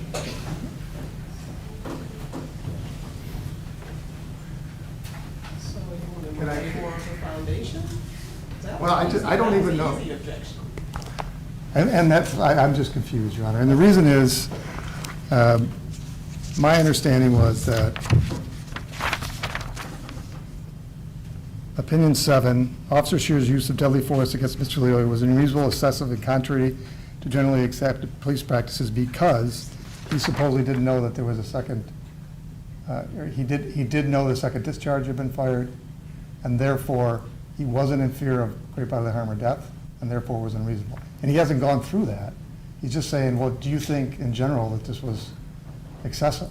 But the report talks about why he thinks it's excessive. I think the question was, would a similarly situated officer have made the same decision? But he hasn't talked about what the situation is yet. I understand that Mr. Bloomfield's going to testify about this opinion. So then you just wanted to talk more about the situation?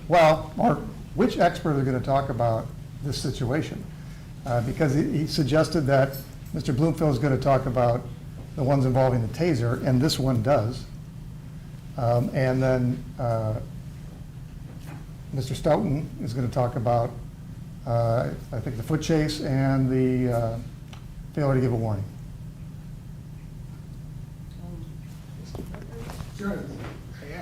We can't say Officer Schurr did this. We've talked this over and over, that a reasonable officer similarly situated, in his opinion, number 7, Officer Schurr. Direct me to the page, so I can. This is page 63, 63 of this report. Officer Schurr's use of deadly force against Mr. Loyola was unreasonable, excessive, and contrary to generally accepted police practices. So that's essentially what I asked him, except I can't say Officer Schurr, I have to say a reasonable officer similarly situated. I agree with that. And if you let me finish. I'm sorry, Mr. Becker. I can, just because I'm starting out with that, and then I can say, can you explain why that is? He won't let me do that because, I don't have to do my direct based on what he'd like to hear first. I agree, Your Honor. I'm sorry, but I thought Mr. Bloomfield was testifying about that. Okay, Because so this we is can have based on jurors- tasers. Right, but and you didn't ask him about a taser. He's about to. Well, you didn't, so you're objecting about something that hasn't happened. It's like, I don't know how I'm supposed to rule on. Well, because he's gonna give his ultimate opinion about the taser before we've established that he's a taser I expert. wasn't asking anything about. It's still part of his opinion. I cannot go into the decision. It's one of the things, but I don't have to get into his details of a taser. That's part of the whole thing. He's been testifying about the totality of the circumstances. But you're okay with that question? You can answer that. The Assuming question that that- you objected to. Yeah, I assume he's gonna go into the opinion number 7 then. Is he going to go into opinion number That's 7? that's part of his opinion. Now, I'm not going into details with him, but that's part of the things, the basis. He did it jointly with Nick, and so they can say, okay, but Nick is gonna testify to that. Okay.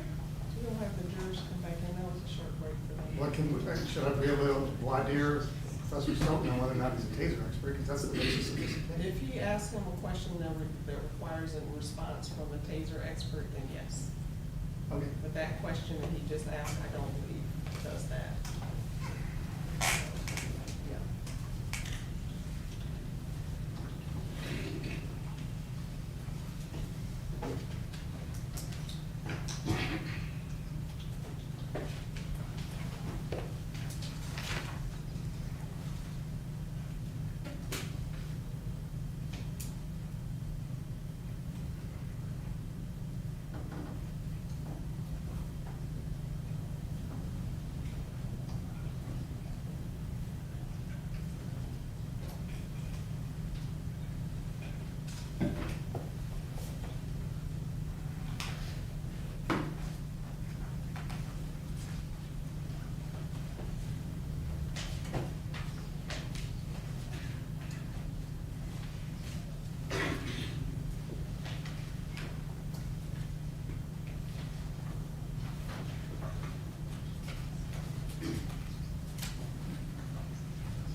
Don't try to. Would a reasonable officer and a similarly situated reasonable officer made the decision to fire in this circumstance? No. Part of that, what is the basis for you? Is part of that going to the failure to warn? No, failure to warn is a separate issue, right? A separate inconsistency with generally accepted practices. So why do you mention that in your opinion in terms of this failure to warn? I'm sorry? Why do you mention that in this opinion in terms of your failure to warn? As a separate opinion, there is like a tactical violation, right? There is some decision or action that is not in keeping with generally accepted police practices. Failure to warn prior to the use of deadly force is one aspect, but is separate and distinct from whether the use of deadly force was professionally appropriate. That is, you could have one without the other, right? You could have a warning where deadly force is inappropriate, or you could have no warning where deadly force is appropriate, or any combination. What about the imminent threat aspect of it? The imminent threat in this situation, was there an imminent threat? Not, in my opinion, one that justified a use of deadly force. Why is that? In order to justify a use of deadly force, it's generally accepted in policing that there has to be an imminent threat of death or great bodily harm. That is, the subject has to have, or to be entirely precise, reasonably appear based on the information available, have the ability, the opportunity, and the intention to cause serious bodily injury or death. In my opinion, that was lacking in this case. So that leads to your conclusion in terms of the unreasonableness of the decision to fire. A reasonable officer would not have done the same thing. That's correct. One more, Your Honor.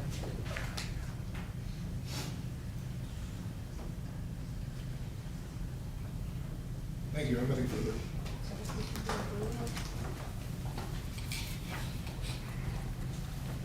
Hello, Professor Stoughton.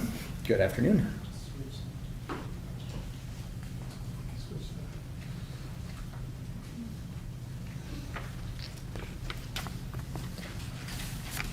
Okay.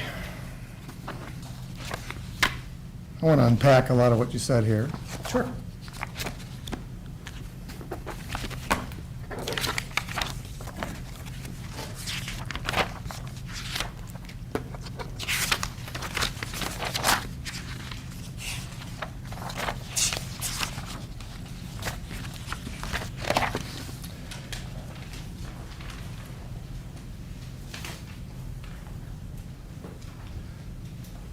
All right, so I want to, let's talk about your background a little bit. I believe you testified that you're a professor at the University of South Carolina. Yes. Okay. And you said you don't advertise? As a consultant or anything like that, and that's correct. Okay. But you do some marketing, right? Not as an expert, no. I don't have a website or business cards or an email address or... How about to sell your book? Sure, I get the book was marketed, sure. I didn't actually engage in any marketing, but I know NYU Press did. And in this case, you marketed your book based on the facts of this case in particular, correct? I don't think I ever used any specific case to market my book. Okay. Do you recall having an interview with Ken Coker from Channel 8 News? Yes. Okay, and that was shortly after this incident happened, right? Yes. And it was before you were hired by the county? Yes, that's correct. Okay.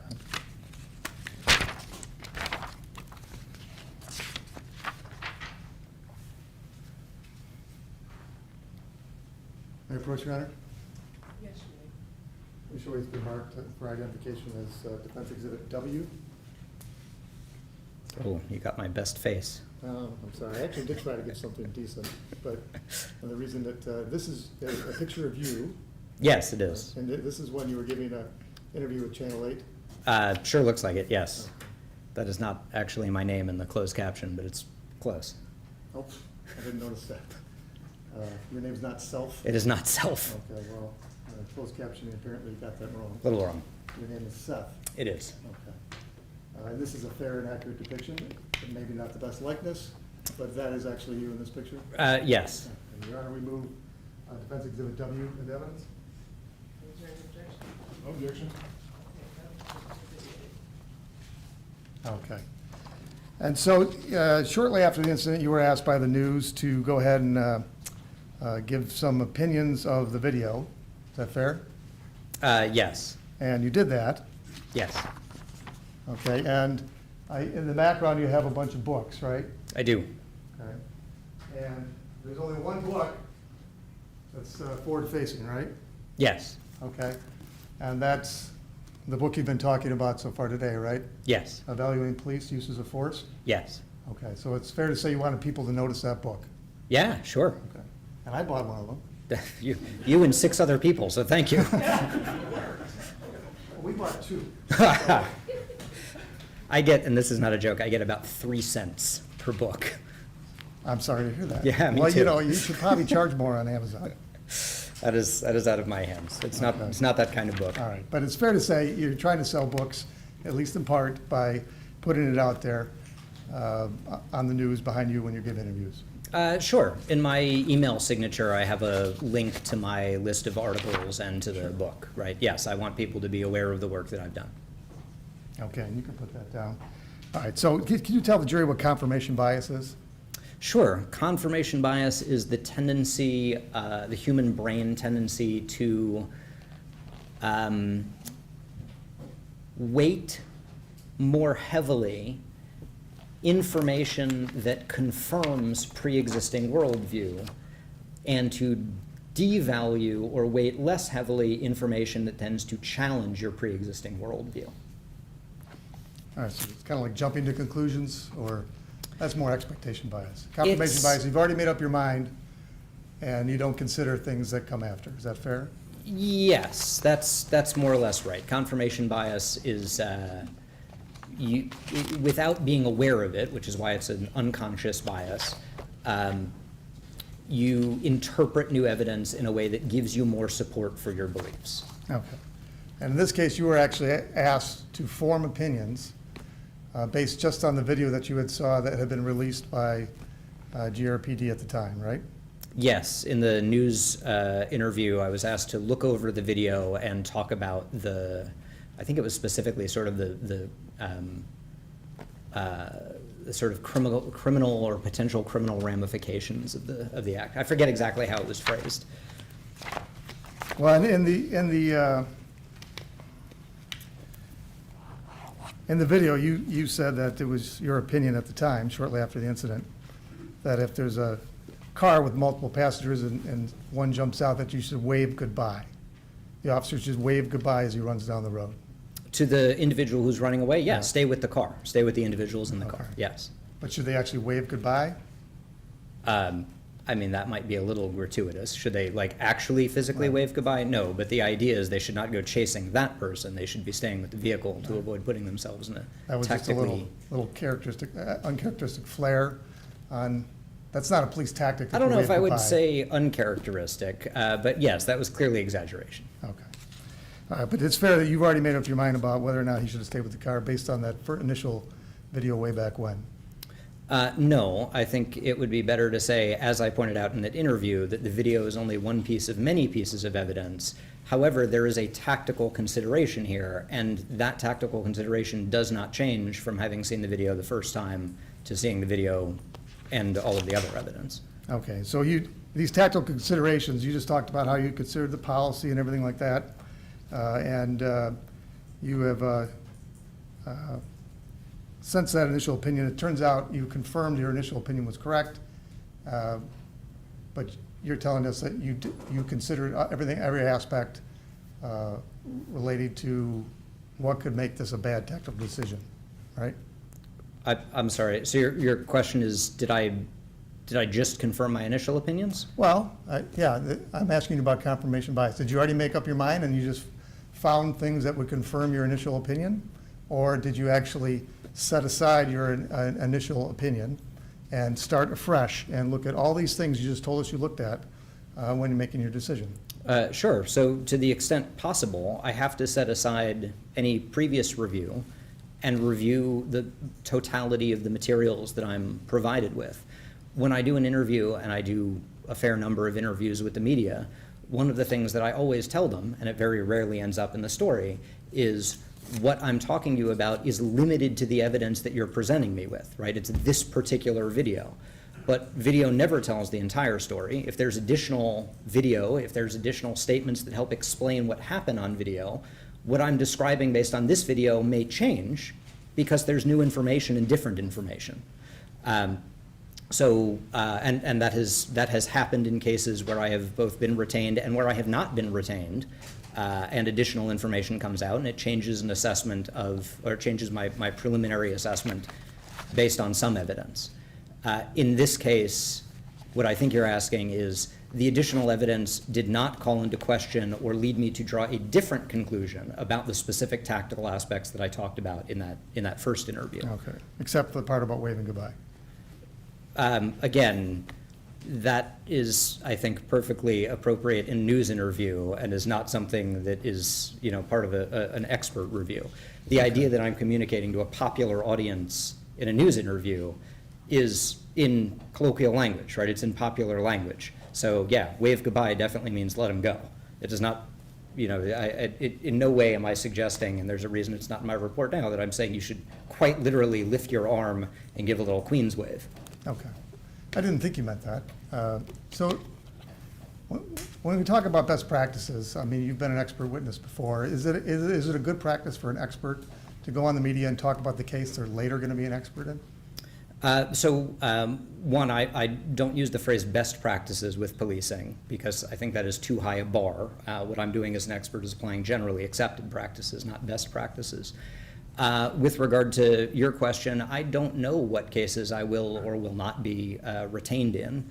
I don't know what phone calls I will or will not get. I don't know what cases I will or will not accept. I don't know what cases I will or will not be useful. So yeah, I think it's entirely normal to have a media interview and then later get retained in a case. I think it's much more problematic to get retained in a case and then do media about the case, right? That I think is much more problematic, especially because you may be privy to information that is not public at that point. And you haven't done that? No. Okay. All right, now as you talked a lot about what you relied upon to form your opinion, you talked about these generally accepted police practices. Yes. Okay. And that you basically, it's a conglomeration of reputable sources, agencies, practices throughout the country. Is that fair? Sure. Okay. You also indicated that you looked at GRPD policy? Yes. And you looked at GRPD training? Yes, what training documents were included in the file, yes. Okay. Are you an expert on GRPD training policies and procedures? No, I would say the folks at GRPD are the experts about GRPD. Okay, so they know it better than you do? Sure. God, I hope so. I hope, yeah. Actually, are you familiar with the foot pursuit policy at the GRPD? Not offhand, I don't remember. I think that was in the material. I don't remember if that was in the materials or not. I'd have to look. Okay, so you don't know one way or the other whether or not GRPD trains their officers on conducting solo foot pursuits? I'm not aware of very many agencies that don't that tell officers they shouldn't conduct solo foot pursuits. Definitely, there's often training on not doing solo apprehensions during a foot pursuit. But no, offhand, I don't know. So certainly GRPD doesn't say to its officers, you can never do a foot pursuit. I would be very, very surprised if that was the case. All right. All right, so let's talk about your opinion related to the foot pursuit. Sure. I think you indicated that no reasonable officer in that situation would have pursued Mr. Loyola like he did. Yeah, past the occupied subject vehicle. Yes. Okay. And so you were calling him Patrick. You don't know the family or anything like that, correct? No. Okay. Or rather, yes, I agree with you. I do not know the family. All right. So I think your opinion was the decision to chase by himself and away from a vehicle that he knew was occupied was unreasonable, tactically unsound, and contrary to these generally accepted police practices. Yes. Do you know whether it was tactically unsound and contrary to GRPD policy? Again, offhand, no, and I'm not applying I'm not applying GRPD policies. I'm not trying to figure out whether he violated agency policy. I'm looking at whether he violated generally accepted practices. Because you're not an expert in GRPD policy. Correct. And if we could, Mr. McFarland, I'm going to show you some of the video. Sure. Professor Stoughton. If we could go to RFA 3100 and exhibit 1, this thing without transcript, or A. What was the RFA again? 3100.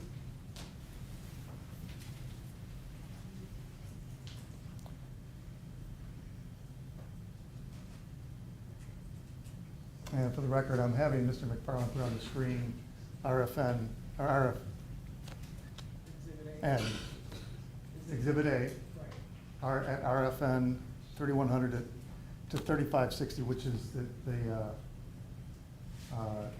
from the time of the chase, basically, that we're talking about right now. And if you could go ahead and play it and stop it at 3560 or around there when it was made.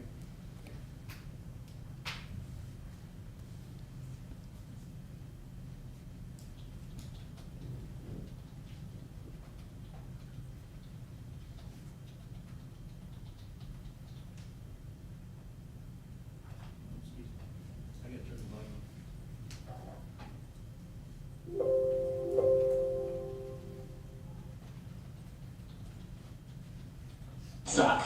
Put your hands down. Stop. Stop. Keep it down. Run it. Okay. Stop there. So now we just saw an interaction between Mr. Lelia and Officer Schurr that started with something that I believe you said was reasonable and turned into something that was unreasonable. Yes. The first part, when he tried to arrest him, grab him, hold him, and not let him get away, was reasonable. Sure. It was a level of force that was commensurate with what he was seeing. Yes, to the threat that Patrick or Mr. Leoya presented, yes. And the part that you're saying unreasonable is the decision to chase him. Yes. After Mr. Leoya broke away from him. Particularly the decision to chase him past the occupied vehicle. As we know, and I apologize, I would absolutely butcher his name, but the passenger in the car gets out and starts filming shortly after that. The reason that running past is tactically unreasonable because if he got out with a gun and shot the officer in the back of the head, the officer would not see it coming, right? So that is one of several reasons why you do not do exactly what we just saw. Okay. So now you are basing this based on generally accepted police practices. Yes. Okay, and some of the things that you consider generally accepted, I want to ask you about those because it informs your decision here. So operational realities of policing require officers to manage an array of risks and threats. Yes. That's a generally accepted police practice. Oh, sure. Principle. Sure. An approach that may be entirely appropriate in one context may be entirely inappropriate in another. Yes. Different officers may perceive the same situation differently. Sure. Those officers may adopt different approaches, each aligning their approach with their perception of the situation. Yes. There may be a range of reasonable responses in any given situation. Yes. The question is not whether the officers involved adopted the best possible tactic, but whether their tactics fell within the spectrum of tactical options that could be considered reasonable under the circumstances as reasonably perceived. Yes. So basically, there is more than one way to respond to the situation. Depending on the situation, but very often, yes. Very often there is no one, thou shalt do this thing and only this thing, right? There are a number of different ways that an officer might approach a situation reasonably, depending on a whole range of factors, yes. Okay, and you're not viewing this in hindsight, right? No, that is another one of the biases that I try and avoid to the extent that it is possible, right, is hindsight bias. You don't want people just sitting there watching the video, drawing an opinion in hindsight from the comfort of their chair, right? So hindsight bias is specific and technical, like confirmation bias. It is the risk of interpreting the reasonableness of an action at one point based on the results of that action at a later point, right? So when I'm doing analysis, I try and be very careful to say I am reviewing the decision made at the time it is made without letting what happened later, whether it's good, bad, or indifferent, affect the reasonableness of that decision at the time. Excuse me, at the time. So what you do is you try to, it's the reasonable officer on the scene, right? Yes. Okay, so you basically, what someone who had the knowledge and training of Officer Schurr, in this case, would have thought based on the situation that was in front of them at that moment. Yes, the reasonable officer is sort of a construct, the reasonable officer in the actual officer's position. Okay.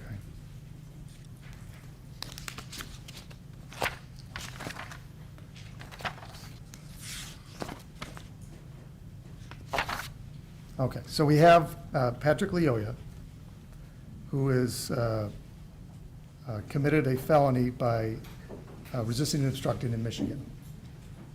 Do you disagree with that?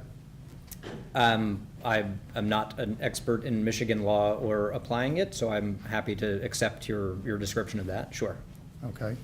And are you familiar with the concept of resisting and obstructing in other states? Yes. Where were you a police officer? Florida. Florida? They have resisting and obstructing statutes? Both a misdemeanor version and a felony version, depending on how it's performed, yes. All right. And you saw, in this case, Mr. Leoya break away from Officer Schurr? Yes. Okay. And that gives him the ability to run in the first place, right? Sure. So you mean for like in the concept of threat, right? Like applying that those three prongs of threat. Is that where you mean ability? Sure. Yeah. Yeah. I mean, not to be pithy about it, but right, he has legs and therefore has the physical ability to run. Yes, absolutely. Okay. And you're saying the decision to chase him was unreasonable? The decision to chase him in the context of this case, where you're chasing him past an occupied subject vehicle, where you have no idea who's sitting in that car, you have no idea what evidence is in that car, you have no idea what weapons are in that car. You are going away from sort of a, if not police controlled, at least police aware scenario, where you were standing at the car and looking at it, to now putting what may become an assailant at your back without even the ability to sort of keep visual contact. It's not the chase itself that's problematic, it's the context of the chase here and running past the occupied vehicle. It's the continuing of the chase? Yes. Okay. So if we could look at RFN 3367. What was that again? RFN 3367.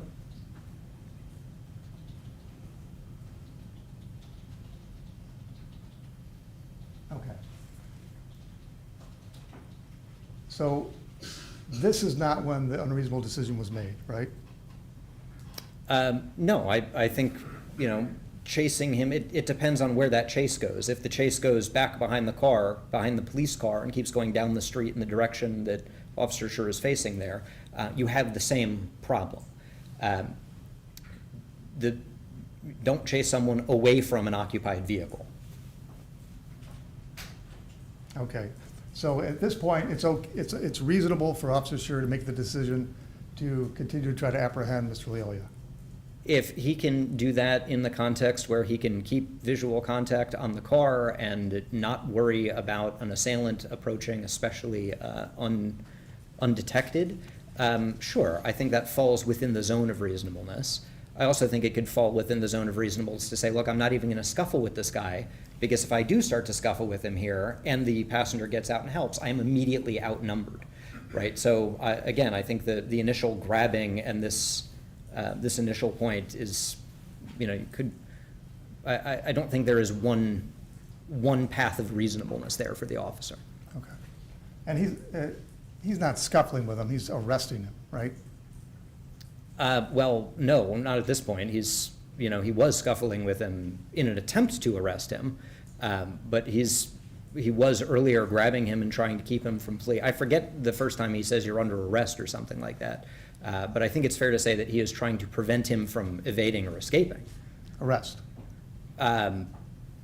Sure. He's not holding him for questioning, right? I don't know what he's going to do, and if you mean arrest in the context of is he going to book him and bring criminal charges, I have no idea, right? That's a sort of mindset of the officer thing. He's definitely using force just before this to try and prevent the escape, which is, again, fine. Okay. And RFN 3367 is, at this point, he's still within contact of the car. We don't know which way Mr. Leolia is going to go. This is reasonable. Sure. He's not chasing him, I don't believe yet. All right, we're going to play it, and you tell us when it becomes unreasonable to chase him.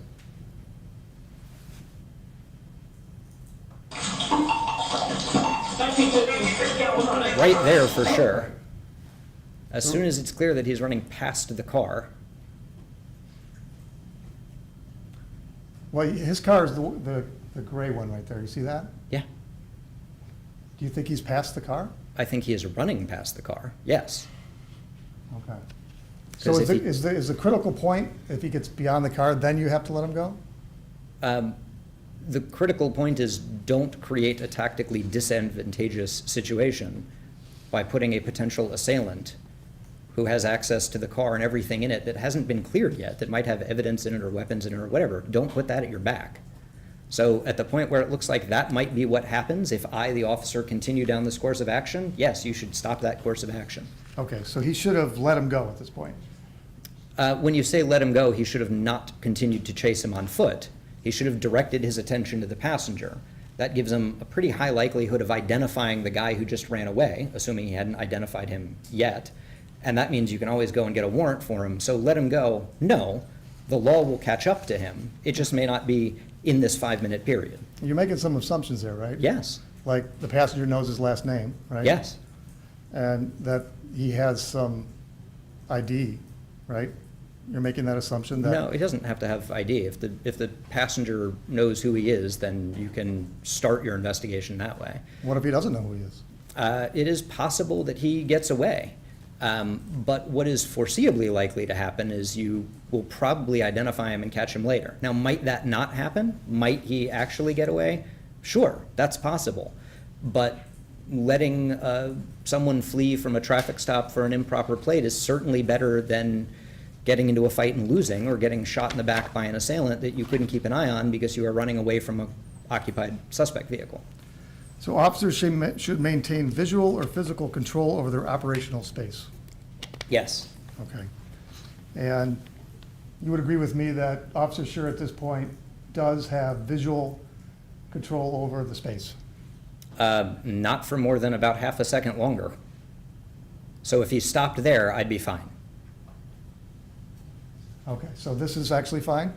If he stopped there, I would be fine. The problem starts when he's running past the occupied suspect vehicle.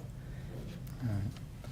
And the concern is that the passenger is going to get out and jump on the officer, right? That's one concern, right? There's also concerns about evidence that may be in the car that you may be losing because you're chasing the guy who doesn't have the evidence on them. There's concerns that the passenger may decide to slide over into the driver's seat and just leave with the vehicle, taking everything that's in the car away. You're presuming that there's evidence in the car that would be interesting to... We don't know. Right. Because he hasn't searched the car, we don't know what's in the car. Right. Right? We don't know that the passenger in the car is an assailant. We just know it's a potential. We do know that when you run past the car, it creates a vulnerability that you cannot tactically address. Okay, so foot pursuits are inherently dangerous. Yes. Okay, they're dangerous to Mr. Leolia because he's about to be tackled, right? Sure. They're dangerous to police officers, and they're dangerous to bystanders. They can be, yes. Well, and this is a neighborhood, right? Yes. 8 a.m. Monday morning. Yes, thereabouts, yes. Okay, people that flee generally don't just run down the sidewalk, right? I don't think there's any good data on that. It's running down the sidewalk. It can be cutting through yards. It can be going all which ways. People that run can do dangerous things, right? It's possible, sure.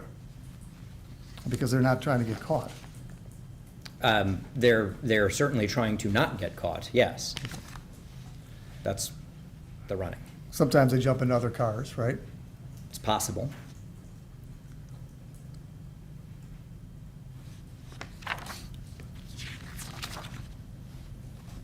So you would agree with me that when Officer Schurr called in that he had one running, that he had made the decision to chase him? Yeah, I think he does that as they're coming around the back of the car. But you're saying that we faulted him because he should have stopped the foot pursuit. Yes, rather than enter a tactically disadvantageous position, rather than create unavoidable tactical risk. Yes. Okay. And you're not worried about the risk of Mr. Lila running into a house or a car? Unless there is some specific and articulable fact to think that that's likely to happen, I balance that speculative risk against the speculative risk of getting attacked from behind by a passenger. Well, keep playing the video, please. Yes, this is RFN 3480. And if you could play up to the tackle.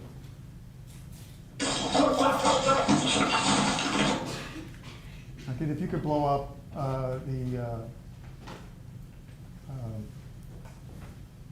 yeah, not the one, thank you. This is RFN 3543. So where is Mr. Leoya and Officer Schurr at this point? Are they on the sidewalk? Near the back of that car, oh, thank you. Yeah, right there. Okay, and so is it fair to say that Mr. Leoya was headed towards the left side of the car and towards that house? I don't know where he was headed prior to being grabbed because he I just meant directionally. Yeah, he was heading down the sidewalk and then got grabbed, and I have no idea where he would have been going prior to that grab or not. Okay, let's back it up and play it again.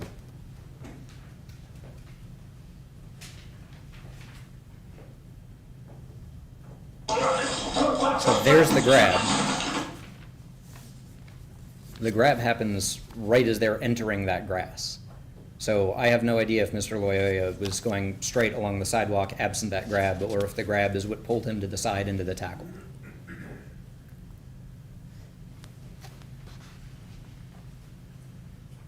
Okay. So with regard to what you're considering, are you considering what the situation includes as far as what the officer knew at that point, just from the video? I'm not asking you to, based on an interview or something with Officer Schurr. What was known to Officer Schurr at the time he made a decision to not stop the chase? I'm not sure I understand your question. So what does the video tell us that the officer knows without So he knows looking at someone's anything fleeing, else? right? Is there anything in the video that suggests that Officer Schurr knows who the driver is? No, at that point I don't think so. I forget if Mr. Loyola had identified himself or not. He had said, he had said something. He had said he had his ID or driver's license in the car and asked the other gentleman in the car to get it or look for it or something like that. But I don't remember if he had identified himself by name at that point. I don't think he had, but I'd have to go back and look. So the video does not reflect that Officer Schurr knew who the person was that was running. Yeah, I think that's right. And you would agree with me, people run in order to hide something or to evade arrest. Is that fair? Sure, all kinds of reasons. Was there any explanation for why Mr. Leola shoved the officer to get away? Any explanation from whom? Mr. Leola, the passenger, or anybody say, hey, what are you doing, or anything like that? I'm not sure I understand the question, I'm sorry. Did you hear Mr. Leola say anything explaining his behavior? No. Okay, so the officer on the scene has no idea why this is happening. Sure. From that perspective. Yeah. And he doesn't know whether or not he's going to run into a house or not, right? The officer does not know what is going to happen. Sure. But also has to base their actions on what specific and articulable facts they have to justify police action.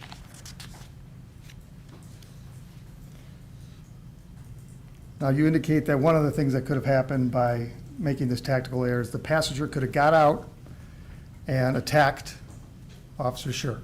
Could have, sure. Okay, so that's one of the possibilities. That's one of the reasons you let someone go. One of the reasons that you don't expose a vulnerable quarter, right? Turning your back to someone in the car, yes. Okay. And so we saw some interaction between Mr. Leoya and the passenger's name is Mr. Tuyasheme, but we can call him the passenger, if that makes it easier. It would make it much easier for me, I apologize. Where Mr. Leoya asked for his ID, you see Mr. Tuyasheme open a glove box and say that he can't find one. Yeah, something like that, yes. Okay, and then Mr. Leoya is the one that shoves the officer and runs away. Yes, certainly turns and pulls his arm. I don't know if it's like a shove push, but certainly turns and pulls away from the officer and flees, yes. Okay, and so your concern there is not the person that just broke away from the officer, but the passenger? The person who just broke away from the officer is not going to be in a position to threaten the officer. The person who is still in the car could be. So I am concerned as an officer with both of them, but I have a more immediate concern. So given the tactical risks and benefits of running past an occupied vehicle, I'm going to not do that. I'm going to stay with the vehicle, identify the passenger in the vehicle, and start an investigation to identify the person who just fled from my traffic stop. Okay. So it's your opinion that no reasonable officer would have made the decision that Officer Schurr did, which was to not let Mr. Leoya run an extra 7-8 feet. It's my opinion that pursuing Mr. Leoya on foot past the occupied subject vehicle is not tactically sound and is contrary to generally accepted police practices. It is not what I would expect a reasonably well-trained officer in that position, applying generally accepted police practices, to have done.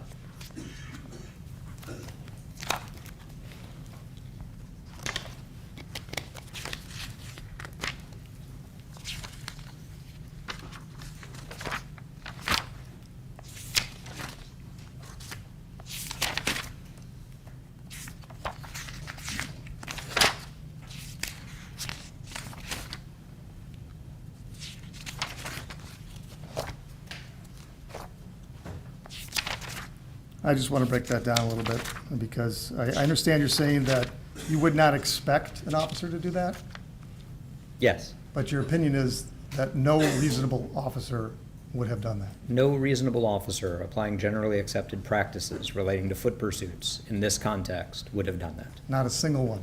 Not reasonably. If they did, it would be contrary to generally accepted police practices. How about contrary to GRPD policy?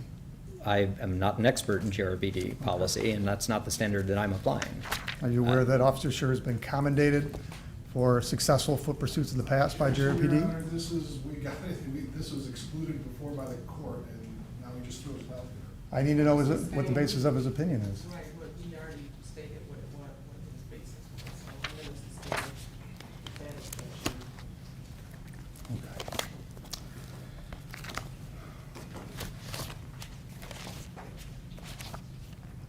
So now in your, you have these 7 opinions. Is that fair in your report? Yes, with some subparts for some of them, yes. And I believe you opined on the foot chase, Yes. right? And you think no reasonable officer could have arrested Mr. Leoya in that situation by continuing to pursue him, right? Again, that's not exactly the way that I would put it, but I think no reasonable officer applying generally accepted practices would have chased Mr. Leoya and put the occupied subject vehicle behind them, yes. And then you also talked about that Officer Schurr failed to provide a feasible verbal warning. Yes. But it wasn't your opinion that that failure to give a warning meant that he couldn't use deadly force, right? No, those are separate. That's a totally separate thing. Yes. Okay. And you just said that when feasible, an officer should provide a verbal warning prior to using force, including deadly force. Yes. And the normal context is, right, sort of a Tennessee v. Garner, police officers chasing someone down the road, and they're ahead of them, and police, stop or I'll shoot, right? I mean, you probably don't want to shoot someone just for fleeing, but, Well, you know, drop the taser or I'll shoot, or, so, you know, it doesn't even have to be or I'll shoot, right? Drop it or you're going to get shot, something indicating this is the clear command, this is the threat, right? This is what will happen. This is the use of force that is about to occur, as a warning, yes. Okay. And the International Association of Chiefs of Police indicate that a sufficient warning is you demand that the subject stop. Sure, identify exactly what you want them to do. Does it say stop running, or is it stop running or I'm going to shoot you? Because according to the International Association of Chiefs of Police, which you hold in high regard, it's just that they demand that they stop. I do hold them in high regard, and it is going to depend, but for someone who's just running away, stop running is fine, because you're probably not going to shoot them, right? Because someone who's running away is unlikely to just create an imminent threat of death or great bodily harm. When we're talking about deadly force, identifying, or any use of force, it is typically helpful for officers to identify this is the force that I'm going to use. That way you are informing the person, one, this is what I want you to do. Two, this is what will happen if you don't do what I want you to do. Put that down or you're going to get tased, for example. Very straightforward. Okay, and so you're talking about, you believe it's generally accepted police practices that the officer has to give a warning, in other words, a condition of what happens if he doesn't comply with the directive. Well, that's what a warning is, right? Telling someone stop is not a warning. Telling someone stop or this will happen is warning them of the consequence. Telling someone to stop is a command or a directive, correct? Sure, that's a Right. command, yes. Okay, and do you recall what GRPD policy is on a suitable command before? I think I still happen to have it in front of me. I can look it up if you want. I don't remember it offhand, but I can. It's you have to give a directive before using deadly force. Doesn't say warning. Sure, so that's not a warning, right? That's a directive or command. Right, and so drop the taser is a directive. Yes, definitely a directive, So sure. you agree that Officer Schurr complied with GRPD policy when saying drop the taser? Again, I don't want to hold myself out as an expert on GRPD policy, but if GRPD policy says directives are all you need to give, then sure, I suppose that is in compliance with policy. It is not in compliance with generally accepted practices relating to what a warning actually means. Sure. Well, a warning, I would agree. There's some contingency that happens if you don't follow the directive. Right. GRPD policy says, and you just talked about it, whenever reasonably possible, officers shall provide verbal directives before deadly force is used. So you would agree with me that drop the taser is a verbal directive? Sure. I have no idea how GRPD defines that directive. If they read into the word directive what I would consider to be a warning, I'm not sure, but that's why I'm not holding myself out as an expert in GRPD policies.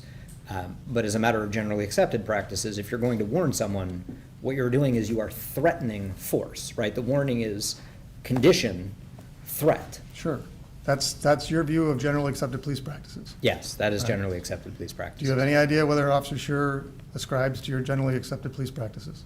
Well, I know he didn't in this case, but I'm not sure if he does generally. Okay, but does he even know what they are? I have no idea. I'm not in a position to identify what he knows or does not know, just whether his actions are consistent or inconsistent with them. You don't expect him to know every agency's policy in the whole country? No, certainly not. Okay. You indicated that the reason a warning was feasible or reasonably available and should have been given, a warning, is that Officer Schurr was in a position of tactical advantage. Yes. Okay, can we see RFN 7460?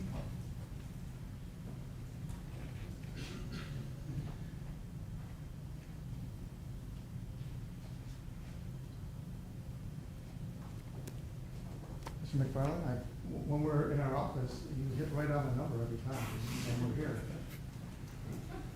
It's the big game.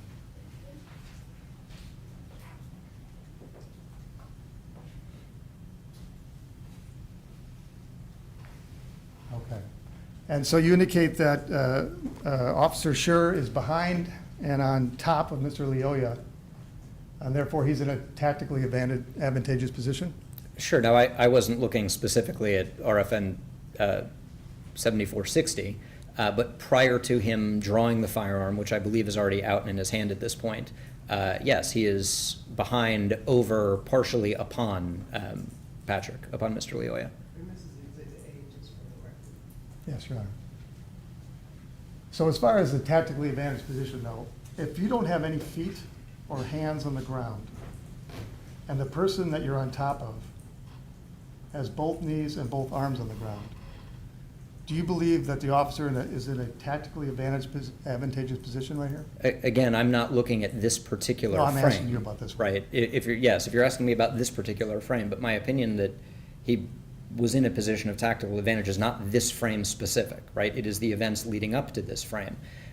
Is he in a position of tactical advantage? In this particular frame, he is off balance with his body weight, at least partially on, it looks like largely on Mr. Leoya.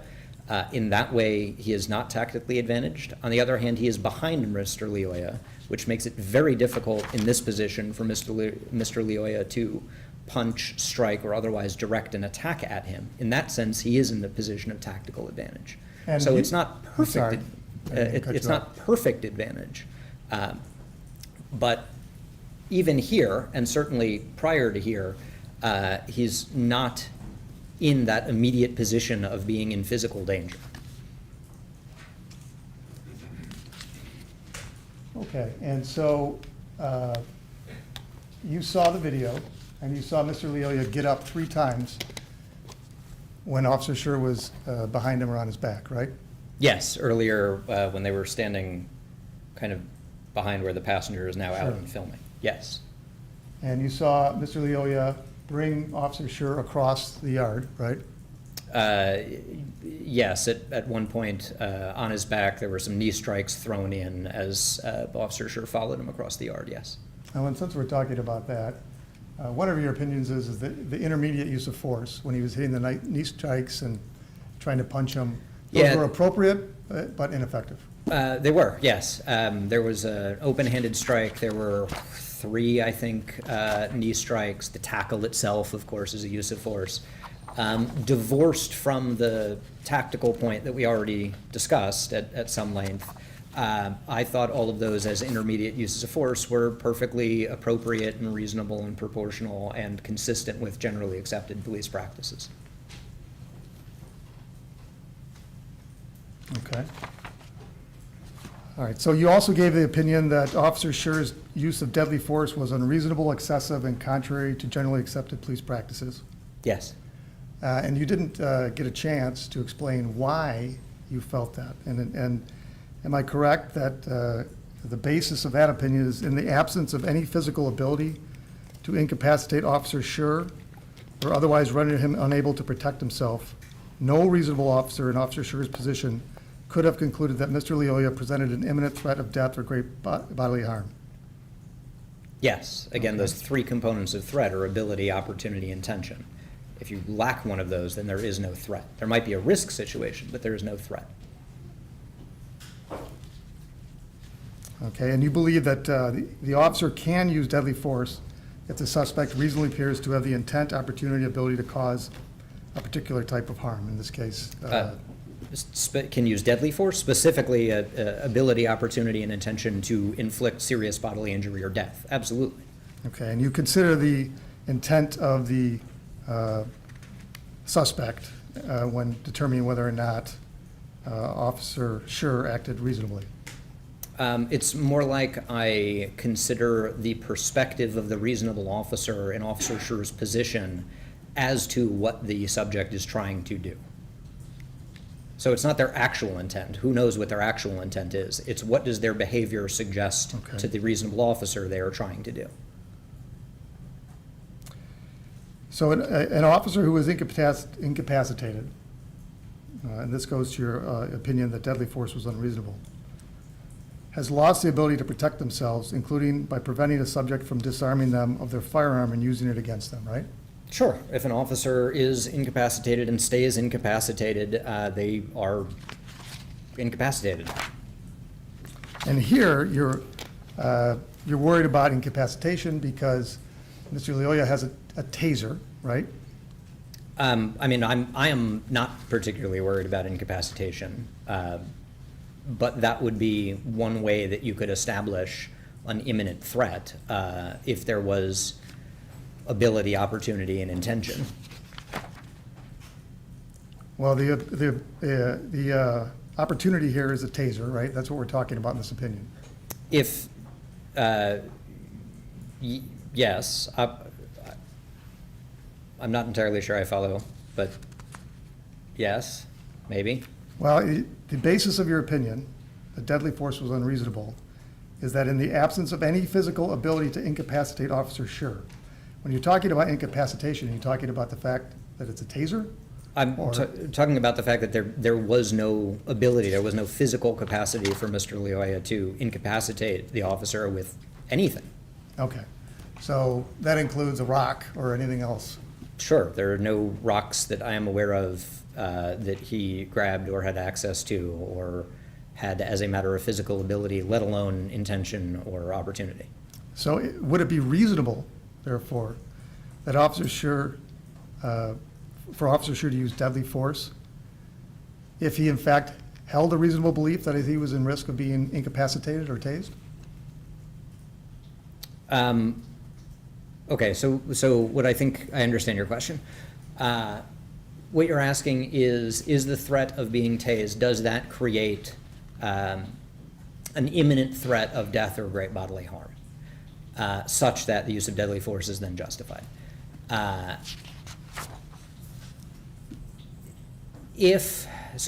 For that to be plausible, the threat would have to be the subject has the taser, which is in a condition to actually incapacitate.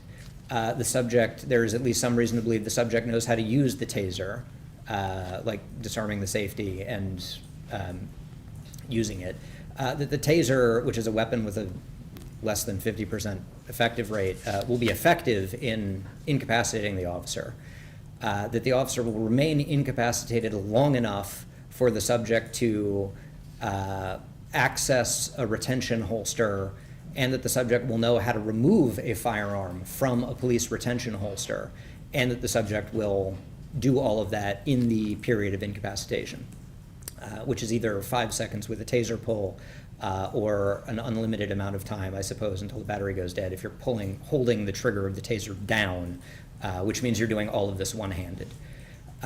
While I think it is at least theoretically plausible that that could happen, it seems unlikely, which might be why, going back to the history of the introduction of taser use, that has never happened in American policing or internationally that I'm aware of. So I think it is theoretically possible. I'm sorry, did you say it's never happened that an officer's been tased? No, an officer has never been tased, incapacitated, had their weapon removed, and killed with it. Then why do you say in your report, it is well known and generally accepted in policing that an officer who is incapacitated has lost the ability to protect themselves, including by preventing the subject from disarming them and using the weapon against them? That's still true. That is yes, that is absolutely a risk. All right, so the concern here is that no reasonable officer thought they could be incapacitated, right? Yes, in my view, that's correct. Okay, and you're saying that a taser couldn't incapacitate the officer given the situation he was in? Yes. Okay. Were you here for Brian Child's testimony? No. Okay. If he said something completely opposite, would he be right or are you right? Well, That's an improper question, Your Honor. A witness can't comment on the truthfulness or rightness of another witness, especially when it heard anything, so it's an improper question. I can rephrase it, Your Honor. Right, so I'll sustain, but you can rephrase. Okay. So you're an expert. You're not an expert on tasers, right? I'm certainly a use of force expert, and Sure. Within the world of use of force, taser is one of many weapons that are used. To that extent, sure. If you mean I don't know, electrical engineer who can explain the magic that goes on inside a taser, no, in the same way that I really can't explain the magic that goes on inside a bullet to project it. I don't know what the chemical reaction is. I just know that it comes out of the muzzle of a gun, and I can, as an expert, talk about when it's appropriate to send it that way. Are you in a position to tell when someone can be incapacitated by a taser? Are you an expert in that field? As a use of force expert, sure, that's what tasers do, right? They are both pain compliance and motor disruption or physical disruption tools. Okay. And in your opinion, when you believe that deadly force was inappropriate,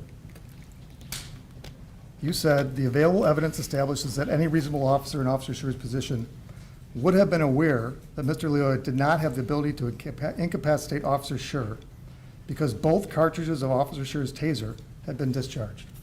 Yes. Okay. So it's your testimony that if both cartridges are discharged, he cannot be incapacitated. It makes it exceedingly unlikely, especially with insulated wires. Yes. And there are a number of easy tactical alternatives. If you are worried about being subject to a drive stun, that is having the taser pushed against you, you just back up, and that deprives the subject of opportunity. Okay. So you're not, you're saying he can't be incapacitated because the probes no longer are effective? Well, the probes might be effective, but they're also laying on the ground, having been fired at the end of the wires that they're on. Okay, and if somebody touches a probe, and then a drive stun hits them, they can be incapacitated, correct? If someone grabs a probe and a drive stun is applied, assuming that the subject somehow knows how to do that, and assuming that the officer grabs a probe, sure, that can result in some type of incapacitation. Again, the response is don't grab the probe or back away from the drive stun to deprive of ability or an opportunity. If I said grab, touch, the probes are laying on the ground in this case, right?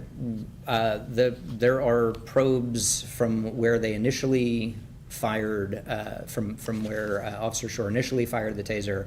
There are probes somewhere by where they were scuffling on the ground.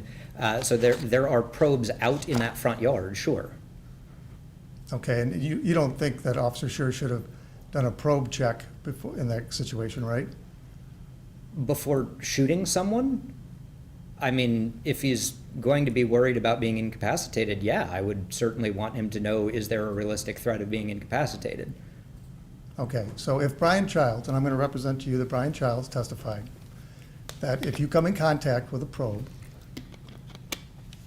and someone drive stuns you, you will suffer NMI. You can, sure. But there are two giant ifs there, both of which are addressable without the use of deadly force and addressable entirely with tactics, right? Again, assuming that either of those ifs actually apply. And you talked about the drive stun. Yes. You're aware that the drive stun can cause serious bodily harm, correct? It is substantially unlikely to, but it can, I suppose, when used in particular ways, in the same way that a thumb can be used to cause serious bodily harm when used in particular ways. But it is certainly not designed to and is unlikely to when used in any normal capacity. Well, in a normal capacity is by a trained officer, right? Usually, sure. Okay. And you're aware that officers are trained never to hit anything in the face, right? That, unless deadly force is justified, yes, sure. How about if someone takes your taser? They haven't been trained, right? Sure. That is correct. So again, one, there's some likelihood that they won't know how to use it. Two, there's some likelihood that even if they want to know how to use it, they aren't going to know to drive stun you, right, to push it into you. Three, if someone does know that somehow, you just build distance, which is a pretty core tactical concept, as a way to deprive them of the opportunity to use that taser in a drive stun mode. Any of those are sort of barriers to jumping straight from someone has a taser to deadly force. Oh, and we're talking about whether it was reasonable to be in fear of incapacitation, right? And you're saying that it's unreasonable for Officer Schurr to think that he could be blinded by a taser in that situation. You could be blinded with a finger or a thumb. It doesn't mean every time you get into a scuffle. Is a taser a finger or a thumb? To the effect when it damages the eye, I don't think there's a substantial difference. If you're talking about being blinded with something, then grinding a pen or dirt or a rock or your finger into someone's eye presents the same type of threat. It's a physical contact threat, right? So if that's, the drive stun has to make physical contact. The thumb has to make physical contact. So a thumb and a taser have the same level of threat? I'm not sure how you got that out of what I said. When you're talking about driving stuff into the eye, tasers present really no particularly elevated threat than jamming anything else into someone's eyeball. And it's certainly You're not aware that a drive stun includes it's a tactical maneuver, but when you squeeze a trigger, an electrical charge comes out, right? You understand Yes. how a taser works? Yes. And I'll represent to you that Brian Childs said that Officer Schurr was reasonably in fear of being harmed in that situation. Yes, I'm going to have to object. That is not at all what Mr. Childs says. He didn't give an opinion on. He did give an opinion. Complete misstatement of his testimony. Well, the record will say what it says. Right, it will, and I'll sustain that objection. Next question. And so it's your opinion a taser could not blind you more than a thumb? I don't understand the question. Like, you're equally blinded whether you're blinded by a thumb or a taser. Well, the issue here is incapacitation of a taser, because that's what you base your opinion on. So are we talking about incapacitation, or are we talking about being blinded? 'Cause Well, you those are said pain separate. compliance is not enough to incapacitate, right? Yeah, that's correct. So if he had been drive stunned and not in the eye, then it's your opinion that that wouldn't cause sufficient pain to incapacitate the officer? I mean, look, I drive stun myself every time I teach police law and policy when I teach a case on tasers. No, it's not incapacitating. Well, it's not NMI, right? That's correct. NMI is neuromuscular incapacitation. You talked about the wires, and you said there's no reasonable fear of incapacitation because the wires are insulated in a way that even if he made contact with the wire, there's no risk of the taser causing any incapacitation. So unlike some previous versions of the taser where the wires were uninsulated, if you got wrapped in the wires, you were going to go take a ride on the taser, right? With this version, they were insulated wires, and that is not a concern. If you need probe contact, not just wire contact. So if the insulation had been scraped, or when it came out of the taser, had been ripped off in any way, that wouldn't cause a reasonable concern? Sure, if there was any reason to believe that had happened, sure. And it does happen with tasers a lot, right? I wouldn't say a lot, but what happened in other cases is not what happened in this case that an officer would have been aware of. Again, we're limiting ourselves to the facts reasonably known or available to the officer, the reasonable officer on the scene. And I don't see anything in the evidence that suggests any reason to believe that the taser insulation had broken, cracked, or stripped in some way. Not the fact that they're being dragged on the ground? No. Do you know who Brian Childs is? In vague terms, yes. Okay. Do you consider him to be an expert in tasers? I've never had to make that determination, so I don't consider him anything. And you didn't consider any of his opinions about the taser before you rendered your opinions? I don't remember when I got his report. I don't remember when I got his report.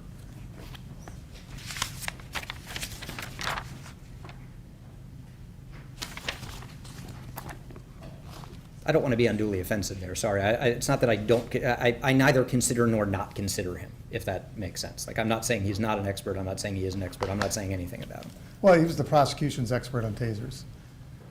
Are you aware, do you know who he is? Again, in vague terms, but. Do you know where he works? No, not offhand. He works for Axon. Okay. What does Axon do? Axon makes, among other things, tasers. Right. And he's worked there for decades. Okay. Would you agree with me that someone that's worked for Taser and Axon for decades would know more about tasers than you?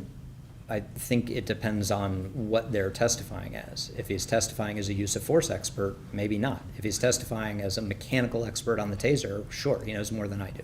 Right. insulation on the wires, that sort of thing? Sure, I suppose he could probably talk about the tensile strength of the insulation on the wires in a way that I can't. And the ability to incapacitate an officer, right?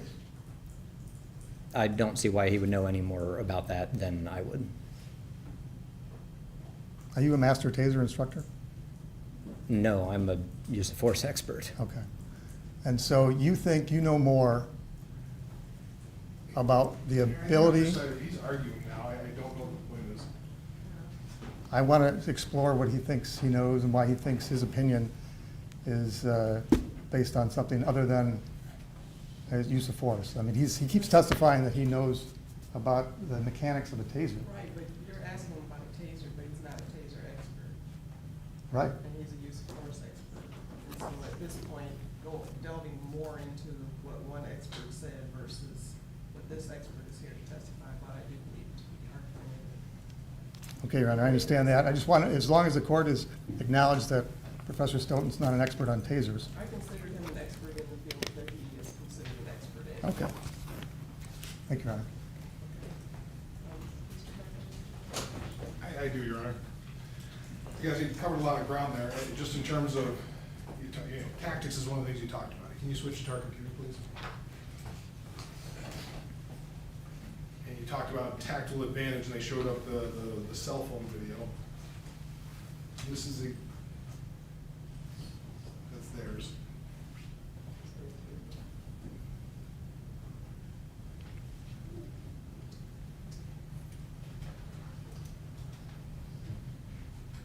Maybe dim the lights too, please. You had an opportunity to take a look at the sequential images as well. And this is? Exhibit 6. Thank you. Yes, I did. Okay, starting at frame 3286. Can you give the jury a little bit of background? What do you mean by tactical advantage here when you're talking, I guess, in this specific instance? Really, in this type of context, we're talking about does the officer have more control of the individual than the individual has over the officer? In this case, the officer has a number of weapons, both bodily and other, available. It's fairly difficult for someone in the position of Mr. Loya to attack the officer in this position. So, officer has more control over him than he has of the officer. That's tactical advantage. Now, in terms of tactical advantage, does that go into your imminent threat analysis then, in terms of when you're trying to determine if the shooting was appropriate or inappropriate? Yes. And how does that factor in terms of imminence here? So, again, when we're talking about imminent threat, even if someone has the ability to cause some type of harm, if they do not have the opportunity to do so, then there is no imminent threat of that particular harm. So if we go back to my hypothetical about someone with the tire iron, if someone has their hand on the tire iron, but the officer is, I don't know, standing on the tire iron in a position where the person can't use it, they might have the ability, but they lack the opportunity. There's no one vulnerable to that harm. Similar concept with something like this. I'm just going to go through these frames here. Now they talk about at this point in time, clearly the officer's feet are off the ground, correct? They are, yes. It looks like he's swinging his right foot over from the position where it was to the other side. How does that change tactical advantage? Does that change it at all? Does it make it more or less? I mean, the officer is not in what I would consider to be a particularly stable position. You don't want your weight to just ride on another person because it means that they can take you in a direction you might not want to be taken. But in terms of attack, there's very, very little that Mr. Loya could do to threaten the officer in this position. They would have to get out of this position to create a position of opportunity for serious bodily injury or death.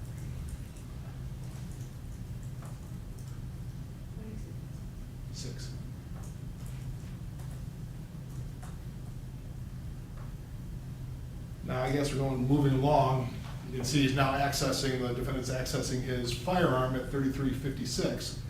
Has the tactical position changed at all at this point in time? The officer is in a position of greater stability. Both feet, one knee are on the ground, at least one shoulder or chest area on the left side appears to be on Mr. Loya, so there's a less risk of unbalancing here. Has anything changed in terms of the imminent threat aspect then?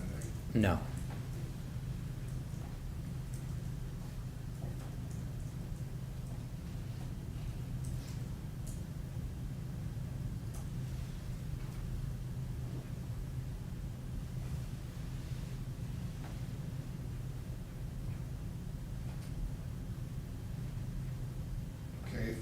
3342. Has anything changed in either part? Are you trying to speed ahead? Is there any changes between either of them in terms of the tactical advantage or disadvantage? I mean, That's 34. I'm sorry. again, there's clearly some potential disruption for balance, but in terms of basic positioning, no, not really.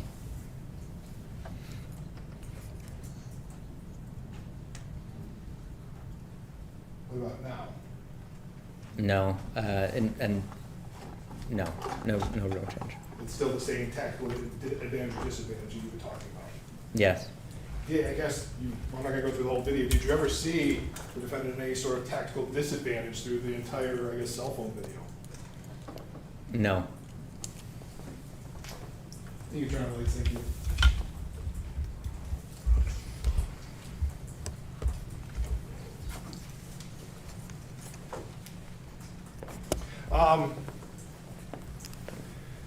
You talked about, they asked you some questions about committing a felony. He committed resisting opposing, he may have committed a felony. You weren't sure about a Michigan law, but resisting opposing is a felony in Michigan. Does committing a felony allow an officer to use deadly force? No. In fact, there's a fairly famous line that's often taught in police training. It is not better for all felons to die than to escape. So no matter how many felonies somebody commits, it doesn't mean that an officer is justified in using deadly force. That's correct. What about disobeying commands? Again, absent an imminent threat of death or great bodily harm, no. Merely disobeying does not establish a justification for deadly force. So you heard him, you didn't hear him today, but you heard him in the video. Patrick disobeyed, dropped the taser, stopped resisting, disobeyed numerous commands, correct? Yes, he did. Does that in any way change your analysis of the ability of an officer to use deadly force? It's certainly part of the analysis, but no, it does not change the opinion. Just because he commands them a bunch of times doesn't mean, okay, I can shoot him. Correct.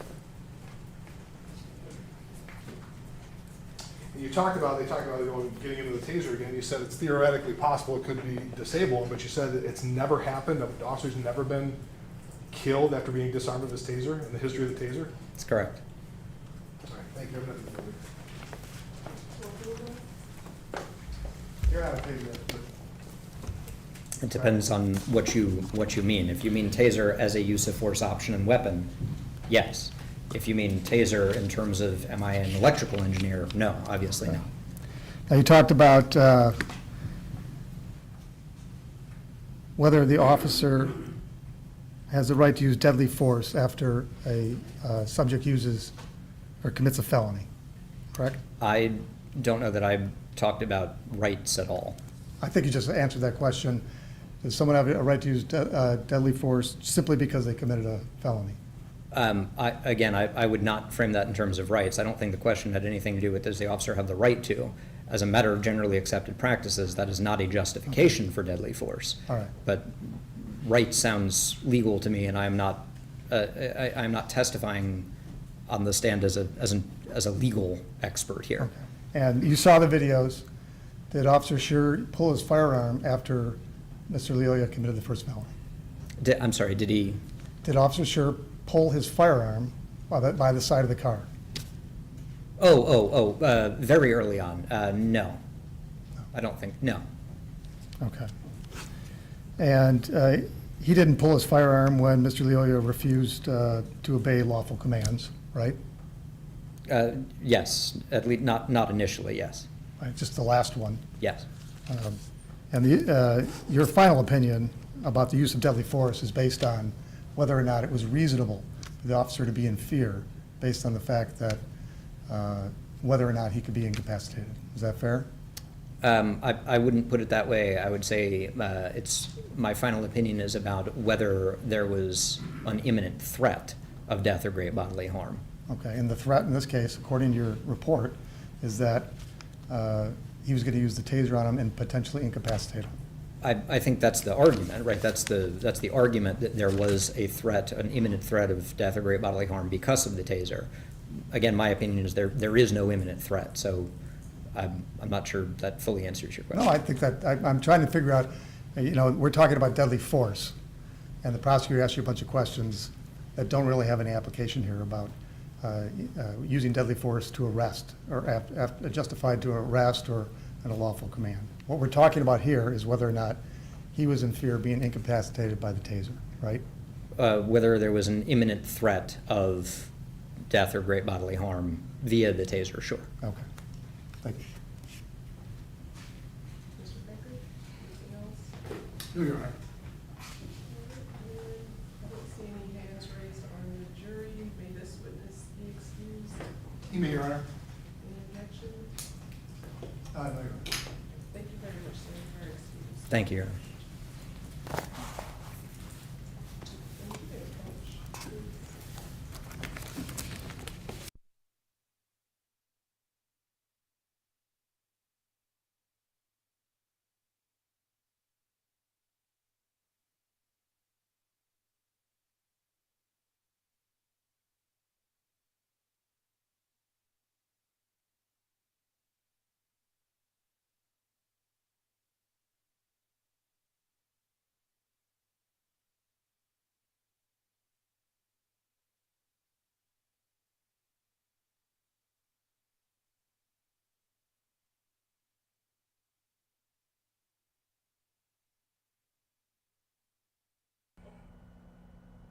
Thanks for joining us. If you're just tuning in, we are continuing day 2 coverage of the Christopher Schurr trial. They're getting ready to take a break, and today has been a very intense day in the courtroom with Kent County Prosecutor Chris Becker and Schurr's defense team getting into 2 verbal disagreements about the legitimacy of a witness, Seth Stoughton. Now, Stoughton has made a career of studying police conduct, including misconduct. He has reviewed the case and has come to the conclusion that Schurr violated general police practices in chasing and shooting Patrick Lyoya. Take a look at this argument between Becker and Schurr's team, who preemptively tried to discredit the witness. I'm just confused, Your Honor. And the reason is, my understanding was that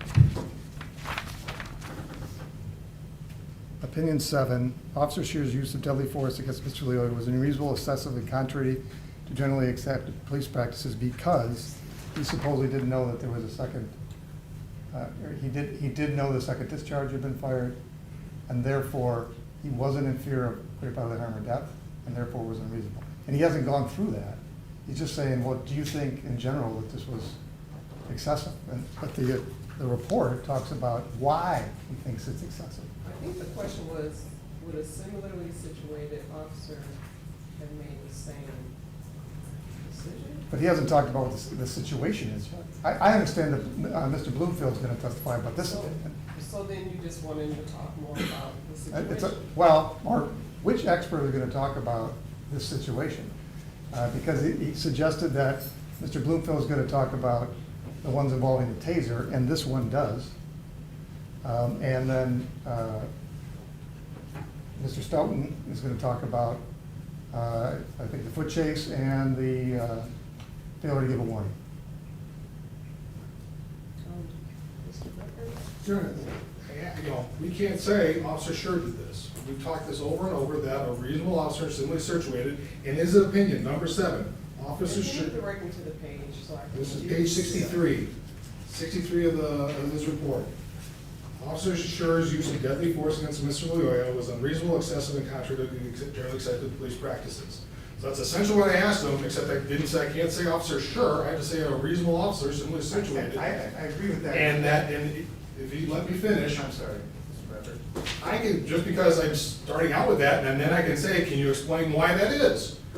He won't let me do that because, you know, I don't have to do my direct based on what he'd like to hear first. I agree, Your Honor. I'm sorry, but I thought Mr. Bloomfield was testifying about that. Okay, Because so this we is can based have on the tasers. Right, but you And didn't ask him about a taser. He's about to. Well, you didn't, so you're objecting about something that hasn't happened. It's like, I don't know how I'm supposed to read this. Well, because he's gonna give his ultimate opinion about the taser before we establish that he's a taser He expert. hasn't asked him anything about it. It's still part of his opinion. I could not go into the decision. It's one of the things, but I don't have to get into his details of a taser. That's part of the whole thing. He's been testifying about the totality of the circumstances. But you're okay with that question? You can answer that. The Assuming- question that you objected to.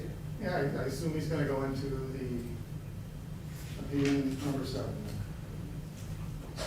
Is he going to go into opinion numbers? That's part of his opinion. Now, I'm not going into details with him, but that's part of the things, the basis. He did it jointly with Nick, and so they can say, okay, but Nick is gonna testify to that. Okay. We don't have the jurors come back in. That was a short break for them. What should I be able to lie to your Professor Schurr whether or not he's a taser expert, because that's the basis of this. And if he asks him a question that requires a response from the taser expert, then yes. Okay. But that question that he just asked, I don't believe does that. And this was just one of many tense moments in court today. Let's bring in 13 on your side, Callie Lichter, who's been at the courthouse all day long. Callie, a lot of tense moments we saw here today during the second day of the trial. Oh, Lauren, I think tense is definitely, the best way to put this. We knew that Stoughton was going to be a controversial witness for the defense. I mean, it was a prosecution witness, but the defense was going to find him controversial since even before the trial. There was motions at hearings before the trial to try to not get him as a witness, along with Nick Bloomfield, who on our end, since we are 30 minutes ahead of the delayed stream, is currently testifying at last check before we left the media briefing room. So we already knew it might be a point of contention, but earlier today, before when Riley and I were on 13 Plus, we were talking about how, it was just the first hour of his questioning going over, can he be an expert witness? You could definitely see the defense still trying to ask that question for their line of questioning during cross-examination. They were asking him, about his previous times on local media, and if his opinion then was the same as his opinion now, if his opinion has changed, if he's still firm in the fact that this was an unreasonable, unjustified shooting. And they kept on asking him, especially towards the end there in his line of questioning, about the taser. Again, everything comes back to this taser, and Stoughton would repeatedly say, I'm not an expert on a taser when it comes to, the inner workings of the taser, the actual launch of the probes and things like that, the mechanical engineering aspect of it. But he says when it comes to the use of force, then he can confidently talk about this taser. And then you had the defense bring in some of the words from Childs earlier, who was the expert on the Axon tasers and body camera, to try to almost in a way disprove some of the things that Stoughton was saying. It was trying to say, well, this is what the taser expert says, which you go against the taser expert and what he said, something that Becker objected to, saying he can't bring in, Borgula, the defense attorney, he can't bring in the other witnesses and what they were saying.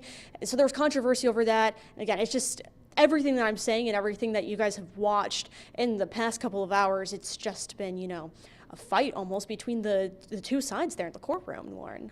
Seems that the defense especially has been trying to really stick to the fine details of this case. You see them often asking questions and Stoughton repeating and saying, I'm not sure what you're asking. Can you talk about that? What are some of the questions that had that back and forth discussion with the defense and the witness? To be honest, sometimes I even had trouble following some of those questions that were happening there.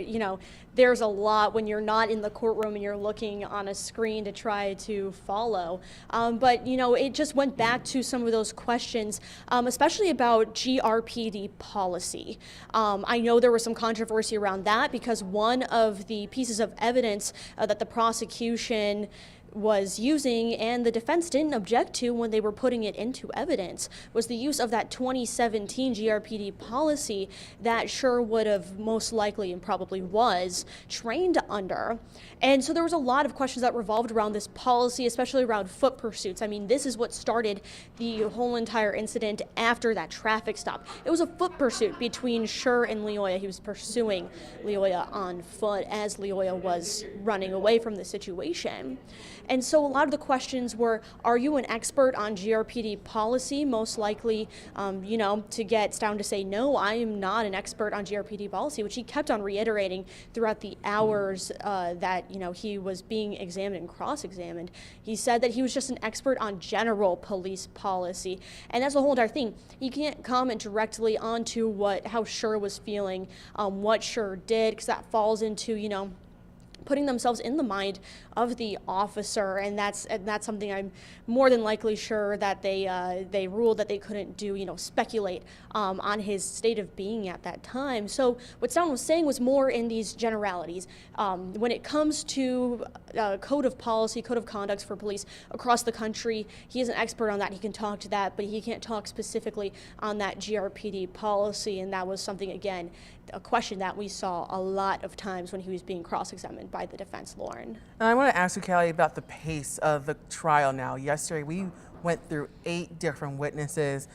At this point, for the people who are watching the stream, they've only seen 2 people for the whole entire day. That's something that, I touched on earlier and I kind of was alluding to, but I know some people might be tuning into the stream now for the very first time. But yesterday we saw a lot of witnesses that weren't necessarily character witnesses.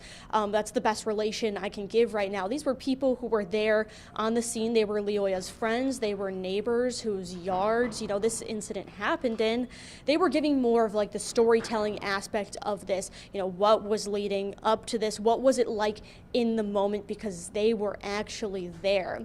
And then we got to some witnesses at the end there who were kind of the aftermath. What was happening in the direct aftermath, but still, at the time that this happened, you had the GRPD, I'm pretty sure she was doing something where she had to, photograph Schurr after the incident happened. You had the MSP detective sergeant who was in charge of the case, who was looking over evidence, collecting things. But today really focused on the analysis of what happened afterwards. And I think that's why the pace has slowed down dramatically after getting through these 8 witnesses and only seeing 2 and probably a half. I could assume that Nick Bloomfield, who I'm more than likely is being questioned right now, it's probably going to go into tomorrow. It's because, again, these are the more analytical witnesses. We're going into what is happening after the fact, and they're analyzing that. So, of course, it's going to take a little more time, Lauren. And my last question for you is, did I hear you correctly that there is now someone new on the stand, or is it still Stoughton?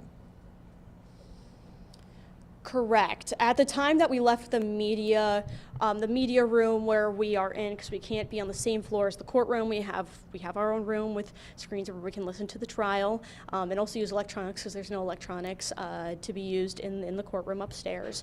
There was another witness who was being called to take the stand, Nicholas Bloomfield, and he was actually working, if I also got this correct from our listening, he worked on a report with Stoughton, so they were almost like a partnership duo of sorts. And again, I'm not in there listening to the direct connection there, but that was just mentioned briefly that they had worked on this report together and that he was going to be the next witness called, Lauren. Okay, Callie, let's get you back into the media room. We appreciate your reporting thus far. We want to go back to some of the sound we heard today. Stoughton got a chance to explain his opinion on this situation during the testimony to Kent County Prosecutor Chris Becker. Let's take a listen. Part of that, what is the basis for you? Is part of that going to the failure to warn? No, failure to warn is a separate issue, right? A separate inconsistency with generally accepted practices. So why do you mention that in your opinion in terms of this failure to warn? I'm sorry? Why do you mention that in this opinion in terms of your failure to warn? As a separate opinion, there is like a tactical violation, right? There is some decision or action that is not in keeping with generally accepted police practices. Failure to warn prior to the use of deadly force is one aspect, but is separate and distinct from whether the use of deadly force was professionally appropriate. That is, you could have one without the other, right? You could have a warning where deadly force is inappropriate, or you could have no warning where deadly force is appropriate, or any combination. What about the imminent threat aspect of it? The imminent threat in this situation, was there an imminent threat? Not, in my opinion, one that justified a use of deadly force. Why is that? In order to justify a use of deadly force, it's generally accepted in policing that there has to be an imminent threat of death or great bodily harm. That is, the subject has to have, or to be entirely precise, reasonably appear based on the information available, have the ability, the opportunity, and the intention to cause serious bodily injury or death. In my opinion, that was lacking in this case. And Schurr's defense team, specifically Matt Borgula, questioned Stoughton on his position that made Schurr made a tactical mistake by chasing Loyola. Take a listen to what he had to say in response. And you saw, in this case, Mr. Loyola break away from Officer Schurr. Yes. Okay. And that gives him the ability to run in the first place, right? Sure. So you mean for like in the concept of threat, right? Like applying those three prongs of threat. Is that where you mean ability? Sure. Yeah. Yeah. I mean, not to be pithy about it, but right, he has legs and therefore has the physical ability to run. Yes, absolutely. Okay. And you're saying the decision to chase him was unreasonable? The decision to chase him in the context of this case, where you're chasing him past an occupied subject vehicle, where you have no idea who's sitting in that car, you have no idea what evidence is in that car, you have no idea what weapons are in that car. You are going away from sort of a, if not police controlled, at least police aware scenario, where you were standing at the car and looking at it, to now putting what may become an assailant at your back without even the ability to sort of keep visual contact. It's not the chase itself that's problematic, it's the context of the chase here and running past the occupied vehicle. It's the continuing of the chase? Yes. Okay. So if we could look at RFN 3367. What was that again? RFN 3367.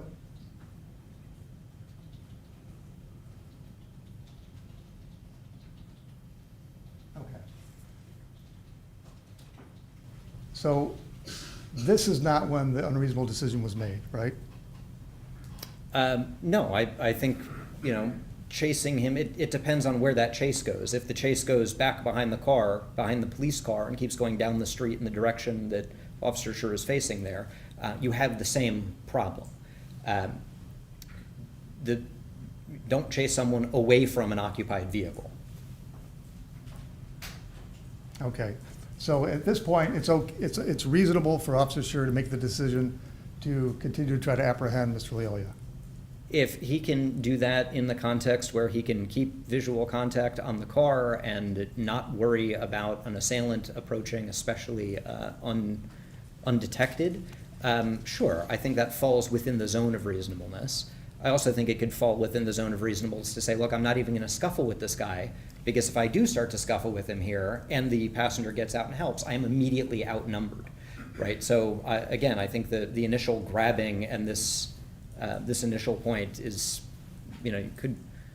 I don't think there is one path of reasonableness there for the officer. Afterwards, Borgula attempted to have Stoughton walk through the video and make the determination as when Officer Schurr had given up his tactical advantage. You'll be surprised to hear the moment Stoughton believes that happened. At this point, he's still within contact of the car. We don't know which way Mr. Loyola is going to go. This is reasonable. Sure, he's not chasing him, I don't believe yet. All right, we're going to play it, and you tell us when it becomes unreasonable to chase him.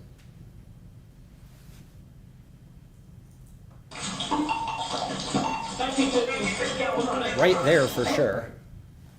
As soon as it's clear that he's running past the car. Well, his car is the gray one right there. You see that? Yeah. Do you think he's past the car? I think he is running past the car, yes. Okay. So is the critical point, if he gets beyond the car, then you have to let him go? The critical point is don't create a tactically disadvantageous situation by putting a potential assailant who has access to the car and everything in it that hasn't been cleared yet, that might have evidence in it or weapons in it or whatever. Don't put that at your back. So at the point where it looks like that might be what happens, if I, the officer, continue down this course of action, yes, you should stop that course of action. Okay, so he should have let him go at this point. When you say let him go, he should have not continued to chase him on foot. He should have directed his attention to the passenger. That gives him a pretty high likelihood of identifying the guy who just ran away, assuming he hadn't identified him yet. And that means you can always go and get a warrant for him. So let him go. No, the law will catch up to him. It just may not be in this 5-minute period. You're making some assumptions there, right? Yes. Like the passenger knows his last name, right? Yes. And that he has some ID, right? You're making that assumption that... No, he doesn't have to have ID. If the passenger knows who he is, then you can start your investigation that way. What if he doesn't know who he is? It is possible that he gets away. But what is foreseeably likely to happen is you will probably identify him and catch him later. Now, might that not happen? Might he actually get away? Sure, that's possible. But letting someone flee from a traffic stop for an improper plate is certainly better than getting into a fight and losing, or getting shot in the back by an assailant that you couldn't keep an eye on because you were running away from an occupied suspect vehicle. There was plenty more said today in court. We're going to be breaking that all down as court continues. Court is right now in recess. We're going to be showing that feed at this time.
Still not here, huh? All right, is there anything we need to address before the witness is here?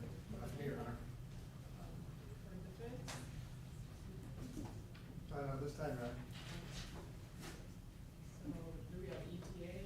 I told it 10 minutes, which was about 10, it should be pretty soon. Yeah. Okay.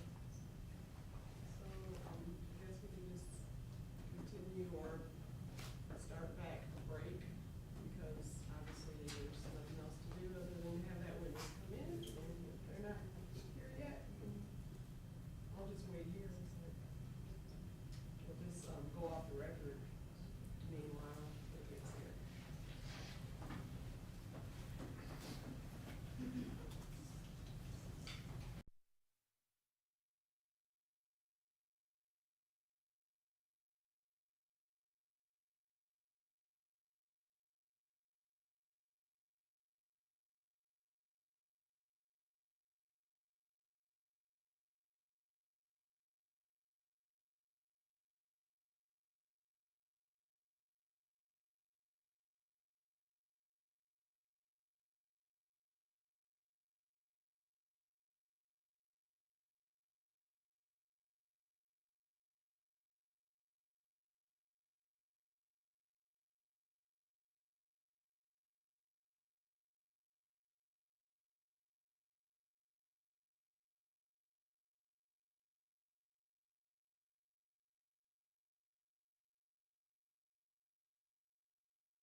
take your seat, you could please raise your right hand, my clerk will swear you in. Do you solemnly swear that the testimony you're about to give in this matter will be the truth, the whole truth, and nothing but the truth, so help you God? Yes. Thank you. You may be seated. Whenever you're ready, Mr. Bentley. Sir, could you state your name and spell it for the record, please? Nicholas G. Bloomfield. First name spelling is Nicholas.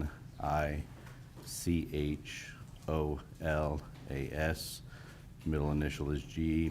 Last name spelling is Bloomfield, BLOOMFIELD. Could you tell the jury a little bit what you do for a living? So presently I'm, where I reside is in Farmington, New Mexico. There is a nonprofit, community-owned hospital where I reside, and presently I am employed there as a regulatory manager, which means I'm responsible for making sure that the organization is in compliance with all federal and state regulations. Was that your job years prior to that? It was not. Okay. What did you do before that? Prior to that, I did a 20-year career in law enforcement in the state of New Mexico, was a certified officer. I retired in February of 2023. And in terms of what roles did you have, what departments did you work for in the state of New Mexico? So I worked for 2 separate agencies. I began working with the local sheriff's office. After completing the academy, I was assigned to the patrol division where I worked as a patrol officer. After a couple of years, I became a field training officer where I was responsible for training new officers and making sure that they were within compliance of both organizational policy as well as their training so that they could begin practicing on their own. Following that time, I made a transfer to the narcotics division. I did 3 years working as an undercover narcotics agent, where our primary responsibilities were to identify, infiltrate, and dismantle drug trafficking organizations. Following that assignment, I promoted to the rank of corporal. Short time later, I promoted to the rank of sergeant. I was assigned to the patrol division for both of those assignments, where I supervised officers who were working on a standard patrol shift. In addition to that, during my tenure at the sheriff's office, I was a SWAT team member. I did that for a number of years, approximately 6 years or so, and then I became a team leader once I was promoted. I worked at the sheriff's office for approximately 10 years, and then I transferred to our local municipal police department, Farmington Police Department. I went back to patrol there. After being on patrol for a short period of time, I assessed for the SWAT team, was selected to be an operator on the SWAT team. In addition to that, I also went into our training and recruiting division where I was responsible for basic and advanced training. After that assignment, I promoted again to the rank of corporal and then to the rank of sergeant. As a sergeant, I was assigned to stand up a use of force investigation division within the organization. So myself and another supervisor were responsible for investigating all police uses of force within the organization. During my tenure, I reviewed approximately 200 cases. In connection with that assignment, I was also responsible for developing use of force policies and practices, as well as training related to the use of force.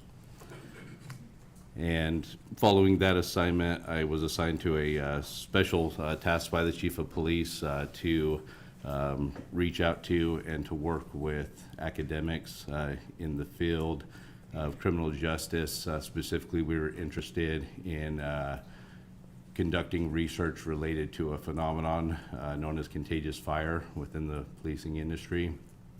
Essentially, that's a situation where the question is when groups of officers are in a situation where they're applying deadly force through the use of their firearms. The question is that do officers fire rounds because they are viewing subjectively what they determine to be deadly force criteria, or are they shooting because other officers are shooting? And so again, the term that is used within the industry presently is known as bunt shooting or contagious fire. And so I was able to reach out to some academics and partner with them from the University of New Haven and conducted research. And so I kind of finished up my time working that assignment as well as a patrol sergeant before I ended up retiring in February of 2023. Take a little breath there and grab some water. Thank you. You just landed from New Mexico too, didn't you? I did. And I'm tired. So I guess in terms of the use of force, primarily what you're here for, the use of force, how long exactly were you part of the training, training unit, if you will, for use of force with your department? So assigned specifically to that role, I again did a number of iterations within the training division, both as just a training officer as well as supervising that division. Throughout that time, there was, so there's 3 periods of time during my career where I was specifically involved in training officers related to the application of force. And that ranges through all force options that officers generally have within the industry. Officers have a variety of force options which are available. And so they exist on a spectrum ranging from low-level applications of force all the way up to what we term deadly force. And so you have essentially empty hand techniques at a lower level of force, which is essentially is things to overcome low levels of resistance that an individual may be demonstrating, like resisting being placed in the handcuffs, resisting an officer's attempts to stop their freedom of movement, things of that nature. And in addition, going forward from that, there's another type of empty hands, which is kind of classified as like a hard hands, which would be like hard strikes. And those things are used, again, more for higher levels of force, where a subject may be demonstrating combativeness or aggressiveness towards an officer. All those things together fall into a category of what is commonly termed in the industry as defensive tactics. And so defensive tactics, once you get out of defensive tactics, then you start getting into officers' actual tools that they have available. Generally speaking, the most common tools employed by policing within the United States are OC spray, commonly sometimes referred to as pepper spray. Then from there, you have a baton. There's different types and makes of batons, but essentially batons kind of fall under the same category. From there, you have electronic control weapons. The most common one within the industry is the taser, which is a proprietary electronic control weapon made by Axon. You also have canine deployments as well, where officers sometimes will use canines that are trained specifically to be used in force applications. And then in addition to that, you have deadly force, which is the most common form of, or the most common way that officers are taught to employ deadly force is through the use of their firearms. So again, these exist on a spectrum. And so in each one of these areas, I was responsible during my tenure as a use of force trainer and investigator to develop policies related to these things that are consistent with current industry practices and standards, as well as to develop a training curriculum for officers so that they could develop core skill competencies in these areas. Now, in terms of training, did you only train officers in your New Mexico department, or have you been involved in training other officers as well outside of your department? So since approximately 2007, I have in addition to practicing in law enforcement, I am a full partner in a training and consulting company, Progressive Combat Solutions. My partner is Kenneth Good. He's a former Navy SEAL. And we have trained thousands of officers, both at the state, local, federal level, all across the country, related to these areas, use of force. Primarily what we're known for is training officers in the area of tactics related primarily to generally what a SWAT team or a specialized unit would do within law enforcement. In addition to that, I've been retained by other agencies to assist them in use of force policy development, as well as teaching administrators how to review force applications within their agencies to make a determination of whether or not the actions of their officers were consistent or inconsistent with their organizational policies. And so my work has, again, taken me beyond just my local police agency that I work for. Okay. And now in terms of when you talk about doing the different trainings, can you give an idea how many times, I mean, with your department, outside of that, how many different trainings have you done for various officers across the country? Ballpark. I don't know if I could even ballpark it. Numerous, like I said, since 2007. You know, I know thousands of officers. I would say less than 50, somewhere between 30 to 50 agencies. And again, when we conduct trainings on my specific CV, you won't see that many trainings outlined, but at these trainings, they're typically regional. So we'll have officers that will come from, up to a dozen different agencies that will send participants there. Okay. Just in terms of, you talked also about doing use of force, like 200 use of force reviews. Were those use of force reviews simply for your department, or those other use of force reviews? The 200 use of force reviews that I conducted were for the department, approximately 200. Outside of that, since 2020, I began having attorneys and police organizations reach out to me and ask me to review cases involving police officer force applications. To date, I've been involved in I've been retained in, I believe it's somewhere around 24 cases that I've testified in all across the country. And so, again, these are outside or beyond just my work that I did. So, just so I understand, because the 200 were just within your department originally, and then there's 24 on top of that? Yes, 24 where I was actually retained as an expert witness. Gotcha. In terms of the 200, when you're looking at your department, what were you looking at for specifically that was part of your job? What were you looking for in those instances? So when you're conducting force reviews, I think it's important to understand that there's different types of reviews that are being conducted. When you are looking at an agency, you're essentially conducting a review to determine whether or not the officer's actions were consistent or inconsistent with organizational policy. And so that was my primary focus while conducting reviews for the Farmington Police Department. That's also what I trained other agencies to do as well. Beyond that, when you start getting beyond that, again, there's different standards that you could review a case. In my work as an expert witness, that review is essentially to determine whether or not the actions of an officer were consistent or inconsistent with generally accepted police practices. Okay. And could you go into that? We've heard a little bit, but what are your definition of generally accepted police practices? How would you define that, and where does it come from? So if you look across the country, there's approximately 18,000 police agencies within the United States, nearly 1 million officers.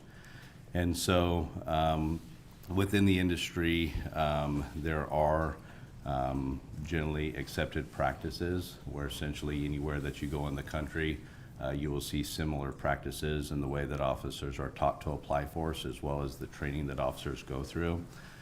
One of the most common examples I could probably give you would be something like a traffic stop. It doesn't matter where you go in the country.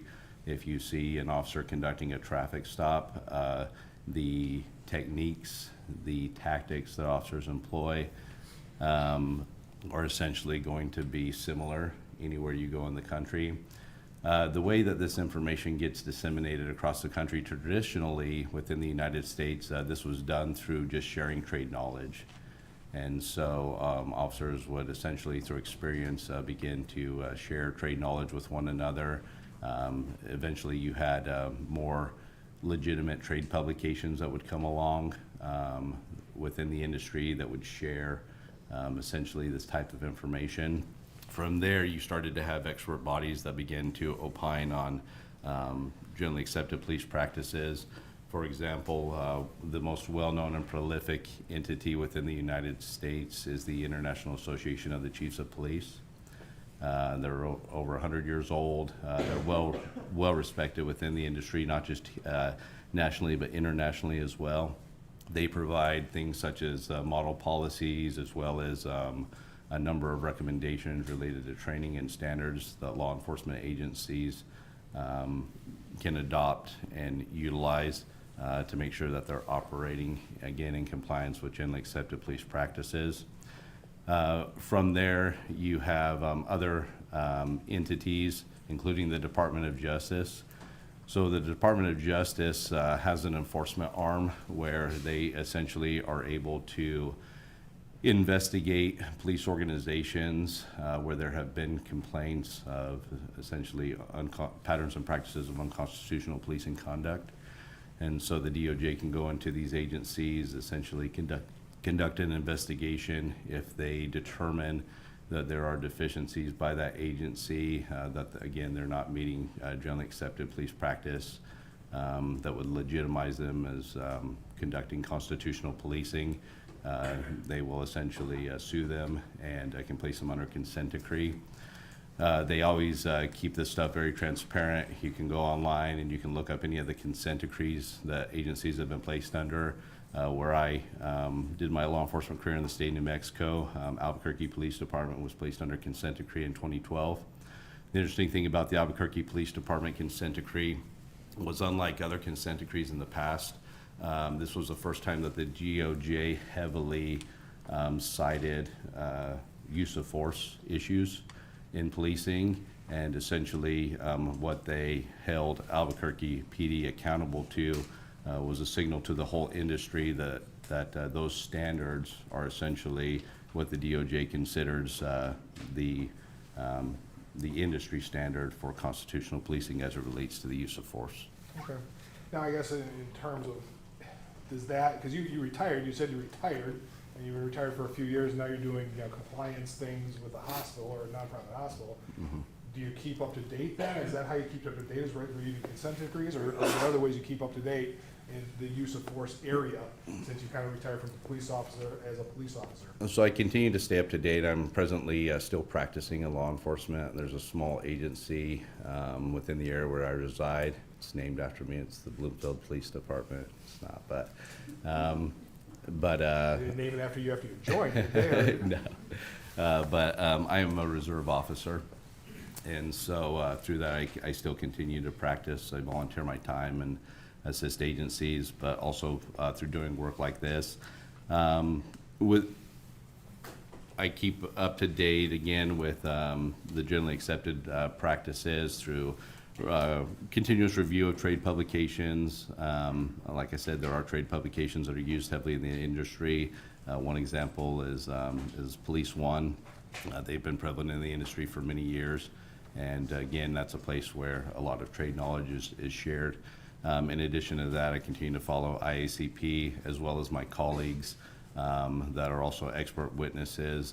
We have essentially a large group communication where anytime there's new research or things that is coming out involving police standards or police use of force, we typically start a dialogue and see if that information impacts the way that we do this work. So.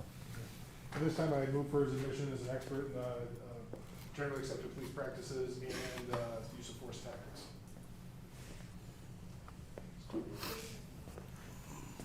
An expert in generally accepted police practices, Brian? Maybe just police practices. I probably kind of got in my head. Police practices and defensive use of tactics. I'm sorry. First you said use of force and police practices, but you meant. Sorry? You said you moved for his admission as an expert in use of force in generally accepted police practices. Police practices. And then you said police practices and tactical something. In a long day. So just police practices and use of force. Okay. Any objections?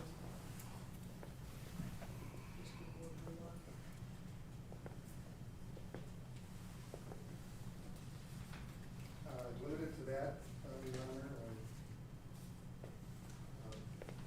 Can I ask a few questions?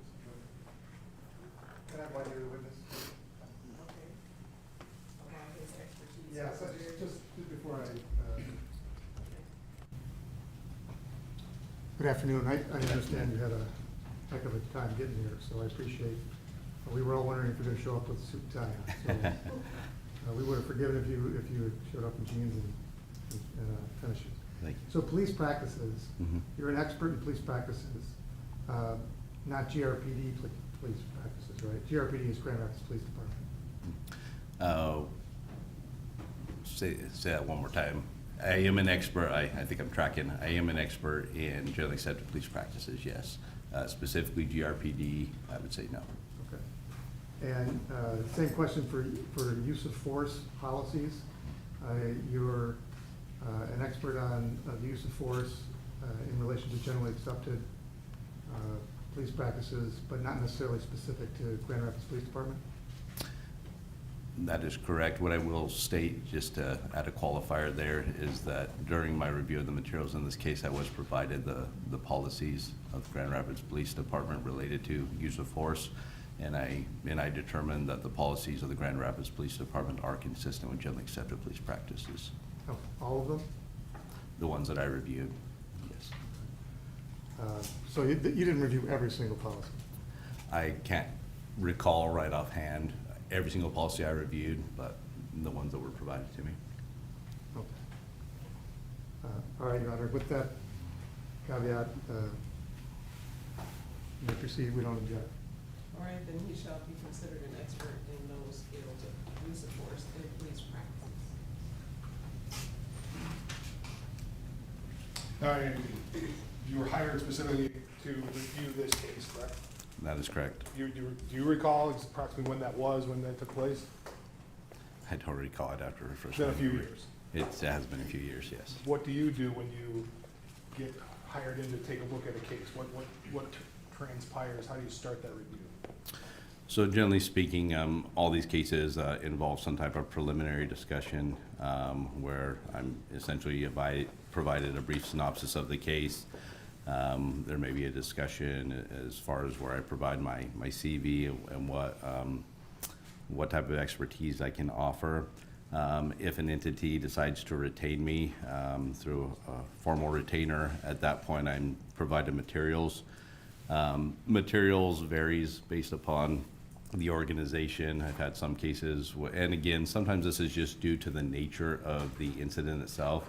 Some incidents simply consist of just reports by officers of witnesses, where there's no video, there's no additional information. Others, there's extensive multimedia in the form of video, audio recordings, things that can assist in the review. So it varies from case to case, but essentially I rely on whichever entity is retaining me to provide me with the materials. I take those materials and I conduct an extensive review. My purpose in the review is to try to essentially determine what the facts are within the case. Once I have the facts laid out, I typically go back and to those who have retained me and essentially just go through to make sure that my understanding of the facts is consistent with their understanding of the facts, so that we're all on the same page.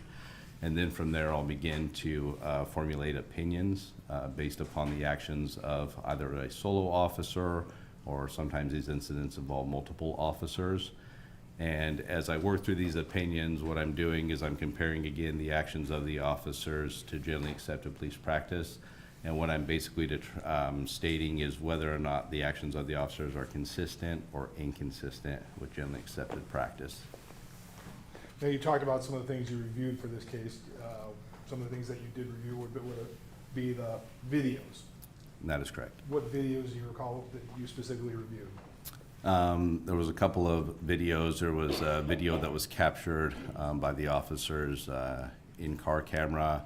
There was body-worn camera footage that was also captured by the officer's body-worn camera. And then there was cell phone footage that was captured by a bystander. Okay. I'm going to go to maybe start out. We can switch it to our side. Try exhibit 2, please. Exhibit 2.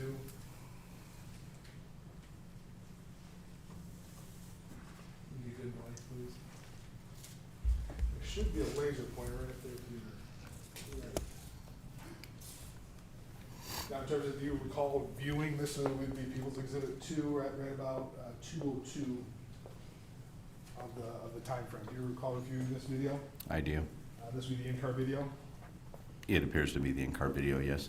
Now, in terms of the use of force, you talked about some uses of force. I'm going to play this for you a little bit.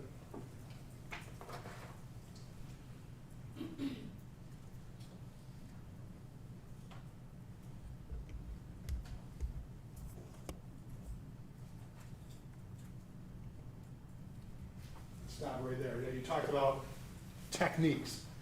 Now, the techniques here, what techniques did you see that were being used specifically in this instance? So a couple of things here. When it comes to officers applying force, there's essentially two kind of categories. There are improvised techniques, which are essentially untrained techniques or techniques that an officer, where it doesn't mean that those techniques are not reasonable to be used, but at the same time, they're not necessarily formally trained, like in a defensive tactics setting. And then there are techniques that officers are generally trained in. So I see a combination of those two things. So let me give you an example of an improvised technique. If an officer is engaged in a foot pursuit, in order to terminate that pursuit, they may choose to essentially tackle the individual that's fleeing from them.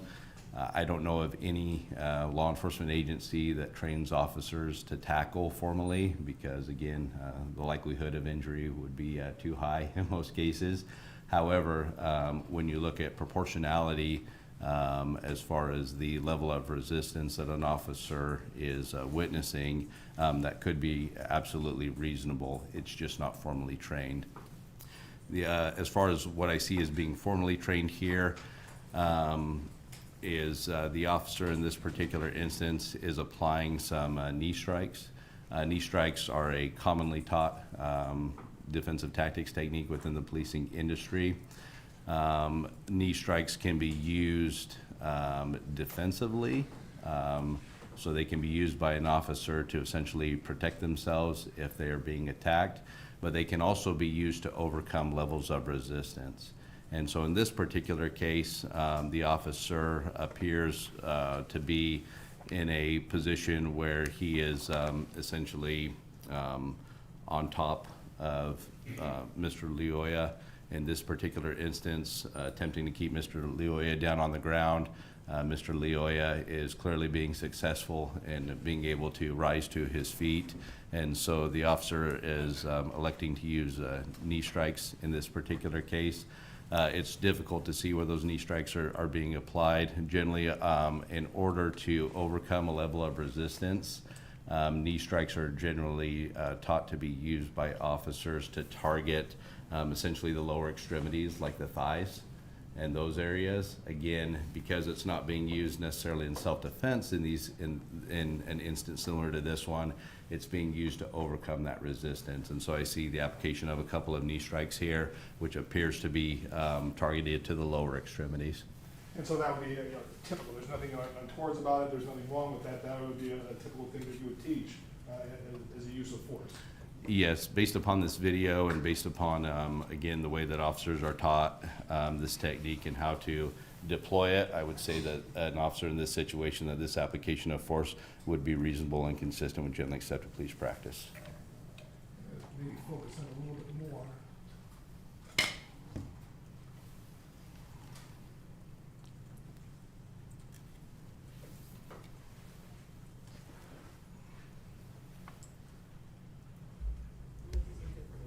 I'm going to stop it here, Your Honor. Yep, this is Exhibit 3. I'm going to start it right about 2 minutes, I think. I can't read. 2 minutes.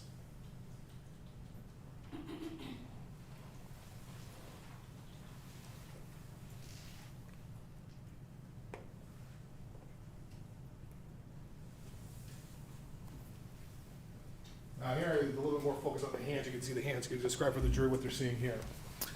So in this instance, the video appears to show that, again, Mr. Lioya is down on the ground. He's attempting to get to his feet. The officer is on top, attempting to control him. So it's common within the industry that officers are taught defensive tactics related specifically to working with individuals on the ground who are demonstrating resistance. Again, you have two different areas on the spectrum. One is to overcome resistance, the other may be defensive. So recently, within the last, since I've been in law enforcement over the last 20 years, grappling, jiu-jitsu, those techniques have been heavily adopted within the policing industry all across the United States. The comprehensiveness of an officer's training in that area may vary, but at the same time, officers are taught grounded techniques of how to control subjects who are resisting, as well as how to actually defend themselves if they find themselves under attack, well grounded. Here in this particular instance, everything that you see in terms of hands being placed to attempt to keep Mr. Loyola on the ground, I would classify this as essentially, again, just techniques that officers are generally taught. A little bit of improvisation also appears to be occurring here, but the positioning and everything that the officer is attempting to do, again, I would state that an officer in this instance, that all of these applications of force in an attempt to keep Mr. Loyola on the ground would be reasonable and consistent with generally accepted practice. Now, we're gonna move along a little bit. At some point in time, there was a taser introduced. Is that a fair statement? Yes. I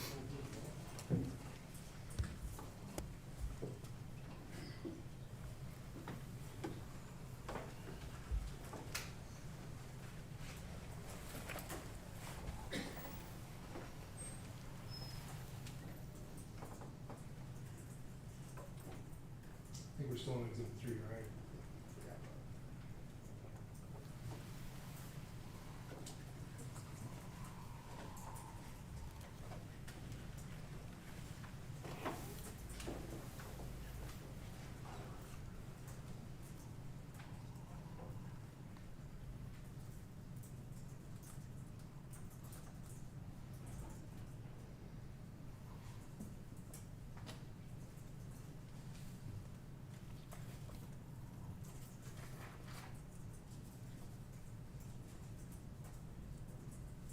Okay, there's a taser introduced. Could you give the jury a little bit in general, in training and generalized general police practices?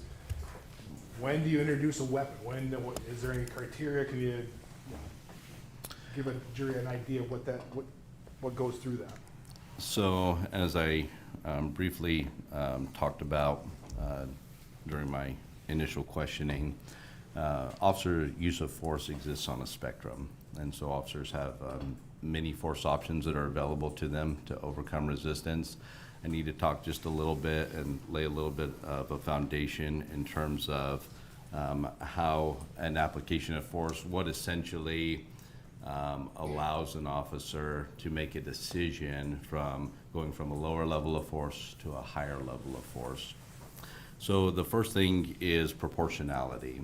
And proportionality, we primarily first want to talk about levels of resistance or aggression that may be exhibited by an individual.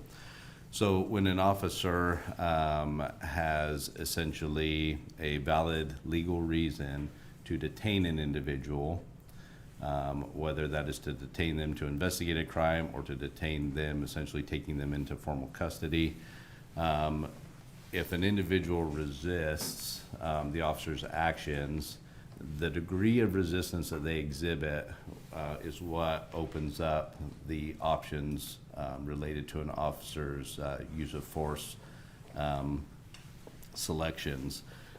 And so at the lower end, if an individual is displaying a low level of resistance, maybe they're passively, or they're walking away from the officer after the officer's told them that they're not free to leave, or they attempt to lay hands on an individual, tenses their arms, flexes, pulls away, things of that nature. That would be low level resistance. And the thing is, again, I think it's important to understand that the term resistance is key. Resistance does not suggest that an individual is trying to harm the officer, but they are simply, trying to resist an officer conducting a lawful objective. And so from there, we get into what would be constituted as aggression, where somebody is actually physically trying to harm an officer. Harm can come in all different ways. Physical assaults, an individual could attempt to use a weapon on an officer, things of that nature. So then when you get into that area, now we're looking at much higher levels of force that would be appropriate to be used. And then eventually we'll get to the application of deadly force. In this particular instance, so when electronic control weapons, and this is a Taser 7, this is the same model of Taser that I carried towards the end of my career. The Taser, when it initially arrived and became prolific, it was in the early 2000s roughly, and it became more and more common within the policing industry. The Taser has a couple of different options available with it. So first and foremost is the proprietary nature of the Taser that Axon developed was the Taser was capable of achieving what is known as neuromuscular incapacitation, or NMI. Essentially, NMI, if you've ever seen somebody actually be tased with the Taser, it manifests that NMI has been achieved by watching somebody essentially lock up, where essentially they've lost motor control for the period of time when they are under a cycle of the Taser. And again, this is going to get a little detailed, but it's important I have to again lay this foundation so we can understand when the Taser would be appropriate to be used and where it kind of lies as a force option. Objection, Your Honor. This is all about expertise in tasers, and I don't believe you've been qualified as an expert in tasers. It's not about tasers, it's about what he just said, when the tasers are appropriate as a use of force option. So he's trying to talk about when a taser can be introduced. He's not talking about the specific instances of a taser, it's just when it should be introduced in the spectrum of what an officer has. Okay, so I'll overrule the objection because I do believe he's testifying about it in the use of force context. You may answer that question. So yeah, just going into it in terms of, trying to get into how is it determined appropriate when you have other options, a baton, OC spray, taser. So going back to the Taser, so the Taser is capable of achieving neuromuscular incapacitation, or NMI. In addition to that, it also has the ability to not create NMI, but essentially operate off of the principle of pain compliance in what is commonly referred to as drive stun mode. So if you essentially remove the cartridge or the multi-cartridge from a Taser, this particular model of Taser has multiple cartridges. There are essentially probes that are on the end of the Taser, where essentially you can contact somebody with that, pull the trigger of the Taser, and it'll cycle. This is not achieving neuromuscular incapacitation. This is just achieving pain sensation, and so it's known as pain compliance. OC spray also operates off of the principle of pain compliance. And so when an officer applies OC spray, it's essentially you're relying on how susceptible the individual is to that burning sensation in terms of how effective it's going to be. So you may have individuals that are sprayed with OC spray where it's highly effective. You may have individuals where it's as if nothing happened. And so just wanted to clarify that those are kind of the two different ways that this tool can be used. There's kind of a third one, which I won't get into. But essentially, at the lower level, because drive stuns operate off of the principle of pain compliance, that is considered a lower level application of force than a full probe deployment. So when an officer actually has a cartridge attached, there's two probes that fire out of the end of the cartridge. Those probes, if there is a successful spread in those probes, that's the highest likelihood that NMI may be achieved. And again, it's not always a guarantee. There's a variety of things that could happen that could impede NMI from actually occurring. But when you see an officer deploy the Taser in probe mode, the goal or the intent is that NMI is going to be achieved through that. And the other thing is that what probe mode allows you to do versus drive stun mode is you can actually attempt to energize a subject from a distance. Okay, depending, these cartridges come in different lengths, and so you have 21-foot cartridges. You can get longer cartridges, which are sometimes used for specialty situations. So again, going back to when it is appropriate. So an individual that is demonstrating active resistance towards an officer. Now, here's where I'm going to talk a little bit about differences in industry standard. There are officers throughout the country which train officers, and it is also within their organizational policy that a drive stun can be used to overcome lower levels of resistance, again, operating off the principle of pain compliance. When it comes to the actual application of the taser in probe mode, again, that can be used for higher levels of resistance. And in this particular case, what makes this decision of the officer to deploy the taser appropriate is the fact that the officer, has already used other lower levels of force in the form of what we've already seen, empty hand techniques, trying to keep Mr. Loy on the ground, knee strikes, things of that nature, and those things have failed. And so there is a principle in policing where if a lower level of force, and this is generally going to be within the spectrum of all levels of force that are less than deadly force, that if those levels of force fail and the individual is continuing to display resistance, the officer can escalate their application of force, which appears what is happening in this particular instance. And so again, an officer in this case choosing to deploy a taser in probe mode, although I would say that the method of deploying it is tactically unsound, but the decision to actually utilize a taser would be consistent with generally accepted police practice. In terms of you talking, are OC spray and taser, you talked about the same thing. Are they on the same level, I guess, of force? They are not. They are not. But again, let me clarify that when you talk about the taser being utilized in drive stun mode, not in probe mode, the drive stun mode, because it operates off the principle of pain compliance, could be categorized essentially alongside OC spray in that sense. Generally speaking, tasers are considered a higher level of force application because the intent of the manufacturer, as well as the opinion of expert bodies within policing, a probe mode deployment is considered a higher level of force on the spectrum than OC spray would be. Okay. Now you mentioned though the decision made to use the taser is appropriate within the spectrum, but tactically there's an issue here. What do you mean by that? So when it comes to the application of force, but also when it comes to police activity in general, police throughout the nation are essentially taught tactics. Tactics fall under what we generally categorize as officer safety.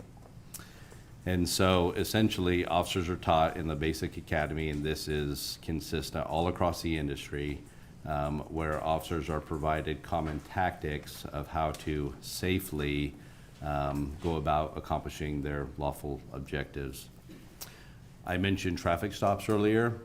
Everything that an officer does, from the positioning of their vehicle to where they choose to make a stop, if it's within their power to do so, to the way they approach a vehicle, that is all done with purpose and intent. And it's done so to not just protect the officer, but also to protect the individuals that they're contacting, as well as other bystanders that may be in the area. Essentially what we talk about when it comes to police working and accomplishing their objectives, there's always risk involved, right? There's always risk involved in this type of work. However, through sound tactics, if officers rely upon sound tactical principles in the way they go about conducting their work, they can prevent risks from manifesting as threats, and from threats, if there is a threat present, potentially manifesting as harms to the officer or others. And so again, tactics are very key in this whole conversation about the application of force. So in this particular instance, The issue as far as, well, the selection of the taser was an appropriate selection and an appropriate option at this point to overcome the level of resistance that was being demonstrated by Mr. Loyola. Officers are taught within the tactical arena as well as in defensive tactics something that we term weapon retention. So weapon retention is a key principle where essentially if you're going to employ a tool on an individual, part of your calculus in choosing to deploy that is you also want to make sure that that tool cannot be taken from you and potentially used against you or others. This is really prevalent when it comes to police firearms. There are many case studies out there where officers have been killed with their own firearms, have been successfully disarmed. This also applies to every other force option that an officer has at their disposal: OC spray, baton, taser, etc. And so officers are taught techniques and tactics to essentially retain and keep their weapons. In this particular instance, there's two things about the taser deployment here. If the taser is going to be deployed in probe mode, the manufacturer, and this is common in, because the training that officers receive as far as as taser goes is consistent throughout the industry, because taser actually provides the training to police agencies. And so according to taser themselves, in order to have the greatest likelihood that when the probes are deployed that you're going to get a far enough spread apart and get what they essentially term splitting the hemispheres, which is where you have a probe, the belt line, you view the waistline as the hemisphere. Having a probe, one probe above and one probe below in large muscle masses is going to give an officer the highest likelihood of achieving neuromuscular incapacitation. In order to get that spread, you have to have distance between you and the target. And so generally speaking, that distance, again, needs to be, what taser recommends, roughly 7 yards to get that accomplished. So two issues here is deploying a taser this close when the environment does not force an officer to have to deploy the taser this close, meaning that in a confined space where the environment precludes an officer from being able to create space to do this, that's one thing, but that's not this particular instance. The officer has the ability to create distance. And Let me stop you right there real quick. Yes. And I just want to get into that distance aspect. Is distance only with the taser, or are there other things in police, defensive tactics where distance is important too? So distance is always important. It is one of the largest factors when it comes to these type of confrontations. Time and distance are the two biggest factors. So we talk in policing, it's not always about creating distance, it's about creating the right distance. Sometimes the appropriate answer is to close distance. Sometimes the appropriate answer is to create distance. Depends on what the force option is, it depends on what the situation is.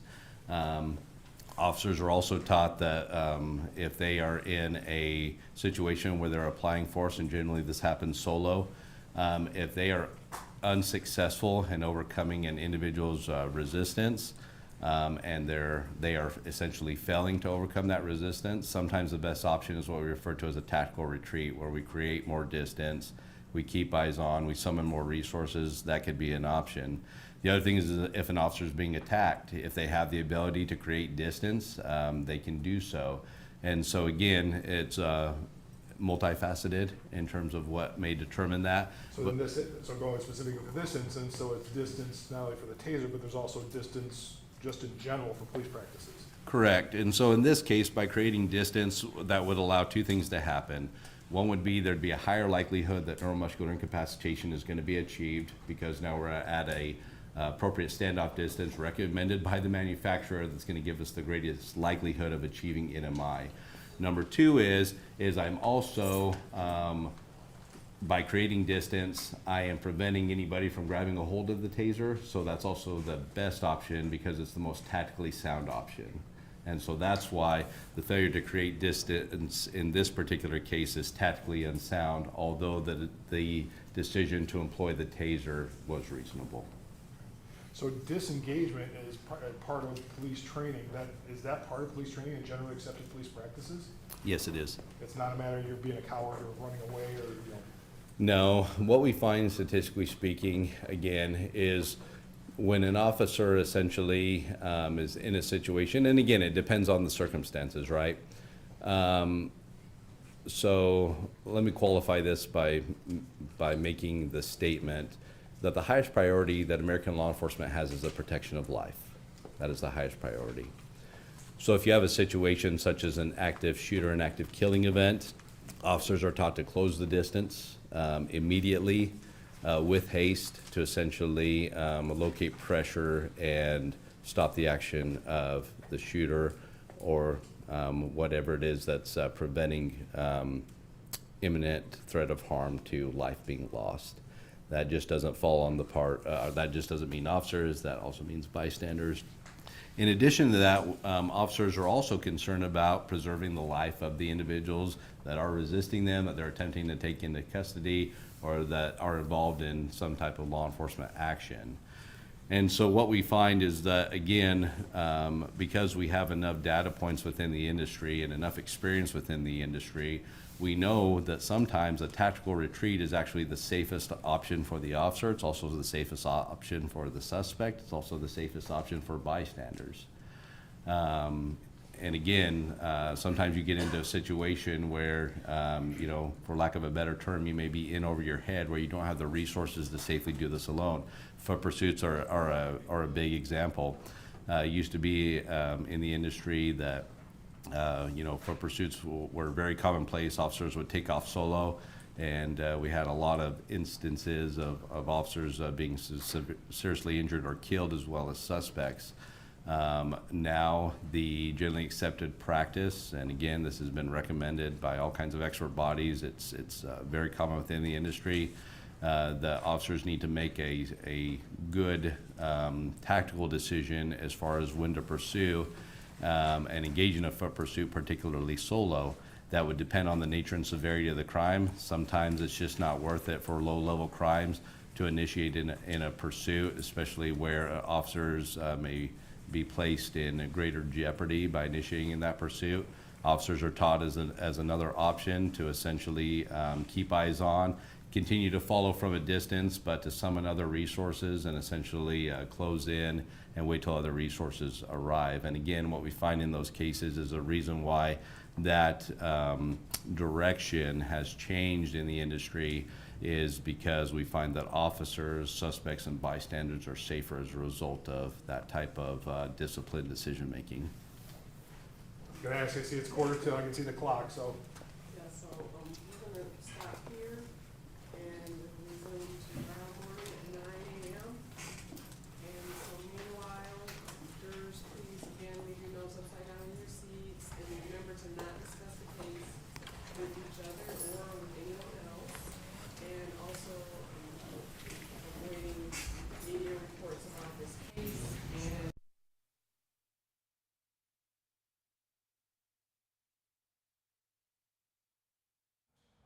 And that concludes the second day of the trial of Christopher Schurr, a very tense day in court today. Unlike the first day, instead of seeing 8 people, we only saw 3 witnesses, but plenty of questioning information in those witnesses. The coverage does not stop here. We will continue to break down what we saw in court today, not only in our evening shows, but on Evening Plus. Please tune in for more.